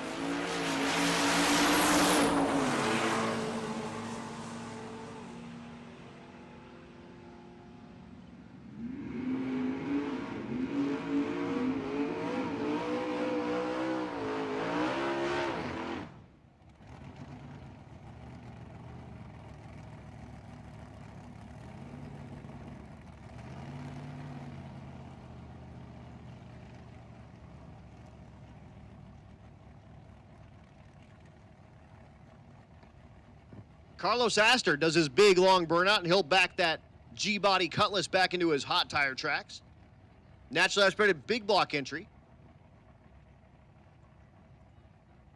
Right lane is Braden Picorni, the 74 Camaro.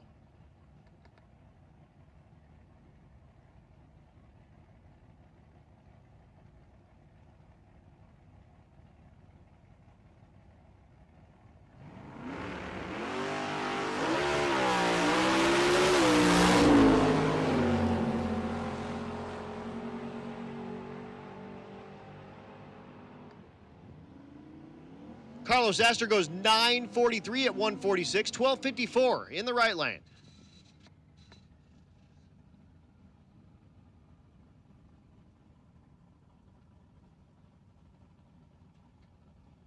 Oh, that was a long time ago.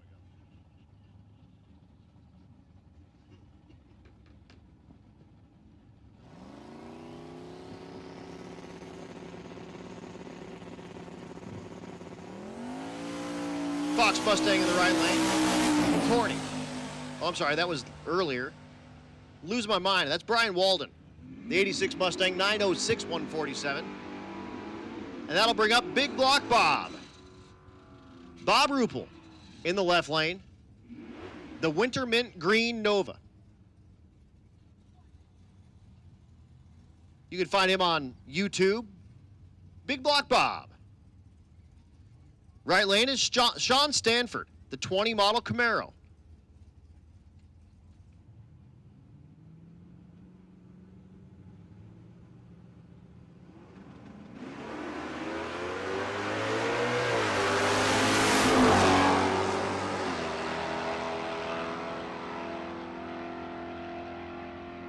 $9.57 in the right lane and $10.57 in the left lane.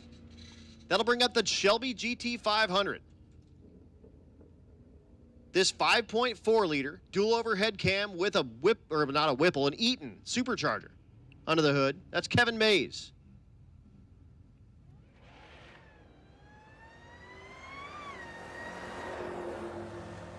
And he'll make cool whiny blower noises, making his way down the 1,320-foot racetrack here at Tulsa Raceway Park, and he goes 11:17 at 122, and that moves us into stick shift. Joel McGill on the right lane. The OBS truck with the T56 Turbo LS for power. Out of Georgia. Left lane is Matt Farrow. Farrow, the 94 Pontiac Trans Am.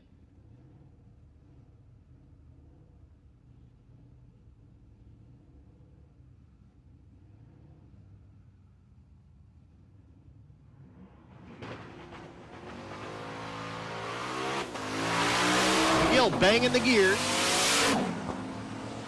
pushing that barn door through the air. And he goes 979, 151 with that OBS truck, 1168 in the left lane, 123. Angel Solis is back, the J-Swap Del Sol. Again, like a 3-liter or a 3.2-liter V6 that would have come in like an Accord or an Acura TL or something like that, shoved in the smallest car that Honda makes, the Del Sol. Right lane is Eric Carroll. This is the Silver Baboon.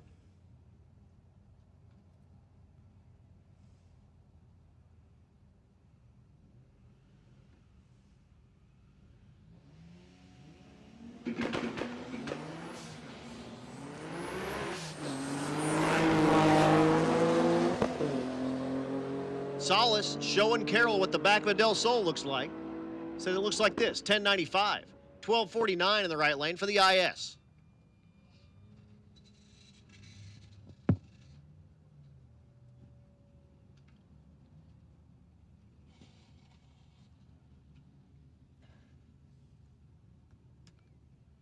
I think our first look at Jacob Bailey in the right lane, the GTO with the blower hanging out of the hood.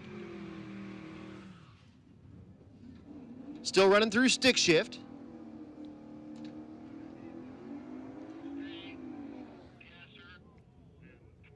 Attention in the pits, attention in the pits. Pro Street, come on down 7 and 8. Gasser, come on down 5 and 6.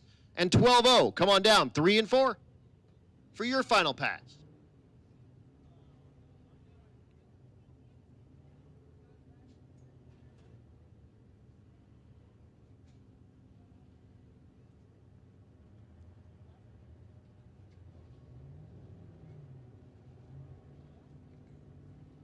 So Bailey in the right lane. No driver information with that New Edge Mustang in the left lane, but we'll get that.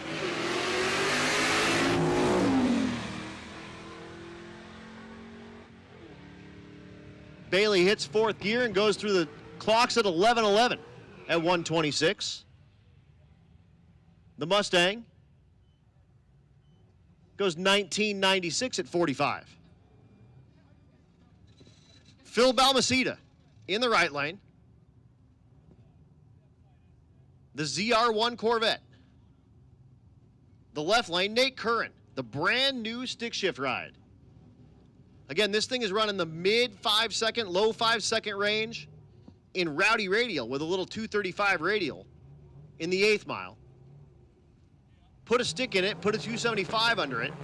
It says, we're going racing. Stick shift style. Turbo LS with a T56. Now it's looking good. That thing is cooking. Goes 994, 144. Still got to work on that 60-foot, 1150 in the right lane, but a 167 60-foot, but the thing goes 994, 144. It's awesome. Here's Nick Ball in the right lane, the CTSV Coupe. Of course, with a stick. LSA supercharged ride. You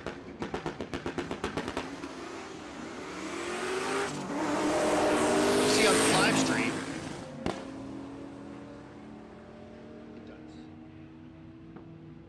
And that's Nate Whiteley in the left lane. The Camaro goes 1106, 1131 for Nick. You see on the live stream, Chad's out there, like, holding the camera.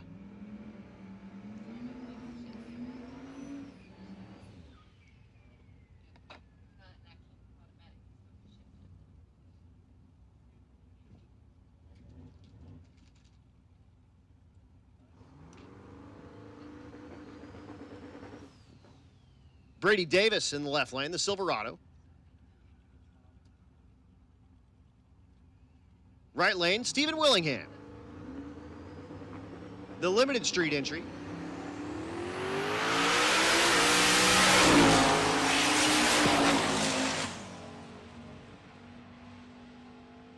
$8.94 in the left lane. Willingham goes 10.24, way off the gas at 91 miles an hour.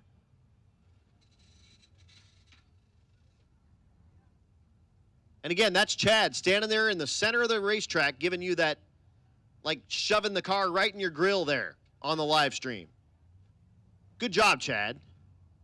He's out there with the flops on. They're not radial flops. He'll make you some radial flops if you need them.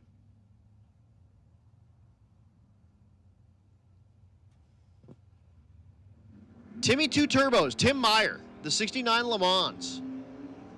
Out of Nebraska doing his burnout.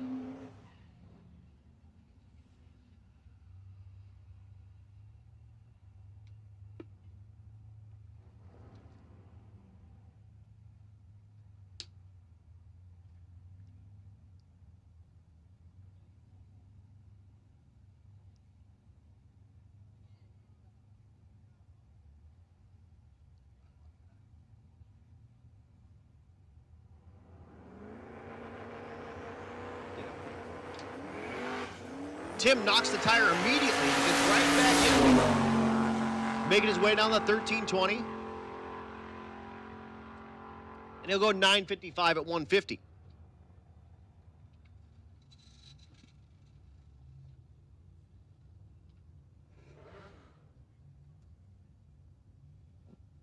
Pete Changus, the Suzuki GSXR.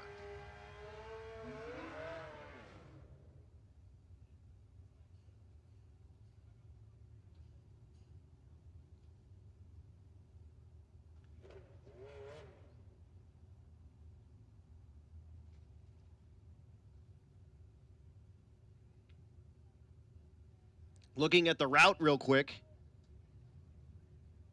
350 miles we'll have tomorrow.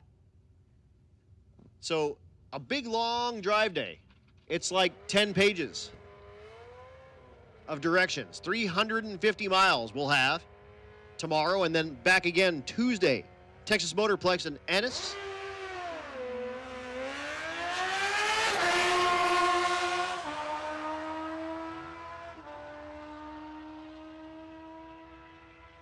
.987 in the right lane.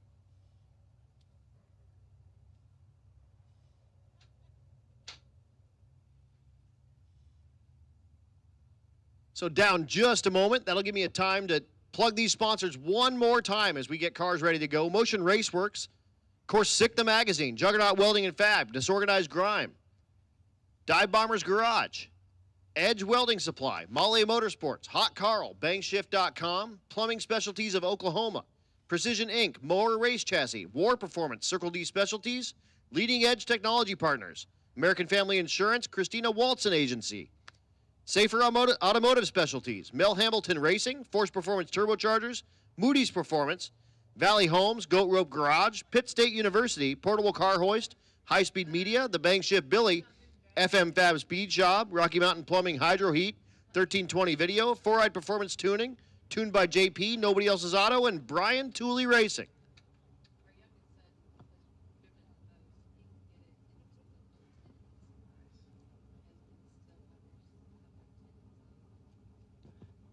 Mike Hazelwood's back with the Nova.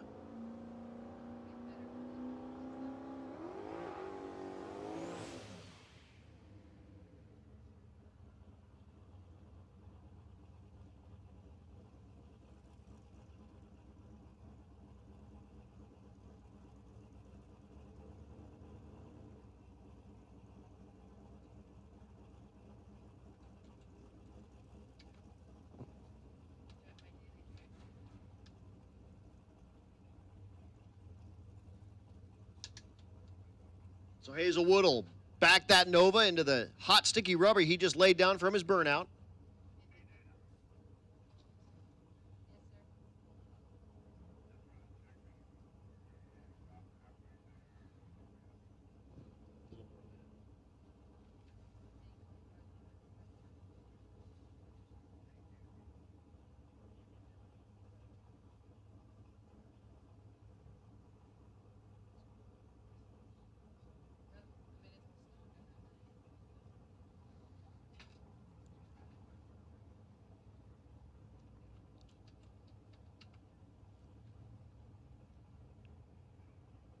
So here goes Hazelwood. He'll get that Nova in the beams.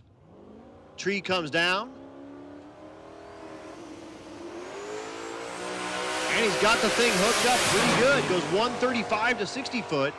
Gets a little close to the center line. Gets it right back in there and goes 832 at 166 with that Nova. His best pass of the day so far by a lot. Well, I mean so far, that's it. That's all he's got.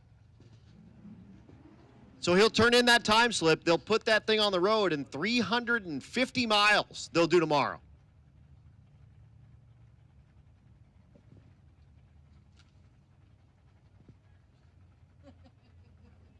Here's Alex Scanlon, the 91 Camaro. And again, no driver information for the S10 in the right lane, but we'll get that.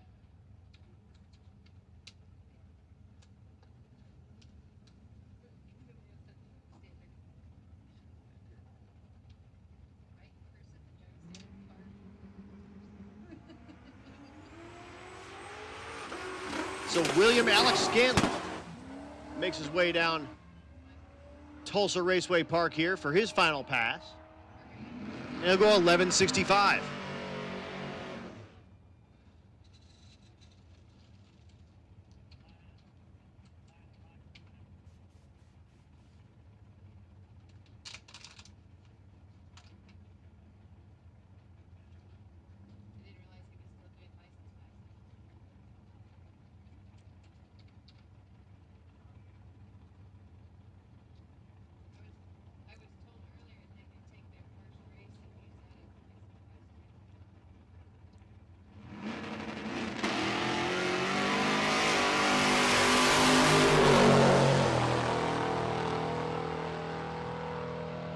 So that back half S10 makes his way down the quarter mile, goes 10:30 at 131. And we'll bring up the Yacht 1 again.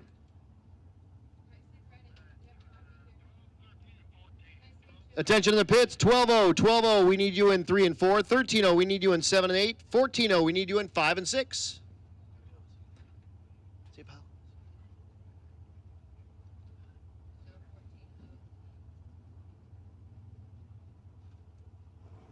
Here's Jack Crawford. That's 72 LTD. Knocks the tire. And again, gets right back in it. gets the thing pointed the right direction and starts laying on the power. At the stripe, he goes 955, 149.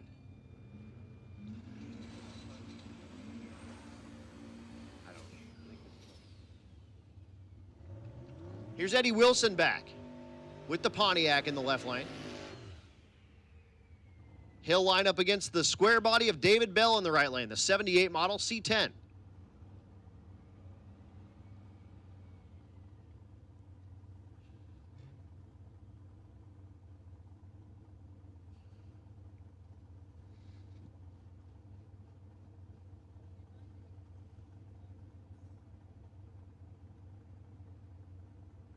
You see on the live stream, we got the Chad cam up again. You see him down there by the starting line.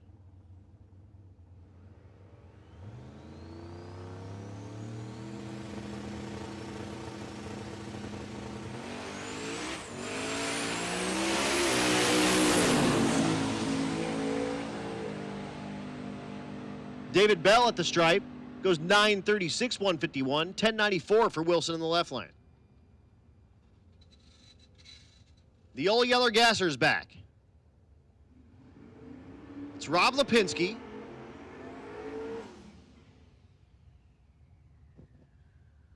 Twin turbo LS for power.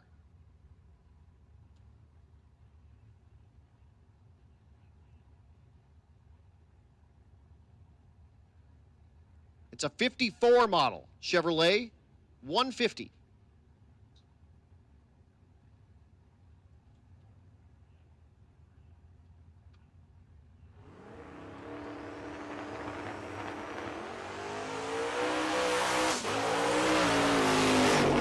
Thing leaves like, it felt like it was like in second gear or something. It was just unhappy. It left really, really labored. 150 to 60 foot. Was only 737 in the eighth and goes 1261 at 82 miles an hour. That thing should be a 9 flat ride. Here's Eric Wilson, the International truck. That's an International body slung on like a newer model Silverado frame. The loudest Camaro in the world. It's Kyle Garapi.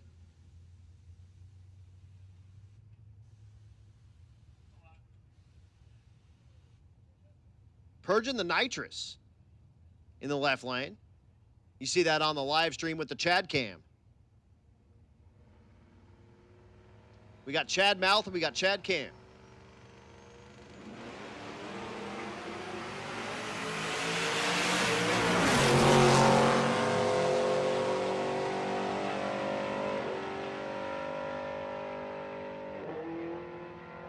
.1204 in the left lane, 1221 in the right lane. Third gen on fourth gen crime. Third gen in the left lane, the Firebird. Fourth gen in the right lane, Firebird.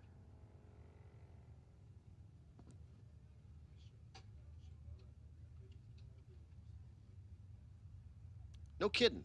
Sold that Chevelle. He back halved that car and then, yeah. But he bought himself a nice new chassis car. It's a fourth gen Camaro.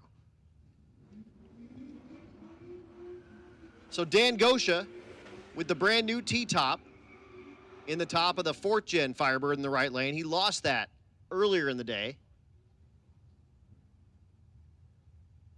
Made it to about 800 feet, and it took flight and landed on the racetrack, and it was a shower of glass. Not fun. Adam Wildhaber in the left lane, the 89 model Trans Am Firebird.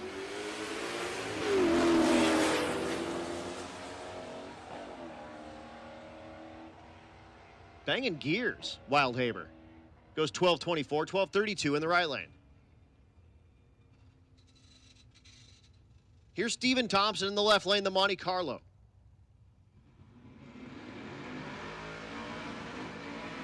He'll complete his burnout and then line up against Chris Allen, the F-150.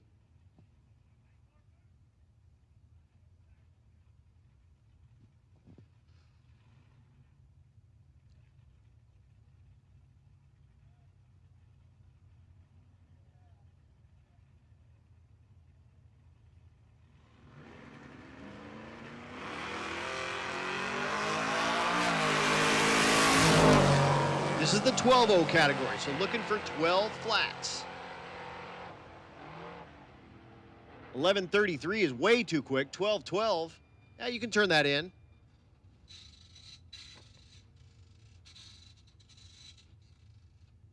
Nico Christofori's back. The Fox Mustang in the left lane. See it doing the burnout on the Chad cam.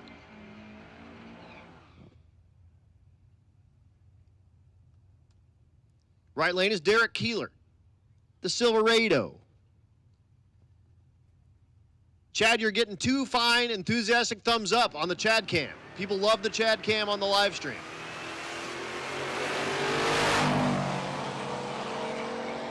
Attention in the pits, attention in the pits. Junior Street, come on down. Lanes 3 and 4, please. Junior Street, 3 and 4. 12:13 in the right lane, 12:56 in the left lane. Michaela Marietta pulls up into the water in the left lane, the 3rd gen Camaro.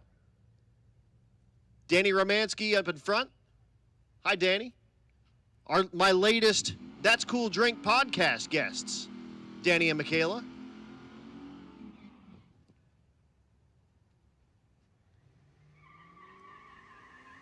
Right lane, Ricky Martucci, I think is how you say it. Again, I'll talk to her.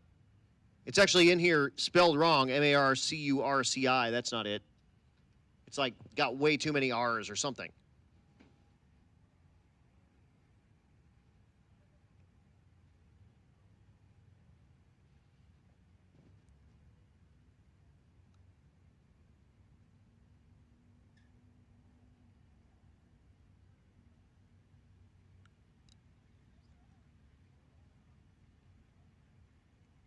Michaela with the 3rd gen. Both rides in pre-stage. They'll pull them into stage. There we go. The tree comes down and we're gone.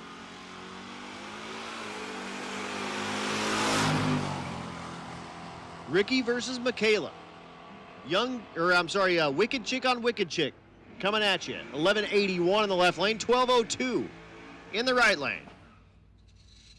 And that'll bring up Rich Thorpe. Rich in the left lane with the G8. Beautiful blue car. Right lane is Dylan Meyer, the 4th gen Camaro.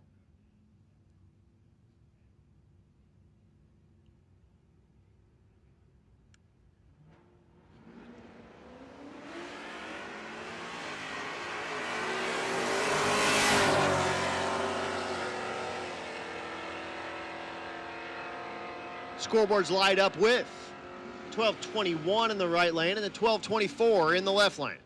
Curtis Myers is back with a G8. Hopefully they've got something figured out from that previous run.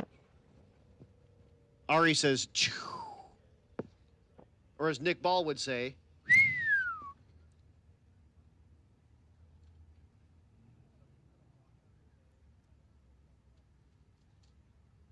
the right lane, Jason Sereno. And I'm sure I'm saying that wrong because I got the with the Buick, the wood grain dash.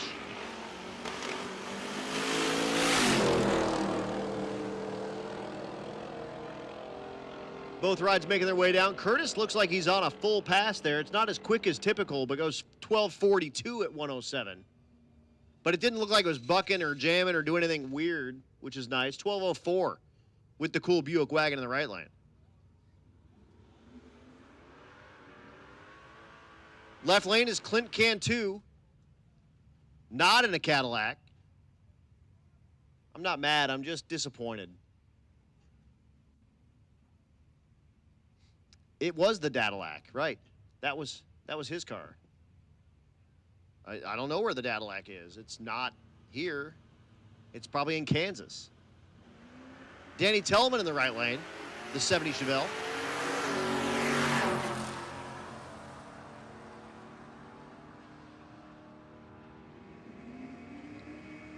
Tellman goes 11:98. Cantu 12:02. He's going to love that if he wants to be in that 12:0 category. Here's Bob Myers in the right lane. The ZL1 Camaro.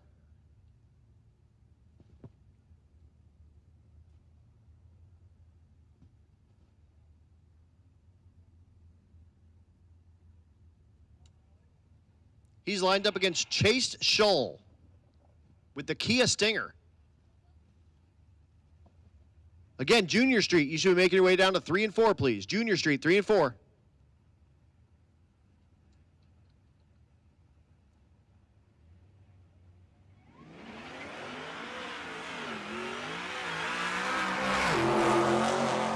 Man, Meyer's car sounded like it's doing some crazy transmission stuff. On the brakes goes 1098. Oh, what a heartbreaker. He's going to get that slip and be like, man, 1098 with a 5. You got to slow it down 15 thousandths of a second to put the thing on the number. 1215 in the left lane. The OBS in the right lane. Bangs the tire immediately. And he'll make his way and stick shift down the right lane, and that'll bring up the man, Bryant Goldstone. He's back in the water. So the OBS will bang the gears and go 1324, and then all eyes turn to the water box. Bryant Goldstone with the Javelin, looking to put this car in the 6s.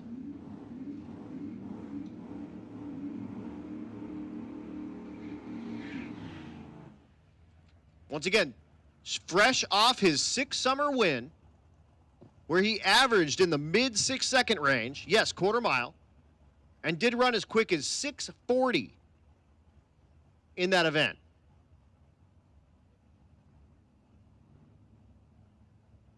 Goldstone's Javelin, twin turbo, big block Chevrolet for power.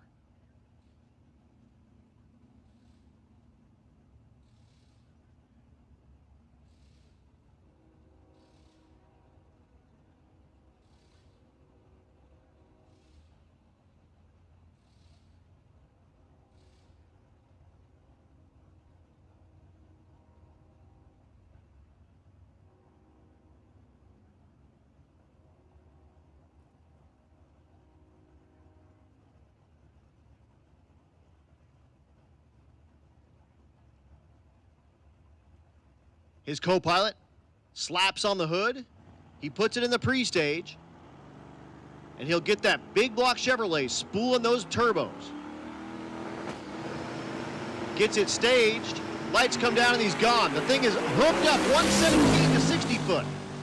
Goes 452 in the 8th mile. He runs it out the back door. 681, 216, the fastest pass of the day by a ton. Goes 681, 216 in that streetcar Javelin. And that's your number 1 vehicle on the property right now, and it will be your number 1 vehicle going into Ennis, Texas. Likely, I haven't seen Jason Hurley come back around on his fast pass, but that was, I believe, Bryant Goldstone's fast pass on that. So he's done for the week on the fast pass world. But he does it in fine fashion. With a 681, 216, the thing was 117. To 60 foot. It was 170 miles an hour in the 8th. That thing has got a lot more in it. I can't wait to see what that Javelin does all week long. That was awesome.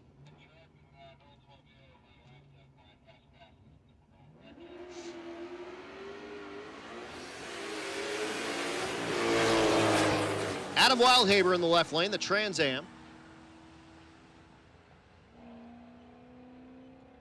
The right lane, Dan Gosha. 1179 in the right lane, 1377 in the left lane. No help for either driver. How about Bryant Goldstone? Wow. Just laid it down. That was great. And that's fine utilization of your fast pass right there. Good job to Bryant Goldstone and that whole team. They'll get that car turned around, and then they have 350 miles to drive tomorrow. And then we will see that Javelin at Texas Motorplex.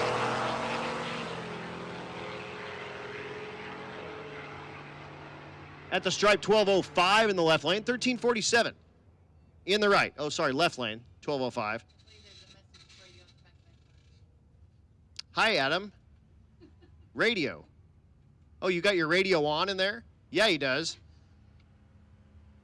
Well, your last pass, you had the left turn signal on. Maybe run this one with the right? There you go. Martin, the Shelby GT350 clone fastback Mustang. And again, won himself a Wally with this ride.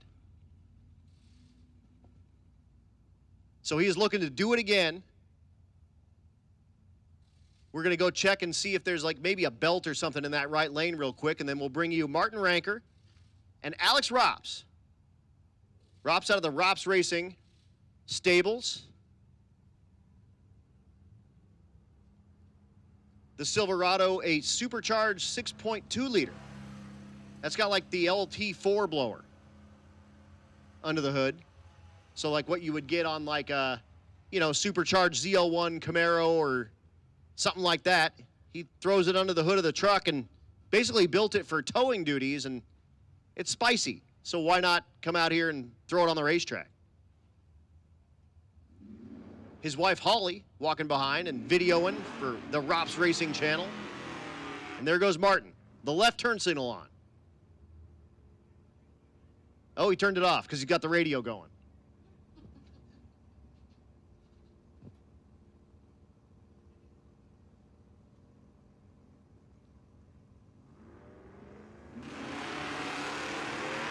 Both rides are gone. Alex with that Silverado right side by side with Martin. Silverado goes 1284. Martin goes 1309 at 100 miles an hour.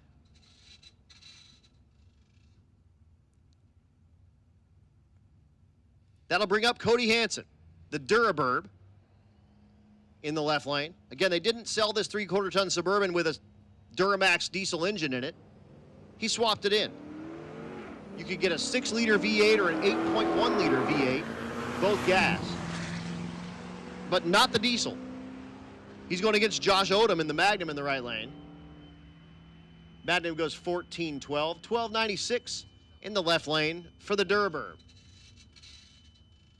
And we'll let the smoke clear here a little bit because every alarm on the racetrack is going off because of all the smoke. And we'll go back to business. Oops.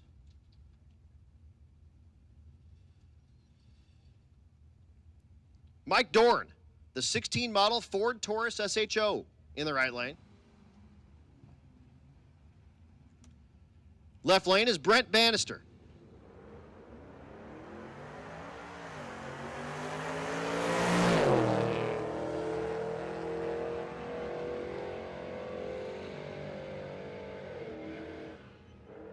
$13.09 in the left lane and $13.17 in the right lane.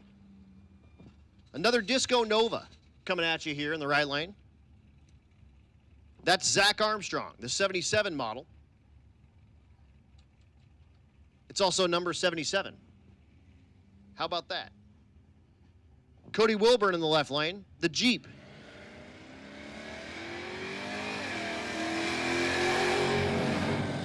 And racers, the back of the staging lanes are now closed. Back of the staging lanes are closed. If you're in the lanes, we'll get you that run. If you are looking to come back around and make another pass, you are done. Go ahead and pack it up and get ready to go to the hotel. 1308 in the left lane, 1316 in the right lane.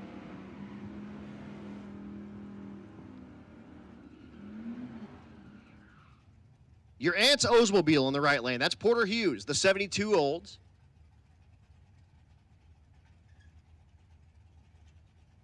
Left lane is Rob Moody, the 73 F1.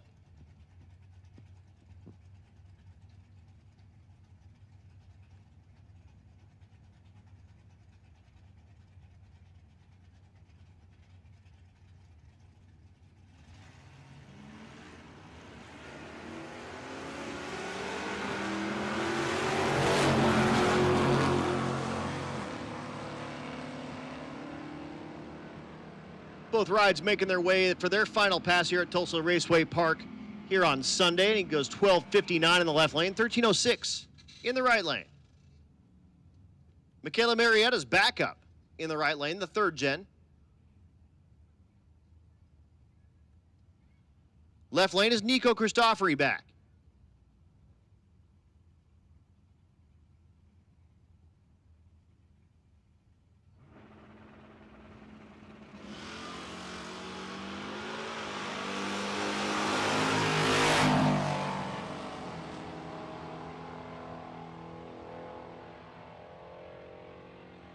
1190 in the right lane, and 1224 in the left lane.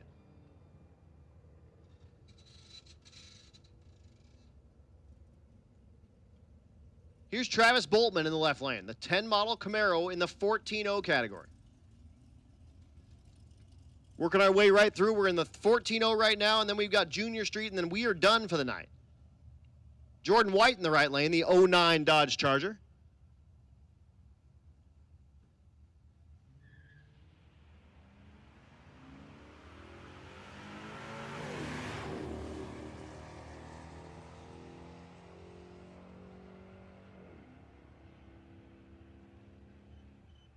Scoreboard says, look at that. What a heartbreaker. 13,999. 1,000th from on the button. 1406 in the right lane. But yeah, that's a tough break right there.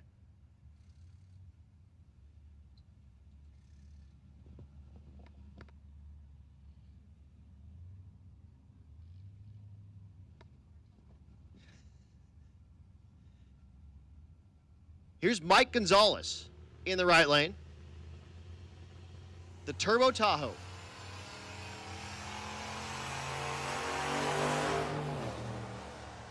Left lane is Anthony Watson.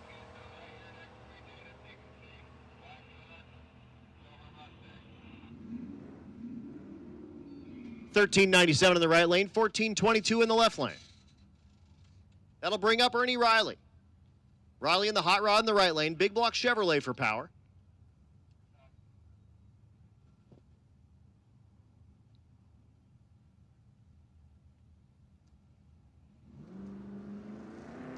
Corey Meyer in the left lane. The 77 Corvette.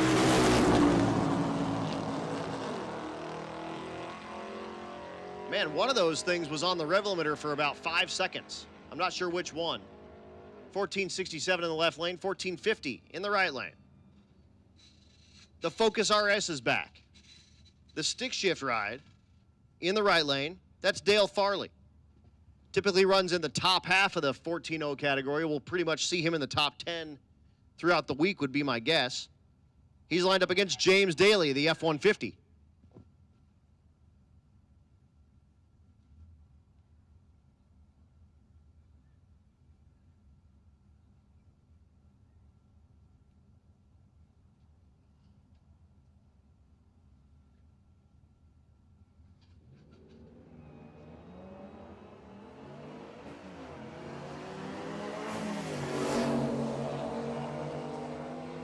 Looking for 14 flats on the board. 1377 and 1418.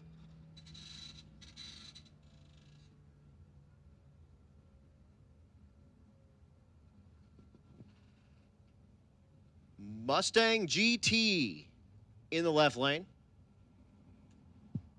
That's Joshua Willows, the 89 model, and the square body in the right lane. That's Delaney Helm.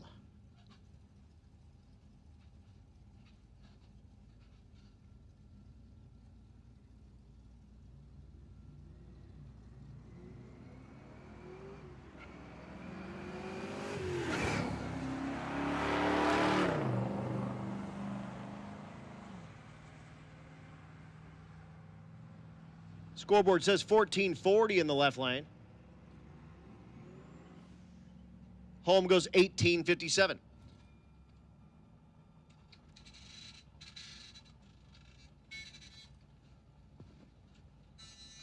The Fox Mustang in the left lane. This is moving into our Junior Street category and our final category for the evening.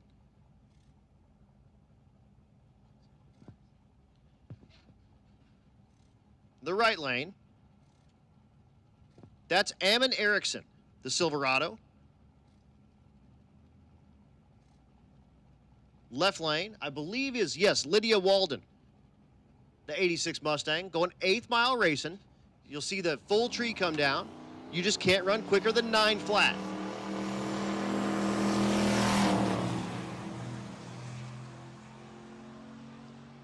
$9.24 on the left lane, $9.50 in the right lane.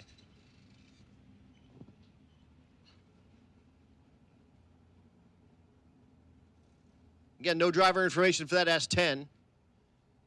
And that New Edge Mustang. And these are is this our last? This is it. This is our last pair.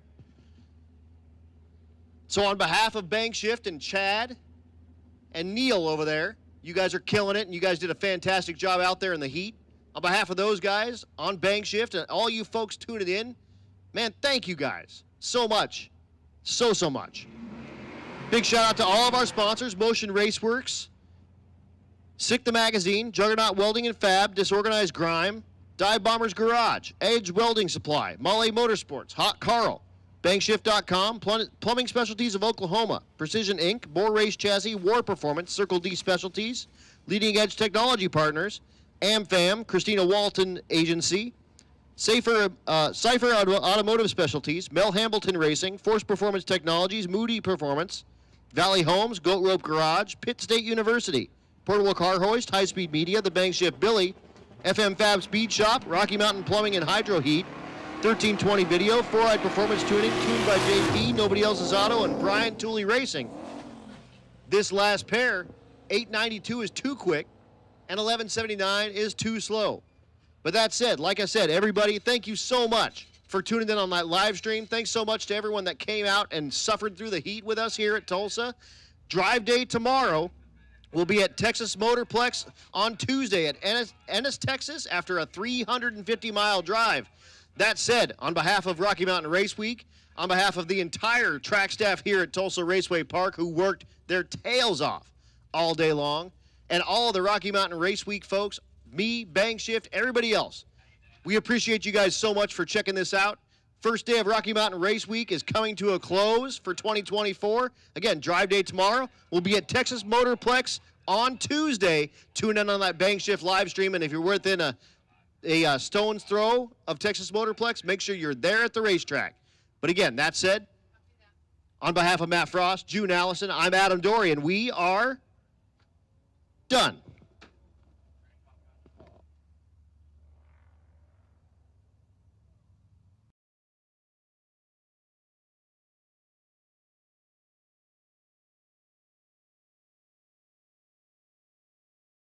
Girls, children of all ages. There we go.